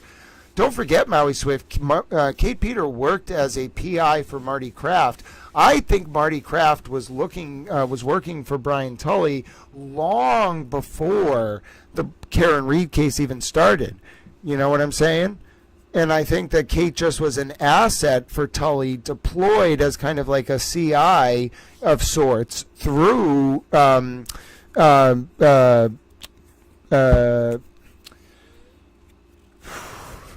you can tell I'm getting tired. Marty Kraft's PI firm. And Marty Kraft's PI firm, okay, is central to a lot of this. So, Maui Swift, think about it. If Kate was just an agent the whole time, right, and she feels the Norfolk DA, the one who had, or the Tully, the state police unit, who had brought in Marty Kraft and was running all this, what if she feels abandoned by them, right? Look at this PR firm that the witnesses hired recently. Kate's cut out, in my opinion. Cut off. And that's why her and Aiden are starting to align. The mask is dropping. Read between the lines. Maui Swift, you've been paying attention for years. If anyone can see it, it's you, my dear friend. I witnessed her taking it. Well, heel to toe, I tend to say very nice things about Tom. I mean, first, not going to last very long. Tom's a very pleasant man, but, Tom CPU got in his own trouble the other day. Some of the information I saw going around on Twitter was sad. So, listen, try to be nice to Tom. I've heard some very disturbing things about him. He said some very disturbing things. And if he wants to, run his mouth about Little Towel, so be it. But you won't last very long in the chat head to toe. If you want to, engage in that. If you want to talk about Kate, okay, head to toe. We find common ground there. All right, there we go. See what I mean? Everybody finds common ground about from Kate. Nate Reed and from Kelly Reed multiple times inside that courtroom and just would not get up for them because she wanted to be on TV. That's the most unforgivable thing I've ever seen and really says everything you need to know about her. So anyway, that's that. But yeah. Okay, what else is going on? The Jessica Leslie thing, we're going to get into that.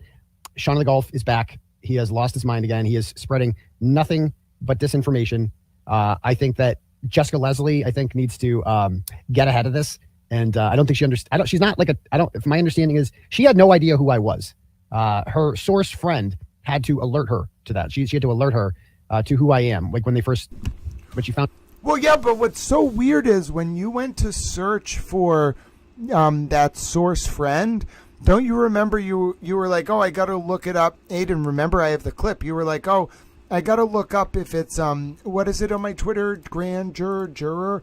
Should we look up that clip, Aiden? Where you, like, tell me, Aiden, why did you have her saved in your phone something, the juror's friend, something related to juror? The juror's friend certainly wasn't a juror, right, Aiden? So why did you have the juror saved in your messages on Twitter as something juror? And how do I know this? Well, I have the clip. So, the best part about this is we can simply fact check Mr. Kierney in real time. And how do we do that? Well, we just go over here, ladies and gentlemen. And where's the clip? It is, I believe, right here. Hold on one second. Let me bring it up for you. Oh, yes. Now, tell me. This is about the Jessica Leslie story. Is there anything legal? Oh, no, hold on. We're going to watch this clip from Kierney's show the other night. This was when we had all the doggo pics still up. Now, you tell me whether Mr. Kierney had this person, the grand juror's friend, saved in his phone or his Twitter as something to do with jury, and whether that undercuts what he just said. This is about the Jessica Leslie story. Is there anything legally stopping the friend from telling the entire story about the leak? If not, she needs to tell the Boston Globe. You, Karen, and Jessica should have your names cleared. Interesting. Good point. Let me see this 1 second.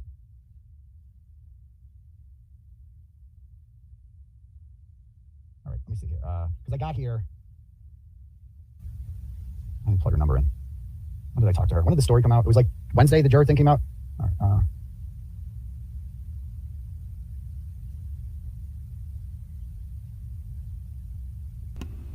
This is the moment. moment. I sent her a text just to ask that. That's a really good question.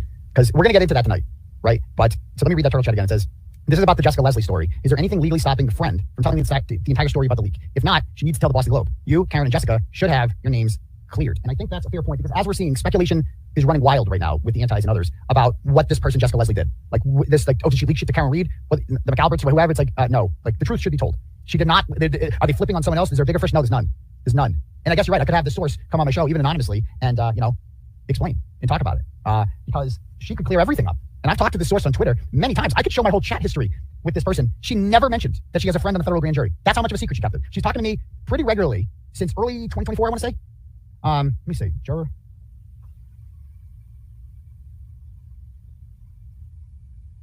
Jury, let's see. Did you hear him? He goes to search and he's like, jury, hold on, juror. Person. She never mentioned that she has a friend on the federal grand jury. That's how much of a secret she kept it. She's talking to me pretty regularly since early 2024, I want to say. Let me see. Juror.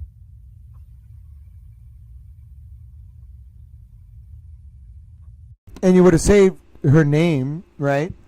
You would have saved her name back then in, however you saved it. 2024? Jury, let's see. Jury. So you were talking to her about the jury? No, that's not it. And watch this. Oh, she deleted her whole fucking... She deleted her Twitter account. So I can't even see the messages. Okay. Whatever. Look, he should have realized right there this was a few days ago. Like, I can't believe he's going to talk about this juror again. Like, listen to what he just said. Oh, shit. No, that's not it. Watch his face. Ready? Watch his face when he realizes she delete. Did you see that? He literally said,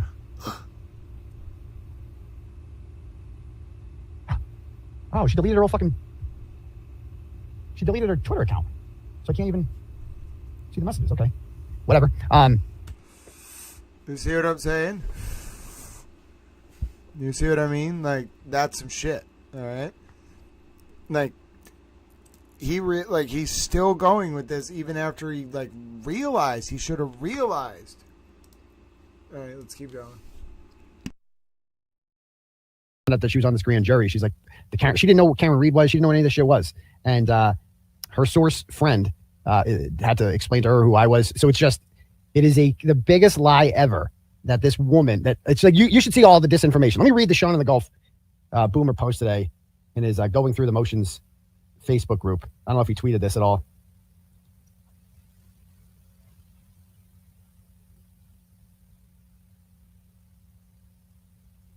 What the fuck is it? Hold on a second. All right. So Sean in the Gulf posts the following. He says, unusual federal treatment, ? Reports emerging from the Joe Moakley Federal Courthouse today are raising eyebrows, he says, raising eyebrows. So first of all, she was at Moakley Federal Courthouse today because she was entering a plea of guilty. No.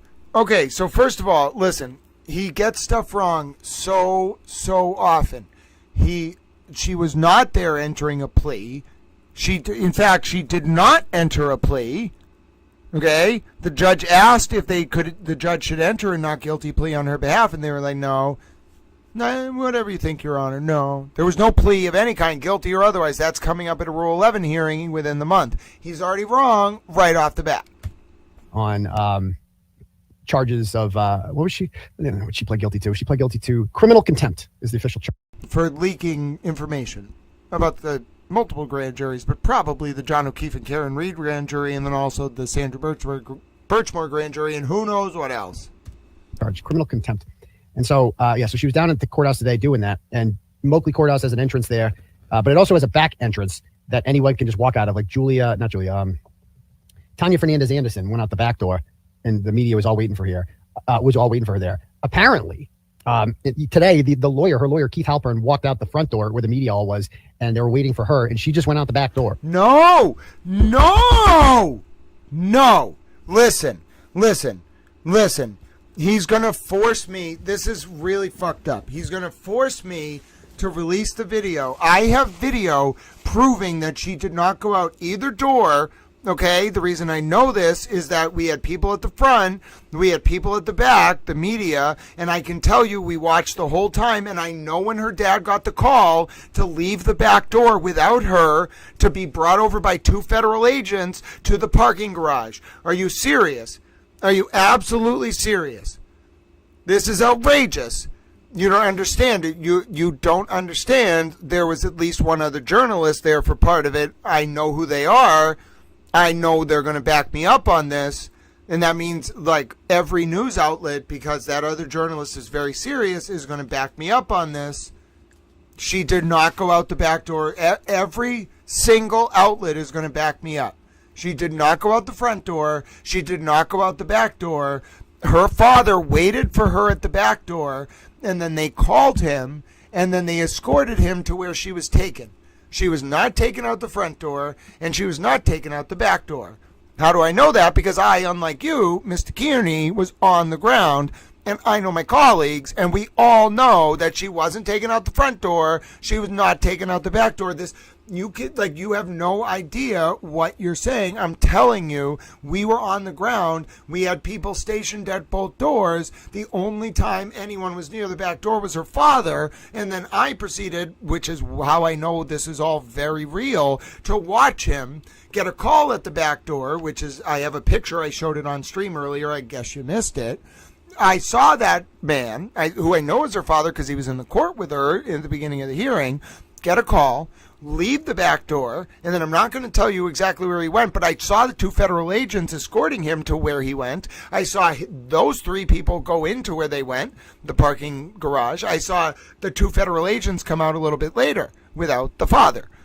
Okay? So no, she did not go out the back door. He's wrong. He's factually wrong. He wasn't there. He doesn't know what he's talking about. I know that there were only certain people there. We have a very small media pool. We all know each other. It is very high-level journalists. We know exactly what happened. Like, nothing you say will impact any of our reporting. We were fucking there. Child. And so they didn't see her or whatever, but they were all down there. That's why she needs to get in front of this. If I'm her, and just end it, like, when they realize the truth, when the media finds out the truth about this story, that this is simply a woman who a week ago, as I said, she messaged, as it turns out, it wasn't even a group chat. It's one person. Listen, I'm not going to quote anyone directly. You want to know what the media is saying right now? You want to know? Because I have listen, who do you think has better inside lines than me right now?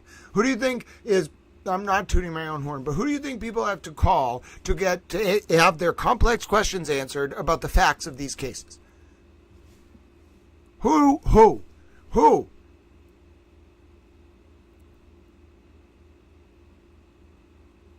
So you want to know? You want me to tell you? You want me to spoil the surprise? You little Oompa Loompa man? You want to know what they're thinking? Let me phrase this, okay? I have to speak very general, where we'll use Chatham House rules. Quote, I have never seen anything like this in my career. Quote, well, I have never seen a criminal defendant not walked out of either door. Quote,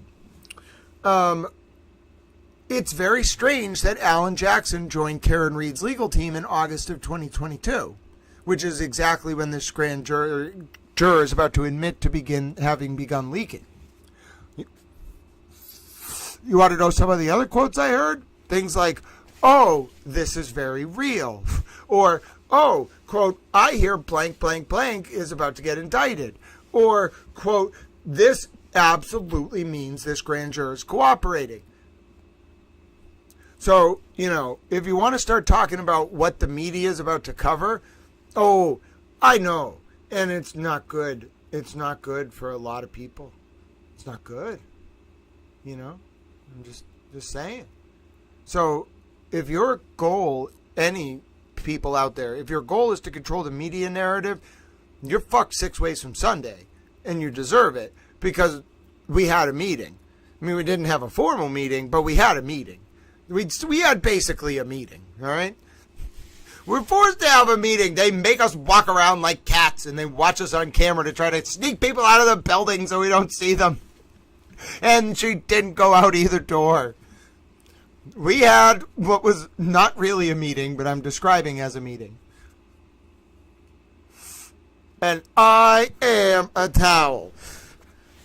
And in short, I think we should have formal meetings. I think all the journalists should get together and have formal meetings and just talk about things.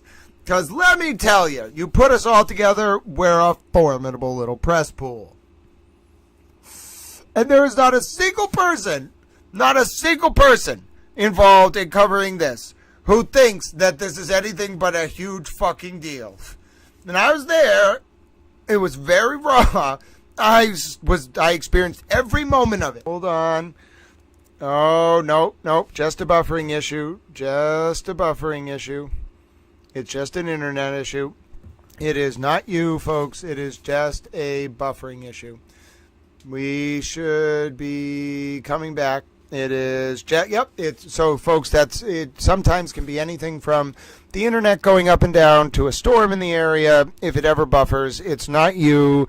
It is just the connection. And I was even able to confirm it wasn't even the stream because X was fine. It was just YouTube having some buffering issues. We're fine. So we're back. I've actually seen that happen YouTube wide before, but we're still here. You didn't miss anything. All I was doing was saying, oh, it appears to be buffering. I'll wait until it stops. And now we're back. Now, we are going to play back a little bit of what Kierney said because he basically just admitted that he would accept information. LS. He basically just admitted that he would accept information. So let's listen to that one more time. No point does the friend ever say anything to me about having a friend on the federal grand jury because she knows what I would have said next. Give me all the tea. Tell me everything. Come on, just do it. I would have talked her into it, And so I messaged the friend on Sunday and I said, I think it would help if I showed our old messages and showed that not once did you ever message me anything about the grand jury because she never did. She's never mentioned me, never messaged me about it. And then she goes, well, I never did message me about the federal grand jury. That would be really dumb because obviously you have a big audience and would share that information and the government would see that and they would know. So I would never, ever tell you. I obviously knew it was a secret. Even though everyone knew the existence of the federal grand jury and even knew who was there on certain days, people literally sat outside there taking pictures. Small pieces of information did get dropped on Twitter about the federal grand jury. Even Plevin and Grant wrote shit that wasn't public information. And it was fact. Like it was. Yeah, no, that's not true.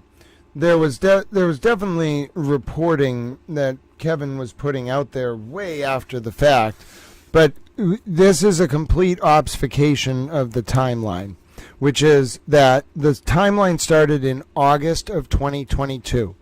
Firstly, there was no Karen Reed grand jury in August of 2022. It's impossible because it has been noted that Karen Reed did not walk into Josh Levy's office with Alan Jackson and David Yannetti until November of 2022. There was no John O'Keefe and Karen Reed grand jury in August of 2022. There wasn't one. Alan Jackson joined Karen Reed's legal team then, but there was no federal grand jury. And the stuff that Kevin was reporting was, and I remember it, it was very kind of like vague details and about like what witnesses had heard in the hallway or been told, things like that. Very vague. It was nothing at all like this. So for him to, and obviously the grand juror's friend, which I don't really understand, like if you know that your friend is involved in this, why are you talking to Turtle Boy as recently as 4 days ago? That's wild. It's true, the things that they were saying. But nobody would know, of course. So how did they know? Well, they know, of course, because they talked, well, at least Plevin talks to the McAlberts. So the McAlberts, it's not a crime for the McAlberts.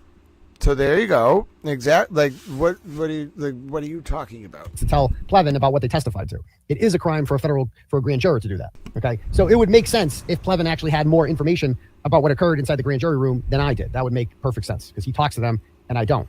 Yeah, but we're okay. So first of all, Aiden Kierney wasn't even involved in this, as far as I know, until April of 2023.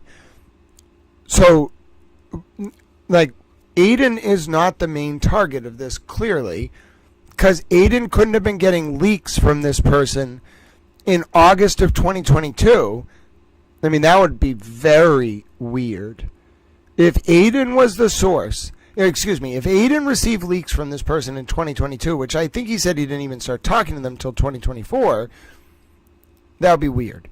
Which means Aiden's not really the primary target of this. Probably, like, it's big. His role is it's going to cause issues, but he might be tangential. And he says, even Plevin and Grant wrote that wasn't public info. How did they know? They did not learn it from me or you. And then she says, I don't recall you ever even sharing anything private about the grand jury. Like Grant and Plevin knew more than you. Even the Sea Monster account knew more than you did. So there you go. So, I mean, this is the source who... Yeah, but see, what's weird is that's Amy DeAngelis, right? I don't know if that's her tag or whatever. I kind of remember Aiden calling her Sea Monster. I don't know. But that cuts against his argument. One, no, Kevin did not report anything like that. And obviously Kevin didn't talk to this grand juror friend or he would have got caught up. Neither did I. Because I wouldn't. If you were a federal grand juror, do you understand? I want to be very clear. If you were a federal grand juror and you came to me and tried to tell me, I don't care, unless you told me someone got murdered in the federal grand jury, in the grand jury room, and then there was a cover-up. Maybe then I'd be like, okay, like that's really fucked up. You should go to Congress. I'm not dealing with this, okay?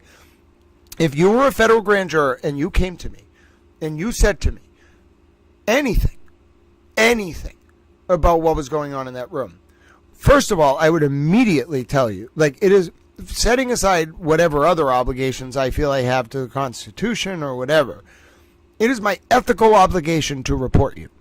Like, stop speaking to me right now. If you continue to speak, I intend to report you. If you leak to me, that means you might have leaked to other people. Like, you don't understand.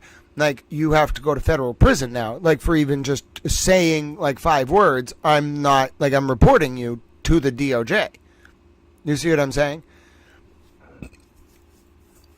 And I give off that vibe. Like, I clearly give off that vibe. Like, don't do anything that, don't do anything that you wouldn't want, like, reported to the powers that be. Like, is it not clear? Like, I will just figure out who I have to report it to, and then I will figure out a way to report it. Okay? So don't do that. That's the opposite. He earlier was like, I would have pushed you to give me the tea. Can you believe he basically admitted, I mean, he's saying it hypothetically, but he's basically taunting the feds. It would have been like, yeah, hell yeah, I would have wanted all the info you could have given me. Posted the stuff about the CDLs. Again, we've been over this before. this person was getting information about the federal grand jury that was going on, and she knew about the indictments, about the CVLs, and posted about it 5 days before they were actually, it was announced that they were indicted. So 5 days beforehand, she's posting about it. The feds see that. They're like, okay, obviously you're talking to someone. There's some sort of leak. And remember, the feds don't even need to actually take your phone to get all your messages. They can just go in the cloud. They can see exactly who you're talking to. So when they go to her and they confront her with her tweet, first of all, they would have had to like subpoena Twitter to even find out who this person is because there's an alt account. And like they tracked her down. They visited her. They obviously knew the feds don't ask questions that they don't know the answers to. So they track her down. They ask her all these questions, and like she tells them the truth. Yeah, I did. We were talking about the grand jury. You got me. It was like one woman who I don't even know this woman's last name. I didn't even ask. I don't care. Okay, she's just some woman on Twitter who I don't know who's into the Kierney case. That's it. That's the whole story, bro. That's it. Wait, turtle.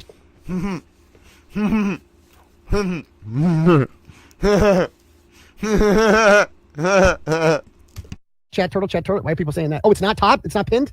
Oh, we forgot to pin turtle chat. Hold on. So when somebody say something, somebody know he text. He's on tilt. Text me about that. Hold on. Somebody text me about that. You guys are killing me. Wow. Yeah, he's losing. He never got above 7,000 viewers. That's a third of where he was on average, maybe like a month ago. And I pay very close attention to analytics. Yeah, he's struggling, bro. And nobody texted him about the fact he forgot to pin his turtle chat link. Like, come on. This is hilarious. Peggy, I agree with Sean. Can't get any turtle chats if it's not there. Right, truth over bias. He lied about that. He admitted he was in contact with Karen and her team. And there's proof of it. I got it.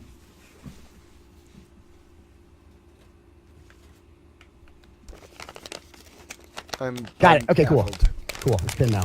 So anyway, you guys get the point here. So I think that Jessica Leslie just needs to. I don't think she understands that like speculation is going to run wild about this until she just comes out and has her lawyer make a statement and just says like, look at guys, this is fucking stupid. Like she messaged, there's no deals, no one flipped. She didn't give up somebody bigger. She just told one person about the grand jury of no particular influence, or she didn't message me. She didn't know. Bro. Oh my goodness. I almost feel bad for the man. Like, oh my goodness. Like I was there. I watched the FBI agents escort her father. Okay? Listen. I am very attentive, but I'm very respectful. That was a federal courthouse. I was allowed into a very sacred space, Aiden, I'm pretty sure. Like, I was allowed in there. They let me be one of the 4 journalists in there. Okay? And what I saw, the reason why this was so secret is if you were in there and paying attention, you'd quickly be able to piece together what's going on, which is, it's not just she's, like, a regular, like, defendant who did something. She's a protected informant. I've never seen anything like it. It's incredible. I mean, God bless the United States of America for taking some steps to protect people from you. But, like, you shouldn't have been there in some sense. But if you were there, Mr. Kierney, my goodness, you would have realized it. You would have noticed. It was not you. Oh, my goodness. You really, like, it was actually derelict for him not to be there. Because, like, he at least would have known what was going on in the sense that this was not a normal defendant. I mean, this woman is a cooperating informant. I'm telling you. I watched her father. It's not just, like, she got extra special treatment. The father still had to, like, walk out the back door and, like, walk over, like, with an escort. She got some kind of, like, she might have been able to, like, walk in the tunnel or something. Someone kind of hinted it to me, like someone was like, I know what they did, and kind of like looked at the ground and like I don't exactly know what they meant, but like someone tried to tell me like how they got her out, and I don't want to know. You don't understand. I don't want to know. I don't want to know anything about anything to do with operational security of a federal courthouse. I literally said to the person, I don't want to know. I don't care. It's not my business. I don't even like walking on the street behind this guy because I knew one of the agents made me like. They were so good. Whoever their supervisors are, I hope they won't get mad at them because it was, first of all, it was none of our fault. I was not doing anything wrong by standing by the back door because there were other journalists, not at that door, but there were journalists at the back area.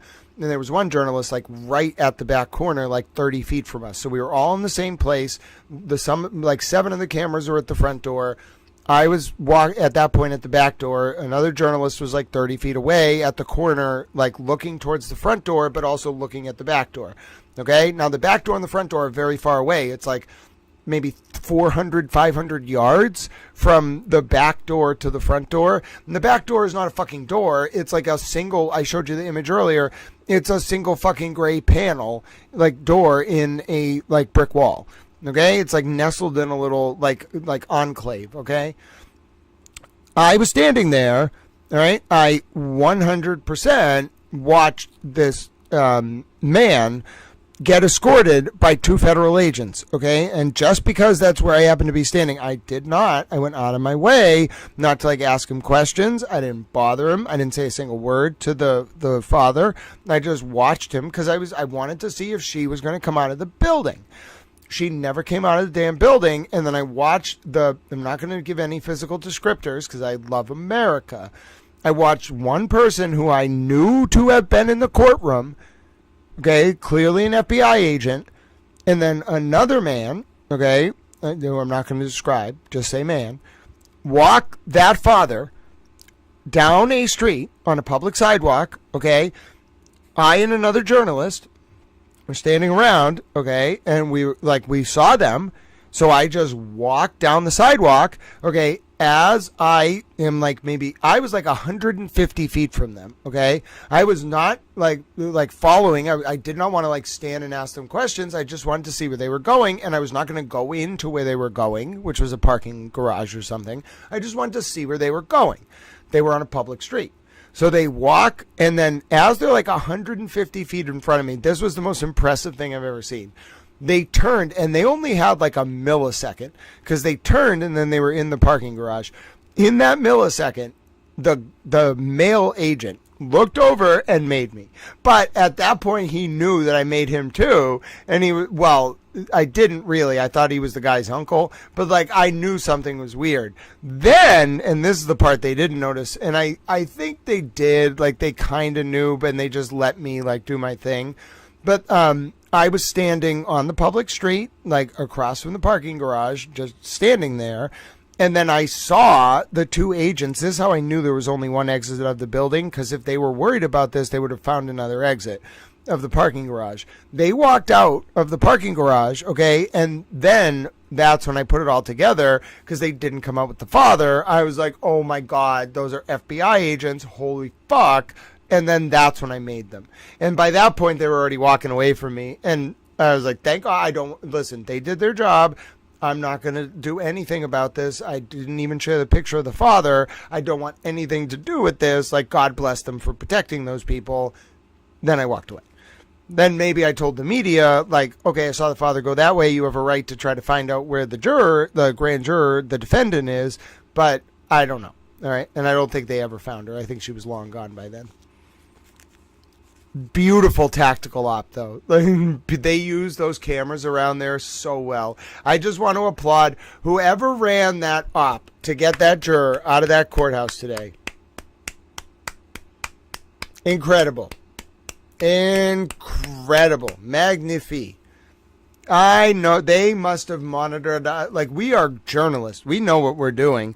They knew exactly like how we do things, and they knew there's only 2 doors. They knew exactly that we were going to be posted up at the back and the front. And so they like had every playbook in the book out to distract us. And even though we had still had people at both doors, they got her out without us seeing her. They got her out without us seeing her. It was brilliant. Brilliant. Seriously, I love America. I love my country. Just knowing that they're capable of that, I feel so much better. You don't understand. Like, I can let go now. I can let go. You know, like, if they could pull that off, okay. I don't need to be involved anymore. Like, I don't need to tell you all, like, any more details. I'm being very general. He doesn't get it. And this man is completely out of the information loop. I get it. I'm so glad our country is capable of doing something like that. To actually see it happen, though, you don't understand. It was beautiful. It was sublime. It makes me love our justice system. It makes me think America is the most beautiful country in the world. I saw it. I watched it with my own eyes, and then I was like, okay, I have to use a lot of discretion here, which I'm doing. Okay, but I watched it. I'm a journalist. I know what I saw. I watched it. I knew it was an incredibly difficult puzzle to piece together in real time, but I did it. You know, so it's not just me either. And I'm not just bloviating and tooting my own horn. I'm saying I put in the effort to figure out what the hell was going on. I'm talking about it in a respectful way, and there's no doubt in my mind that they are protecting those people. Thank God. And he doesn't get it. He doesn't, and they would never do that if she was just someone who is a defendant because her friend made a post on Facebook. Who cares? Go in the front door, go out the front door. Bruh. Who I was, she didn't message Karen Reed. She didn't do any of that shit. She just messaged her friend. And guess what? That's oddly specific. Who said she messaged Karen Reed? This is fucking stupid. Like, she messaged, there's no deals. No one flipped. She didn't give up somebody bigger. She just told one person about the grand jury of no particular influence. Or she didn't message me. She didn't know who I was. She didn't message Karen Reed. She didn't do any of that shit. She just messaged her friend. And guess what? That's the truth of the matter. And all you fucking retards out there, like Dara Murphy, who are like speculating about this shit, keep going.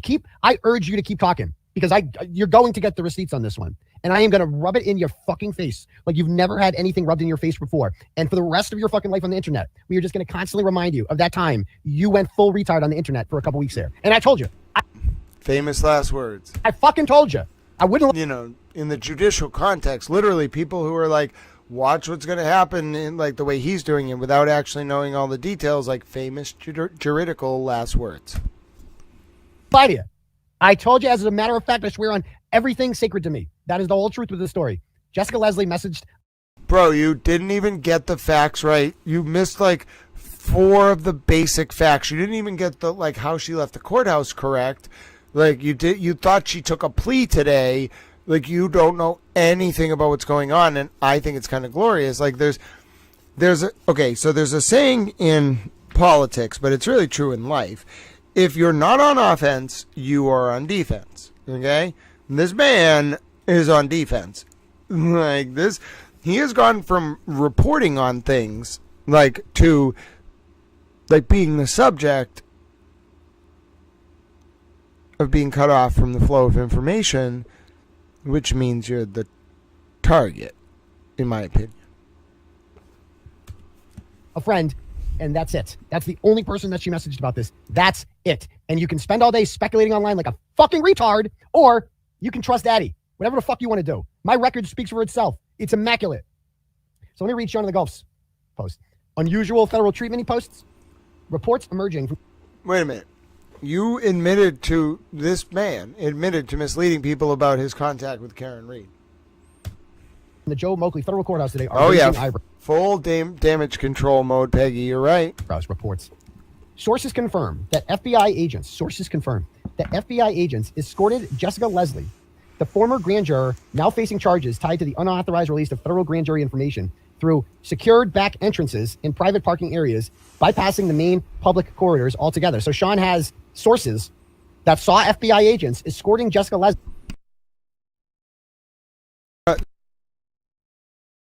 Hold on. So listen, I didn't see that. Like, I don't know.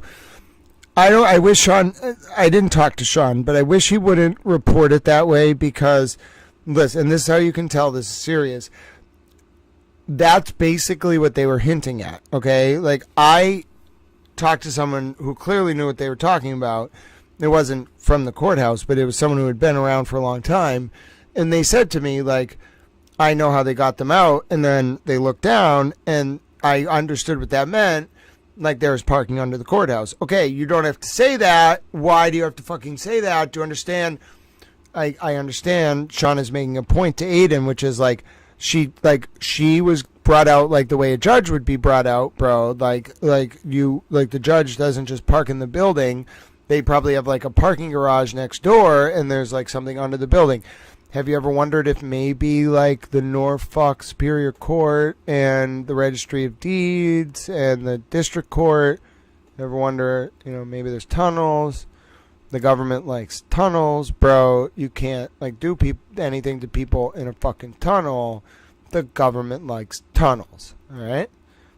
So, yes, Sean McDonough, a former DEA agent, saying to you that they used a system in the courthouse to make sure she got out with an FBI agent escort is probably right. I didn't see that. I saw her father get a street-level FBI escort, but I'm telling you, she didn't leave through either door of that building, and every single member of the media apparatus in Massachusetts that was there today, every station, will confirm that. It was every single one of us, almost every outlet. We were there. We know what happened. To her car.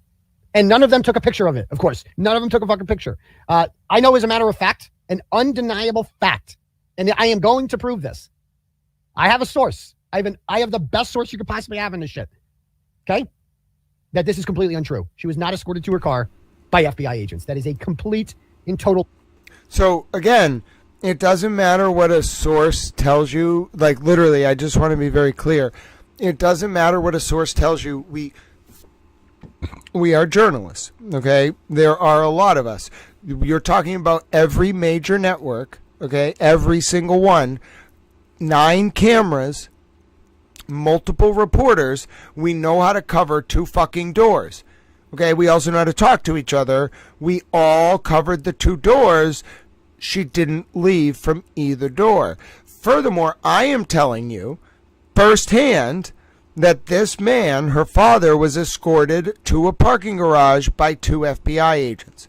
Now, you can say all you want, but like, I know who was in the courtroom. I know what was going on. I'm telling you what happened. Okay, I'm not telling you any more than anyone needs to know. I'm being very discreet. I am a reporter. I am a journalist. I literally was standing on public sidewalks. It's like what I do. It's what we all do. We all saw what happened. All of us were like blown away. Every single one of us in the media knows. Okay, so your sources, it doesn't matter what people tell you. We were there. We saw it with our own eyes. Okay, we know what happened. And it's not just me. Like, I was the only, well, not just me and there was at least one other eye on the walk with the guy, the father, and the 2 agents.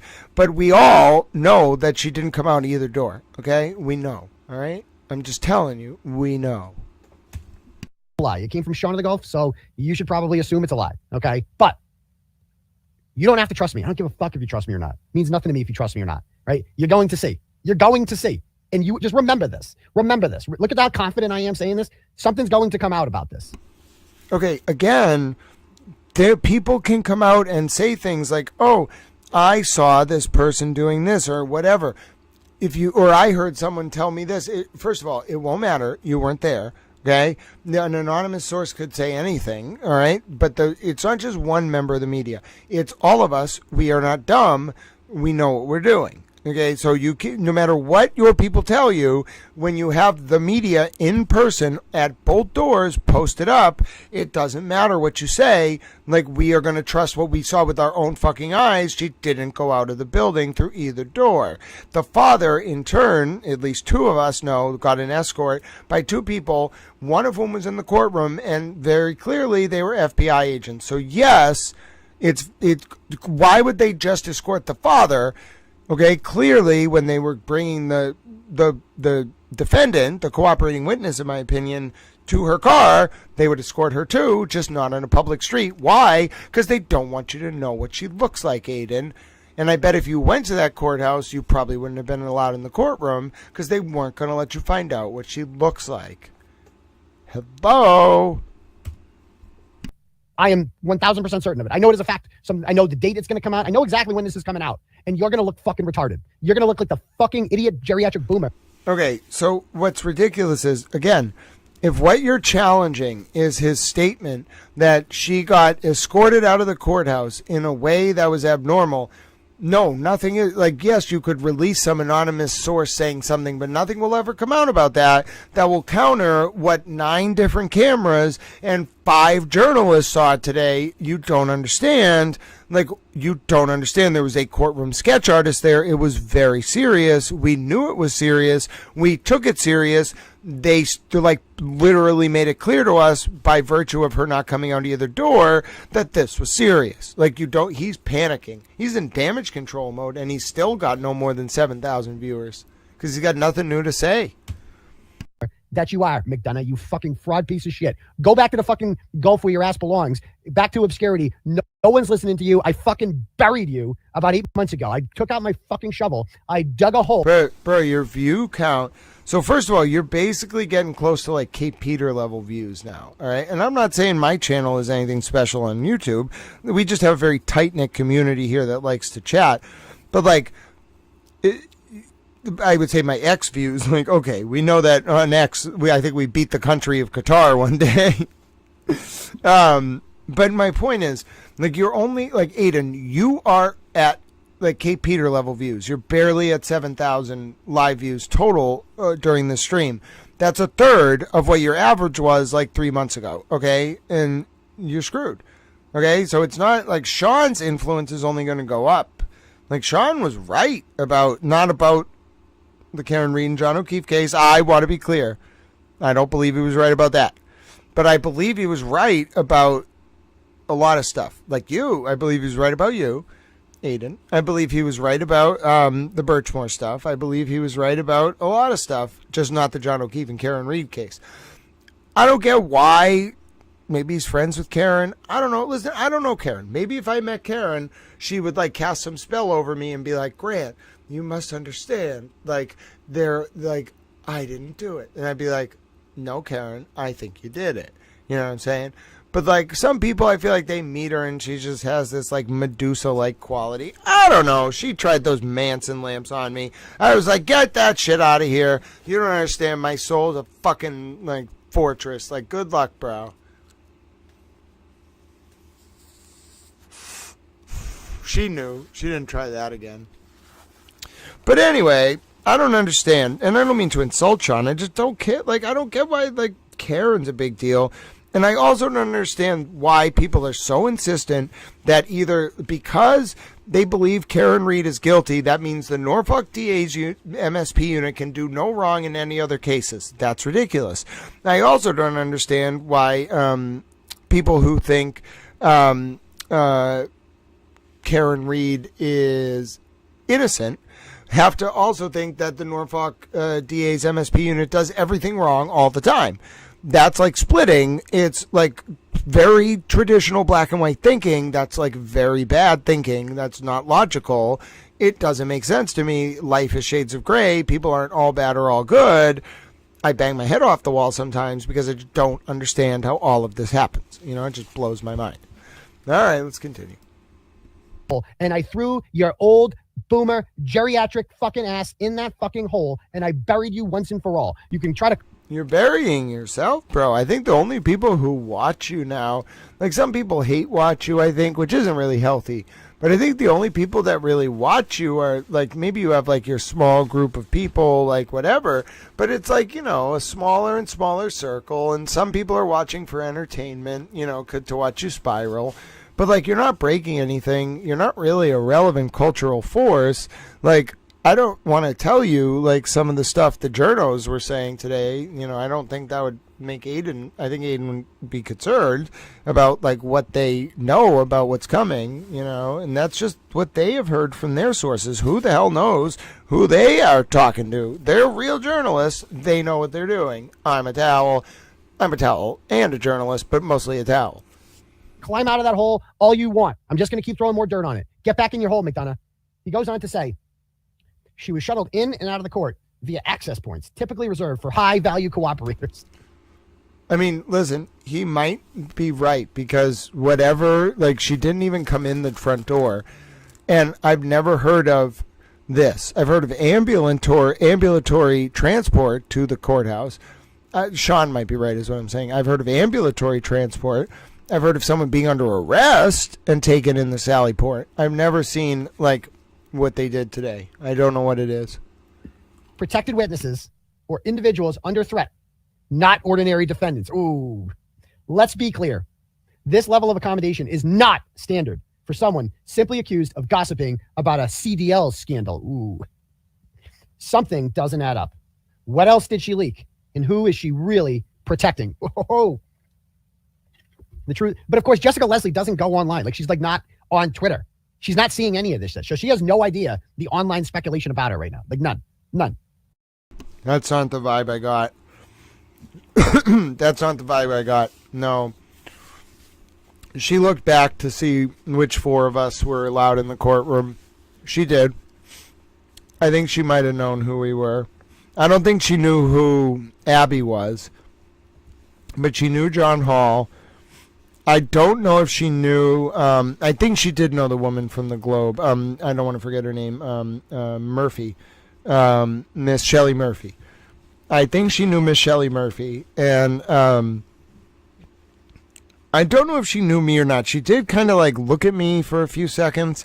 I was kind of more like looking at the room, so I wasn't really like studying her eyes, but like I was looking at her body language more than her eyes. But like she was scanning, she couldn't really turn around because the judge was looking at her.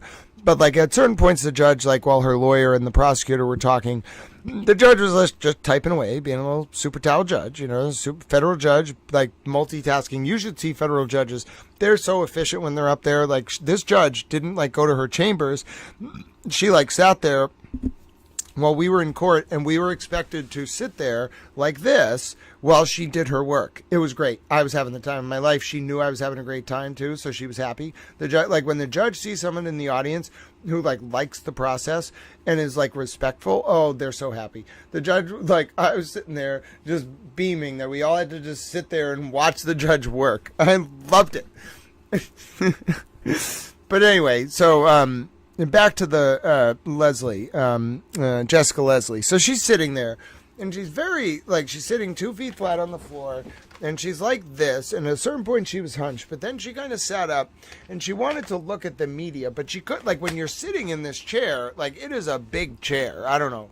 Like, you are like a very little person in this federal court when you're in that defendant's chair. It's very different than state court. Like, you are, like, just like enveloped by this chair. So she tried to turn around, but she's like only like, she's very small. Like she's a very short person. So she kind of like tried to look around, but she couldn't really because like her body couldn't turn that far in the chair. And also the judge was like kind of looking at what she was doing. But like you could tell she wanted to know. And so she looked like that. Like she looked enough around where she could see the first row behind her, which was Abby Patkin, John Hall, and Miss Shelley Murphy. And then behind Miss Shelley Murphy was me, in the mid, like same seat but back one, so I'm in the second row. And I think she was able to see me because she kind of stopped like this, and she was analyzing who we were. And then you could also see she looked this way. She saw the sketch artist, and then there was definitely a federal agent in the second row, and then one or two of her family members in the third. But I've never seen them do this. I've been to other criminal court hearings. It's normally just like any other federal arraignment or first appearance. You go into a big courthouse, big courtroom, whatever. No. This was very small, very selective as to who was in there, and like you weren't really supposed to see her. Like that's the vibe I got, and she did want to know who was covering her, so she knows. I mean, listen to me. If you are a federal defendant, okay, and there's only 4 journalists allowed in the courtroom, and it's me, Miss Shelley Murphy from the Globe, John Hall from I think it's WHDH, and Abby Patkin, who's like one of the most prolific writers on Boston.com, and especially one of the most prolific writers about the Karen Reed trial, like you're going to know. okay? Like, you're going to know who they are, all right? And so, like, I have no doubt the reason she was looking is because she has been, like, well, I looked at her. Like, she was not nervous, okay? Like, she was the opposite of nervous. She was like, what's the word? Like safe? Bro, like, I don't know how to explain it. Like, she looked like safe. Like, how do I explain it? Like, she looked like she was, like, she felt like no harm could come to her. You know what I'm saying? Like, she may as well, like, she did look a little nervous when she first sat in the chair. She kind of hunched her shoulder. It's hard not to. But, like, when she actually was seated there, like, I got the vibe she knew everything that was going on. Like, she was completely lucid and with it. So, I don't know exactly what's going on. And then, because I heard her talking, too, and she seemed completely lucid. And then, furthermore, she looked safe. She was just like, okay, let's do this. And she had kind of this aura of I guess now that I think about it, it was literally like she was safe. Like, she had people around her who were watching her. She didn't seem scared. She seemed safe. So, yeah, he's got the read wrong entirely. She knows everything that's being said, and she feels safe because she's protected. She has more information than him, by far. And I'm seeing these people, like Mike Shute. I think I've talked to him before. He goes, Mike Shute says, wait, isn't Mike's the teacher, right? Mike. Yeah. Mike says, something is up. Mike, I'm telling you right now, go boy. Nothing is up, bro. Like, I swear to God, on everybody I fucking love, on who's dead, alive, everything. I swear to God on their eternal souls. Nothing is up. Don't embarrass yourself. Oh, something is up. Oh, well, I guess we can assume something is up then. Well, thanks for telling us. I fucking falling for this shit. It's embarrassing. Like, you got to stop, bro. You got to stop. I swear to fucking God, I wouldn't lie to you. Nothing is up. Nothing. I mean, you could believe something's up, but I swear to God to you, one woman gabbed to her girlfriend, that's it. This whole thing.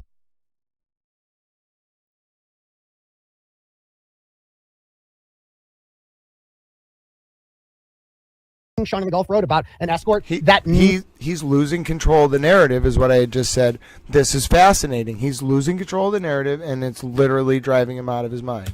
Never fucking happened. That whole thing is made up. I know who she walked to her car with. I know fucking everything. I know shit. Sean doesn't know. Sean lives in fucking... No.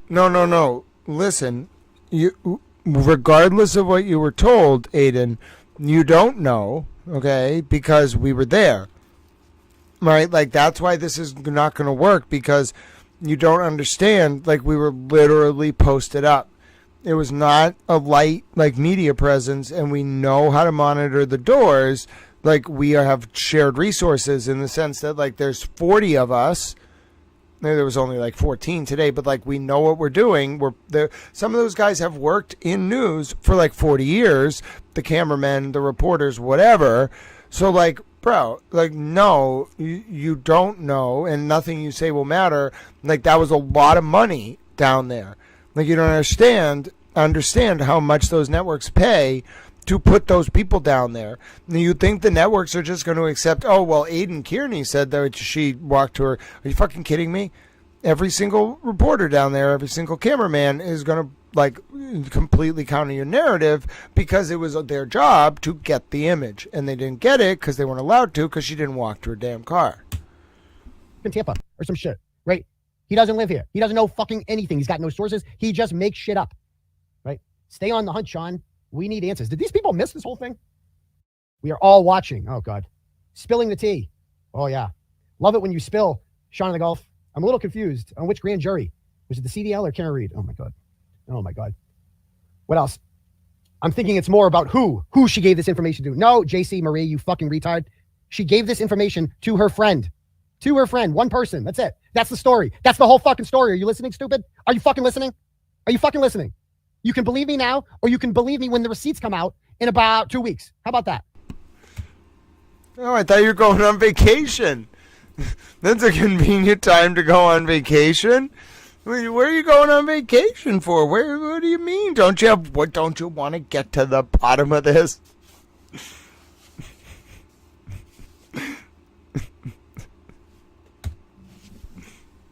What else are they saying? I'm so confused about this. What is the big secret? What did she say that she should not have? Oh, God. Oh, God.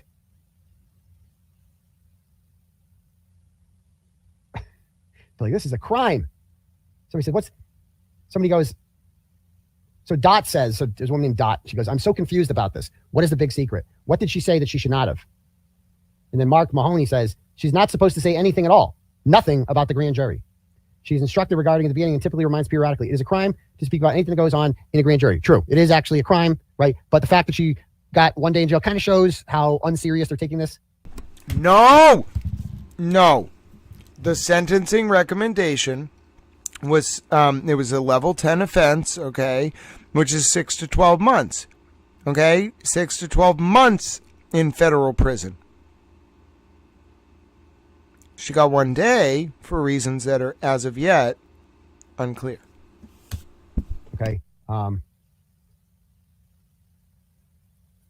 Anyway, somebody goes further. The whole enchilada just smacks of public officials as targets. No, Melanie Parker, who I think used to write to me when I was in jail. No, Melanie, no, there's no targets. There's no public officials are not targets. There's no targets. There's no targets. The target is Jessica Leslie. That's it. She was naughty. She got spanked, and that's it. Oh, my God. Then somebody goes, the admin of this page, Sean of the Golf, is an expert, Mark Mahoney says. If he thinks it's noteworthy, then it's noteworthy. Oh, my God. I cannot believe there's still people buying into this. No one knows definitively whether she spoke about the Reed case or not. No, I do. She did speak about the Reed case. She did. She told her friend, one friend, about the Reed case. She did. I know that as a fact. I talked to the friend. I've seen the receipts. That means she might not have, or she might have. That's why people are interested, because it's unknown. No, it's not unknown. It's fucking known, you retard. You listen to Mark? It's fucking known. I'm telling you right now. Because it's unknown, and there are indirect indications. Wait. What? Did he just confirm the grand... Wait a minute. Whoa. Okay. Why would you ever say that? Hold on. She did. I know that as a fact. He says. If he thinks it's noteworthy, then it's noteworthy. Oh, my God. I cannot believe there's still people buying into this. No one knows definitively whether she spoke noteworthy, then it's noteworthy. Oh, my God. I cannot... This is ridiculous. Hold on. This man is a moron. I believe there's still people is an expert, Mark Mahoney says. If he thinks it's noteworthy, then it's noteworthy. Oh, my God. I cannot believe there's still people buying into this. No one knows definitively whether she spoke about the Reed case or not. No, I do. She did speak about the Reed case. She did. She told her friend, one friend, about the Reed case. She did. I know that as a fact. I talked to the friend. I've seen the receipts. That means she might not have, or she might have. That's why people are interested, because it's unknown. No, it's not unknown. It's fucking known, you retard. You listen to Mark? It's fucking known. I'm telling you right now. Because it's unknown. Why is he so proud of this? Why is he so proud of just confirming the juror leaked information about the Karen Reed case? Why is he so proud of this? I'm going to end this clip now. My name's Grant Smith Ellis. Why would Aiden Kierney ever say something like that?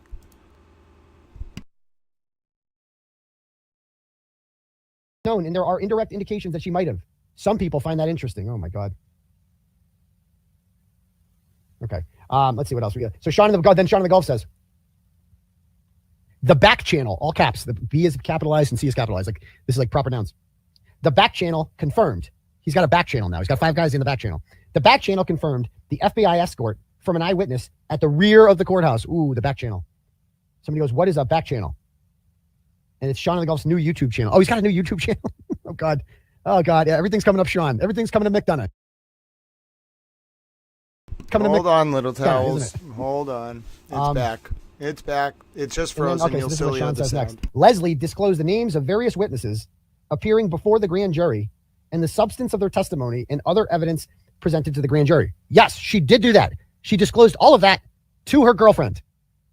All while said information was under seal, federal prosecutor said. While the charging documents did not specify that she was a grand juror in the Reed case, sources confirmed to the ABC News said she was. Yes, Turtle Boy also confirms that. Jessica Leslie was a grand juror in the Reed case, and she did leak information about the Reed case to her girlfriend. This is the stupid. I can't believe this is a story. Like, I can't believe the fucking Boston Globe and all these people are down there because they're all desperately holding on to the hope that this story is like, oh my God, it's the next. Bro, it's the most boring fucking story. I assure you. I wish, and this is from a guy who makes his bone. It makes it like I make a living off of salacious stories. I want nothing more than this to be a salacious story, but it's not, unfortunately. Somebody goes, he's on tilt. Could there be bigger fish to come out of this? And Sean goes, at some point. Oh. Will they be more specific eventually? Lauren Luttrell says. And Sean says, I'm focused on the prosecutor's statement. Ooh. The boomer women love that. Anyway. And then Donna Salvato, who I've talked to Donna before, she goes, she has protection. That should tell you everything you need to know. No, Donna, she doesn't have protection and it doesn't tell you anything. Sean's just making shit up. Just once you figure that out, that Sean's just full of shit, it starts to make sense. But anyway, and then you see this idiot's post. So, oh my God, Dara's been crazy old Dara's on a tear. Let me pull hers up.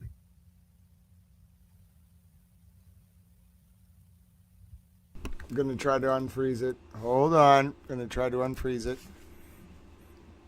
We're going to go into the void. Hold on. No promises. No promises. No promises that I can unfreeze this. Might actually not be frozen. Hold on. Oh, it's unfrozen. All right, it's unfrozen. Hold on. Hold on. I got it fixed. It froze on my end, but I fixed it. It wasn't actually frozen. It just was displaying to me as frozen. Go ahead. I mean it every time. I clicked the... That is not the right one. Let's go.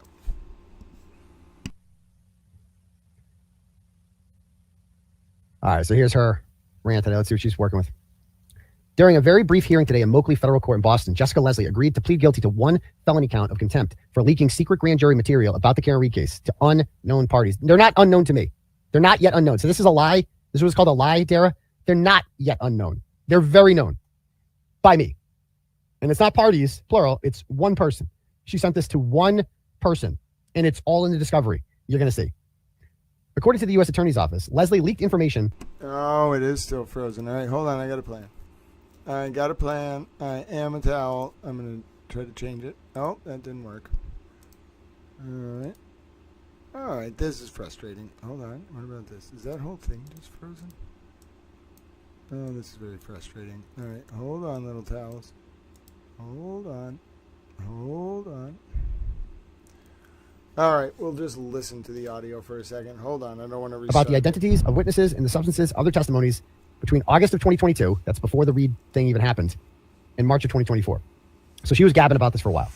The feds began investigating her as early as 2024, obtaining at least 5 separate search warrants related to the case against her. Nope, this is going to bother me. Hold on. We're doing a quick restart. It'll buffer for 60 seconds. Hold on. It's going to buffer for 60 seconds. 60-second buffer. And we are back, little towels. Sorry about that. As I mentioned, we need a 60-second buffer so I could get the stream to actually show. Now it's showing. I'm back. I'm a towel. We can actually watch the stream. All right. See, now look, it's live. Leslie's plea agreement includes 2 years of probation, a very small fine of $100, and no prison time. Such an extremely lenient sentence agreement for felony contempt of court is almost unheard of. Yeah, almost as if it's like just not that serious. Yeah, maybe it's just not that serious. Except in cases where the defendant has agreed to fully cooperate, oh, for fuck's sake, with a larger investigation into some other subjects and targets. So I can tell you right now, as a matter of fact, and this is an undeniable fact that is going to come out and be proven. This is you heard it here first. This is undeniably true. Okay? Jessica Leslie has not cooperated with anyone at all. She has made no deals with the government besides taking this plea. That's it. She hasn't agreed to give anyone up. She hasn't talked to them about anything. They got her. They got her messages. They got her dead to rights. That's it. Given the scant detail from the feds about to whom Leslie leaked the Karen Reed grand jury info and how these secret materials were used. Scant details from the feds about whom Leslie leaked the grand jury info. I know who she leaked it to. It was her friend, the source, and how they were used. They weren't. For the most part, it stayed in the private chat, except the one tweet about the CDLs. That's the only one she let loose. It's probably safe to assume that the feds are looking very closely at the main players in the state trial against Karen Reed. It's probably safe to assume that the feds are looking close to the people involved in the Karen Reed case and the major commentators and journalists who promoted a groundswell of public support, both for. So this is just her. It is probably safe to assume, she said, no, Dara, you fucking retard. Time to go back to the retard corner, Dara. It is not probably safe. Just horrifying to say that to her. He knows she's onto something. To assume that. You are just wrong. Like, there's no other way around it. You are wrong. Period. Point blank. Wrong. Just like the idiots are running wild these days. They're on there. They are spending all day trying to figure out this John Barron account. I've never seen such. It's Kate Peter, in my opinion. They're not trying to figure it out. Kate Peter's just misleading them. You know, wouldn't you want to know if it's Kate Peter? Shenanigans in my life. Oh my God. First, it was a few months ago. Oh, this all started with Esty. She accused the account was like critical of her. So Esty wanted attention and she got it. And the troll account, John Barron, started like making fun of her. And so she was like on a mission to find out who was running the John Barron account. And she started blaming everyone. She started blaming Deanna. She started blaming Meredith. All this shit, just nonsense. Wrong. Then she started blaming, the new one is Nick Rocco. They started blaming Nick Rocco for being the John Barron account. It's fucking insane. And then she started blaming the new one that they're all in on is Jimmy. Why won't anyone look into whether or not it's Kate Peter? Why will no one ask whether the John Barron account is Kate Peter? Why won't Aiden ask if the John Barron account is Kate Peter? Say Auntie Deb, they're like John Barron. The John Barron account is, if you look at it, it's like an anti-Karen Reed account, right? That, you know, I mean, do I have it here? If I could go to the account, let's see what it says. Hold on. John Barron. I don't even know how to spell it.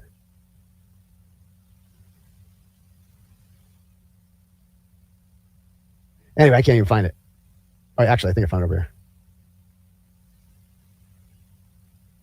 So when I go to the John Barron account, let's just look at it real quick. No, tits, okay. Not bad.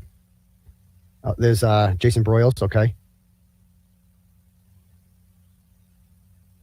Juror, okay, so it makes fun of BLT. All right. It makes fun of who else? Christie. Okay. It makes fun of more boots on the ground people, Boston Brandy here. It defends Krusty. It appears. Wow. And he can't see it. He still can't see it. It defends Kate. What a shock. Oh, it's defending Esty, apparently. No, I don't fucking know. It's just like, who cares also? It attacks Meredith. What the fuck? Okay. Yeah, really, it posts pictures of Esty's doctor husband there. I don't know. Yeah, so it basically shits on all the Karen Reed people. And for some reason, these idiots on our side, by the way, have blindly determined that this account is run by Auntie Deb and Nick Rocco, both of whom are pretty big supporters of Karen Reed and me and the movement in general. And it's just, this is what they're doing. This is what that fucking fat fuck, that hairy fat fuck, John Como, that fucking, oh my, I used to like that guy too. He is the biggest chick I've ever met in my life. He just sits online all fucking day and gossips and spends his entire day being like, ooh, big name drop coming soon. Receipts coming soon on that. He's a fucking. Wait, I mean, you realize like your inner circle is mostly women, Aiden, and like you live on gossip and like you made your name on like, I don't know, like protecting animals, which is nice, but like targeting like vulnerable populations because you like to gossip. You know, that's just, you know, it's true, you know. Retard, that guy. I can't believe I ever liked him. Go dress up as a duck and go fucking sit outside Chris Albert's house. That's the only thing you're good for, you fat fuck. But anyway, that's that. Okay, cool. Anyway, I'm in a mood tonight. I'm in a mood. But I mean, it's like, you're gonna go after Auntie Deb? I mean, give me a break, will you? Can we talk about the Canton Chronicles? I don't even know what that is, BLT. I don't even know what that is. So, you know, I think that's the thing you tagged me in about.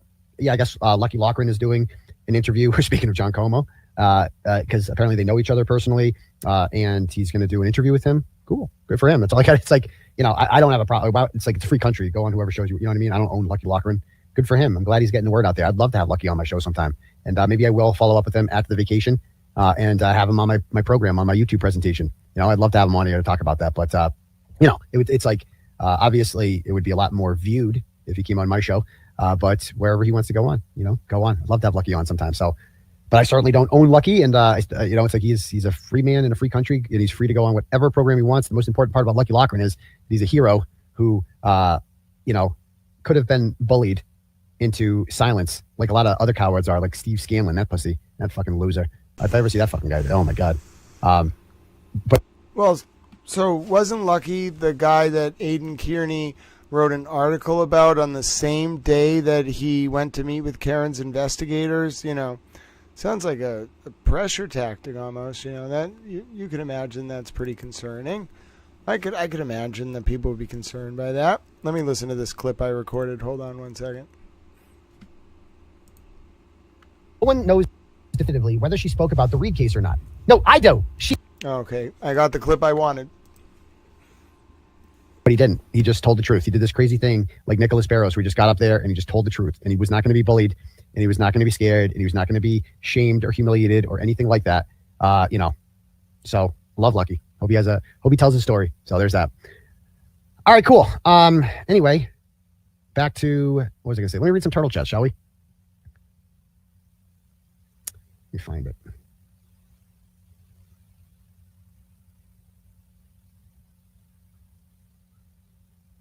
All right.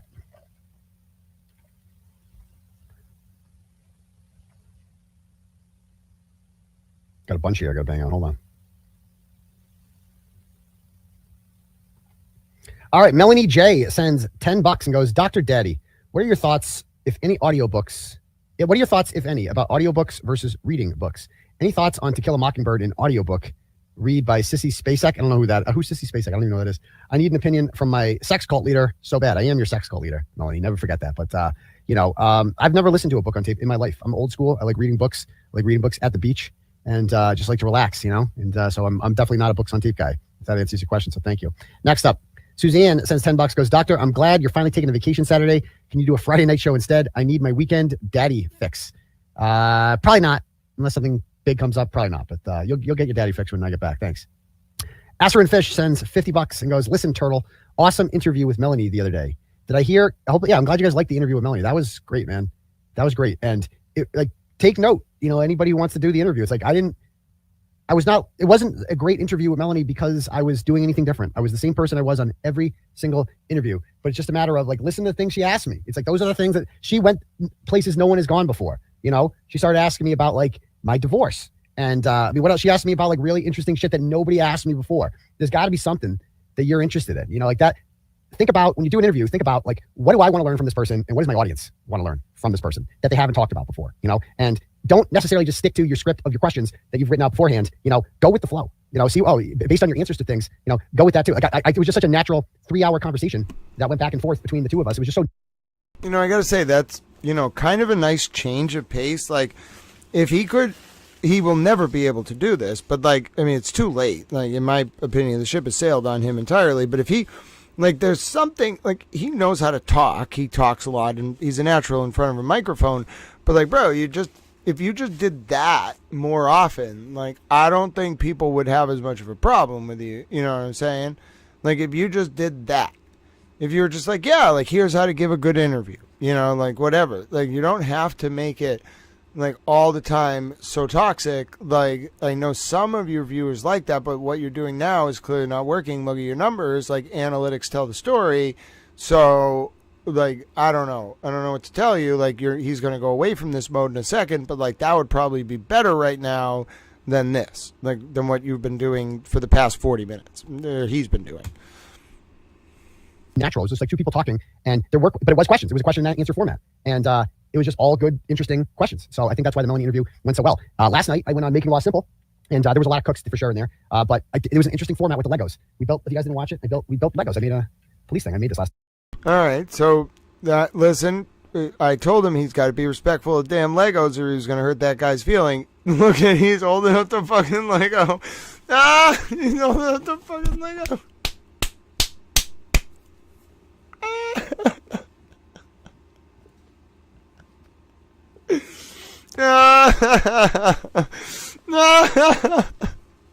Oh my goodness, he is all over the place. Oh yeah, so about the Legos. But at least he wasn't holding up the Legos.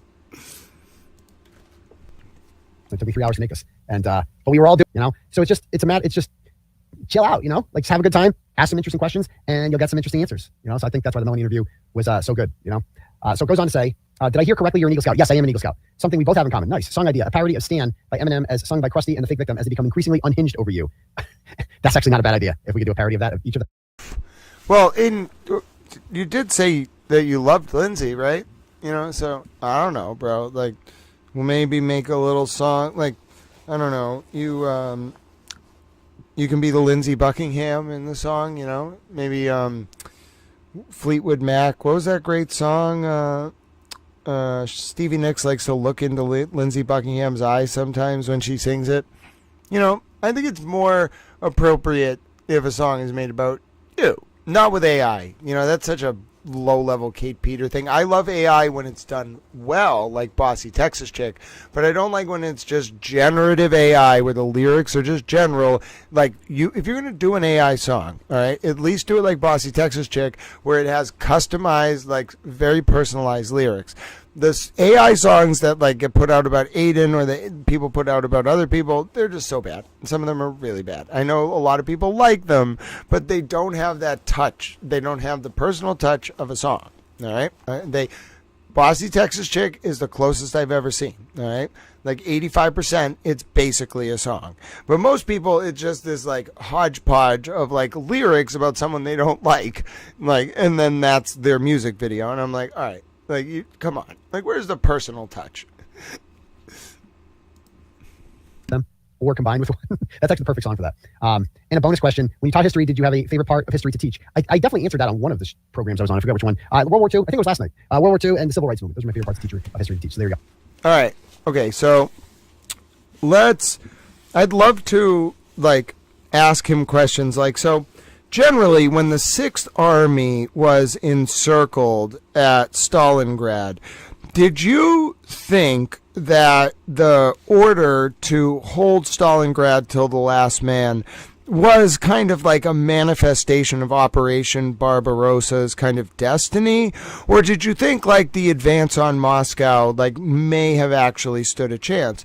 Furthermore, like, do you think that, like, the two-front war, like, invading Russia, regardless as to whether you had conquered France all the way up to Normandy, would have exposed you to an eventual Allied invasion along, the coast, and in turn, the very same fate that befell every other person that's ever tried to invade Russia, including Germany during World War II and Napoleon? And I'd just flex on him a little bit and be like, oh, you want to name a subject that you like? Are you sure about that? It's not a very good life decision because I'll flex on you. Oh. Okay, cool. Next up, Wally the Beer Man sends $10. Goes, I appreciate you saying what you did on the Saturday Night Show about vigilante justice. No matter how bad people act, no person should be taking extreme measures of violence into their own hands. I would love to buy a Prison Turtle t-shirt if you put them in the store. Yeah, maybe we can put those back up there for sure, Wally. But I was wrong about Aaron Spencer. I didn't know anything about the case. That was not vigilante justice. That was actually, sounds like you were trying to save his daughter's life. Like vigilante justice is getting revenge on someone, so there's that. All right. Wally the Beer Man gives another 20 and says the Higgins song by Auntie Deb is absolutely fire. Please leave it as your opening music. In the Turtle Boy motion picture, my vote is for Martin Starr. Google search Bill Haverchuck from Freaks and Geeks to play Hank Brennan. Please contact me for great casting ideas. More Turtle Boy raps, please. Thank you. Okay, Wally. Thank you, sir. Woohoo Worldwide sends $25. Goes, love the FKR song and intro. Thanks for conducting a thorough internal investigation. I laughed so hard I could not stop laughing to even get to sleep. So I'm doubling my dono. Mr. Ed Sullivan. Okay, thank you, sir. Wally the Beer Man sends another $20 and goes, you're the best, Crowd Daddy. If Michael Morrissey gets replaced and the state applies pressure to try and find who actually killed John O'Keefe, who of all the McAlbert Higgies would you expect to be the lead birdie that sings, or the person to be holding some piece of evidence to incriminate the others and try to get a deal? I don't know. Whoever they get to first. I don't know the answer to that one. How desperate is this man? Like he's not even talking about what his audience wants him to talk about. He's just like, oh, yep, okay, let's, like, he doesn't have stories. He's not breaking news. He's just reacting because he's on tilt. Thank you, sir. Next up, Kimberly sends $10. And that's another tip for interviews. Like, so I'm going to take that. Exactly. See how I didn't get into that question? I don't like questions like that.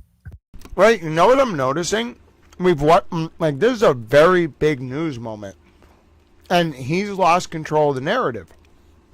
It's not just what used to be going on was that he had the line through Karen into the DOJ. And now he doesn't. I think the DOJ, which, by the way, sorry, I'm eating trail mix. I think U.S. Attorney Leah Foley is a hero. All right? And I've been in that building, bro. I've been in those press conferences. Okay? I know what that office is like. They are more Republican, okay, now, but they're still like career civil servants. And you know what they don't like? I get the sense they don't like men who are mean to women. Because I don't know. You're in the elevators, right? Like, federal court's different. First of all, like, they have to basically know who you are. Like, if you are in that building, and you are around any of, like, first of all, they know exactly who you are, as you have to sign in with an ID. all the time. They know where you are at all times. And they know what you're doing. And I'm telling you, like, eventually, they just know who you are. And so, like, you know, the marshals would be like, oh, you know, that's a nice pin. They had, like, my Maria pin on today. Things like that. And so you hear things, right? Like, you know, and they've never said anything about cases. They've never said anything about Turtle Boy or anything. But I don't know. You just kind of, like, know who the prosecutors are. And this is why they don't really let people in there, because if you spend time in the federal courthouse, you are going to know who's who. And so, like, I don't know, like, you just sit there and, like, they have conversations sometimes, and, like, you get the sense that that office, like, really doesn't like bad men. Like, especially men who do bad things to vulnerable women. I'm just saying, like, my general impression, having spent a little time in the Moakley courthouse, like, people who do bad things to women, especially men, like, they don't like.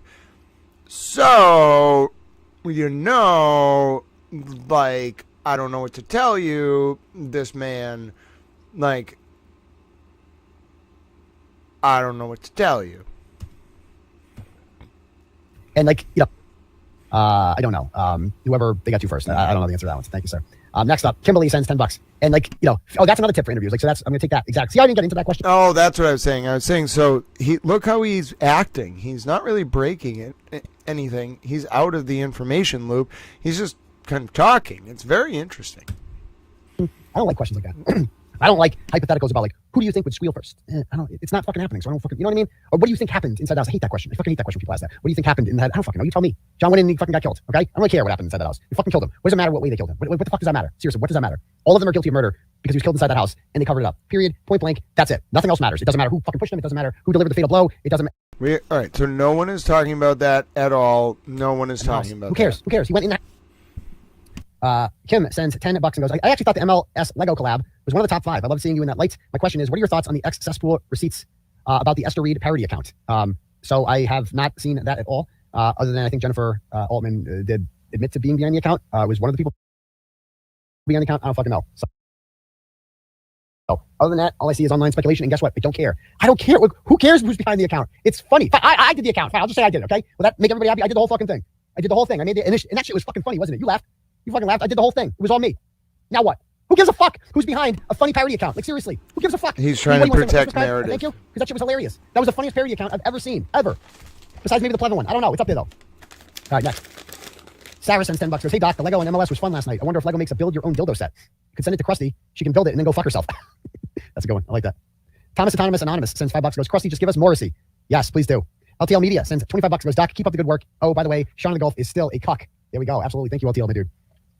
Christy sends $10. Goes, Doctor, are you going to cover Long Island Audit's case? I listened to your video the other day, and I need the turtle on. I will definitely be following that case. He is being arraigned in New London on Friday. I can't go because I got my son that day. It's like my daughter's cheer camp or something, of course. So I'll have my son all day, which I love, but it just restricts my mobility about where I can go. As much as I'd like to take him to, hey, son, we're going to New London to see Long Island Audits. I don't think he would be down for that. I don't think he would find that fun for a 7-year-old.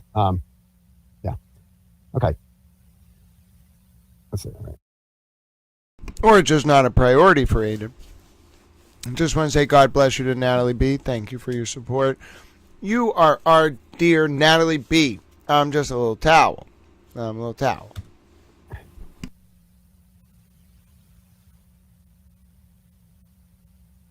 He's struggling. All right, anyway, what else am I going to say? Let's see, where are we at? Sherry sends $25. Goes, listen, Dr. Daddy, big fan. Go Brado, Bettero, free Turtle Boy. Have a nice vacation. Well, thank you, Sherry. I appreciate that. Mary sends $5. Goes, hi, Dr. Turtle Boy. YouTube loophole lawyer was in full support of you on the Aussie Insider. He said, I did see that video. I watched this video on that. I've never watched his content before. He's an interesting guy. He said that the interviewer needed to have asked one question at a time, not compound questions. He said that no one could answer the questions as they were asked. Yeah, but he was very polite about it too. He wasn't like mean. He wasn't like throwing names. He was giving advice. Like, and honestly, like I watched the whole thing. I'm like, yeah, I'm glad somebody else said that's not me. It's like, cause I was sitting there. I think that the video was titled, like, is Turtle Boy a diva or something? And I think his conclusion was, no, he's not. Like, he gave it his best shot. I tried, bro. I challenge you to listen to those questions and answer them better than I did. You can't. I challenge anyone to do that. That's all I'm saying. I gave it my best shot. Gina sends $10 and goes, Dr. Turtle Boy, can you please wish my friend, who is also my boss, a happy 34th birthday this Friday, as well as her fiance Nick, a happy 35th birthday this Saturday. I love them both, and free Turtle Boy. Absolutely. Happy birthday, boss and fiance Nick. Excellent. Pam sends $10 and goes, hey, Crowd Daddy, because of you, I feel like I live in Massachusetts. Have a great vacation. Well, thank you, Pam. You're too kind. Ghost of Ozzy Osbourne sends $15, goes, Ozzy's tribute to your YouTube presentation. They say I'm a madman, but at least I'm not pretending to be someone I'm not. That's more than I can say for half the people who write about me. Ozzy, forever unapologetically himself, just like you. Well, that's high praise. And No, you're not going to believe this. At one point during the stream, he watches me watching him. No, listen to me. When we get to that part, this is going to be the most metaphysical thing I've ever seen. It's going to be him watching me watching him, right? So then it's going to be me watching him watching me watching him. Yes, I've waited for this moment. You don't understand. I've been baiting him into this moment for so long. I just wanted him once. All I cared about, I didn't care if it had to be on this day, the greatest day of all days.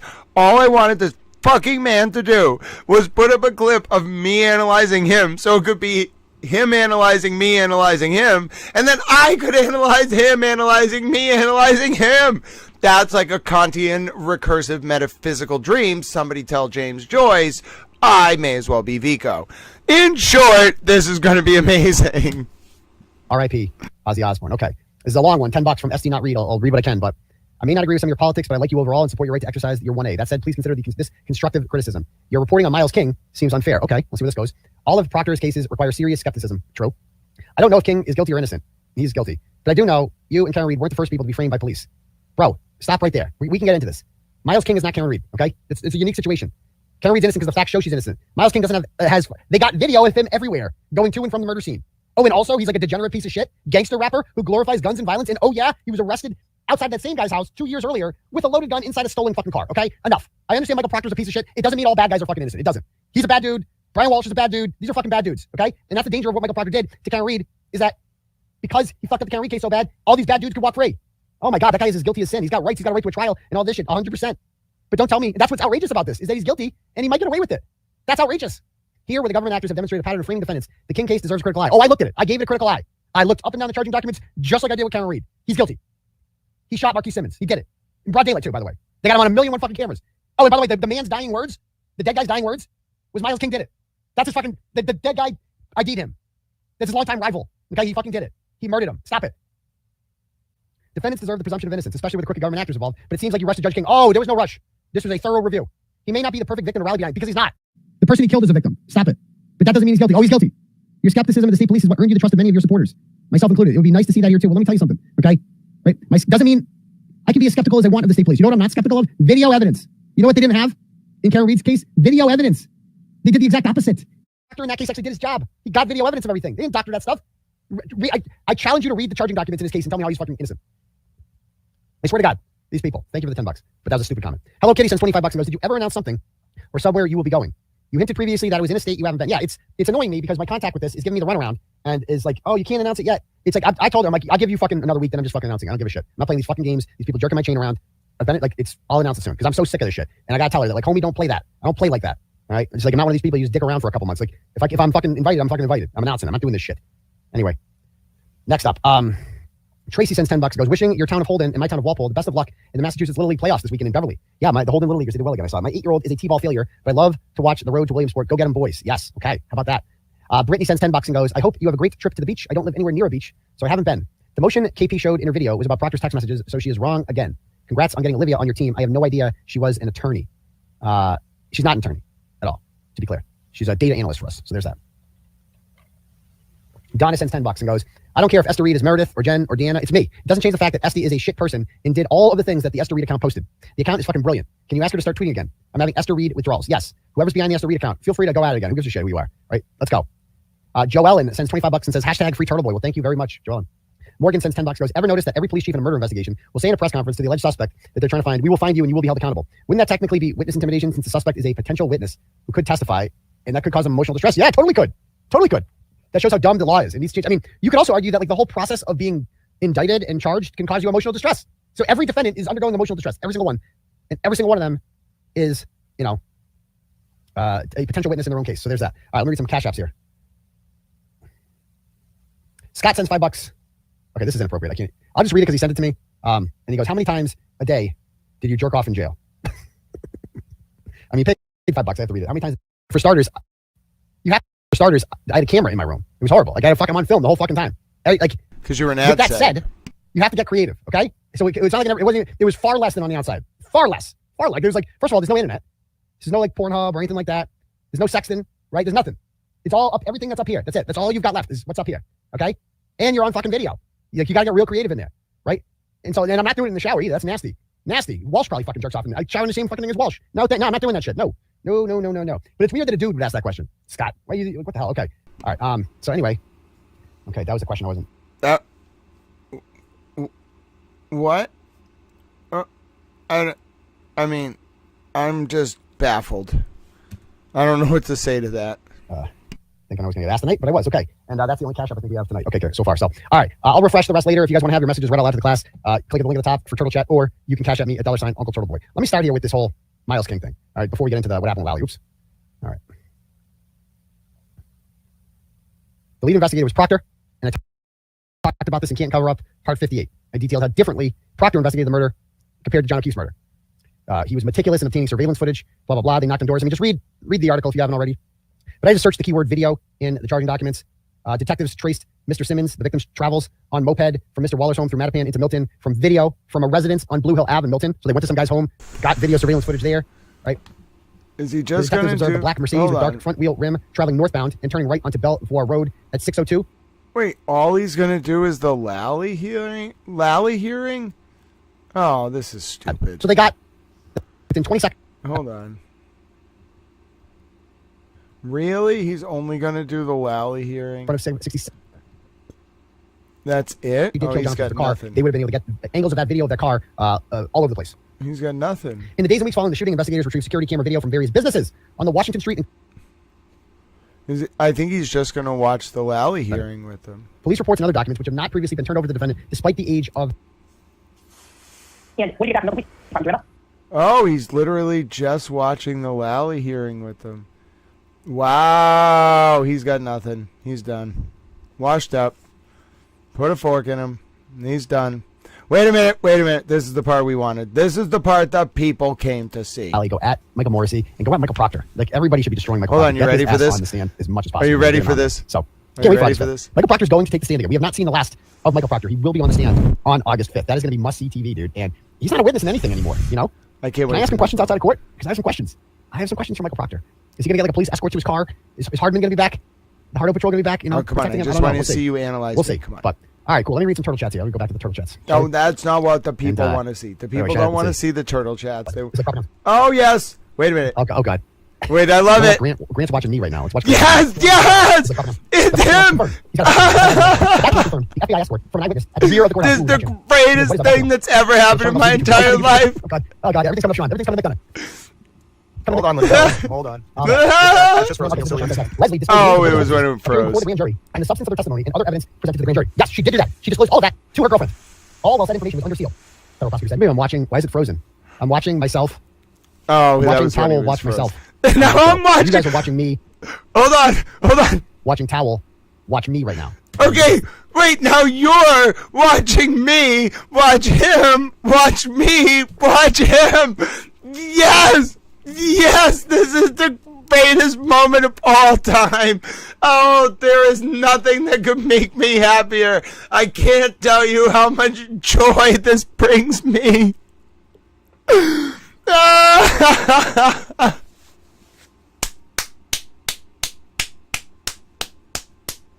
Listen, this has to become a thing where we have to just keep doing it until there's like 40 of them.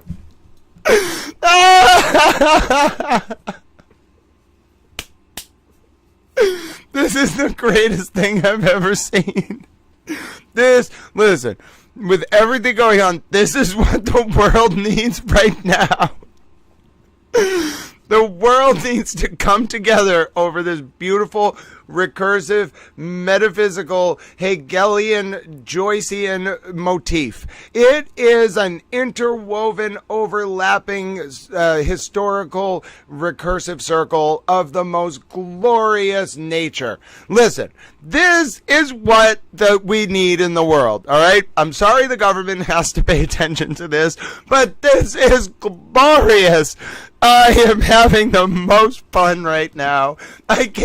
He even said the line about him watching me watching him.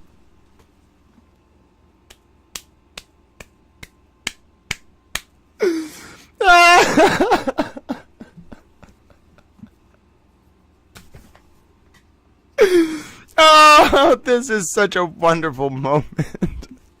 All right, one more time. Just please, one more time. Hold on. All right, cool. Let me read some turtle chats here. Let me go back to the turtle chats, shall we? And, by the way, shout out. Let's see. Oh, God.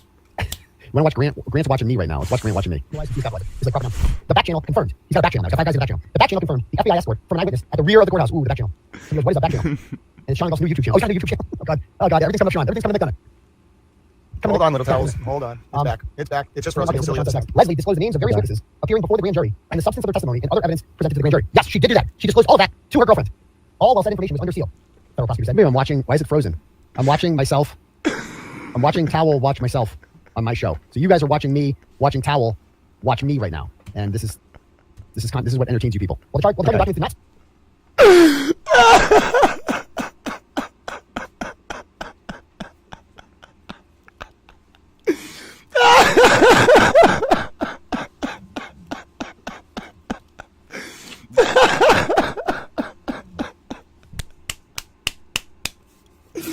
I am so pleased. I have never been this happy in my entire life. This is all I've ever wanted out of life.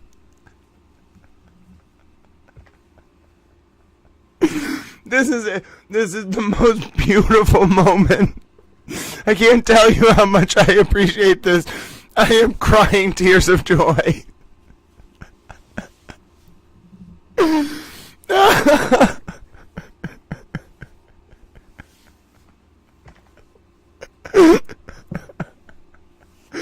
I can't. Jack T65 said, it's like... Kitties, you have a good night. Jack T65 said it's like the reaction to a reaction to a reaction channel. Stop. I'm gonna have like 20 abs by the end of this.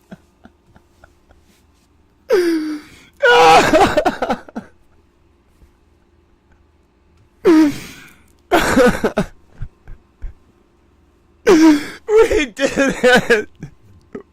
We did it, ladies and gentlemen.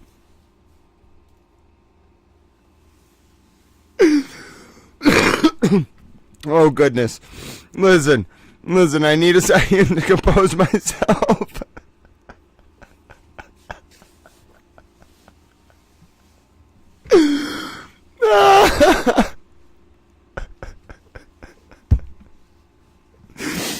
Oh, I needed it. Well, I'm so glad, Monkey Mama. Welcome to the Towel Channel, and I'm so glad I could bring you some much-needed laughter. I laughed so hard.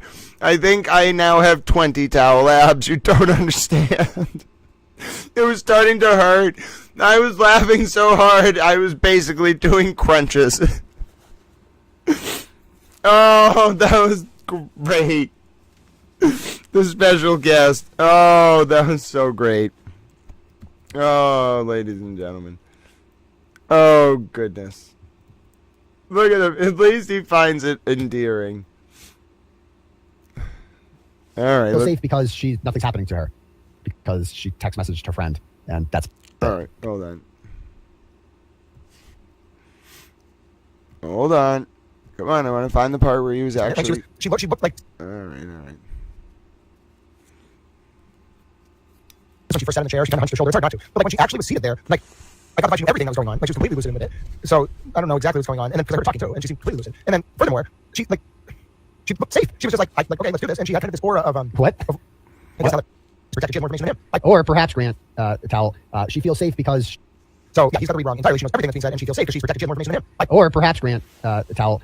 She feels safe because nothing's happening to her, because she text messaged her friend, and that's it. That's it. I mean, I just want to point out to Dara Murphy, you and Towel are on the same wavelength, which tells you everything about where you're at right now.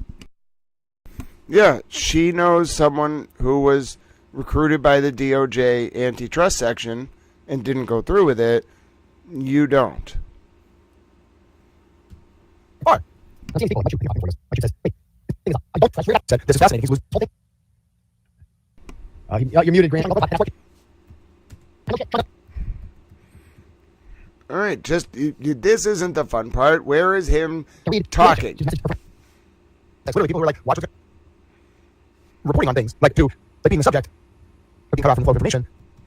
Oh, hold on, this part's gonna be good. Famous last words. In the judicial context, literally people who are like watch what's gonna happen, like what he's doing without actually knowing all the details, like famous juridical last words. What? Like, I told you as a matter of fact, like you don't know anything about what's going on. Bro, you didn't even get the facts right. You missed like 4 of the basic facts. You didn't even get how she left the courthouse correct. Like you thought she took a plea today, but you don't know anything about what's going on. I think it's kind of glorious. Like there's a saying in politics, but it's very true in life. If you're not on offense, you are on defense. Okay, this man is on defense. Like this, he's gone from reporting on things like to being the subject, or being cut off from the flow of information, which means you're the target. In my opinion. Okay, I can't even deal with him anymore. All right, so that's towel news. Wait a minute. Whoa. I'm so glad he had to hear that. He didn't even know how to respond to that. All right, we're watching that at regular speed. Whoa. That was great. I'm so glad he got to hear me say that. Let me play that part again. Picture or video of Jessica Leslie being escorted to her car by FBI. Tell me that one, Grant. Oh, no, I was talking about her father. That was a lot of money down there. Like, you don't understand. Like, no, you don't know, and nothing you say will matter. Like, so there's 40 media members there, Towel. Why isn't there a single picture of Jessica Leslie leaving the court? Oh my God. He got it. Because she didn't go out either door. They didn't want pictures of her take. He got it. Wow. They wouldn't let the media see her. We were at all the doors. Where are all 40 of you there? Why isn't there a single picture or video of Jessica Leslie being escorted to her car by FBI? Tell me that one, Grant. Because they didn't escort her on the streets. She definitely got some special treatment and either went underground or something else. Her father did get escorted on the street, and there were 2 agents with him for sure. That was a lot of money down there. Like, you don't understand how much those networks pay to put those people down there. And you think the networks are just going to accept, oh, well, Aiden Kierney said that she walked to her. Are you fucking kidding me? Every single reporter down there, every single cameraman is going to like completely counter your narrative because it was their job to get the image. And they didn't get it because they weren't allowed to because she didn't walk to her damn car. Or some shit, right? What? He doesn't live here. He doesn't know fucking anything. He's got no sources. He just makes shit up, right? Stay on the hunt, Sean. We need answers. Did these people miss this whole thing? We are all watching. Oh, God. Spilling the tea. Oh, yeah. Love it when you spill. Sean the Golf. I'm a little confused. On which grand jury? Was it the CDL or Carrie? Give up something bigger. She just told one person about the grand jury of no particular influence. She didn't message me. She didn't know who I was. She didn't message Karen Reed. She didn't do any of that shit. She just messaged her friend. And guess what? That's the truth of the matter. And all you fucking retards out there, like Dara Murphy, who are like speculating about this shit, keep going. I urge you to keep talking because you're going to get the receipts on this one. And I am going to rub it in your like, watch what's going to happen in like the way he's doing it. And for the rest of your fucking life on the internet, we're just going to constantly remind you of that time you went full retard on the internet for a couple weeks there. And I told you. Famous last words. I fucking told you. I wouldn't. You know, in the judicial context, literally people who are like, watch what's going to happen in like the way he's doing it without actually knowing all the details, like famous juridical last words. What? Flavia, I told you as a matter of fact, I swear on. He doesn't even know what the word juridical means. Like, you don't know anything about what's going on. And Jessica Leslie messaged. Bro, you didn't even get the facts right. You missed like 4 of the basic facts. You didn't even get the like how she left the courthouse correct. Like you thought she took a plea today. Like you don't know anything about what's going on. And I think it's kind of glorious. Like there's a saying in politics, but it's really true in life. If you're not on offense, you are on defense. Okay. This man is on defense. Like this, he has gone from reporting on things like to like being the subject of being cut off from the flow of information, which means you're the target, in my opinion. Okay, I can't even deal with them anymore. Think about that, how hard that is to process for him. She didn't take a plea. He just played that for his audience. Like, he was wrong. She didn't take a plea, and I corrected him, which he then played for his own audience. She didn't go out either of the doors. He played that for his own audience. Then he played me saying, this is the type of person who is not on offense, they're on defense, and he's cut off from the flow of information because he's the target, in my opinion. And then he was like, oh shit, I shouldn't have played that. And then he's like, well, towel news, moving on.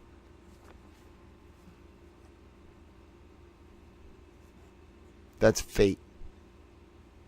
If there is a God, which I believe there is, that was God intervening there, making him play that. Like, he was just clicking around randomly. He didn't know that was going to play. That was a shock to his conscience. You could see it.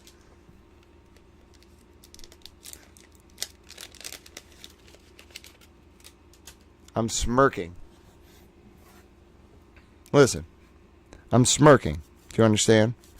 Because of how glorious that is. All right? That's glorious. I can't believe he let that be. I can't believe he just randomly clicked around. That's crazy. Like, a lot of the stuff I'm saying is pretty heavy. It's like that. So he happened to click into a moment. Like, one of the moments where I was describing how she felt safe, I don't know. I don't know this woman. I saw her for like 10 minutes. Okay? So that was the best I could do. But when he started playing that other part, where it then went into how he was cut off from the flow of information, and how he got 2 pieces of key information wrong, that she didn't take a plea today, and that she didn't go out either door, I mean, then it lends a lot. First of all, it just embarrasses him. But then if you actually keep listening to what I was saying, and which other people will, you're going to quickly come to find that it wasn't just that. It was the father in the back door, walking with the agents, and it all comes together. And I promise you, like, we were on the ground. There's a benefit of being on the ground, especially for a day like today. Like, some days are a miss. Like, you go down there and nothing happens. You know what I'm saying? But, like, like, on a day like that, that that was history. What do you want me to tell you? Like, 20 years from now, I'm going to remember this day, July 22nd, 2025. That was the first day I, like, really saw the other side, like, I saw the man behind the curtain. I saw Oz.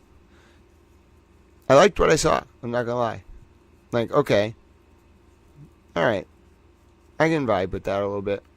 I'm a little bit more comfortable now. You know what I'm saying? For a while, I was like, listen, I don't know if I can trust this system. I really don't like what Rollins and Levy were doing.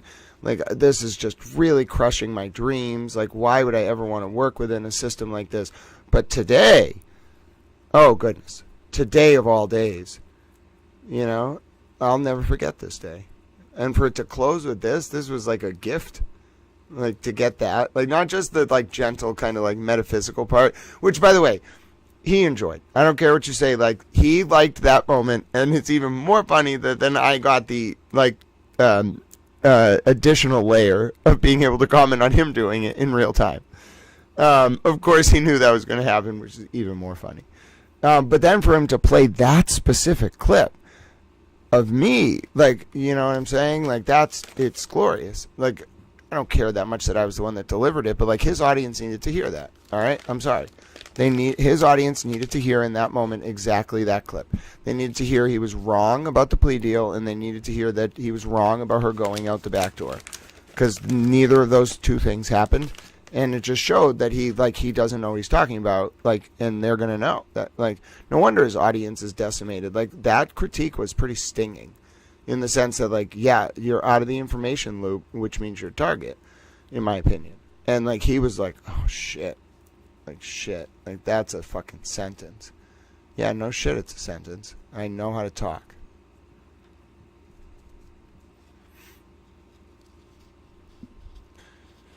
Right, and once you get cut, listen, I've reported for a long time, all right? Like, a very long time. So I know what the discipline of journalism is like, okay? I always have. I mean, I had to learn, okay? Like, there's a reason, like, I'm just treated like a colleague by the establishment media because I put in the work. I don't care what you say. You look at my 7 to 10 years, you'll see, like, I earned it. Put in a lot of work. And there's something. Hold on, gotta get back to my. Hold on, I gotta get to my train of thought. What you say? You look at my 7 long time. Right, and once you get cut, listen, I know. Listen. Oh, that's what I was saying. So once you get cut off, like, it's not so. it's a symbiotic relationship between the journalist and the people producing the content, okay? Like the sources. And sources have needs, okay? Sources are like, they can be all different types of people. I'm not going to even use broad categories, but just they can be anyone, okay? And a source knows that by coming to you, okay, like it's a precious thing, like you're telling their story, but you have to not only have the reputation of someone who can do it, okay, and as much as people want to talk about like my reporting, and by the way, my reporting goes pretty in depth. I report like 1/100th of what I know, all right? So, and obviously I'm doing a good job at it because you don't know most of it. And I would know, like I fingerprint stuff, so I would know if it, I fingerprint data, like information. So if you, like if anything got out there, it's all fingerprinted, so I would know and none of it gets out there. But it's just very, very interesting to me. Very, very interesting to me. Because the journalistic world is really based more than just on your reputation, but on your access to sources. And even for him, for Aiden, which I wouldn't really call like, a conventional journalist, like a lot of what he traffics in is still information from sources. And you can tell it's kind of like wearing on him in the sense that he didn't have much tonight. Like all he did was watch the Lally hearing, comment a little bit on the Leslie thing, get a lot of it wrong, and then he started talking about me. Well, that was kind of funny, but like he doesn't have any information. All right, so that's Towel News. I wanted to see. I heard Towel News, the most trusted name in Towel News. That what's his name?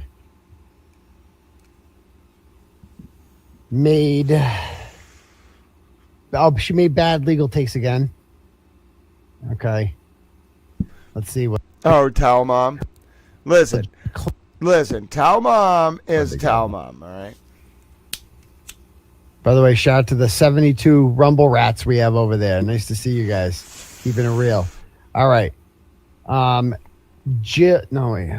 Oh, we got to go back to double speed. I can't listen to him at regular speed. Nope, I don't want a sleep timer, thank you. I just want to change the playback speed to 2. Go ahead. He's not really saying much. He's just all right, we'll start with Jill. There. Kind of a long one. We'll see. No way I'm reading all this. $25.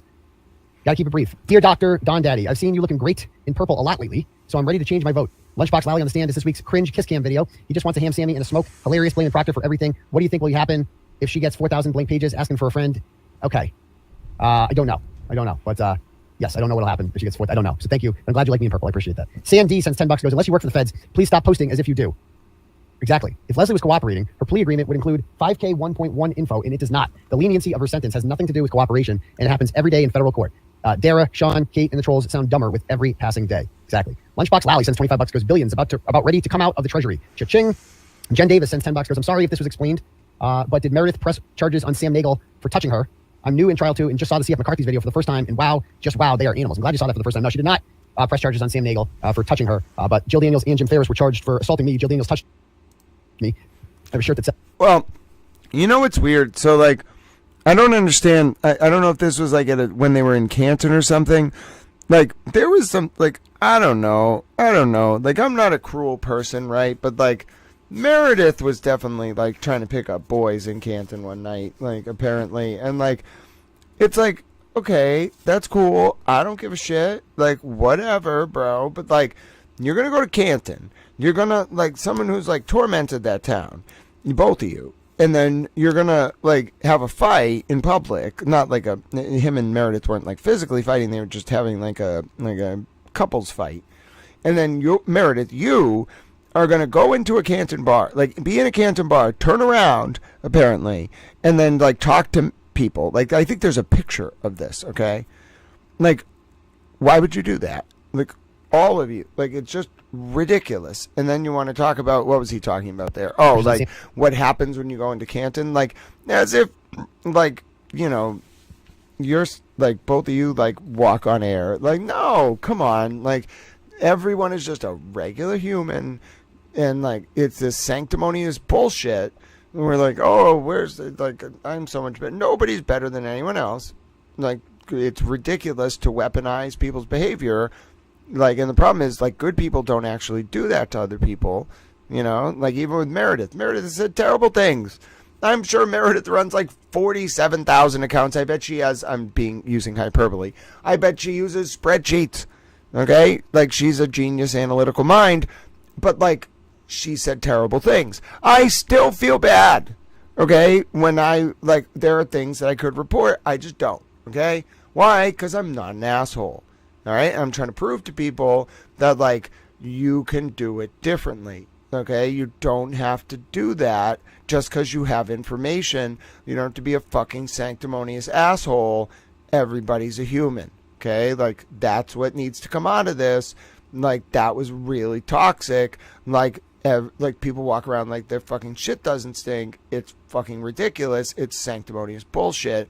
And, like, him and Meredith definitely had a bit of that going on, and I don't like it. Nagel for touching her, but Jill Daniels and Jim Ferris were charged for assaulting me. Jill Daniels touched me. I have a shirt that says that, and yeah, she did touch me, and I didn't like it very much. It made me feel icky inside when Jill Daniels touched me. But that basically, they got those. They didn't get the charges dropped, but they took like one step below a quaff. I don't even know. Slap on the wrist. Pika Spluter sends $10 and goes.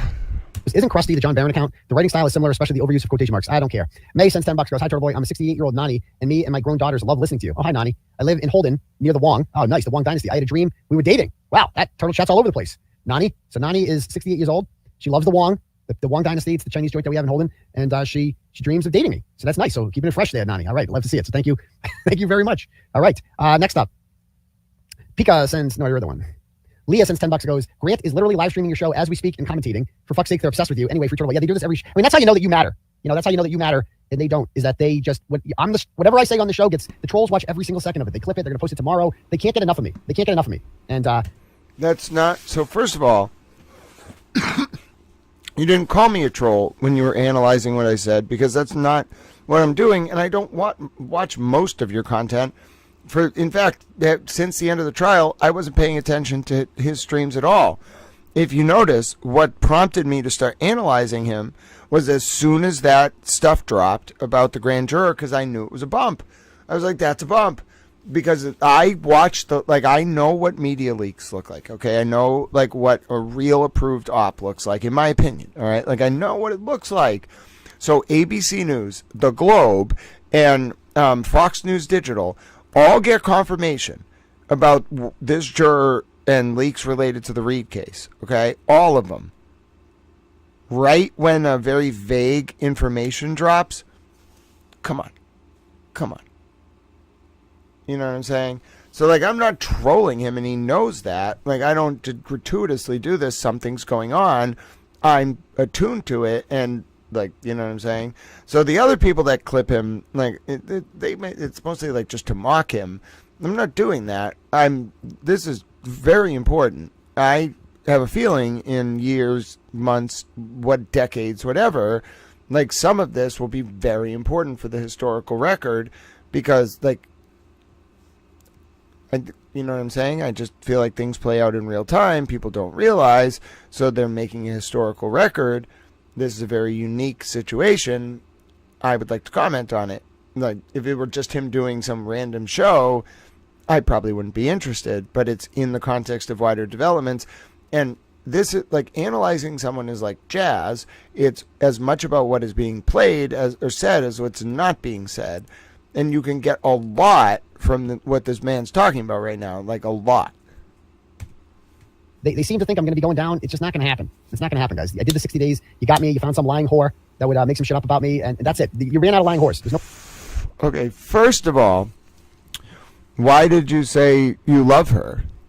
If, like, that's all she is to you, like, I get it. Like, hell hath no fury, like a little turtle, Oompa Loompa heart scorned. But, like, why would you say that you love him? You know, you love her.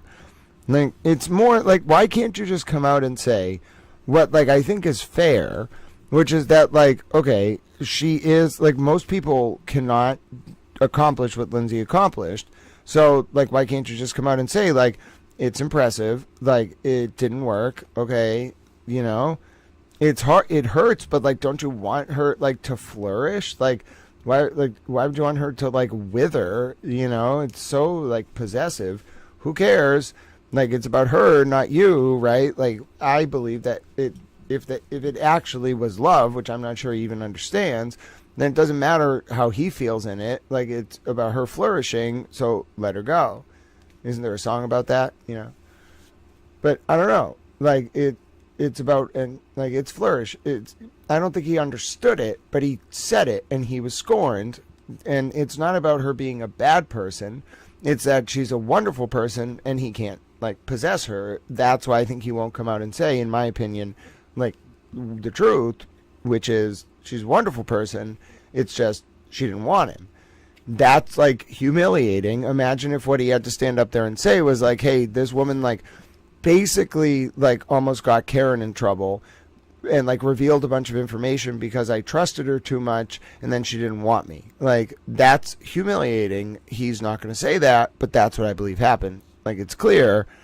And then, like, he tried to use this whole network, in my opinion, to torment her, because that's, like, a sick thing to do, to punish someone for rejecting you. You know, it's like, that, in my opinion, explains why he's very, like, compulsive about it. And I don't know. Like, I don't know how to give him advice. I don't know what to say about that. Like, love doesn't make any fucking sense. So, now where he takes it is fucking horrifying. Okay, where some men, and I tend to think it's more men than women, but I shouldn't judge. But, like, where some men take it as horrifying, that's really fucked up. It's irrational. It makes no sense.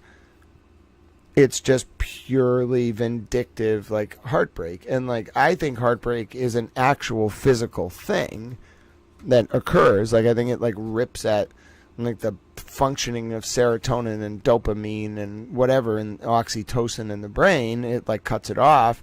So, like, yeah, I can totally see that being the reason why he talks about her that way. It's sad. He knows what he did, in my opinion, on December 23rd, 2023. Like, he knows why he got locked up.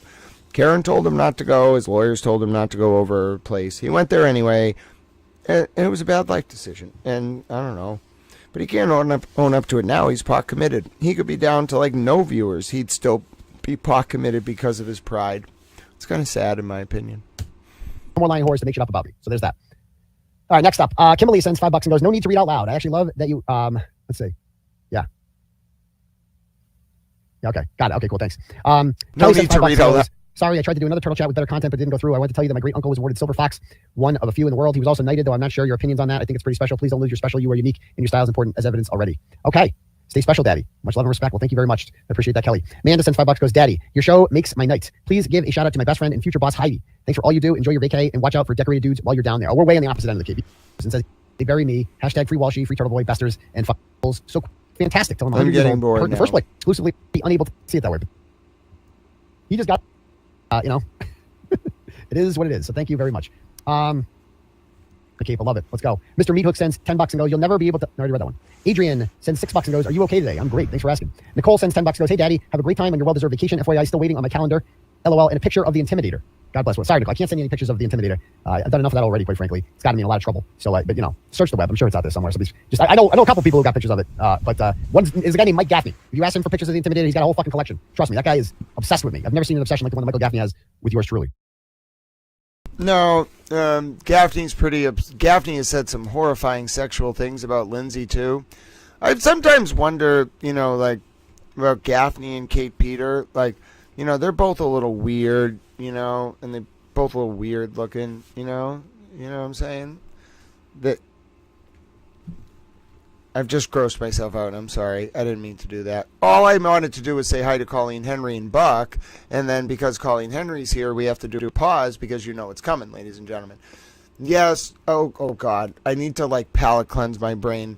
Like, I just thought about Michael Gaffney and Kate Peter. I think I need a bathroom. That was disgusting. I shouldn't have done that to myself. I'm sorry about that. Oh, God. I need, like, listen, the only way I can fix this is by playing a video of Hank Brennan, okay? That literally, otherwise I'm just going to lose it, all right? So, Colleen Henry, thank God you came in at this moment. I don't know if we would have made it. Like, I was on the verge there. I may have had to go to the bathroom, but I'm back, okay? I'm back, all right? Now, what I would like to do is show this clip. All right, this will make us all feel better. All right, there we go. We all feel better now. You as well, Mr. Brennan. Okay, sir. I will, Hank.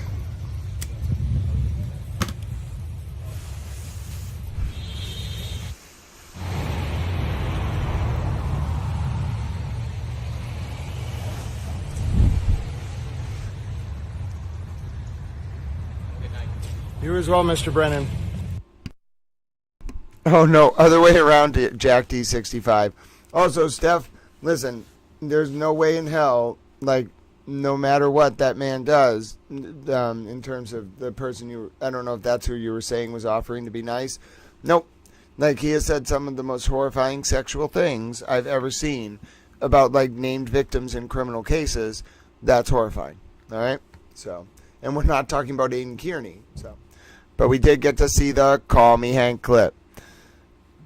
Yes, Peggy, damn right. Nobody wants to hear Turtle Boy using these names. The only reason that I'm playing this is so that I can correct him, as you know, and give some context, because I hate when he does that to people. It, like, dehumanizes them. Who was he offering to be nice? Who was offering to be nice?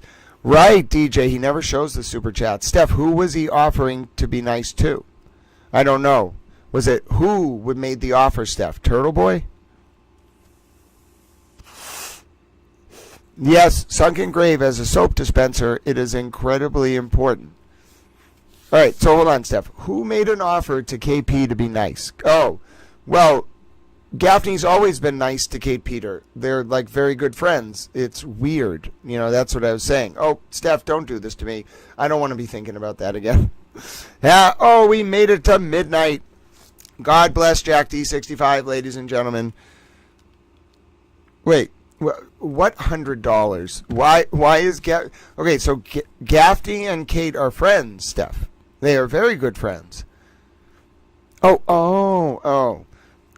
Sorry, Steph. We don't worry. I was. It's late and we are chatting, but I was like, no, they are very good friends. Yeah, I got that now. We've been going for a while. But yes, no, just to be clear, like, those two are friends, and some of the stuff that Gaffney was saying, the abhorrent sexual comments, I have to imagine Kate and her little weird, whatever they call their inner circle discords, I'm sure they have like 4 of them, whatever they were saying, I'm sure they were pleased with those sexual comments. No, I don't know what you're I don't know. There's that.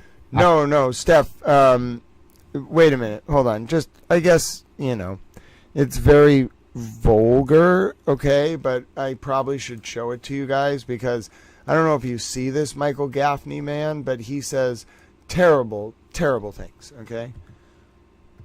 And I'll just show you one example, all right? I've never seen anybody say this kind of stuff. Like, this man has to be, like, incredibly, incredibly disturbed, okay, for him to say this kind of thing. And, you know, you can even see, like, what's really scary, and, you know, it's pretty obvious, all right? It's not like this is already out there. You can see, all right, on this image right here, and let me just zoom in, because I think that this should be showed. First, Kate Peter, on a false pretense, demanded that Gaffney make a donation and then pull it, okay? So Kate had Gaffney donate $2,000 to Lindsay's authorized fundraiser, and then literally, like, right away, like 15 minutes later, so at 6:14, Kate had Gaffney donate the $2,000. At 6:29, Kate tells Gaffney to pull the donation. All right? Now, it turns out that there was, like, some false rumor spread by some weird turtle rider named Barry that there was some other fundraiser. There never was. But Kate used that, which makes me think that Barry is a turtle rider, is a Kate person pretending to be a turtle rider, just like Jason Broyles.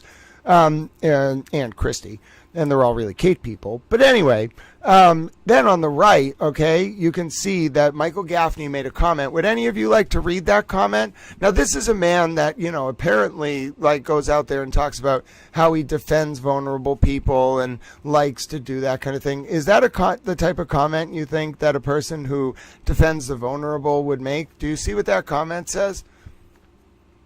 How does that look? Is that the type of comment that people associated with fighting for the vulnerable in the justice system should make?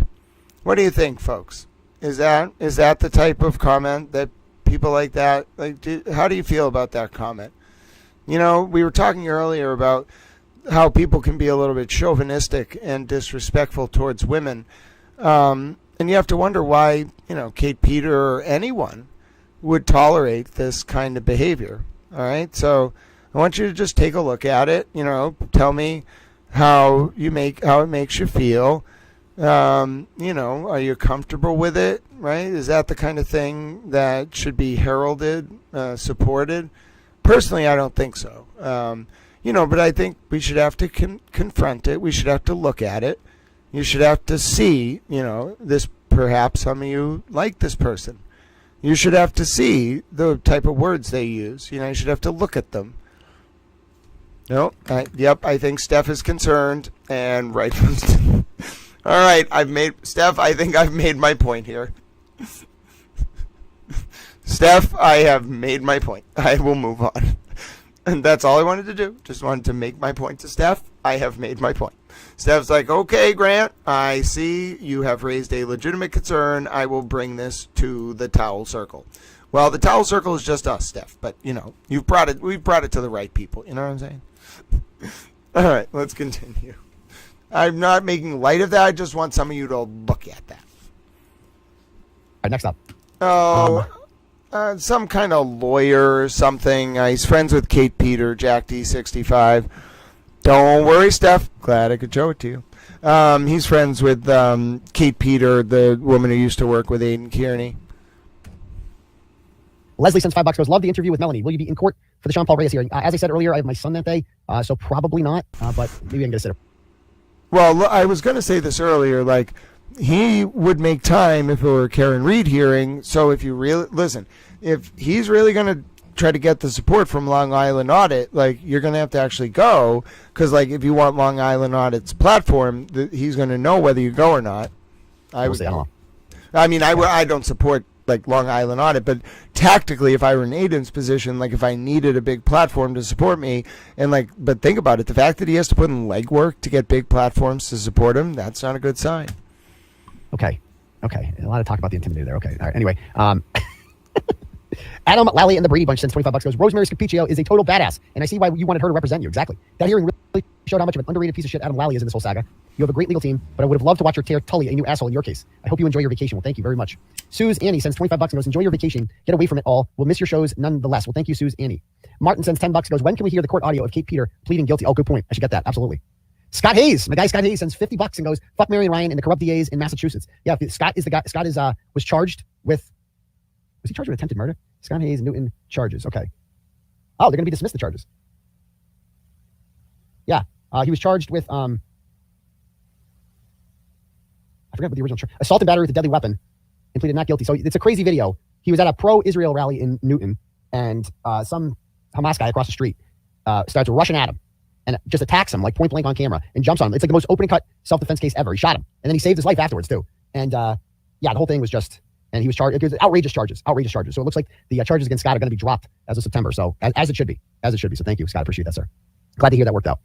Katie and the Sun sends $50 and goes, so Olivia Lambo is real? Someone has been spreading vicious lies about her on Twitter. You actually saw her? She's not AI? Damn, no, Olivia is very real. I haven't seen any. Right, it's like whoever's saying she's AI, she probably uses AI to write, maybe, but like she's real. Thing that she is real, or not real, rather. But I know as a fact that Olivia Lamb is very real, and she's a very welcome addition to the Turtle Boy Legal Defense team, so thank you. Steph B sends $100 and says, you do you. That's what's the best. Well, thank you, Steph. I appreciate that. Donna sends $10 and goes, I don't care. I already read the one. Okay. Let me refresh this. Angel sends $10, goes, hey, Doc, just reaffirming that we are all rooting for you down under. You'll be free soon, too. Enough of this fucking bullshit. Peace. Well, thank you, mate. And Angel Australia sends that. Thank you, down under. I appreciate that. Erin sends $25 and has no comment. Thank you. Mary Lynch sends $10 and goes, sorry for the repetition, but please remind everyone of Dave Finnerty's fundraiser on 8-10, August 10th at Two Jerks in Raynham. We need to support the appeal of his conviction. Tickets are available at Eventbrite under Standing Together for Justice. I had to ask one more time before your vacay. Enjoy the beach. You deserve it. Watch out for the sharks. Yes. As I've mentioned before on my show, and I'll mention again, there's a guy named Dave Finnerty, who was a former MBTA sergeant, and He was, I believe he's a political prisoner. He was charged by Rachel Rollins, actually, and recently convicted by the U.S. Attorney's Office on charges of signing a false police report. Basically, one of the cops who worked under him beat up a homeless guy, and the guy lied about what happened, and his boss signed the report. That's Finity. That's my understanding of it. I could be wrong, but wait a minute. She actually prosecuted that case, bro. Listen, that occurred under her. She was Suffolk DA when that shit went down. And you know who Rachel Rollins' biggest donors are among police? You know who the only union that endorsed her for DA was? The MBTA police union. You know what Rachel Rollins did? That MBTA case was that guy. That was fucked up. And it's weird that Turtle Boy's talking about this, but that never should have been prosecuted, because the reason Rachel Rollins pushed that MBTA case, that was Medved and her. They were pushing that because they wanted Kevin Hayden to look bad in the election against Ricardo Arroyo.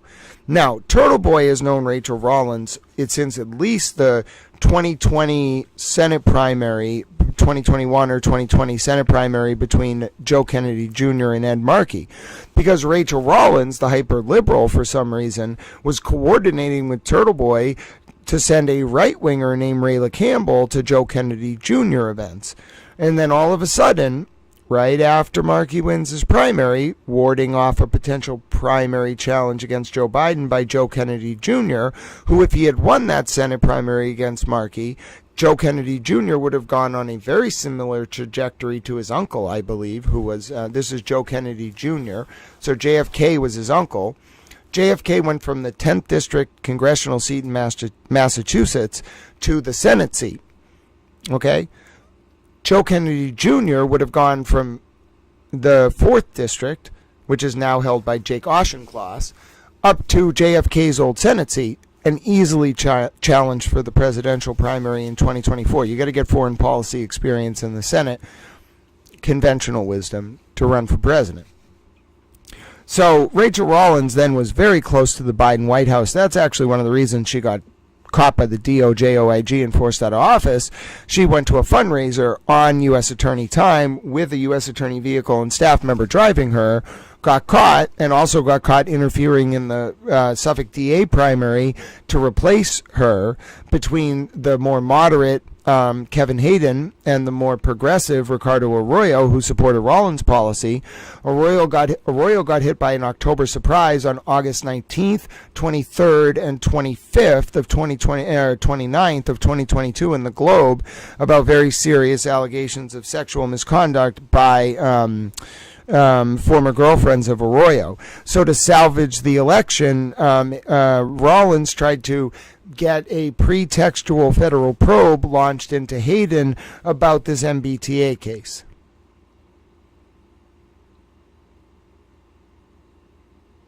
So it's weird that Turtle Boy is bringing it up.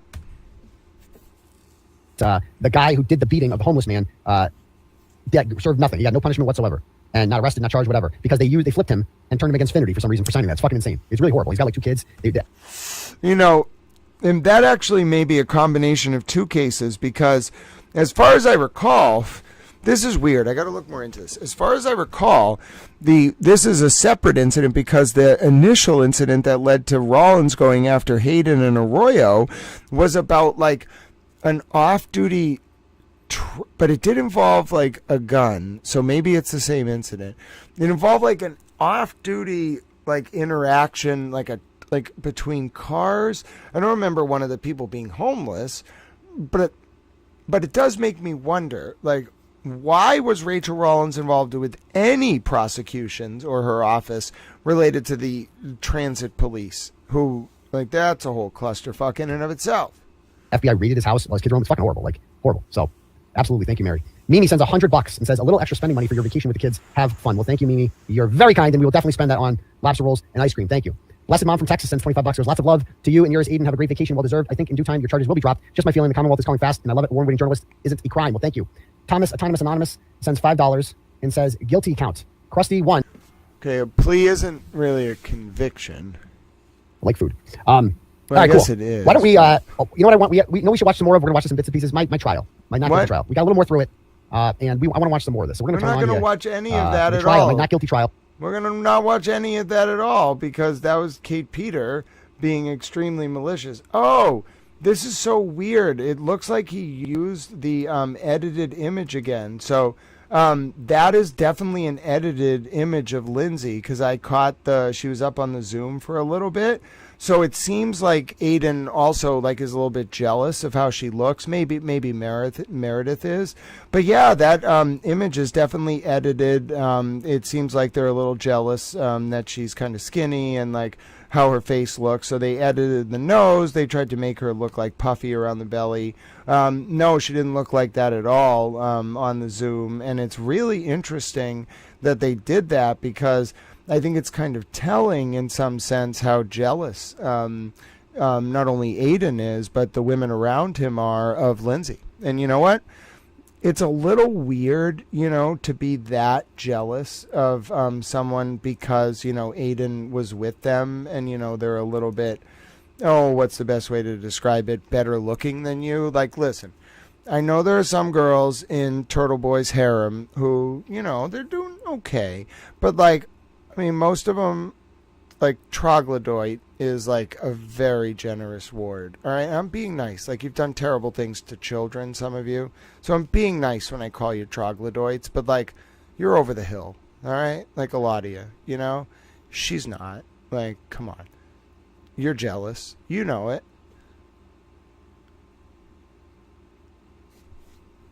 I'm a towel. Oh yeah. Colleen, Aiden got a bunch wrong, he's out of the information loop. He in essence looked like a little moron. It was kind of fun to watch him. And then we had a metaphysical moment where he was commenting on me and I was commenting on him. All right, it's past midnight. We got to get up and do Kohberger tomorrow. So we have a very, yeah, exactly. Well, Anthony, and it's not just that. It's he has I wouldn't call it an inner circle, but he cultivates access to himself, and he makes it feel exclusive, I would guess. So some people are attached to that. It's a little weird. But let's get together. Let's find out when Kohberger is going to be tomorrow. All right. So let me figure out Kohberger sentencing hearing time. All right. So I think it's going to be. I want to get it's 8 a.m. Pacific Standard Time. All right, so it looks 9 a.m. local time in Boise. So it looks like it's going to be 11 a.m. Let me make sure. Looks like it's going to be 11 a.m. Eastern, okay? Yeah, it's going to be 11 a.m. Eastern tomorrow, okay? So we're going to be watching the Kohberger sentencing at 11 a.m. Eastern tomorrow. All right, let me just bring your towel chats up like that. All right, so we're going to be watching the Kohberger sentencing tomorrow. We're going to watch a little bit more catch-up in the morning. I'm going to start a little bit later, all right? We're not going to do 8 or 9 a.m. The sentencing is going to be very intense. It's going to go all day, and I actually have to start later in case we need to stream later because otherwise there's a cap on the stream. Now, my name is Grant Smith Ellis. Oh, look at me moving around there. You see me hanging out on the stream? Look at you are all in the chat hanging out. Now, Anthony, it was great to see you. You have a great rest of your night. Now, my name is Grant Smith Ellis. This is Public Information Service, and I will let you know. Unlike how some of the other streams do it, if you want to support this stream, you can always just leave comments or questions. I'll read them and answer them as I can. You never have to pay for the privilege.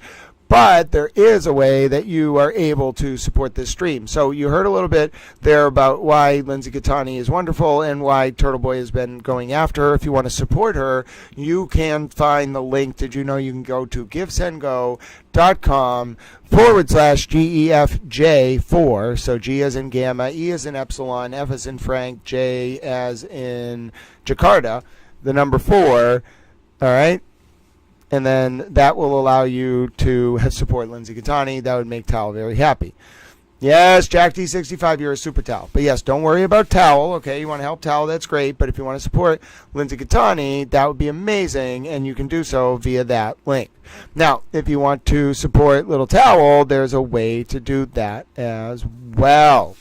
Now, Colleen Henry was here. We played the Call Me Hank clip a few times. I think we should play it one more time, ladies and gentlemen. You know why? Because who doesn't like the Call Me Hank clip? All right, everybody loves the Call Me Hank clip. This is a public information service, and I am not going to deny the opportunity to look at the Call Me Hank clip. All right.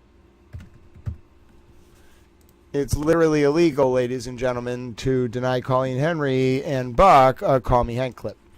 All right, so hold on. I got to move we can't watch the Call Me Hank clip if the chat's like that. So I have to move myself up. Oh, goodness, Grant, don't go too high on the screen now. All right, here we go. There's me. Now I have to take your chat. All right, hold on. I have to take the chat. I have to move the chat over. All right, see what I mean? All right, so the chat's going to hang out right below me. I'm going to hang out right on the top of the chat. I can shrink myself a little more. There we go. All right, now we're going to watch the Call Me Hank clip, and Colleen Henry will be pleased. Colleen Henry will be very pleased. All right, here we go. Hold on. Here it is. The Call Me Hank clip in all its glory, ladies and gentlemen. You as well, Mr. Brennan. Okay, sir, I will, Hank. Oh, Anthony, you're very kind. I will let you know, my friend. I think we're okay. Definitely keep that in mind next month. It could actually be this week. I will keep that in mind. There might be something going on, but I'm going to try to talk to the school and figure it out. Tal's got to make sure he graduates, but as far as I know, I don't, not yet, Anthony, but potentially. So I will let you know, but I'm working hard. One more time. Call Me Hank clip.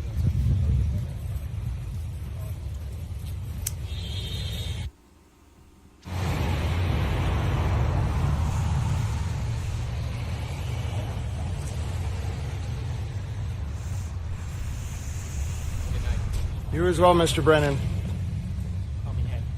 Okay, sir, I will, Hank. I love it. Someone asked what tattoo I have, and I would be happy to show you. It is this tattoo. All right? Nice little towel tattoo. All right, see it there? All right. It was the first one I got. It was when I was 18. Rosewater, I love your username as well. It's great to have you with us. I think Rosewater is a wonderful username. And thank you for asking about my towel tattoo. It needs to be retouched. I got it at Redemption on Mass Ave in Cambridge.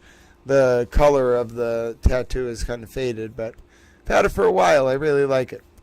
I have a few other ones. I have one on the back of my head, my initials, and then I have a phrase on the back, on my back. What does it say? I call him Hanky. In a loving way, reasonable AF. In a loving way. Oh, Anthony, hold on, Anthony. I appreciate you, my dear friend, but we are just gonna, we don't want, that's got, I really appreciate you, but it's just, you share that with me in DM on Twitter. We don't want people bothering you now, Anthony. But I got it out of there very quickly. Thank you. I'm glad you like it. It's hard to get an appointment at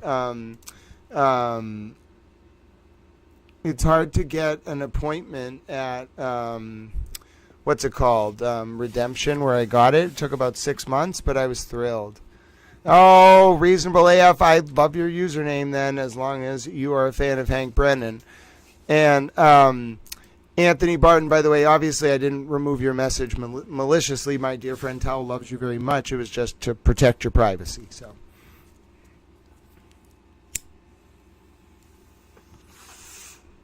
can't wait to see you tomorrow, Harvard Yard. All right, so we saw the Call Me Hank clip. This is a public information service. If you benefited from what you learned here today, ladies and gentlemen, first of all, God bless you.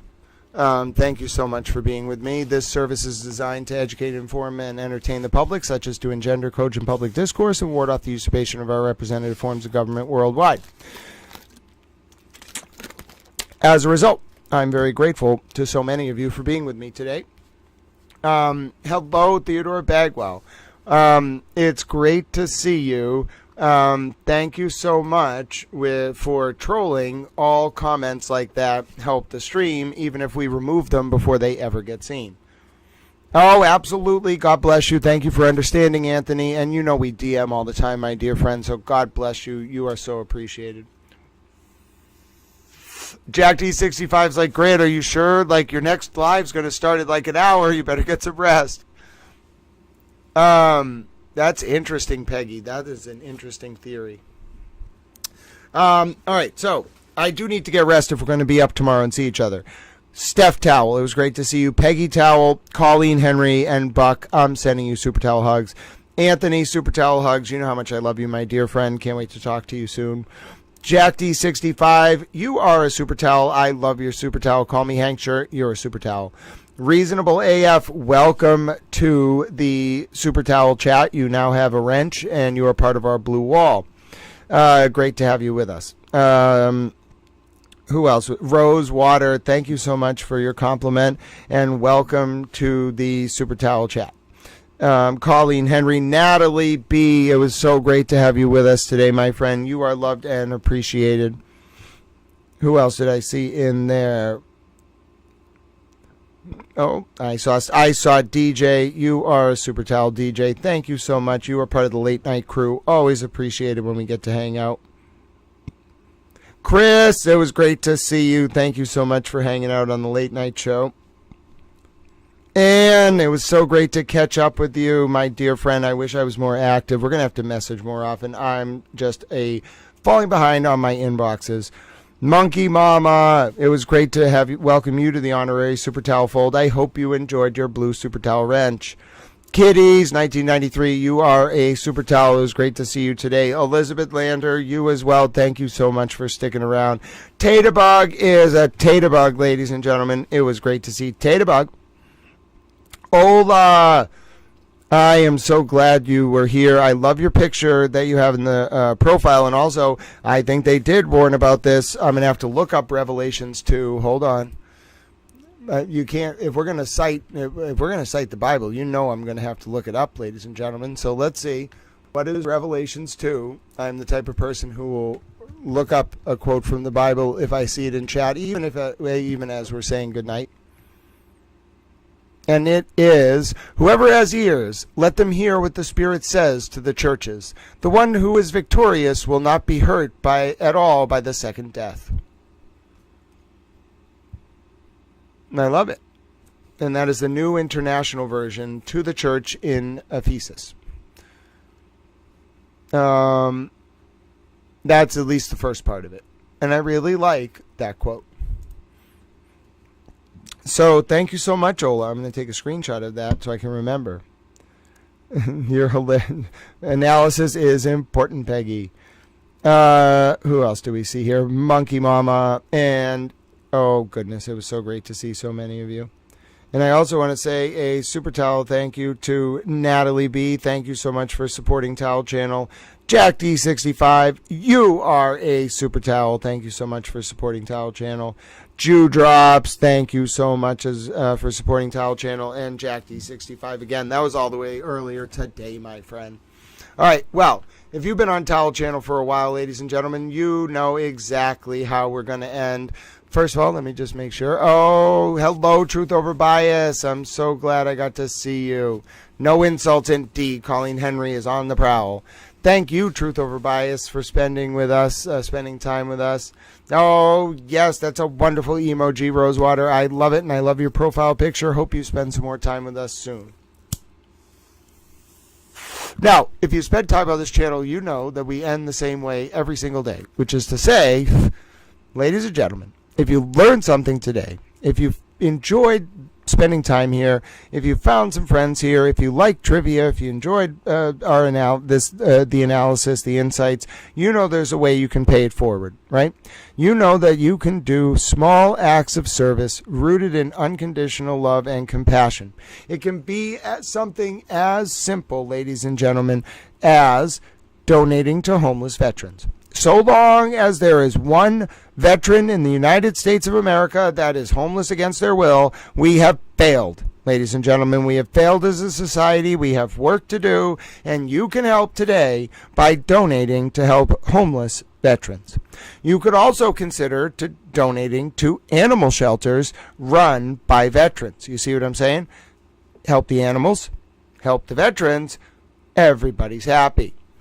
Thirdly, you could consider donating to animal shelters in general. You could help animals. You may also, if you're in the UK, want to donate to The Big Issue. That is a great way to help homeless populations in the UK.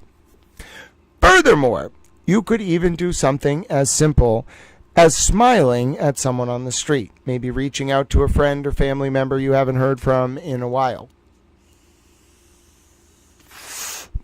All of these things, ladies and gentlemen, are simple. Maybe something as simple as donating 200 tomato plants like Francis Futrell did one time and having them designated as honorary towels. I believe through those small acts of service and kindness, we can ripple out those principles of unconditional love and compassion, and in that way bring about a shift in the current realpolitik of the world and change that dynamic from one centered on expanding, preserving, and demonstrating power to one centered on preserving, expanding, and demonstrating our ability to engage in small acts of service rooted in unconditional love. And in that way, we will be able to bring about a new digital epic defined by the Aquarius the water bearer standing tall and waving a towel, proclaiming unconditional love and compassion. I believe it is possible because of you, ladies and gentlemen, and I'm so grateful we got to spend this time together today. But yes, my name is Grant Smith Ellis. Towel Friends on the Towel YouTube, on the Towel X. You know how it goes. You got a few minutes to extra at the beginning of the day, so the Towel Friends on Towel YouTube get a few minutes extra at the end of the day. Towel Friends on the Towel X, join us tomorrow if you want to play some trivia. YouTube.com/@Grant Smith Ellis, sometime after 10 a.m. or so. God bless you. Be well. Towel Friends on the Towel X, and I look forward to seeing you very soon. Towel Friends on the Towel YouTube. It's so good to see you. I will have another stream for you up very soon. I'm so glad we got to spend some time together today. There is going to be a big day tomorrow for the Kohberger sentencing hearing. As I mentioned, we will cover every little detail of it. I will give wall-to-wall coverage of it. I want every one of those family members to be able to express what they need to say. If there's a lunch break, I will do some analysis during the lunch break, but we're doing wall-to-wall coverage. It's going to go late because the time zone's a little bit early. They're a little bit behind East Coast. It's going to go late. We're going to cover the whole thing. If it goes into a second day, we will cover the second day. I'm not going to interrupt it. I'm not going to cover other things. Barring some kind of breaking news emergency, we are going to go wall to wall because they deserve to be heard. I've heard enough from just some of the family members who have been able to speak to know that they deserve to be heard entirely. So I'll look forward to that. But I also just want to say, you know how much this community means to me. I'm so grateful we got to spend this day together today. We even got to have that moment, ladies and gentlemen. No, thank you, Elizabeth Lander, for being you. No, I did not, Rosewater, but that does not surprise me. But also, I want to thank you all for the community you've created. I can't tell you how many messages I get from people who saying, oh, I met this friend on the channel, and then we started talking, and where I'm just so happy, and you all care about each other. That really is what means so much to me.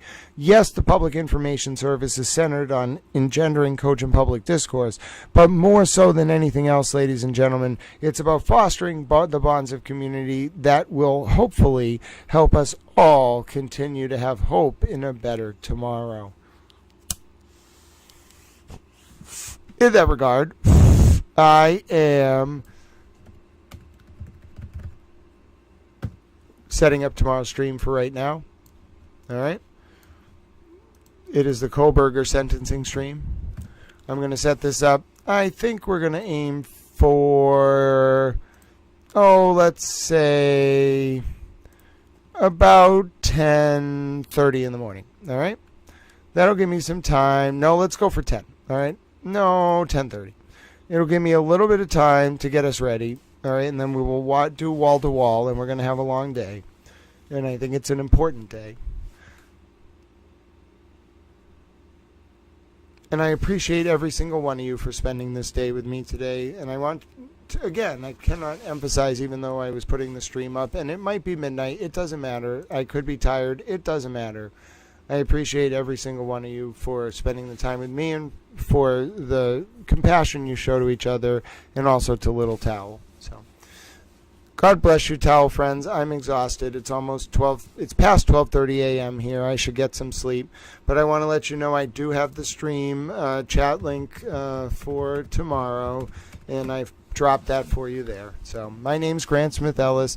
Know how much Towel loves you. Know how special you are because you are you.